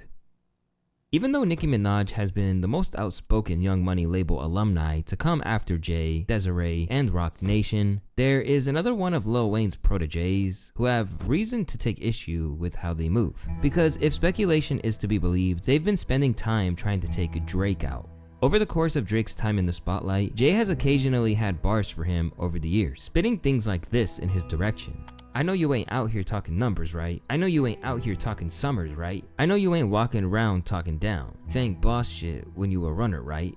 But for the most part, they've ultimately seemed cordial, collaborating on tracks ranging from the Blueprint 3s Off That through to Talk Up on Scorpion. However, the belief is that there's some grievances that have yet to be resolved on Jay's part, and these issues stem back to the formation of Tidal. When Jay-Z first began to unveil the Roc Nation affiliated streaming service known as Tidal, Drake was intended to be one of the original 16 artist partners who appeared alongside him. But things didn't go to plan and he stayed away, only for it to later be revealed that Apple Music paid Drake $19 million for an exclusive contract. From there, things got a little nasty, like claiming that Drake had been prohibited from appearing on the live stream during Lil Louisiana Fest under a threat of a $20 million lawsuit. However, Drizzy's team combated this, claiming that nothing of that sort happened. The decision to not have Drake participate in the Tidal stream has nothing to do with Apple or Drake's deal. Point blank, 100%. I made a business decision, Drake's manager, Future the Prince, told BuzzFeed News. Apple doesn't have the power to stop us from being part of a live stream. The only people that have that power to do so are Cash Money and Universal, and they're our partners. Unable to control Drake in the way that he wished to, there are some who feel that Jay and Roc Nation have held a grudge over the whole thing. As little as 3 years ago, the normally cautious Jay was caught lurking on Twitter, liking a tweet from Mark Lamont Hill on the subject of his wordplay about Megan Thee Stallion on Circo Loco, which read, "If Drake released a song with clever wordplay that mocked the shooting of a male rapper, or any man of that matter, the same people defending him would be outraged. But of course, he would never do that." Although this was likely a shock, Funk Flex believes that he is more active online than you realize. The only reason he plays it subtly is because he can't take the criticism. I'm gonna tell you about Jay-Z. You know you want me to tell you why he can't be on social media? Why? Because he's the most sensitive motherfucker on the planet, and he can't take niggas in his comments telling him the truth. Oh, what? Okay? He can't take it. He can't open up social media. You know what Jay does? He watches social media from a fake page. When it comes to Roc's issues with Drake, there are some who believe it goes a whole lot deeper, because apparently it didn't simply harbor secret disdain, but actively tried to undermine him. Instead, there are some who believe that Roc Nation has actually waged a long-standing campaign with various pawns. For one thing, there are theories that Meek was one of those soldiers sent out to bring him down. Considering that Meek leaked Drake's ghostwriting reference tracks just 1 month after the whole Tidal scandal, there has been a suggestion that this was an orchestrated move made to try and kill Drizzy dead in his tracks. And apparently, Drake worked this out. Yeah. Okay, since y'all are playing double dutch, 30 for 30 freestyle. Yeah. When everyone thought he was talking about Meek, he was clearly talking about Hove. So stop double talking dutching. about what? Hove. He's talking about Jay-Z on that. I think the powers that be that were not added into this go as high as Hove and what the strategy was with this entity that Drake was that took over the music industry. And I think they saw this as an opportunity to try to lower the light of somebody that had completely taken over. Drake is another student of the game. He knows and sees and watches everything. So when Meek first tweeted it, before he name dropped, Meek tweeted a month or 6 weeks earlier than that, these niggas don't write their raps. Something. Pusha had made note. So Kendrick had made note. There was rumblings. But when that didn't work, there was a belief that the latest attempt came through none other than Kendrick Lamar in his war on Drizzy that led to one of the most legendary beefs in the genre's history. Whether or not he was involved at the outset, it seemed obvious that Jay was happy about the result, enlisting him to perform at the Super Bowl and singing his praises along the way. Kendrick Lamar is a truly once-in-a-generation artist performer, Jay-Z said of the 17 Grammy Award winner. His deep love for hip-hop and culture informs his artistic vision. He has an unparalleled ability to define and influence culture globally. Kendrick's work transcends music and is... Yeah, let's keep it a bean, man. Kendrick, I keep telling y'all, Jay-Z, I think it's more of a big homie, little homie thing. I think he wanted Drake to fall under the fold like most of the, like, let's bring it back to basketball. I think Michael Jordan will embrace anybody who basically says, I'll never be better than you, but I'll be your little homie. It's like a prerequisite. And I think there was a time that Drake made it clear, I'll go my own way. I won't just blindly follow you, and I want to be the best. That's going to get you now at odds with the person. And I think that's happened. I think he realized after, Cole just want to be friends with everybody. And he knew that Kendrick is now in that type of vibe with Drake. And that's why I think, he was kind of happy that happened. He gave him the whole Super Bowl thing. But he's realizing there's a lot of ramifications for all that happened. The impact will be felt for years to come. And sure enough, Kendrick then used the halftime show to defame Drizzy on the biggest rap stage possible. Beyond that now legendary performance, there is a sense that Jay did whatever he could to defend Kendrick's decision to basically just suggest that Drake isn't of hip-hop culture. This led to Michael Eric Dyson's showdown with his very good friend Jay-Z after the famed academic went off on Dot over his attempts to shift the narrative around Drizzy. Drake is being indicted by Kendrick Lamar, implicitly and explicitly, not like us. The song is the song, whatever you think about it. But the notion itself, big distinction, us versus them. And they're trying to de-black Drake, right? Oh, he's not really black because he grew up in Canada, I grew up in Compton. Bro, you're reducing blackness to Compton? Did you not know that black people fled America going to Canada to escape the iron tyranny of enslavement? And he ain't black. His daddy is black. He went to Memphis every summer. The Memphis Horns fill his music, the first albums Drake made. His grandmama babysat Aretha Franklin. Really? And his uncle is Larry Graham from Sly and the Family Stone. How much, what black card he got to show? And on his album, Damn, that won the Pulitzer Prize, I like to remind the acolytes of Mr. Lamar that he says, I ain't black, don't call me black no more, because he was into black Hebrew stuff. And Drake said, light skin, but still a dark N-word. So I'm saying, that's your God? In the aftermath of him making these comments, Jay apparently got on the phone and had a frank, thorough discussion with Dyson.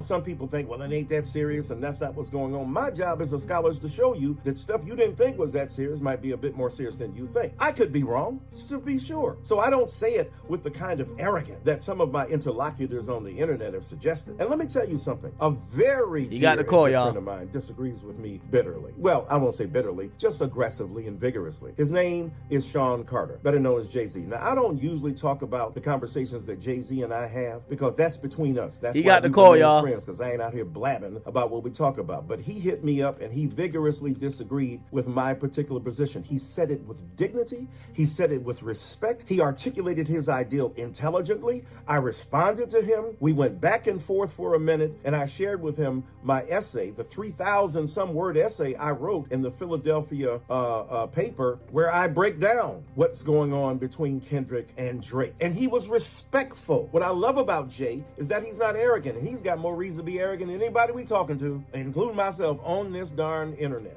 And in a testament to the power Sean Carter and Rock Nation has, it was just days before he backpedaled and apologized for even sharing that private discourse. Why would he know that? Because he conducted one of the most famous rap battles in the history of the art form. And so I mischaracterized him. He said, it ain't that serious. He wasn't vigorously disagreeing with me. It's not like he called me and said that. And even on the text, he literally said, it's not that serious. So I want to apologize to him. And the reason I clarified my position in the first place is because he made that distinction between Trump and Kendrick that I wanted to make clear that I completely understood and did not intend. So God bless you all on this morning. Rest in peace, Reverend Jesse Jackson. Jay-Z, my sincerest apologies. Much love to you. And because of how we know how Jay moves, people predicted exactly what was going to go down after the initial post.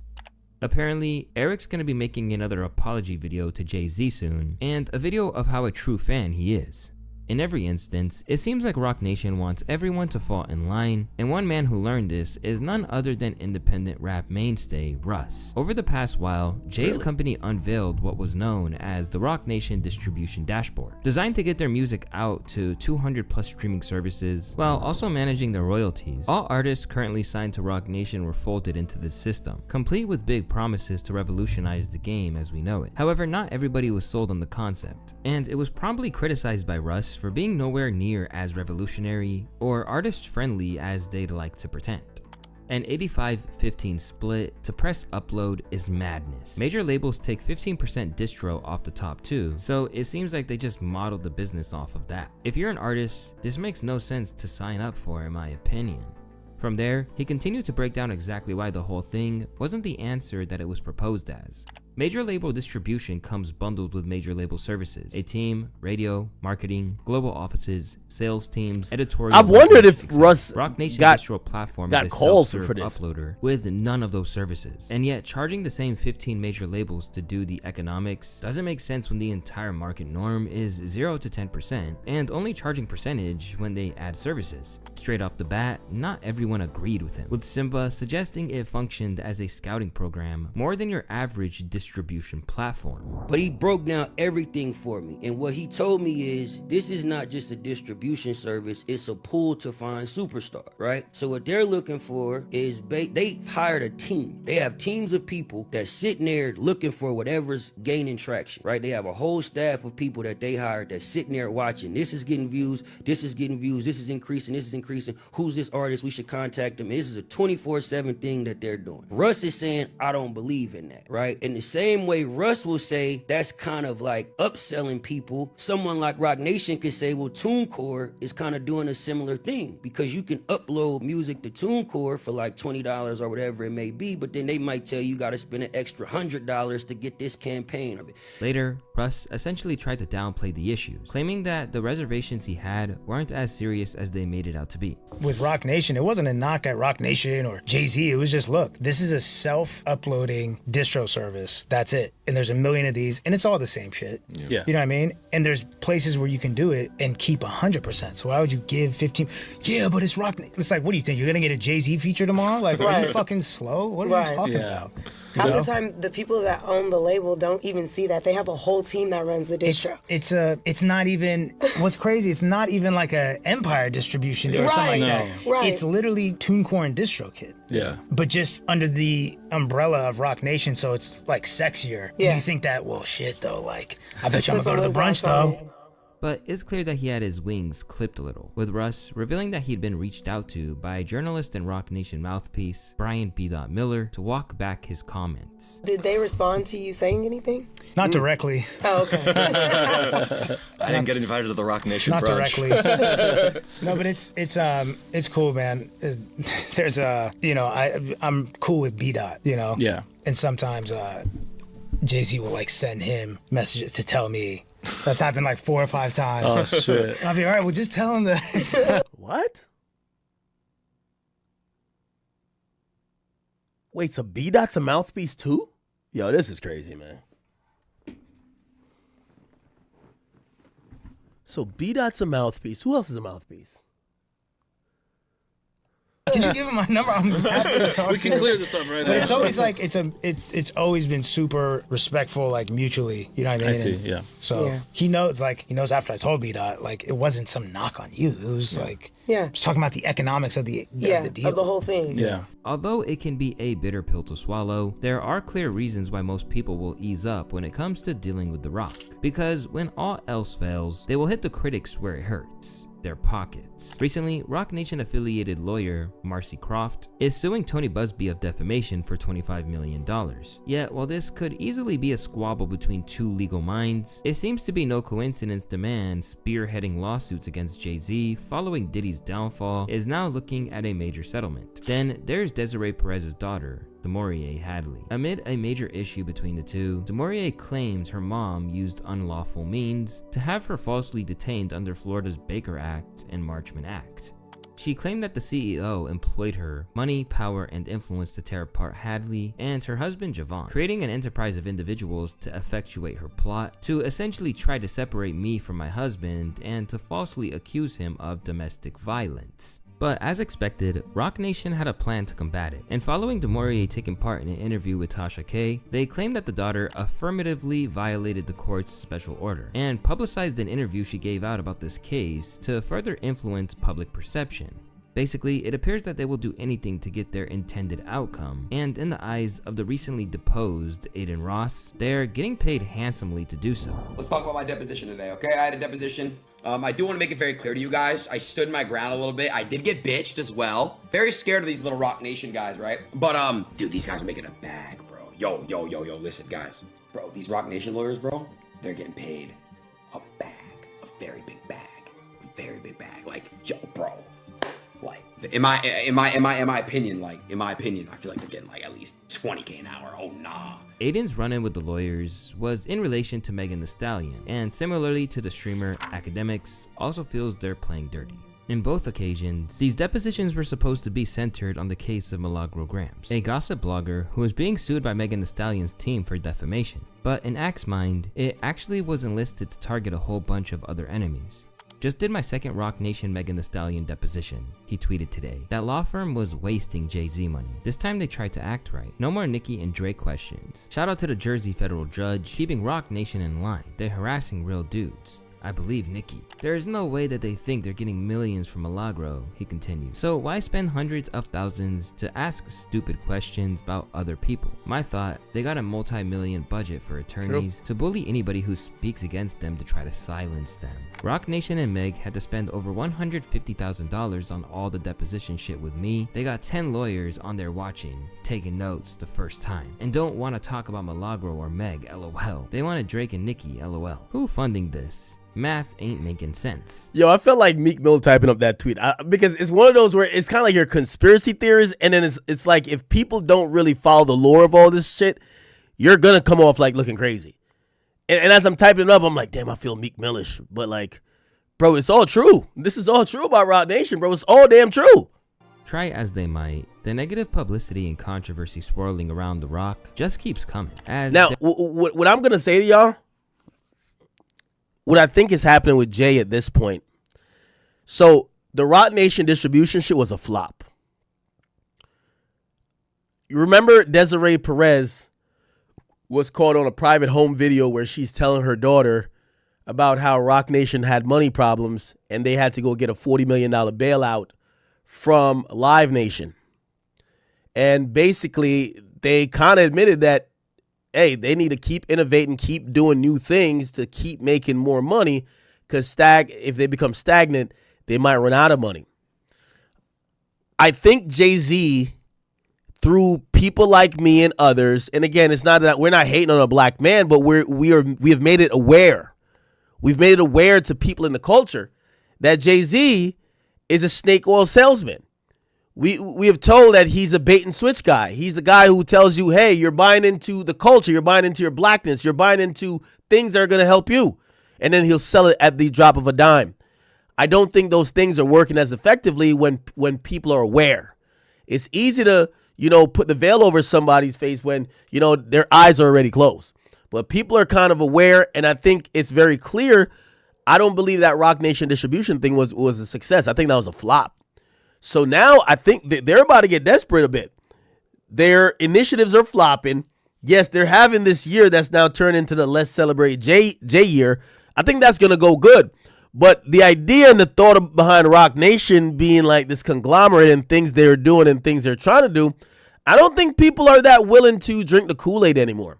And if Roc Nation can't use their biggest tool and asset, which is Jay-Z's cultural currency, and the fact that if he tells people that, this liquid is wine instead of poison, and they'll drink it blindly, even if it start hurting their stomach and their chest,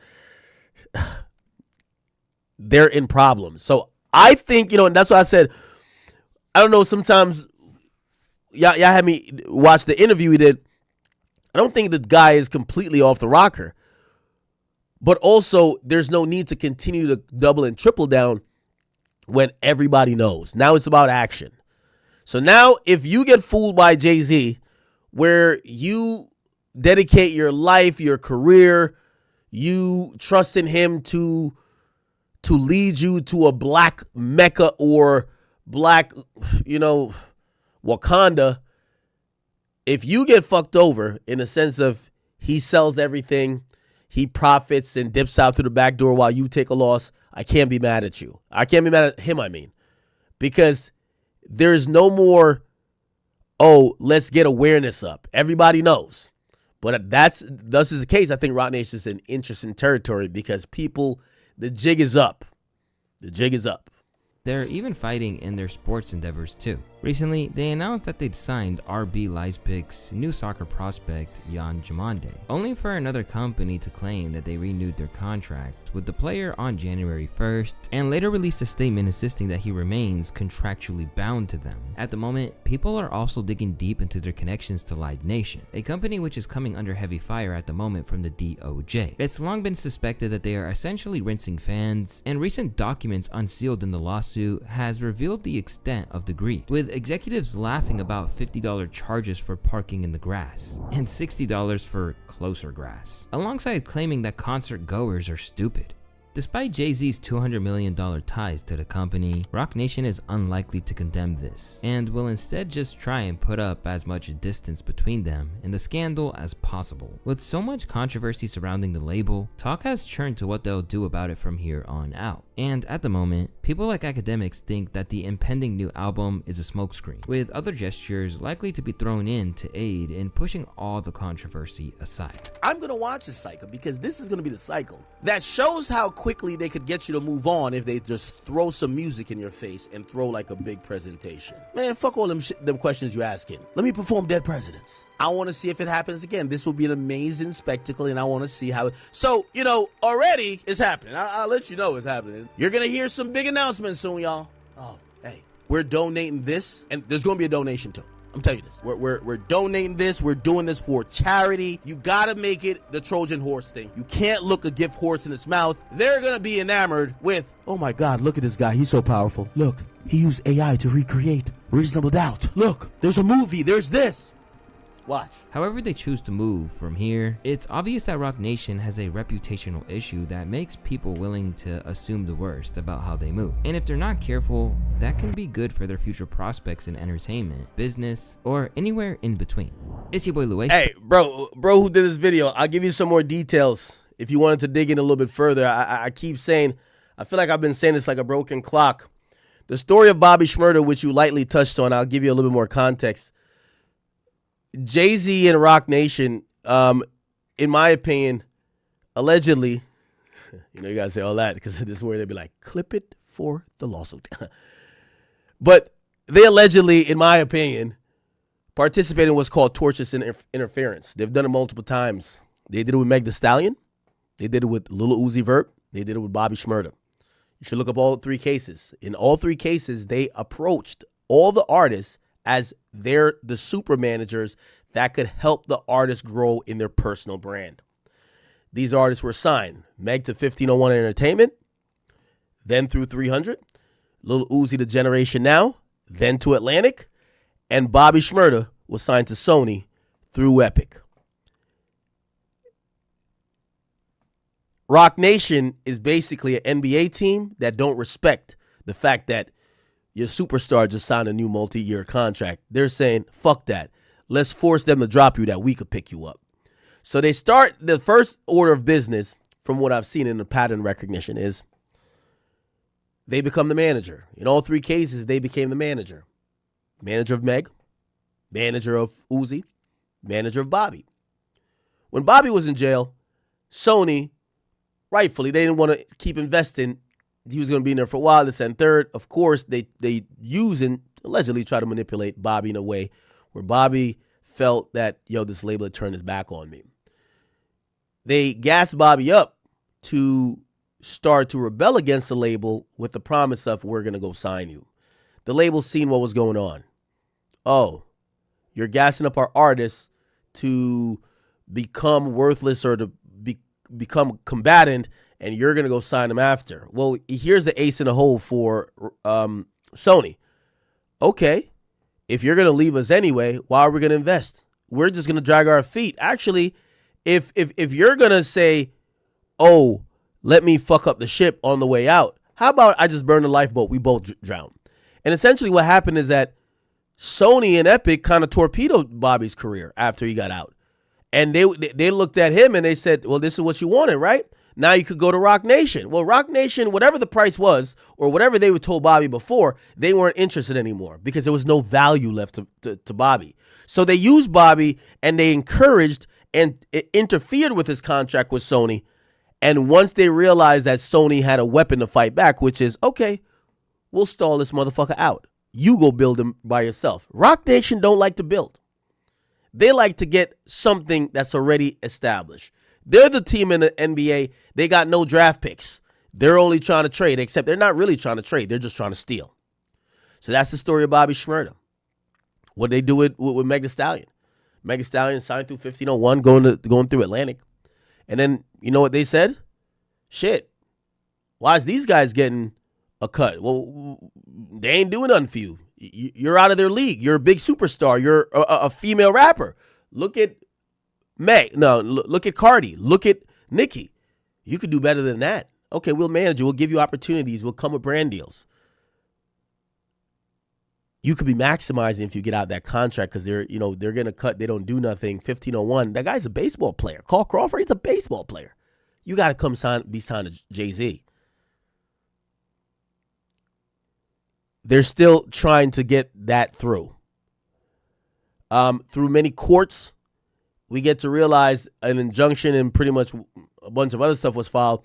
Meg is no longer signed to 1501. However, her contract does still remain with Warner through Atlantic, which is now the newly merged thing with 300. So Atlantic, 300, and a few other labels. That's AMG. So they didn't get to completely do it with Meg, but they tried.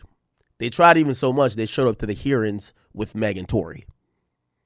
They wanted to let Meg know we're really your friends. We're in your corner. Well, what happened with, who was the other person I said? Uzi. They were fucking with Uzi.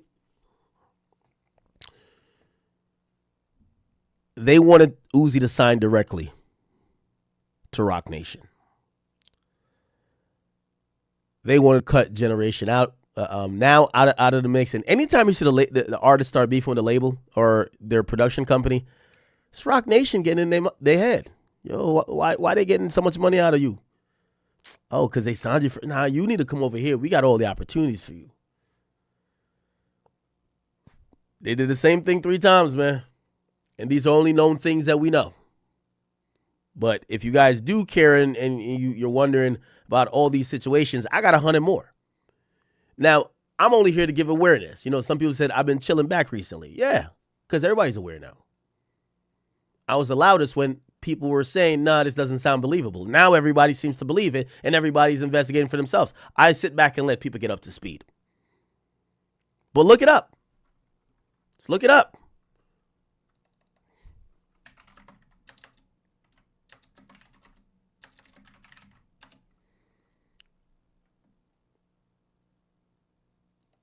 You just remind. Didn't fucking matter, because Uzi is their GOAT, and his voice was way more powerful at the time than mine was, and at the end of the day, his success is still our success. Right. So, you know, like, we took a stance in a position where, listen, we're gonna let it play out, let our work speak for itself. You know what I'm saying? And it was during a time when, like, a lot of dirt was being thrown on our company's name, on my name specifically. You know what I'm saying? And it was like, you know, I can come out and I can defend myself and share my side of the story, or I can go into the mean streets and get the work. And, you know, like, I never wanted anything but the best for Lil Uzi. Because you're giving me the business approach now, but I'm So I'm thinking about the personal aspect because you only wanted the best for him. I mean, you know, before it even got a chance to go public. It was unfortunate that it played out in the public, but families feud. Like, it's not the only situation where an artist has had an issue with his label. Unfortunately, ours was public, you know, and it played out the way it played out. And I wish it would have went a different way, you know. I would have loved for Vert to go around waving the Generation Now flag and go out and say, yo, DJ Drama and Don Cannon are legends who allowed me to come into the game and do what I did. But that wasn't his approach, you know. But hey, it works out that way sometimes. Well, guess what? My man Jack Harlow stood right next to me, and when the fire was on and, you know, it wasn't cool to be next to DJ Drama, Jack Harlow took a picture and posted it and said, this is my guy. And, you know, I salute to him for doing that, you know, because Uzi was he didn't have label. to put himself in that, you know what I mean? He could have stayed out of the way and let it play out however it wanted to play out. And, you know, he really, you know, at a time when there were artists that we wanted to sign that kind of were told, I don't know if you want to go to Generation Now, you know? Here we go. Thankfully, they, for the most part, like me and Lake stayed out of their way when it came to that. And Lake was handling the business, and I'm the walking billboard who's going around screaming Generation Now and Little Uzi Vert, and he's up next and what have you. So, you know, like, we had a kid that was just, you know, he was rebellious, you know, he was our rebellious child. Did you do him dirty? Absolutely not. So it had to feel some kind of way with him claiming that you did him dirty. We didn't do, listen, It was man. a misunderstanding. I wanted. People have put out contracts, like, and we've seen how situations have played out. Let's just say that there's me, Cannon, and Lake. We are three individuals, and then there's Little Uzi. We split our cut 3 ways, and he gets his cut. And his cut off top was a higher percentage than ours. Our 3. And we're 3 people that split it 3 ways. So I'm gonna let y'all do the math. Like, we did nothing but help the kid and, you know, be a part of his career for his success. So when the whole Free Uzi campaign came out and everything, yeah, it hurt, it did. But one thing about me is, I've been doing this shit so long. Here we go. I got such thick skin that I look right past that shit. Cause all that shit that was online and all them little comments, when I go out in the street or when I go to these concerts or when people see me, nobody says nothing like that to me. They say, yo, Drum, it's a pleasure to meet you. You're a fucking legend. So I don't give a fuck what the internet had to say. Pussy. That's a fact. You know, and the other part about it that I didn't appreciate, and it is what it is that the way... Look, he's trying to think of how to say it. Uzi, as his own man, had every right to go where he wanted to when it came to management. He chose Rock Nation. If that's where he wanted to go, by all means. But the narrative should never have been Rock Nation saves Little Uzi from the bad guys. Yeah. Yo, we are 3 young black men who went to college Yeah, Rock Nation's legacy has been fucking over other black men, allegedly, bro. together in the 90s, who were friends. Me and Cannon used to split $150 to do parties. Who came up together. Wow. Who changed the mixtape game. Lake put in blood, sweat, and tears, interning at Rockefeller, managing Dog Pound, managing Mace, managing Bobby V. Cannon, your beats are crazy, bro. Cannon did some of the. Yes. Cannon made Go Crazy with fucking Jeezy and Jay-Z. He made Cannon Remix, one of Lil Wayne's most heralded verses. He made Outkast, the Art of Storytelling, Part 4 on my album. Like, and then we're prime examples of you can mix friends and business. Right. Okay. How do we become the bad guys? How is it that we're looked at as if we're the young black American dream? Right. 3 niggas that went to college together that made something of themselves within hip hop culture. And took an artist from and 0 took an to artist, 100. yeah, and took him from 0 to 100. And then Rock Nation saves Lil Uzi. Get the fuck out of here. But that's the storyline of everybody. Rock Nation saves Meg Thee Stallion. Rock Nation saves Meek Mill. Rock Nation and Jay-Z save 21 All I'm saying is, that's the storyline. Listen, man, I love Hove. We all do. We all love Hove. He's top of my list, one of my favorite rappers. He's an inspiration to all of us.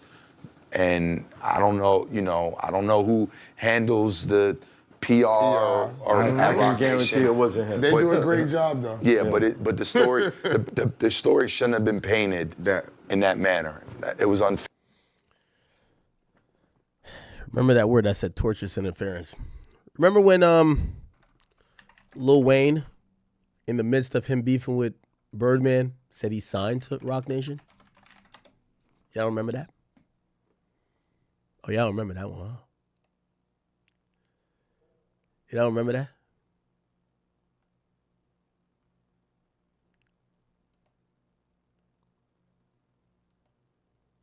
Is it cool if I just say, it's The Rock? You know, I'm a member of that team now. Birdman's going through a contractual dispute with someone he calls his son. Jay-Z's already in the ear. We'll talk about that later, though, but I got some more important questions to ask. Things like, where the ladies at? Interesting. Very, very interesting. Okay. We didn't really get a chance to watch Kanye West SoFi's performance. We do want to watch that. What's this? The FBI arrested held a record executive at gunpoint over that record deal dispute. From rapper to accused kidnapper, Lontrell Williams Jr., known as Pooh, Shiesty, seen here in his YouTube video, is under arrest for allegedly assaulting the owner of his record label, New 1017 Records, during a purported business meeting in Dallas back on January 10th. At the time of the incident, he was on house arrest for a previous unrelated crime. Williams Jr. produced an AK-style pistol and forced one of the victims to sign a release from the recording contract at gunpoint. Williams Jr. and 8 co-conspirators lured the 3 victims to a Dallas recording studio. The gist of it is this: Williams wanted out of his contract with New 1017 Records, which is owned by fellow rapper Gucci Mane. Federal investigators say Williams pointed an AK-style weapon to the head of the victim, identified in the complaint by his initials RD, and forced that person to sign a release to his recording contract. Gucci Mane's real name is Radrick Davis, which matches the victim's initials. The group also reportedly stole expensive watches and jewelry from the victims before taking off. Investigators say they posted these pics on social media. One of the victims was actually choked by one of the defendants to the point of near unconsciousness. A picture of one of the victims' injuries was also included in the federal complaint. The co-defendants include another Memphis rapper, Big 30, and Lontrell Williams Sr., Pooh Shiesty's dad. Our sister station in Memphis was there on Wednesday when the FBI executed a search warrant on the senior Williams' home. Dad reportedly set up the meeting between his son and the victims. Neighbors reacted to the early morning raid. I heard them say, come out with your hands up. We've got a warrant. Our office collaborated with multiple law enforcement. Again, we're gonna keep getting more and more info about that type of stuff, chat. More and more info are gonna be coming out. Oh shit! Oh nah, chat. We gotta watch this shit right here. Tommy. Let me see, Tommy.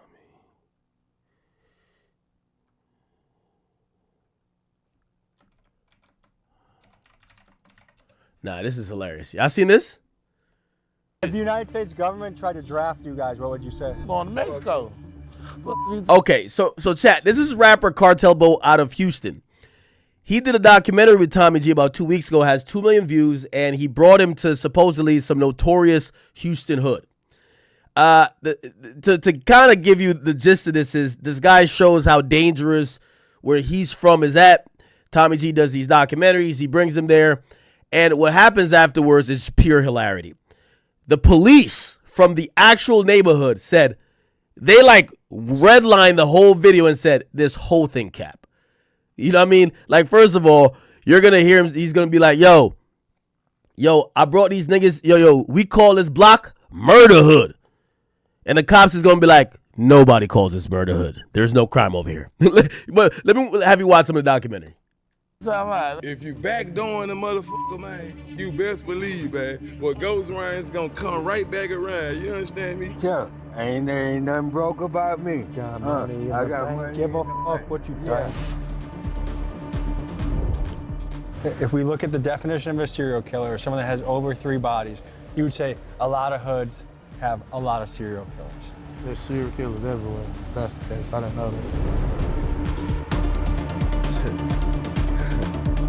Today we head to Houston, Texas to see inside a notorious neighborhood known for shootings, gangs, drive-bys, and murders. We link up with rapper Cartel Bo, who's gone viral for songs like Fresh Out the Feds. He might look, I ain't play hood, he know we ain't good, nigga ain't nothing shaking. And Monsters Among Monsters. Nigga ain't worried about shit, cause if it is some shit, then I'm the problem. Cartel Bo's done RICO time in the federal penitentiary, and he's a hood legend who's well respected in Houston. He takes us through his block that locals call Murderwood, and he shows us what life is like there. We talk everything from politics to serial killers to the war in Iran. And I think you'll be surprised by some of the things Cartel Bo says. Let's hit the streets of Houston, but first a quick word from the sponsor of today's episode.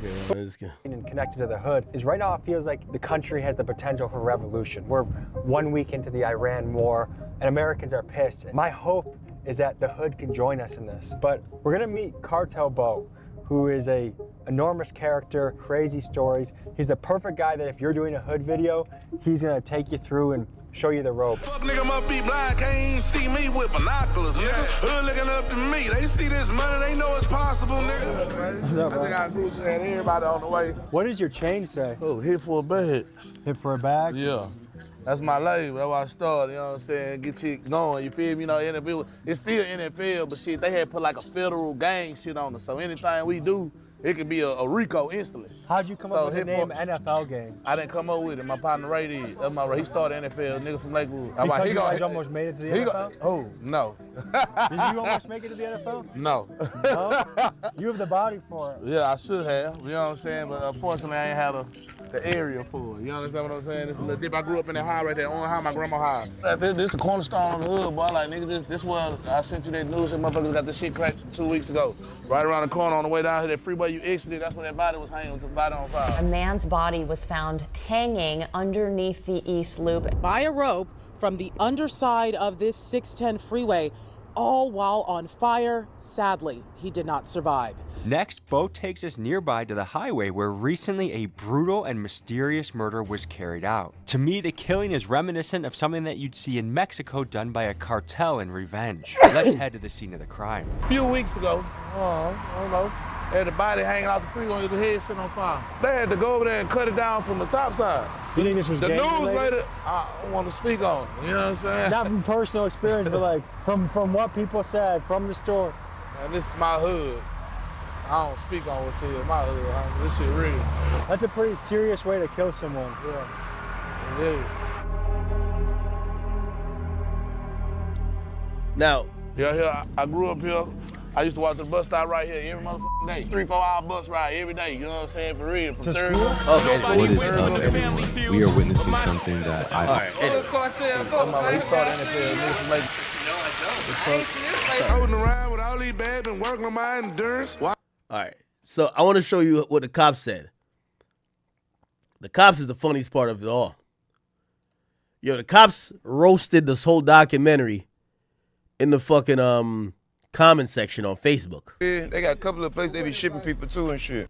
Oh, doesn't mean you aren't from... Yo, the Houston Police Officers Union said, 5 minutes, 5 seconds. How long you lived here? He said, my whole life. He said, go find an arrest record with a Lakewood address in the last decade. We'll wait.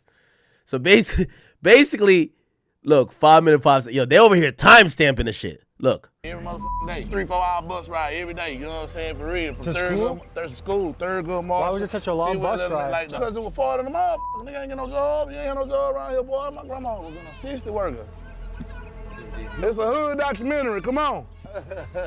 How long did you live in this area for? My whole life. I was born at the hospital in Broward. He said whole life. Yo, the cop said, go find an arrest record with a Lakewood address in the last decade. We'll wait. Holy shit. Nah, these cops are devious. Somebody said, as his mom, let life hit him. All the lies he told on me, the family can't stand him. Shaking my head, embarrassing.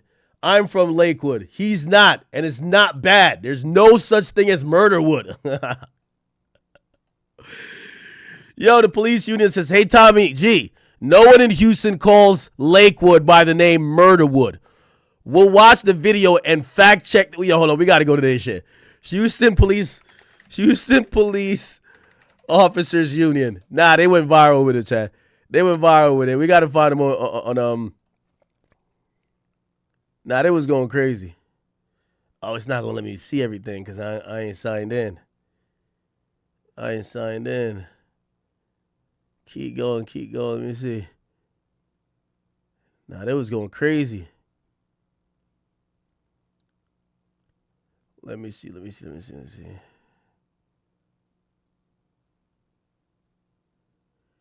He says, we all must have misunderstood the original Murderwood video on YouTube. We perceived everything that's presented as factual. Now it's cleared. It was just for entertainment. Because he went on the news. Nah, they on this nigga head top, bro. They on this nigga. I've never seen the cops basically tell a nigga, yo, y'all ain't even doing crime enough to get no goddamn documentary. They were going crazy. Hold up. Let me go back. I'm trying to find it on here. When was the documentary put out?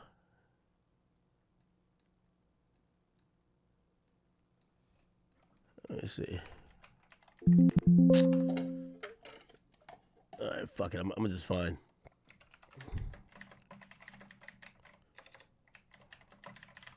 I just want to find the. I just want the screenshots. Hey, man, what you saying? Take care of your kids. And when I got there, they didn't realize. Oh, he did another interview. Nah, he funny too. He hilarious. Where is the shit at?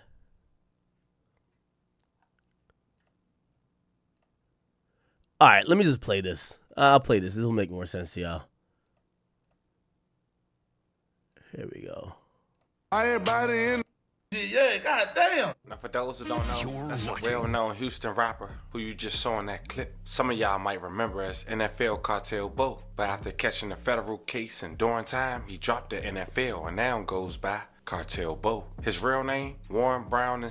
Now, despite everything tied to his past, one thing you can't take away from him is the work he's been putting. Okay. Serious way to kill someone. Yeah.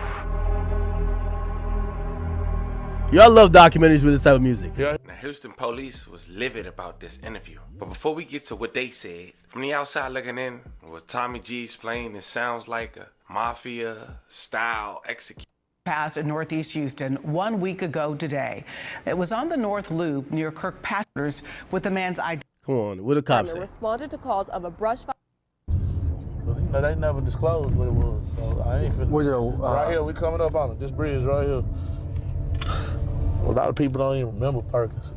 That shit happened in 2006. I found it interesting that all of the key places Bo was showing us on this journey all centered around one thing: violence. Every single place that he was bringing me to had some sort of significant violent encounter. And because of this interview, Houston Police Department is having a field day with Cartel Bo. In fact, I went back to check the comment section and they still responded days later after their response. So the initial post started like this. They quoted, "Hey Tommy G, no one in Houston calls Lakewood by the nickname of Murderwood. We'll watch the video and fact check the rest of it for you." They also wrote, "The last time Warren Brown made a video with this many views, he and all his friends went to the federal pen." Then they quoted, "We need some community notes from Grizzly's Hood." Yo, the cops tagged the Hood News page and said, "Yo, we need community notes."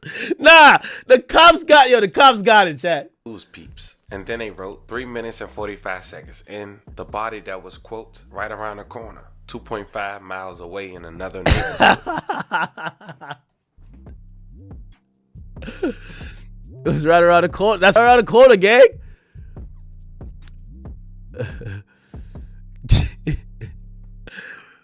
That's right around the corner. Fam, the length the Houston Police Department is going to show and prove they right should be noted. But they didn't stop there. They also wrote 5 minutes and 5 seconds in. How long have you lived here? Quote, my whole life. Go find an arrest record with the Lakewood address in the last decade. Wait. Exhibit A. He's from the suburbs, Your Honor. They reposted a recent arrest with him and his baby mother at their home. They didn't stop there. They called the whole video cap. And they even asked AI. Yo, the cops is going like this? ChatGPT, have you ever heard of Lakewood neighborhood of northeastern Houston being known as Murderwood? Let's see what ChatGPT says.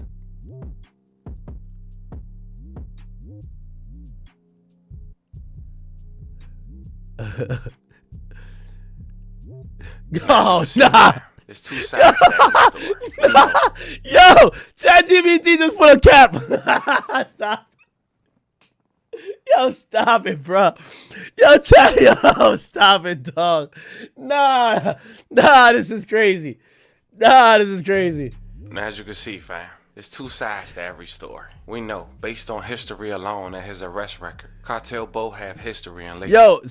He went online, or he went on the news station with his lawyer, and he said he finna sue the police for basically hating on him. That, you know what I mean? Listen. You're watching. Speaking out for the first time right here on The Factor, Cartel Bo is making headlines after a video now with over 1 million views put a national spotlight on his story. Murderwood, nigga. Caught the attention of the Houston Police Officers Union. It's Murderwood, nigga. The fuck is you talking about? I call this Lakewood. This is Murderwood, nigga. And they are now publicly challenging it on social media. In the video, Cartel Bo from Houston's Lakewood. Yo, where's tougher, Frank Block or Murderwood, nigga? Area refers to his neighborhood as Murderwood. The union fired back on Facebook saying no one in Houston calls Lakewood Murderwood, even going so far as to question his credibility in the video. Now Cartel Bo says he's being targeted, claiming harassment by law enforcement. So what's really going on? Yo, why the police harassing my nigga, though? Here joining us now to respond to this for the first time, Cartel Bo, along with his attorney, Carl Moore. So how did this even happen? Okay, well, everybody knows about the video that I got famous from, the Hoover video with Maxo Cream. It originally started though. They tried to pretty much slander and destroy our names with false information by saying and telling the news, which are public news reports, that we were at a school and the school was open and children was leaving the school. And that's back in 2018. Yes, yeah. That came out in federal court to be a lie. Mm-hmm. That was a lie, and HPD didn't have anybody to go to the courtroom to make an excuse to explain those lies. That school was shut down for Hurricane Harvey. And the part of the reason that we wanted to use a destroyed school is because it's the look of a destroyed school and a destroyed park. We haven't gone to that park all our lives. I'm not saying that this is right or this is wrong, whether this is that, because those kids that were there was kids of the people who were there that wanted to meet me. But we don't get that type of aggression when you go to these Trump rallies, these MAGA rallies, and all these Proud Boys walking around with guns and this, that, and other. We particularly went down for felon in possession of a firearm and nothing else. We didn't commit any crimes, we didn't hurt anybody, but it is what it is. Mm-hmm. We took our punishment to the chin. I got the most time. I took responsibility, this, that, and other, because it was time handed out. And that's, once again, so we can keep the audience. Yes, sir, that's the 2018 case. Yes, sir. So now Let's fast forward now to this year. 5 years later, we'll he bullying in Murderhood. I get out. Once I get out, I just decide in prison I'm done with crime. Just period. Like, you know what I'm saying? Like, I don't go back and forth. My daughter needs me. Then I get out of here and I end up having a son. I got 2 kids. I'm a single father to both of my kids. You know what I'm saying? I take care of my kids and wake up with my kids every single day. Not only that, I provide jobs for multiple staff members. I have a trucking company that I created, and specifically to hire felons to fight recidivism. I've went international with that. Over 20 million views, over 70,000 comments on Facebook and Instagram. So people know me as the guy who gives the felons a second chance. You know what I'm saying? I provide haircuts for single mothers with little boys. Free haircuts. I provide that at my recording studio. And it's also at that same recording studio, I also give the youth and kids of the age of 18 free studio time to help give back. You know what I'm saying? I've been with Rap-A-Lot and the J Prince family, giving away baby milk, giving away food, giving away clothes, and all kind of other things. So since I changed my life and I got a recording deal and I've been rapping and entertaining, I've been acting, I've been doing all this other stuff, I don't live that life no more. But there are particular individuals, you know what I'm saying, that I must say, you know, that I feel like are racist and that are harassing me because I wasn't the percent of those that they tried to banish and destroy forever. So when you come to talking about an interview, we're talking about rap stuff. Let's get this quote unquote correct. I don't have to explain that I'm an entertainer because the world knows I'm an entertainer. The world see me wake up with my kids every single day since I've been out. They've seen me provide jobs for my community every single day since I've been out. They see me do so much for the kids, so much for the area. I don't have So when somebody comes to us about a documentary and they say, hey man, and let's paint a picture for the viewer. What did the police union say about the video and the documentary? Okay, so let me tell you what the documentary basis first.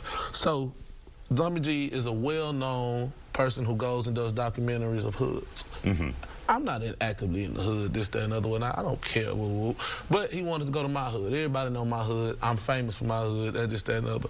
So I go over there, take him over here, and I take him something. He's like, man, what's this, that, and other? Is this like this? Is this like this? I'm like, okay, well, this happened right here off of Wayside by 16. You know, this is my side of town, this, that, and other.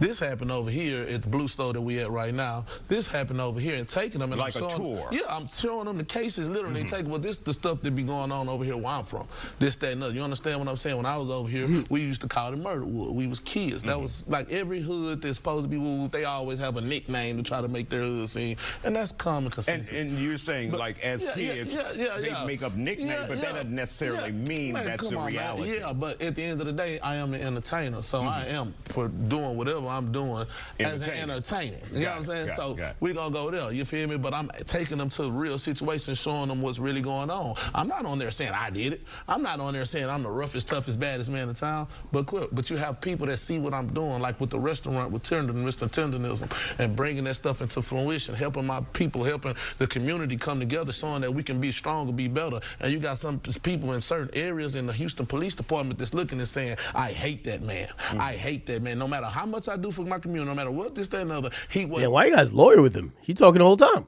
Never supposed to get out of jail. And I will air names out on this news, but I'm not going to do that because y'all asked me not to, but I'm going to say this. You feel me? Yeah, you're not. I was asked to not use names. I want to air names.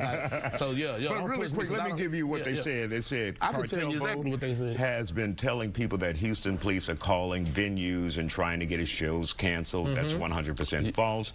We're not attacking him. We're questioning his credibility for calling Lakewood Murderwood. And you just explained that.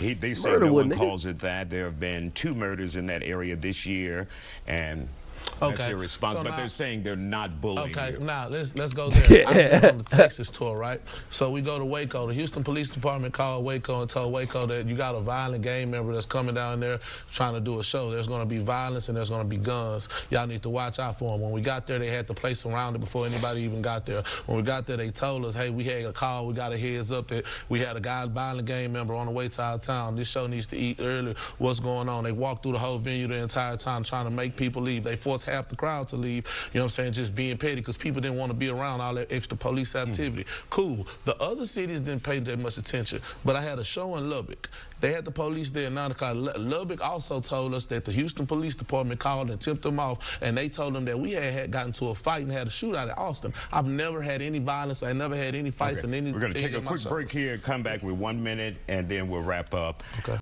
Posted my address. Okay, I'm trying to hit a lawyer, man. when they arrested I don't know why his lawyer looked like this is the first time he's ever been in a suit, bro.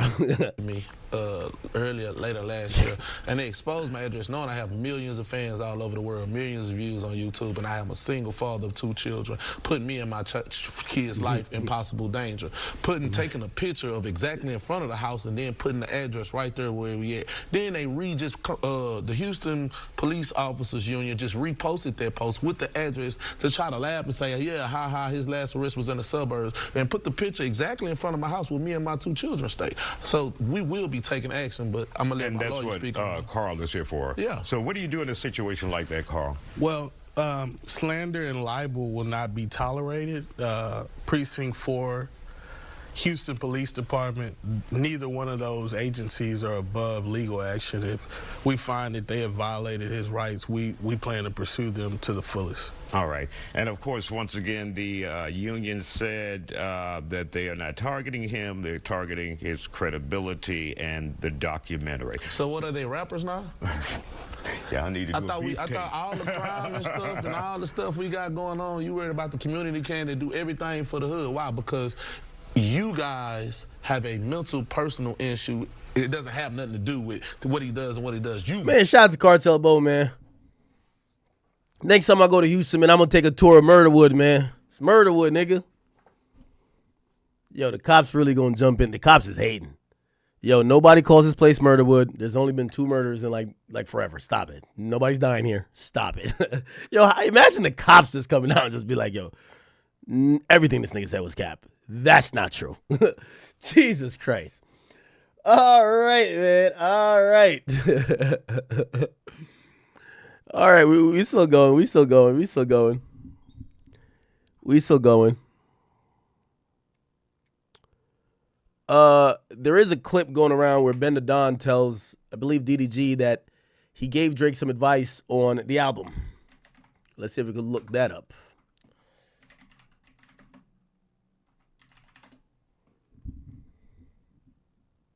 Here we go. Song versus.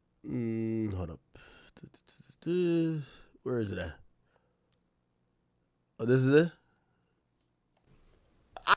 Iceman on the way. Did you hear it already? I heard like 6, 7 songs. Damn, bro. Yeah, but I went back when I had heard it. I was like, okay. I said this shit going crazy. I was like, and I told the boy, I was like, we want to hear bars. Like, we want to hear some more bars because he had like some dope ass like turned up club shit.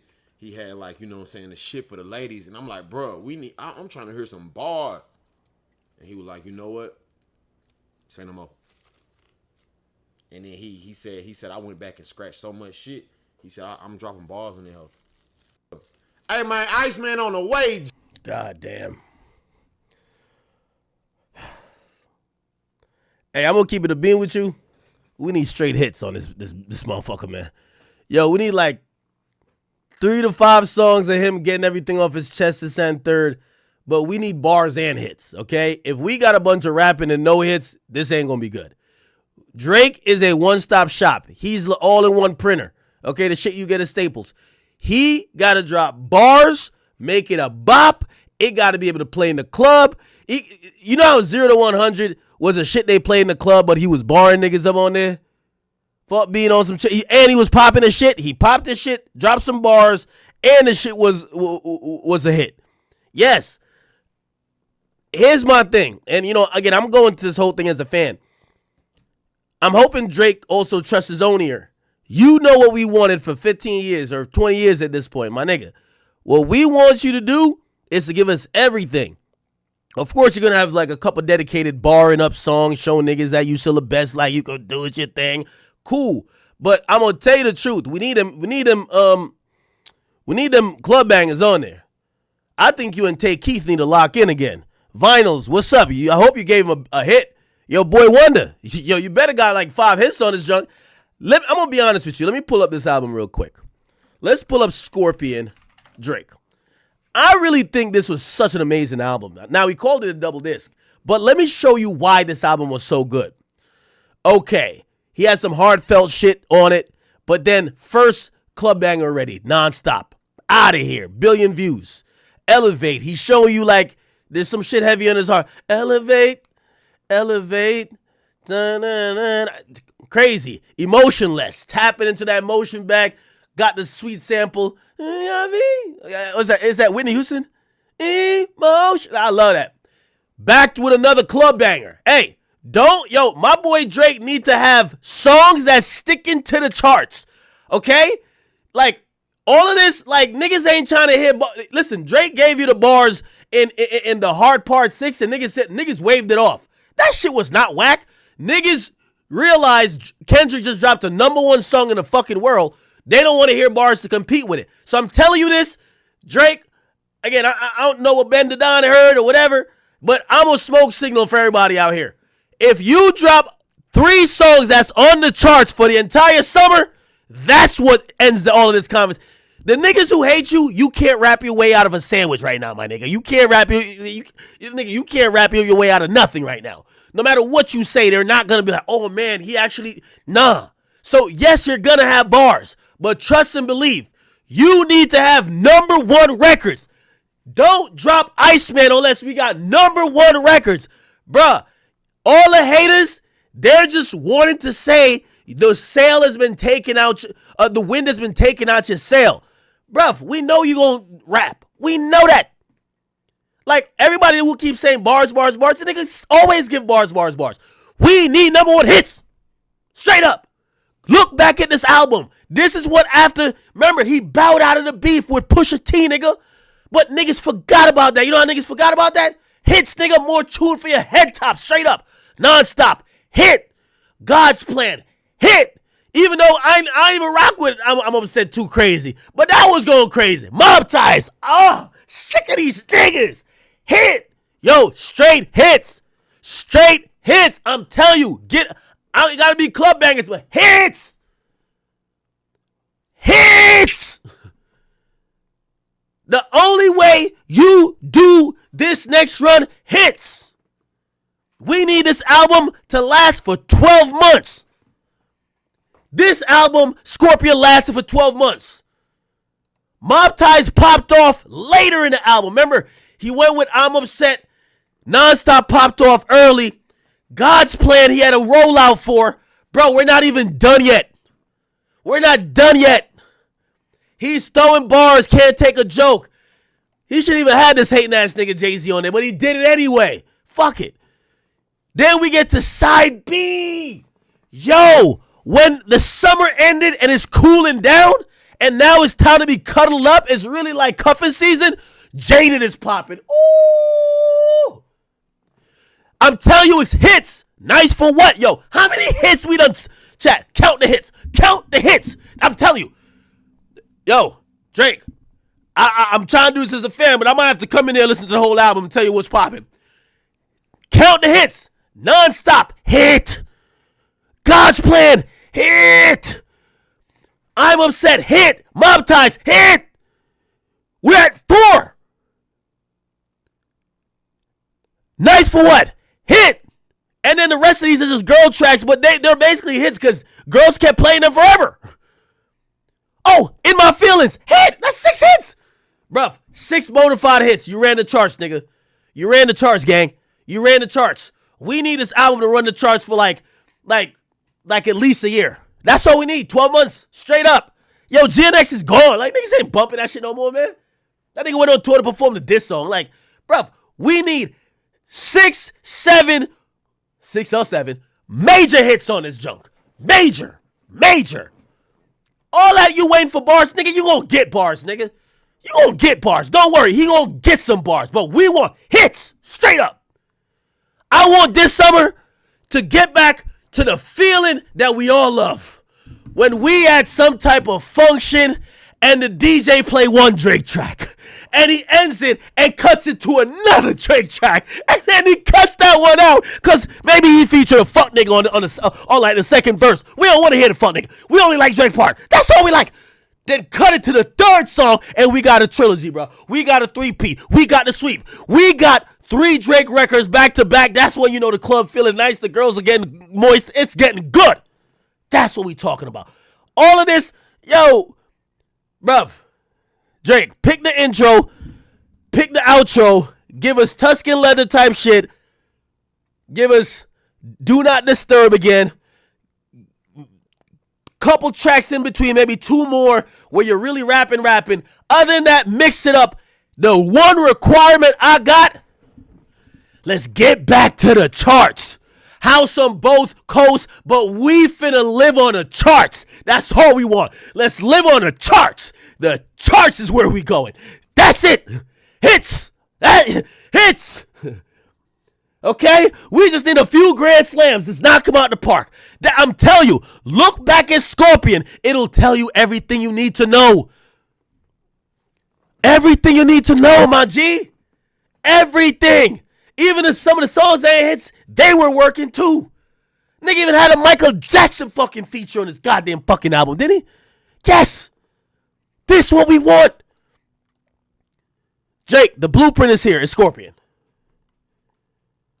Emotionless, I bumped that for a year. That's a fan hit. Emotionless, fan hit. But then, when you showed up to the function, oh, nonstop is kicking. Nonstop. Oh, yeah. Oh, yeah. Elevate, fan hit. You show up to the function, I only love my bed and my mama. I'm sorry. Come on. Yo, to the point niggas started, son name was My Bed. Yo, come on, bro. Like, yo, y'all forgot that? That nigga, yo, niggas thought his son name was My Bed. Like, word up. Partly, I only come to bed and my mama. I'm sorry. Niggas thought his son name was My Bed, bro. I'm upset. 50,000 on my, that's disrespect. That's what I'm talking about. That's the GOAT right there. Hits. That's what we want. Yo, we ain't on that J. Cole shit, man. Hey, and if any of y'all Drake fans want some personal letter where he's just rapping the rap like on some J. Cole apology, like, yo, I'm pretty sure he's gonna do that, but he gonna pop his shit, nigga. What you talking about? Bro, it's time to run the charts. House on both coasts, but this time we finna live on the charts, bro. Stop it, man. And I'm not saying it gotta be just straight like, oh, you're trying to get in the club and follow trends. Hits, straight up. Mob Ties, as soon as you heard that beat. Oh, man, I gotta play that shit now, man. Y'all niggas is playing around with me, man. Mob Ties, you hear that instrumental, nigga, like, you know, nigga, I'm sick of these niggas. Oh, there we go. Hits. I need 5 bonafide hits. 5 of them. At least. I really want 7. I don't care, Drake. Make it 30 songs. If you got to make like 8 songs for the bitches, go do that, gang. If you got to go make like 6 songs for the niggas who want to see you rap, rappity rap, make that shit, nigga. But I need 6 motherfucking hits on that goddamn chart that stay at least. This is what I'm calling my hit. It got to be on that motherfucking chart for at least a month, man. Let's work that bitch, man. What we doing? We done talking about this beef. If this album run the charts for a year, that's all we need. Scorpion was it. Scorpion was it, bro. I ain't gonna lie to you. Scorpion was it, man. Scorpion was that shit, dog. Scorpion was it. Holy, that shit was it. I think this shit had even more hits than was CLB? Yeah, I think it had more than CLB. Yeah, I think it had more than CLB. I ain't gonna cap. I think it had more than CLB. Let me count the hits on CLB. I'm gonna count them. All right, come on, let's get to it. Girls Want Girls, cool. I fuck with Fair Trade. But I don't let Fair Trade work like that though. Way Too Sexy, yeah, that's a hit. That's yeah. Knife Talk, big one. Yo, you need songs like that. You need a Knife Talk, straight up. Knife Talk, yeah. Yeah. Yeah, I ain't gonna lie. I think it's only got like 4 hits. Yo, Drake, the number is 6. You from the 6? We need 6 hits, straight up. 6 hits, out of here. Whole year on the charts. Have these lyrics that these niggas gonna break down for 2 decades. Get the songs for the girls. Sing about Baby M and every other girl you fucking. Cool. Love it. But 6 hits were on the charts this fucking year. That's what I'm with. 6 hits, nigga. You from the 60s, the 6 God will drop 6 hits. That's all I'm trying to say. And I know the hits. Okay? Girls Want Girls is a hit. Some of these are fan hits. I like all these songs. Champagne Poetry, but they're not hits. They're not universal hits. Love All, I don't even know why you put that nigga Jay-Z on that shit. Fair Trade, yeah, but you got to work these songs too. All right, so I'm going to give him Girls Want Girls, Fair Trade, Way Too Sexy, that's 3 right there, that's 3. And Knife Talk, that's 4. I ain't gonna lie, the Fountains joint with Thames ain't go as what I thought it should have went. And Erased My Mind, so we got 4 on this one. The YOLO didn't really pop like that. Nah. Drake, 6 hits. 6 hits, conversation done. Over. We're on the charts, baby. Whole year. Work every song for like 2 months. We're out of here. Facts. Might even need like a little freestyle that kind of go crazy on some 0 to 100 shit. So maybe some 5-8, like, well, I know you're going to do like at least a timestamp, but yeah. Hey, and this other thing, some of y'all niggas be like, nah, Drake, make it concise. We want you to have a rap classic. Nigga, fuck y'all niggas in a rap classic, nigga. Drake, drop as many fucking records as you want. As many fucking records. Just make sure you got 6 hits. I don't care if you do what Chris Brown do. Drop 62 records, nigga. We just need 6 goddamn hits. This shit got to run the whole year.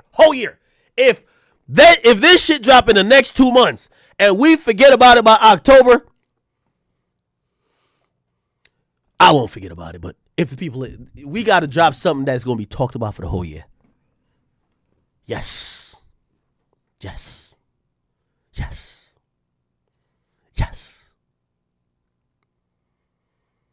Telling you, chat. I'm telling you, I know the recipe. All of this, niggas keep saying bars. Like, bruh, he's going to give you some bars, but like, we need the hits right now, man. It's time to just give him, because I'm going to keep it a bean with you. This is what some of them fuck niggas is been trying to quietly say about Drake. Oh, nah, the stimmy not the same no more. Oh, shit, when he used to get on a song, it's automatic number uno. It ain't like that no more. It's been a while. They're trying to doubt the formula, right? They starting to, like, this is what the little chirp is. Like, the haters, they're trying to get more data for proof. Like, shit. Yeah, none of these songs is sticking. Now, granted, I'm going to keep it a bean with you. Drake, you're going to have to spend some personal dollars on some promo and some shit. I'm going to keep it a bean, because if Universal, because y'all beefing ain't going to do it, you need to work these records. What I mean, get them shits on radio. You got to do the whole package, bro. This is time. Either that or squash your beef with Universal, but this is the rollout. This is a barometer. They're trying to say you ain't you no more. So I'm telling you the formula. 6 hits. I don't care if you drop 72 songs on that bitch. As long as 6 of them motherfuckers is going, and when I mean going, motherfucking going. If Drake don't got 6 songs that he know gonna be a top 10 song, let's postpone Scorpion for not Scorpion. I mean Iceman for a little bit more. If he can't write down on the chalkboard 6 bona fide top 10 songs that he's like, man, I don't care if he's singing on them. I don't care if it's like some New Orleans bounce music. I don't care if it's Baltimore or Jersey club. I don't care if it's like some Brazilian, like fucking whatever their music is. I don't care if it's like bachata, merengue. I don't care if it's reggaeton. Nigga, I don't care what it is. 6 slappers. Top 10 all day. Let's drown out the fuckery. Let's drown it out. I want music that niggas can hate for a whole year on. You know what I'm gonna feel good? It's November. Still got 3 songs on the charts going crazy. And all of a sudden, all the haters, now they gonna come out with the bullshit. Must be bots. There's no way he's this dominant. Oh, yeah, he is. Yup. Yeah, yep. Shut your bitch ass up. Yup. Yup. Yep.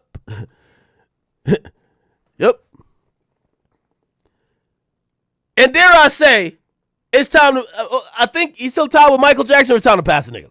We need the number one record. Let's get it out of here. Big number one. Big number one. Big. Let's get to it.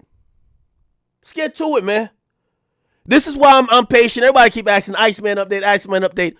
Listen, man. Y'all niggas stop rushing the motherfucking food, man. However it's get cooked up, I like the moment we're in right now. This is the calm before the storm.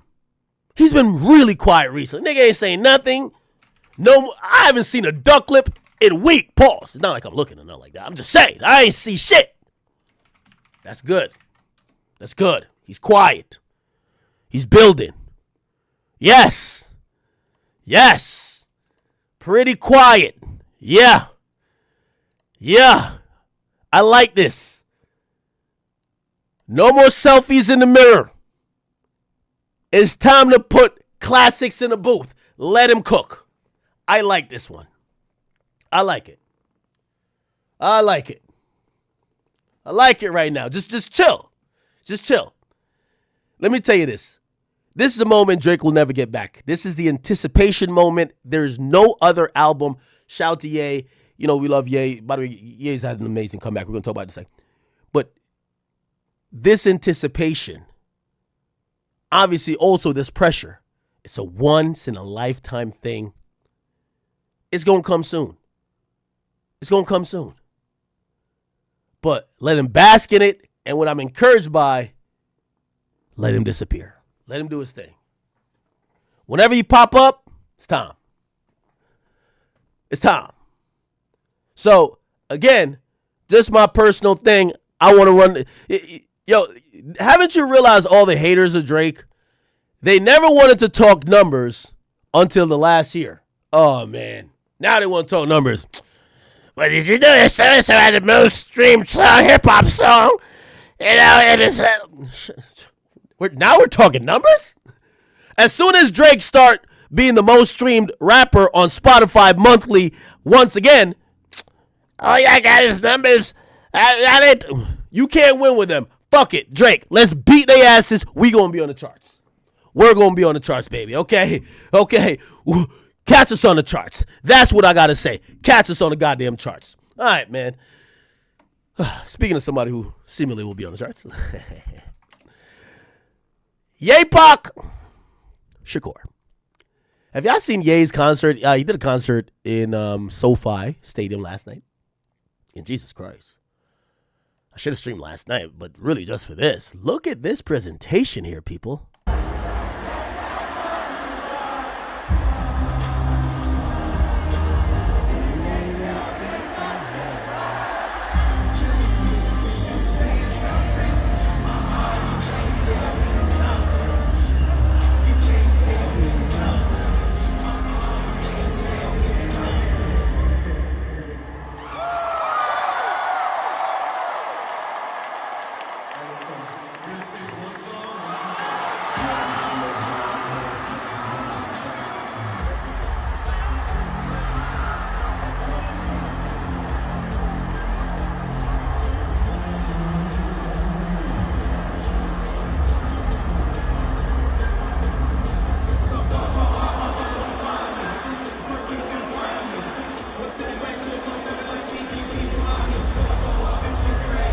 Yo, what type of stage is this? This is so elaborate and immaculate.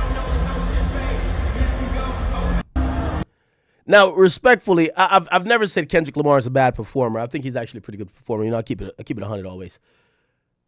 There's no artist, maybe Travis Scott. I got Travis above Kendrick, really, for how much he takes performances to a next level.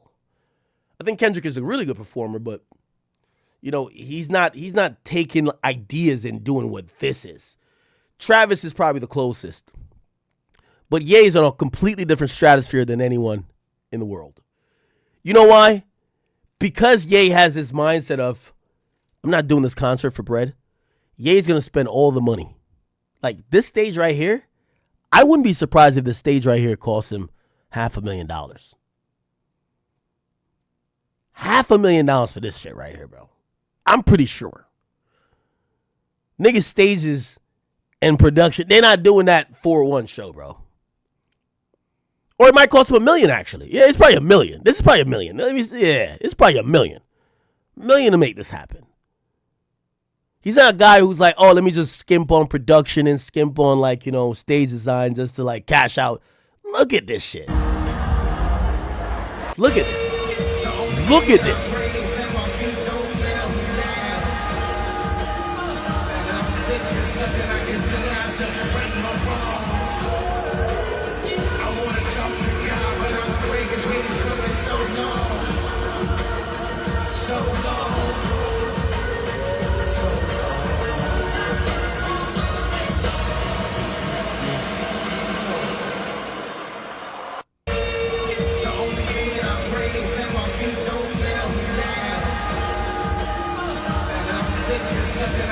Yep. Look at this. All on this road,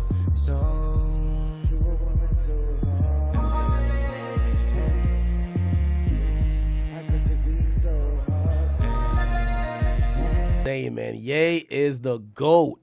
I'm so happy to see him back in his rightful place. Just look at this. This is a view from being in there. Look.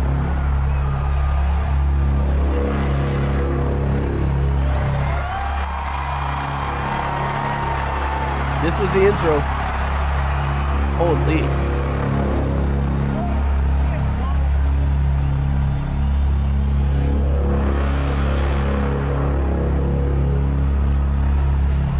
This is insane.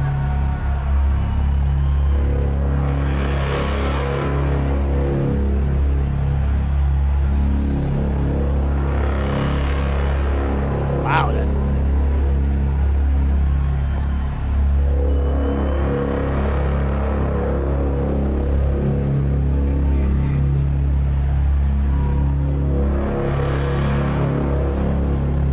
Wow.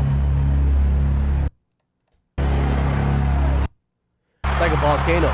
Oh, let me see when he first comes out.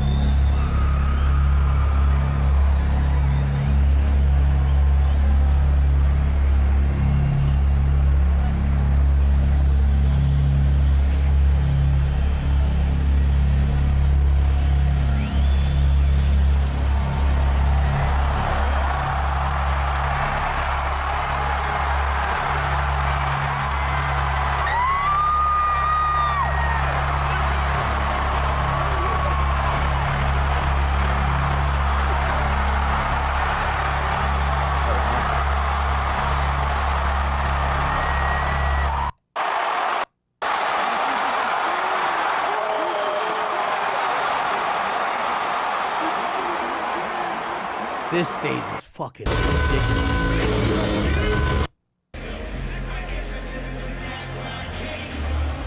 Nah, that's a crazy stage. It's like the Sphere in Vegas.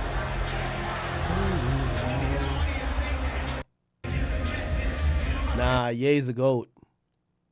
Ye's the fucking GOAT.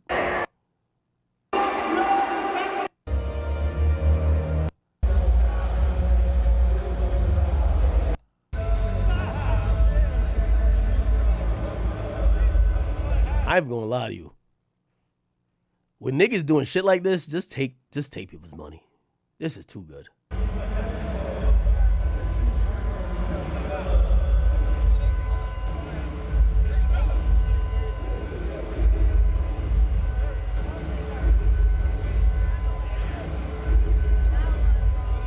This is too creative.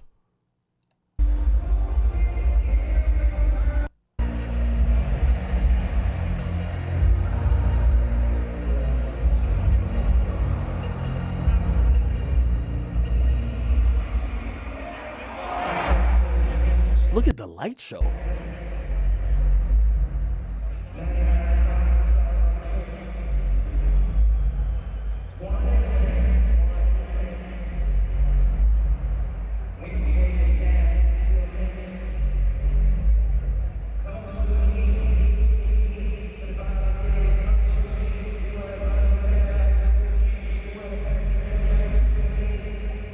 No, this was absolutely amazing.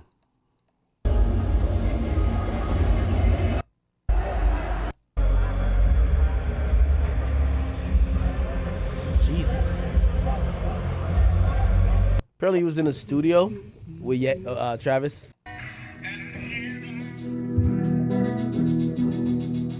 You've been bad to us. That we've been to our Father.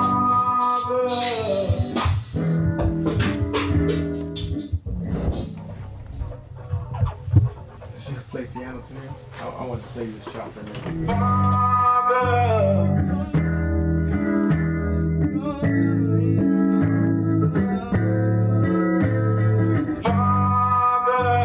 Yeah, I'm gonna be honest with you. If you've ever watched Ye in the studio or watch him in music creation mode, I see why he talks so disrespectfully to everybody else.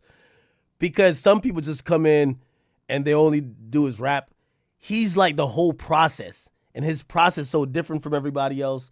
He's like creating every fucking molecule of sound you're hearing.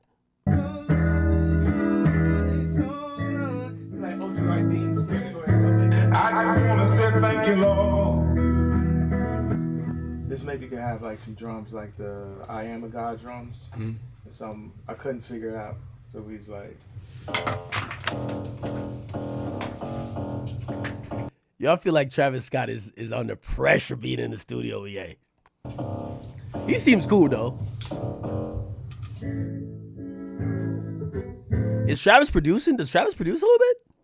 I just want to say thank you. Oh shit. Travis looks like he's producing. Okay, Trav. I gain a lot of respect for artists once I seen them getting this deep into the art creation. I just want to say thank you, Lord. You've been better to us than we've been to ourselves. Father,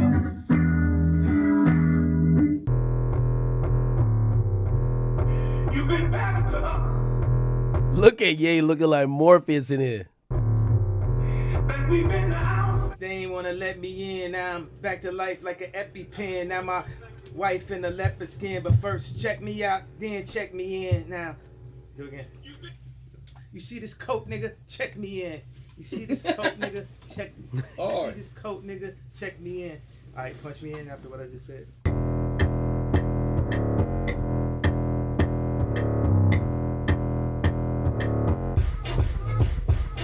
Hey. Look at Ye.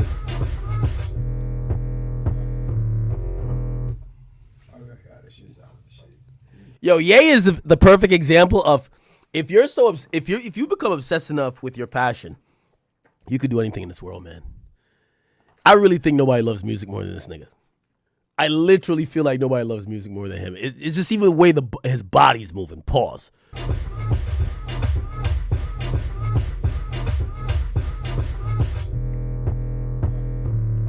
I definitely believe it when he says he sees music in colors. Oh my God, this shit sounds the shit. Like it shouldn't go straight to the rap. Just let the beat play for a little bit. Know you wonder where the F he been, but I'm back to life like an EpiPen, and she still in a leopard skin. And check me out, then check me in. See this coat, nigga?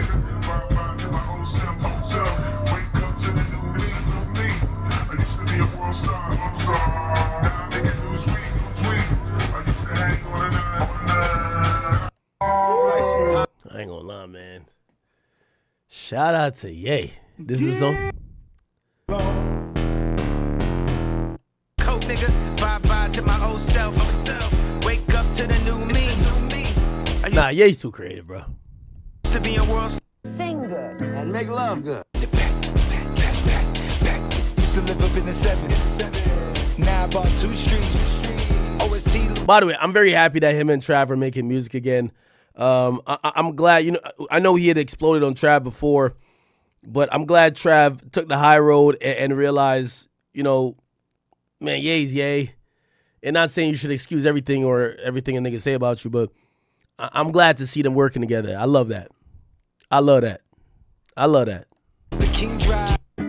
Help us now. Turn me up. Interesting. All right, man. Chat, we're almost at 10 hours, man. I'm going to call it for today. Gave y'all a full stream. I'll come back with some more updates with Pooh Shiesty later on. But I think a 10-hour stream, I think we pretty much got it good today.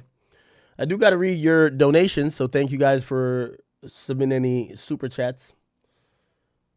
We've been rocking out. We have been rocking the hell out today, man. Wow. Today was a hell of a day. Hell of a day. Give me 1 second. I'm going to get through all your guys' donations. I thank you guys for all the gifted subscribers and also memberships. I appreciate you for supporting the channel, but also supporting your fellow chat niggas, chat kings, and chat queens. I appreciate you guys. Here we go. Let me see. Yeah, 10 hours. Yeah, and we did an hour on Kick. We did an hour straight on Kick for we were gambling. Free My Grandma says, yo, the man robbed someone in bright green McLaren and dropped the money fleeing the scene. You don't see the goofy in him? These rappers be goofy. Y'all be cooler than the rappers and don't even know it. Damn. So he's saying Pooh Shiesty's kind of goofy because remember that robbery? Pooh Shiesty McLaren robbery. Remember this one? Let's see. Oh, all the new stuff is coming up. This is it. Famous as shit. I'm King Draco, got my name. I'm all drilled to check the records, big. Pussy dropped it.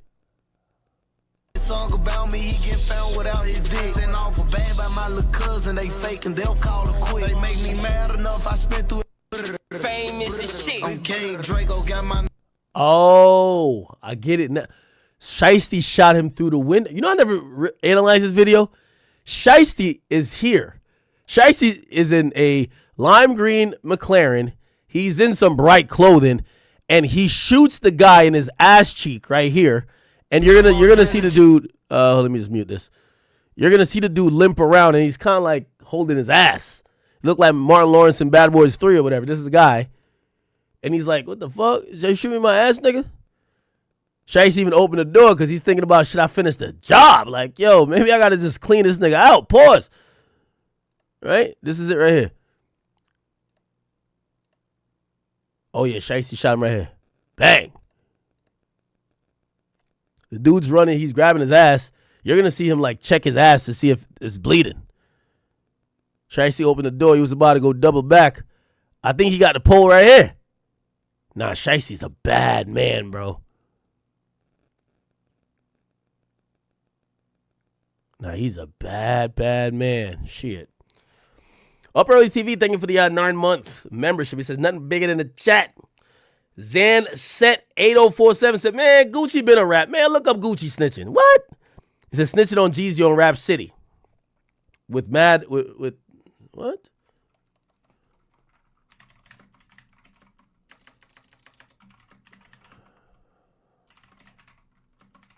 Let's see. All right, check it out, y'all. It's your man, Mad Links, holding it down for BET's Rap City right now. Monday through Friday, 4 to 6 p.m. Right now, I'm in the NO. And let me let you know who I got with me. I got the dude Gucci Man right here, holding it down so icy. So I see why. All right, just fresh off the stage, man. We came to the NO, held it down, made it pop off something really, really lovely today. All right, yo, I tell you what, dude is really gangster because it was a little problem getting on the plane.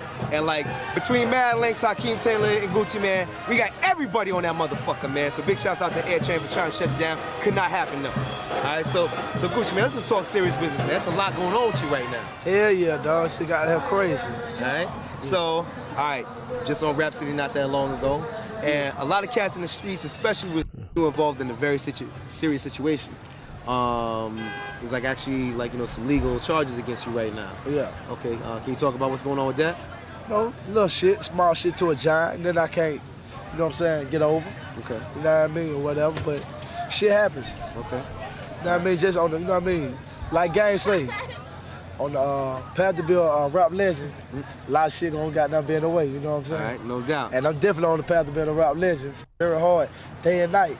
I'm just the person that's... Do you feel like it was a setup because cats came like after you, like they was coming to get you? Yeah, I think it was a setup. Okay.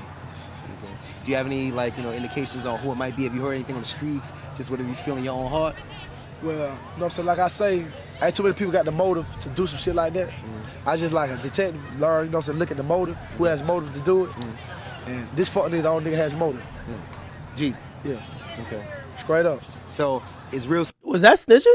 Serious then when we talking about like actually trying to like set somebody to take someone's lives. It's on a whole nother level. It's past just the wax. It's like I guess it's scared of competition. You know what I'm saying? I'm independent. He major. Yeah, look how big the chains were back then. All right. Rich Nigga Sonny, thank you for the 2. It says Gucci Security was an off-duty cop. Well, now we find that out. You're right. Jose CNG, thank you for the 10 months. Appreciate you. 513 Ruger Red, thank you for the gifted membership. Culture Cut Clips, thank you for the 5. So Myron said that Sonia Massey police shooting was justified. Well, how did that come into the mix? Ariel 10 Jenkins, thank you for the 10. It says shout out to the chat queens making dinner right now and the ones that attended your show. Shout out to you, Ariel. Is it Ari or I've been saying your name wrong? It's not Ariel, it's Ari, right? Am I saying your name wrong? I've been saying Ariel because the one looks like a L. Oh, shit. I think you corrected me, too. 513 Ruger, thank you for the gifted membership again. Elias, thank you for the 20. He says cuck. Then he sent another donation. He said cuck again. Then he says Cuckerson. Why do you keep saying cuck? Sending a lot of donations saying cuck. Hoffa says he's the R word. Who are you talking about? Kino says robbed me at a car wash. That was 1996. Shooters. Someone said he sounds like a sassy hairstylist. Who's that? Someone said Big Ack. I was not prepared. Nothing bigger. Thank you, Maurice. Jay Weathers says Shiesty's a felon with a gun. That's 10 years by itself, and he'll get a gang enhancement for being a gang member. The points will be too high. Elias is back with a bunch of donations saying cuck. Quiet Life Jones, thank you for the 5. Said Gucci been robbed before and didn't snitch. Why would he snitch now? Pooh is just sloppy and got caught. It ain't that complicated. Elias, thank you again. He keeps saying cuck. The shopkeeper says, call AK-47. He saw the video. So he saw the video? Really? Bria Louise. Oh, welcome to the chat gang, my beautiful chat queen. Somebody says, Meek, stay with the talk to text on. Somebody says, this is the beginning of Charlamagne and Act beef. We're not beefing. No, I definitely think Charlamagne's associated with Rock Nation a little bit. Like, a lot of his talking points seem to come from them. I'm not gonna lie to you. Somebody says, Charlamagne and Ack been tiptoeing around at y'all are ops. No way. No, me and Charlamagne are ops. No. Somebody said, why did Charlotte go to Allen? Nah, stop playing. And by the way, I'll tell you how me and Charlotte is not ops because Meek tried to bring up some shit on him, which that's why I definitely thought it was like, how come he, you know what I'm talking about. He tweeted some other stuff. I didn't cover it today because, shout to Charlamagne. I'm just not trying to bring that up today. Bill say it's a good day to be free. Shit, it's always a good day to be free, right? Leaky Coleslaw, thank you for becoming a chat king. So NHK says, Shiesty's stupid as hell. He was trying to get out of his contract and said he's going back to jail and it's still in his contract. Gucci wins regardless. 704 Omen says, Dirk and Pooh are $2 million morons, no cap. Jay Weathers says 10 to 15, how? He's a felon doing a first-degree violent crime. 10 to 15 is a first-timer. He's a repeat offender. He's doing 20+. Jesus Christ. Dreamlet Beats, thank you, by the way, for the 2. Buddha says, yo, Drewski's a modern-day Chappelle. He's going for everyone. I agree.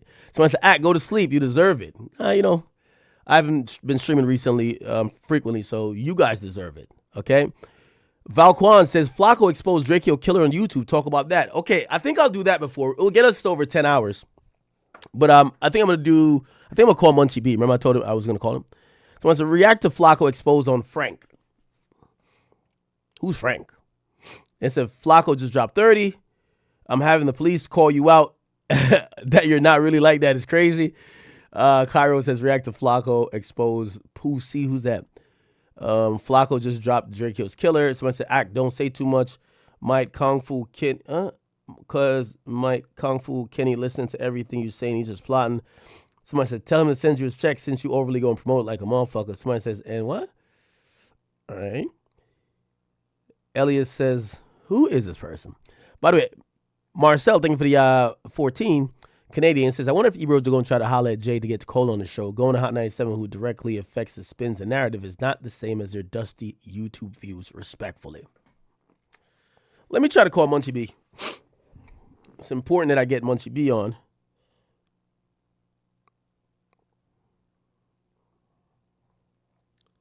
I promised him I'd get him on.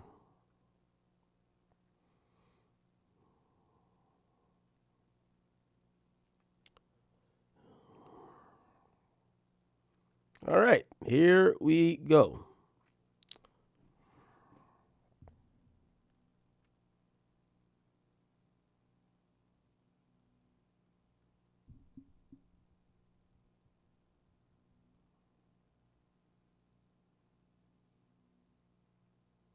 Is it ringing? I think it's a FaceTime call. Yo, you looking for Munchie? Yeah, see if you can get Munchie on here. Hold on a second. You live right now? Yeah, we live. It's the word, chat. I haven't watched Flacco's video. I heard Flacco drop like some bombshell video. People tell me to watch it. Oh, we got Munchie B on. Perfect. Yeah, Munchie in here. I'll let him speak for himself. What's the word, chat? I'm tapping out, man. What's the deal with it? We got Munchie B on here. We spoke about you a couple nights ago, so it's only right that we get you on here to speak for yourself. What's going on with you? How's everything? I know because I heard you tap in with Wack. He said a gang of BS. You know what I'm saying? And I was like, I don't know what he talking about. He be talking over you and Adam Head because y'all don't know a lot of what's going on. But put me on game. So let me just I'm gonna explain to the audience because they might have forgotten. So essentially, what kind of came to our doorstep is like, it seems like Flacco and Wack are basically saying that you inadvertently like exposed who murdered Drakeo the ruler. And they're saying that you just volunteered this information and it's because you were arguing with the young woman that's on No Jumper, Jaleese. No. Look, I just ran across something like 6 months ago. This dude is on Vlad. Claiming the same thing right now, saying I'm giving leads to some shit with Draco 6 months ago. Now who was on Vlad? Wack, bro. Okay. But I was supposed to go live earlier. I'm gonna go live in an hour. I'm gonna play this shit, but I'm like, this basically this is already brewing, bro. Him and Flacco got some shit going. It was already brewing. So when I said the stupid shit on Clubhouse, okay, now it's time to put it in play type shit. And from the video play earlier, that was rushed. You know what I'm saying? They already had this shit brewing, you could tell. But for him to say some shit 6 months ago on Vlad talking about what'd he say? A lead I'm giving her some shit? Or yeah, he basically saying that like Vlad said, well, you think this case will ever get solved? Oh, well, Munchie B keep giving leads. But nah, what I said was you got your ass beat at the same show Draco died at, bro. Which he did. Game was on stage and Game Wait, who got their ass beat? Man, come on, bro. Man, come on. Wack, bro. Wack got beat up by Game Homies while he's on stage at the same show. Whoa, so since I bring that up, wait, Wack got beat up by Game Homies? While Game was performing, it got physical with Game Homies, and he was on the losing end. So when I bring that up, he say I'm naming niggas that was there. When have I ever seen anybody names about anything, bro? And the thing with Flacco, I've been on Flacco about the content he do. This ain't new. I'm just fed up with it. You ain't ruffling my feathers about nothing. And I've been saying edgy and touchy shit about Draco pre his death and after. This ain't nothing new. It's just the old YouTube channel I got took down. I mean, it's due to me. What I said, that's a whoop-de-doo. I mean, if you think that's kicking off an investigation, I don't know. I didn't think murder case is closed. It just go cold. They don't close. They go cold. I can't open up a murder investigation. So I'll quote what you said, but they're saying this is what's doing everything. They said because No. This what got them going. Okay, but they got the internet in the uproar. But you said, yo, Drakeo is dead, and I passed the bottle with the guy who killed him all the time, and people felt like, oh, you have now pointed the finger in a sense to somebody. What's your response to that? I got a little emotional. I mean, this the nigga somebody dropped 50 on a blind nigga and said coming. But see, the thing is, nigga got killed in 2020. Wait, who said that? In Draco's song, I dropped 50 on a blind nigga and said coming. I mean, he shoots shots, I shoot shots back. But that you didn't get along with him while he was okay. You see, I'm not from like the No Jumper land, so a lot of stuff I have zero idea. So you knew Drakeo, you didn't know, you guys didn't get along. See, I've been kind of like those. Okay. I didn't feel him, but what do that got to do with a YG and shit? My shit is my shit. Like what they got to do with YG? Yeah, that's what I'm saying. I don't know what kind of propaganda shit they got going on, bro. I don't be doing all that weird shit. Like, man, that's weirdo shit, bro. Is it your beef with Wack that's kind of like getting all this stuff happening, or this was kind of inevitable? It's the Wack thing. He play a narrative game. You know what I'm saying? It's Wack. It's Wack running the play. It's Wack play, but Flacco is running it, bro. Come on, bro. Flacco didn't like this nigga a year and a half ago. He was terrified of him. They done made up and teamed up and shit. Come on, man. Oh, come on, bro. I was on the phone with Flacco, and Flacco was typing and talking about the eviction out the studio. Oh, he got evicted. That little 6878 Beck Avenue. Like Flacco, come on, bro. Flacco just a bullshit nigga. He a content junkie. He don't give a fuck. Like, come on, bro. You don't care about mankind or nobody, parents or nobody dying, bro. Hey, let me ask you a question. And I've been honestly, and I want to hear what you think about this. What's that? If we don't know what the police are doing, we don't know, but this seems to be an investigation that I would think that they would care about. Why do these things get discussed on No Jumper? I'm always like confused. Like, why does it get to like those platforms? If one of my homies or my friends was, possibly being, a target or, anything that could do some shit. Bro. I never brought Draco up in a violent manner on No Jumper myself. I never brought him up. If he get discussed, they talk about music, and then I really prefer don't come up around me because if I get my real take, it's like, oh no, you just don't like him or whatever. You know what I'm saying? But like, no, I don't bring him up. Okay. That bullshit niggas heard. That shit was from some clubhouse shit. Like, I don't bring him up on No Jumper. Because I know, Adam had his little relationship with him or whatever. You know what I'm saying? Yeah. Like, so, I you know what I'm saying? So, when I saw this, I was like, I think Wack about to hit y'all with the Big U play where he basically kind of goes at y'all in a way where you just tell on yourself. Nah, I can't tell him. Hey, bro, me saying what I said on Clubhouse is talking shit. Like, nigga, I was popping my shit at the little Clubhouse nigga Chuck or wherever the fuck his name is, but the same shit I've been doing for 5 years. Like, I mean, but the shit just ain't nowhere out there no more because the fucking YouTube channel got took down type shit. I've been popping shit at the boy. Like, it just, they got some shit brewing. They had a plan. They trying to, you know what I'm saying? And it ran concurrent with the bullshit I said. They put it in play. But like I said, that video earlier, that shit was lackluster from Flacco. Like, I don't know.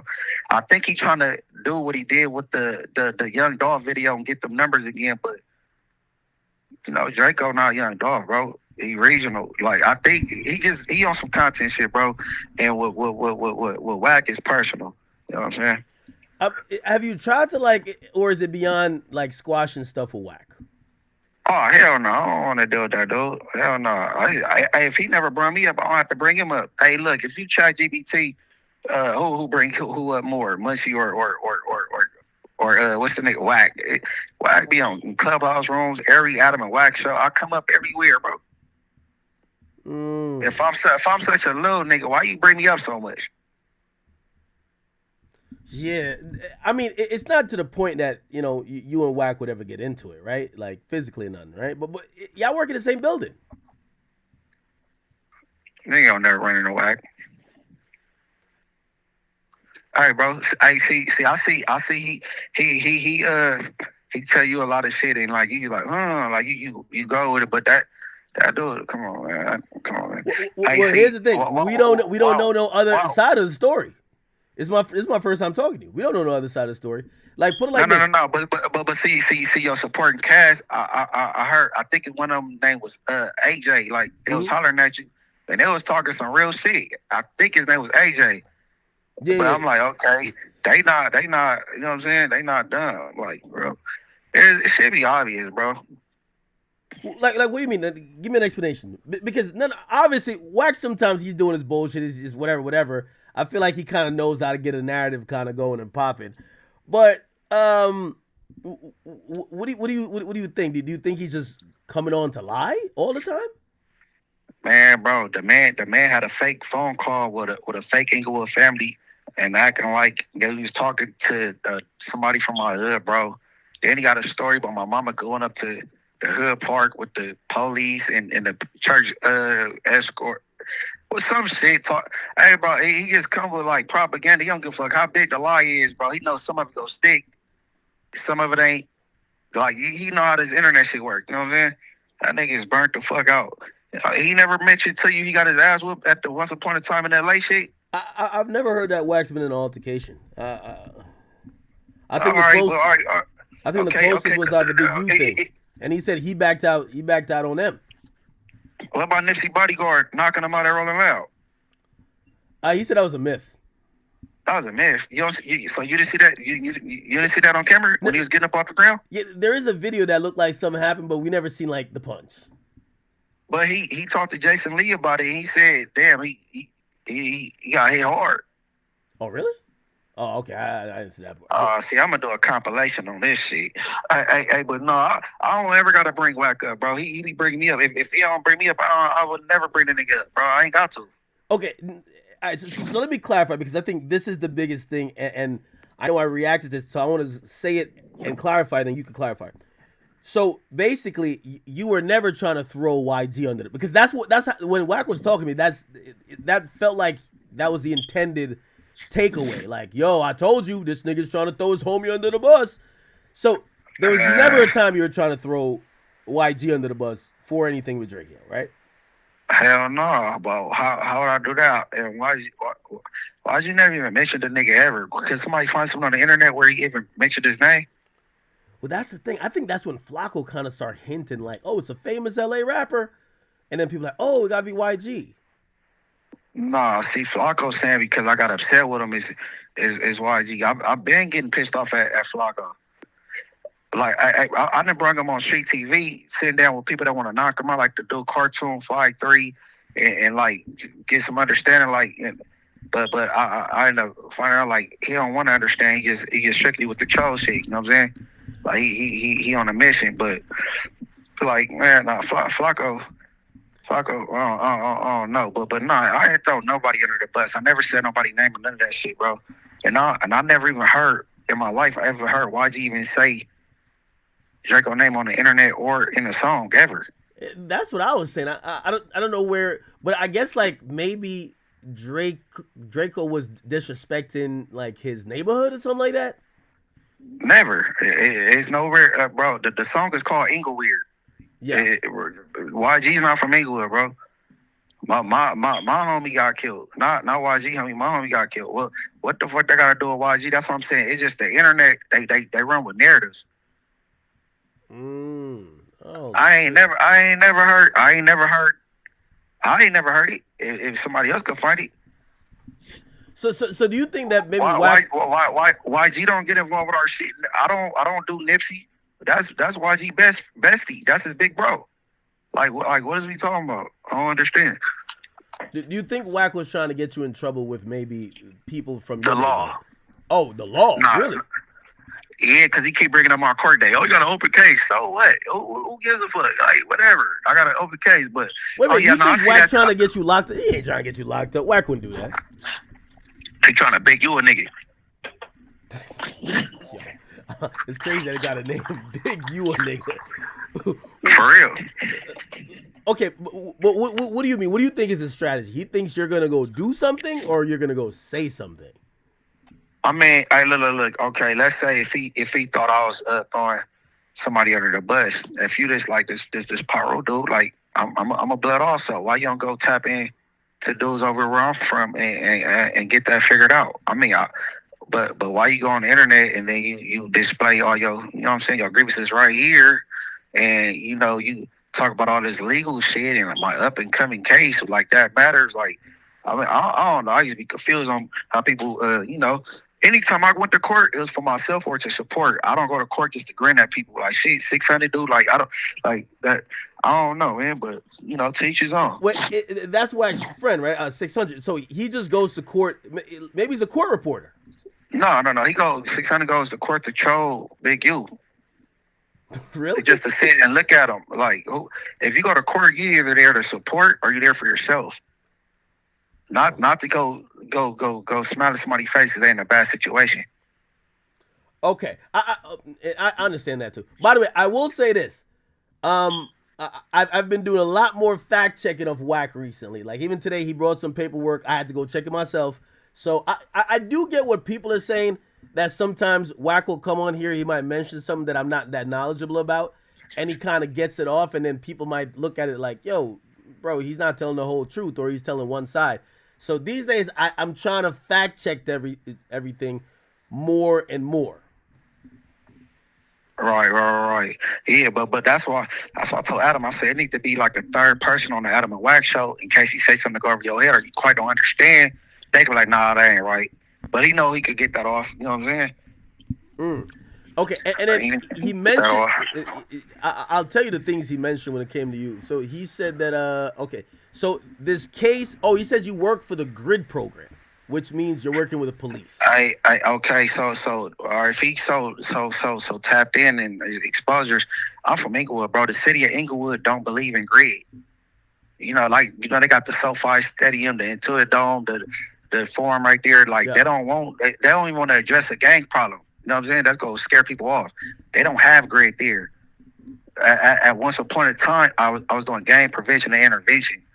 Okay. I don't GRID. I don't. You know what I'm saying? You can't say me and Big U in the same. Big U got his own fucking nonprofit. I don't have none of that shit, bro. Like I don't get. You know what I'm saying?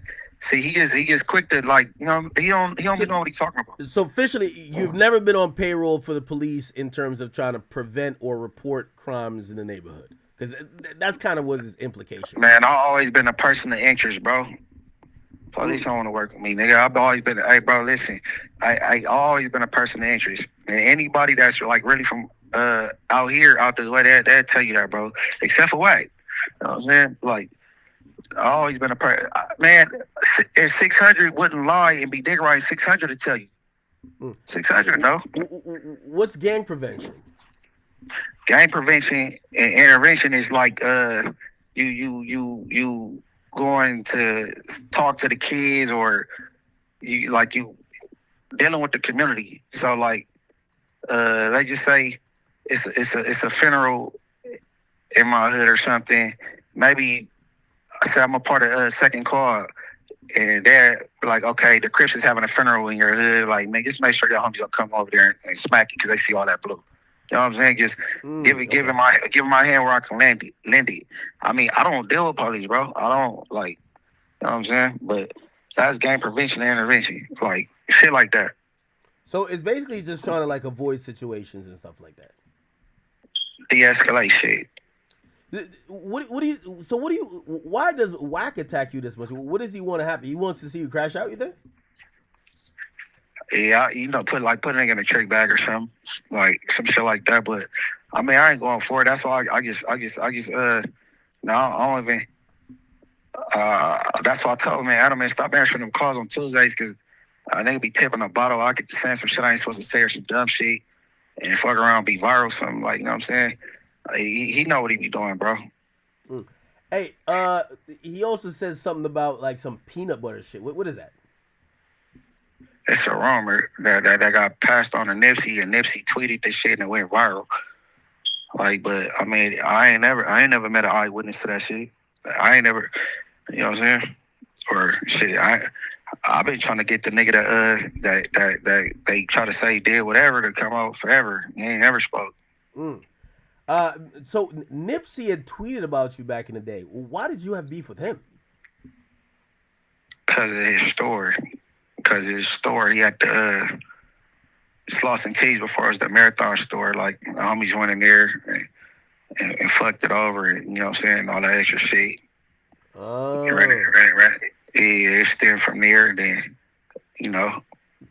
I mean, do you have any, like, I know he passed away, but, like, you don't consider, like, issues still existing between you and, I don't know, I guess Black Sam would inherit that? You don't feel that way, do you?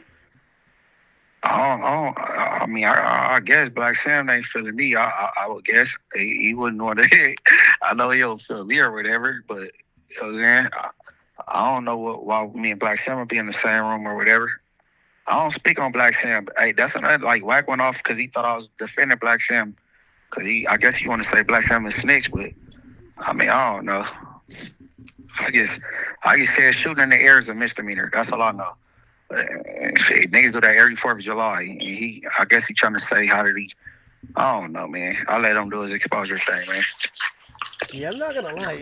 It seems like, it definitely seems like these days, it's almost inevitable that something's gonna happen because you and Wack, it seems like it's escalating, man. Right? Flacco's now getting in the mix.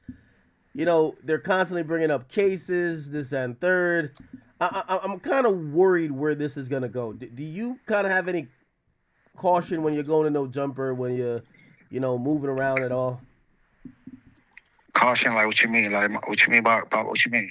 Yeah, like you never know. It could be somebody setting you up with the police. It could be somebody trying to do something to you. Whatever.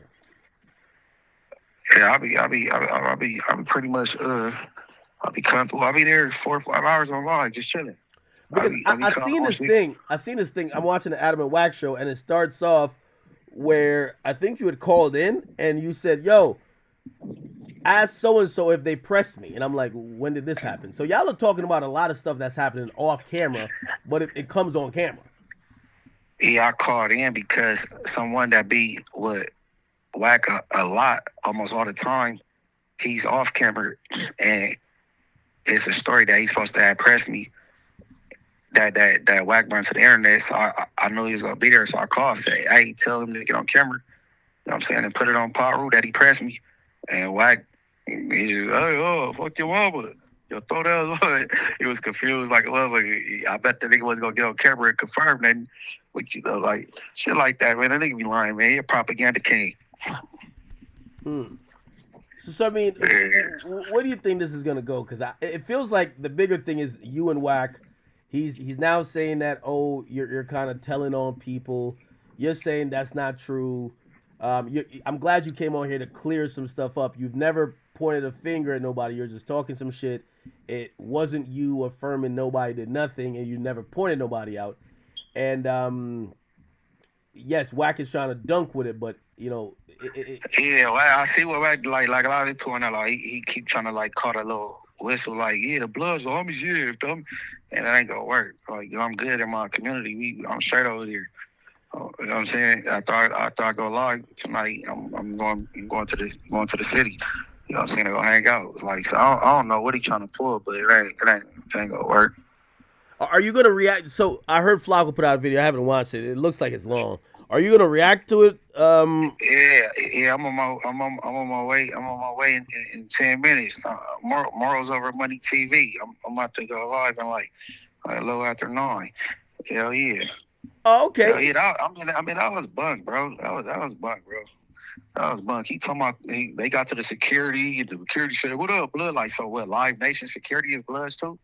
Like, that's crazy. Like, he just burnt the fuck out, bro. Wow. He just burnt out, bro. I don't know, man.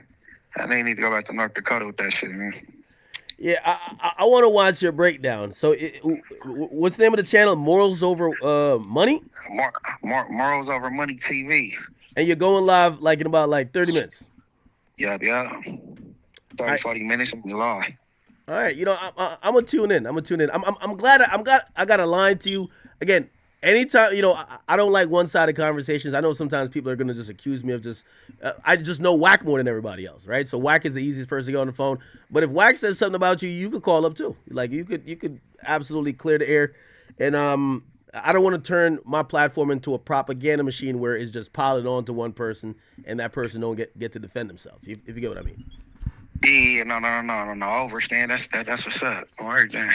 Yeah, so in 30 to 40 minutes, chat, if you guys do want to go watch Munchie kind of react to this stuff, basically recently they just threw Munchie into the limelight, or not limelight, but into the fire, acting as if he was doing something, but look like now it's Flacco about to unveil some mysterious killer, and Munchie's going to react to it, so you guys can go watch it in about 30, 40 minutes.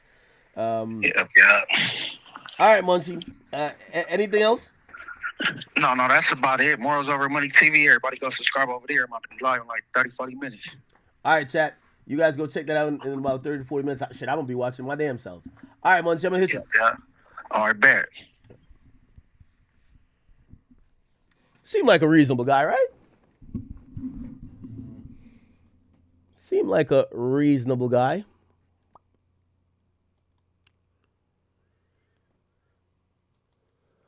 All right, let me, I was supposed to read donations, right? I'm on King Academics now for the donations. All right. Yeah, he seemed cool. I'll give him some credit. I think he's a pretty decent podcaster, and I don't know if it's because he's blind. A lot of times when I'm hearing him talk about a topic, he comes with a different angle. And you know they say about somebody who loses one of their senses, all their other senses heighten. But he kind of always comes with a different angle, even if I disagree, which I think that's good for podcasting. All right, let me get to these donations here. Yo, chat, y'all are acting like I did not stream 10 hours. Y'all are telling me things to do and shit like that. All right, here we go. All right, perfect. Oh, no, I was in the middle of this, wasn't I? No. Okay. June Putt BTA said, bruh, y'all the reason they locked up. Y'all report. Nigga, I never reported about no Pooh Shiesty shit. Fart God Jr. And no, he got locked up because he robbed somebody when an off-duty cop is there. That's why he's locked up. Fart God Jr. says, bro really bit the hand that fed him. I guess so, right? So it's an ad coming to Discord call. I know what's going on. It's a whole lot of shit. Remember when I said these labels are beefing? 1017s, QC, PRE versus CMG and Bread Gang. I think you got that lineup kind of right, I'll be honest. NC Menace, 1990, thank you for the 10. It says, this is beyond ignorant. He's talking about the Pooh Shiesty case. Thank you. Gucci Bodyguard was an off-duty cop. Old gold shoes. Thank you for that. You're right. Smoke Pressure, it says he initiated too. Bro, Menace. Okay, we read these already. Am I tripping? Okay. Tyrex says, love you, bro. Been here the whole time. Thank you. Somebody said, Drake got stop listening to people's advice. Drake was at his peak when he determined the next sound and where hip-hop would go next. The Checker Report. Thank you for that. I believe that. That's why I don't want to give too much. Yo, just give us some hits. And do you, brother. Do you. I don't care what them songs sound like. TJ. Thank you for the 5. I said, yo, you got me through my whole shift, man. I appreciate a deep dive into the Gucci and Pooh situation. I personally feel like Gucci Man named Pooh for real. It looks like it happened, brother. I'm sorry. WGIA, thank you for all the donations. Heavy Bang says Jeezy was about action. He told everybody, I got money on your head. WGIA says, yo, he's gangster, but he's getting emotional. Tell him to drop his flag and be like Stevie Wonder or Ray Charles, and he backtracking. Who's he talking about?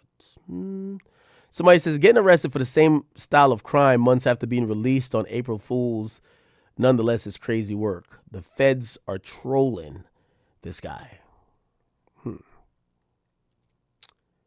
Somebody said, Views is better than Scorpion. Views got Feel No Ways, I'm Sorry act. Views is a classic too.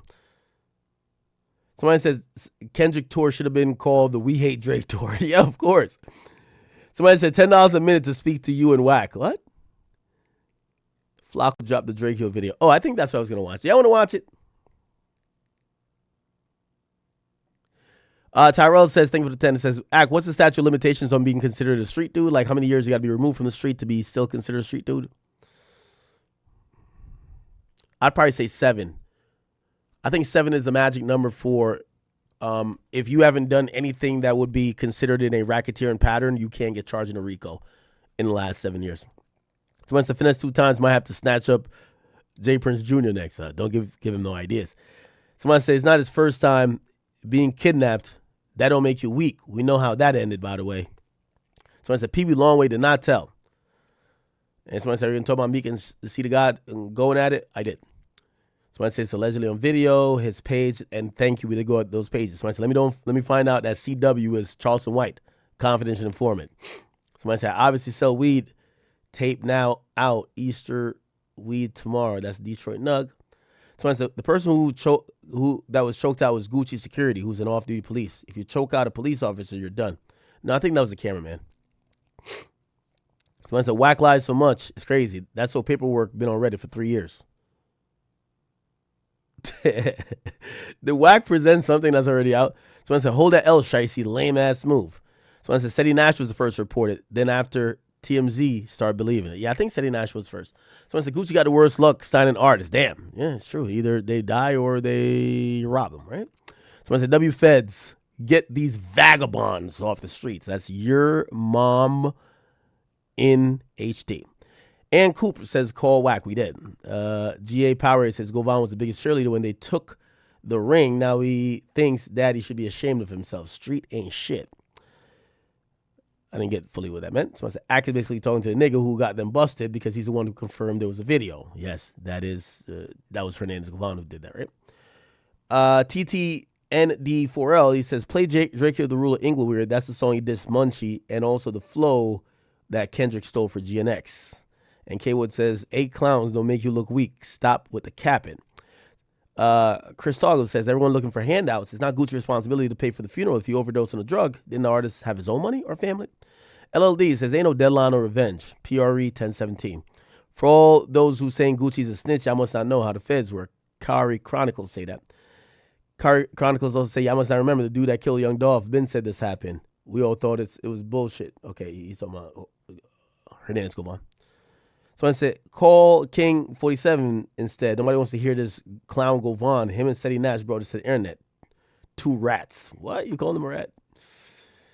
Kendrick Inter says, read the super chat. Look what I sent.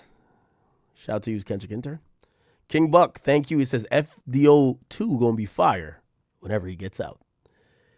Ann Cooper says, call Whack. We did.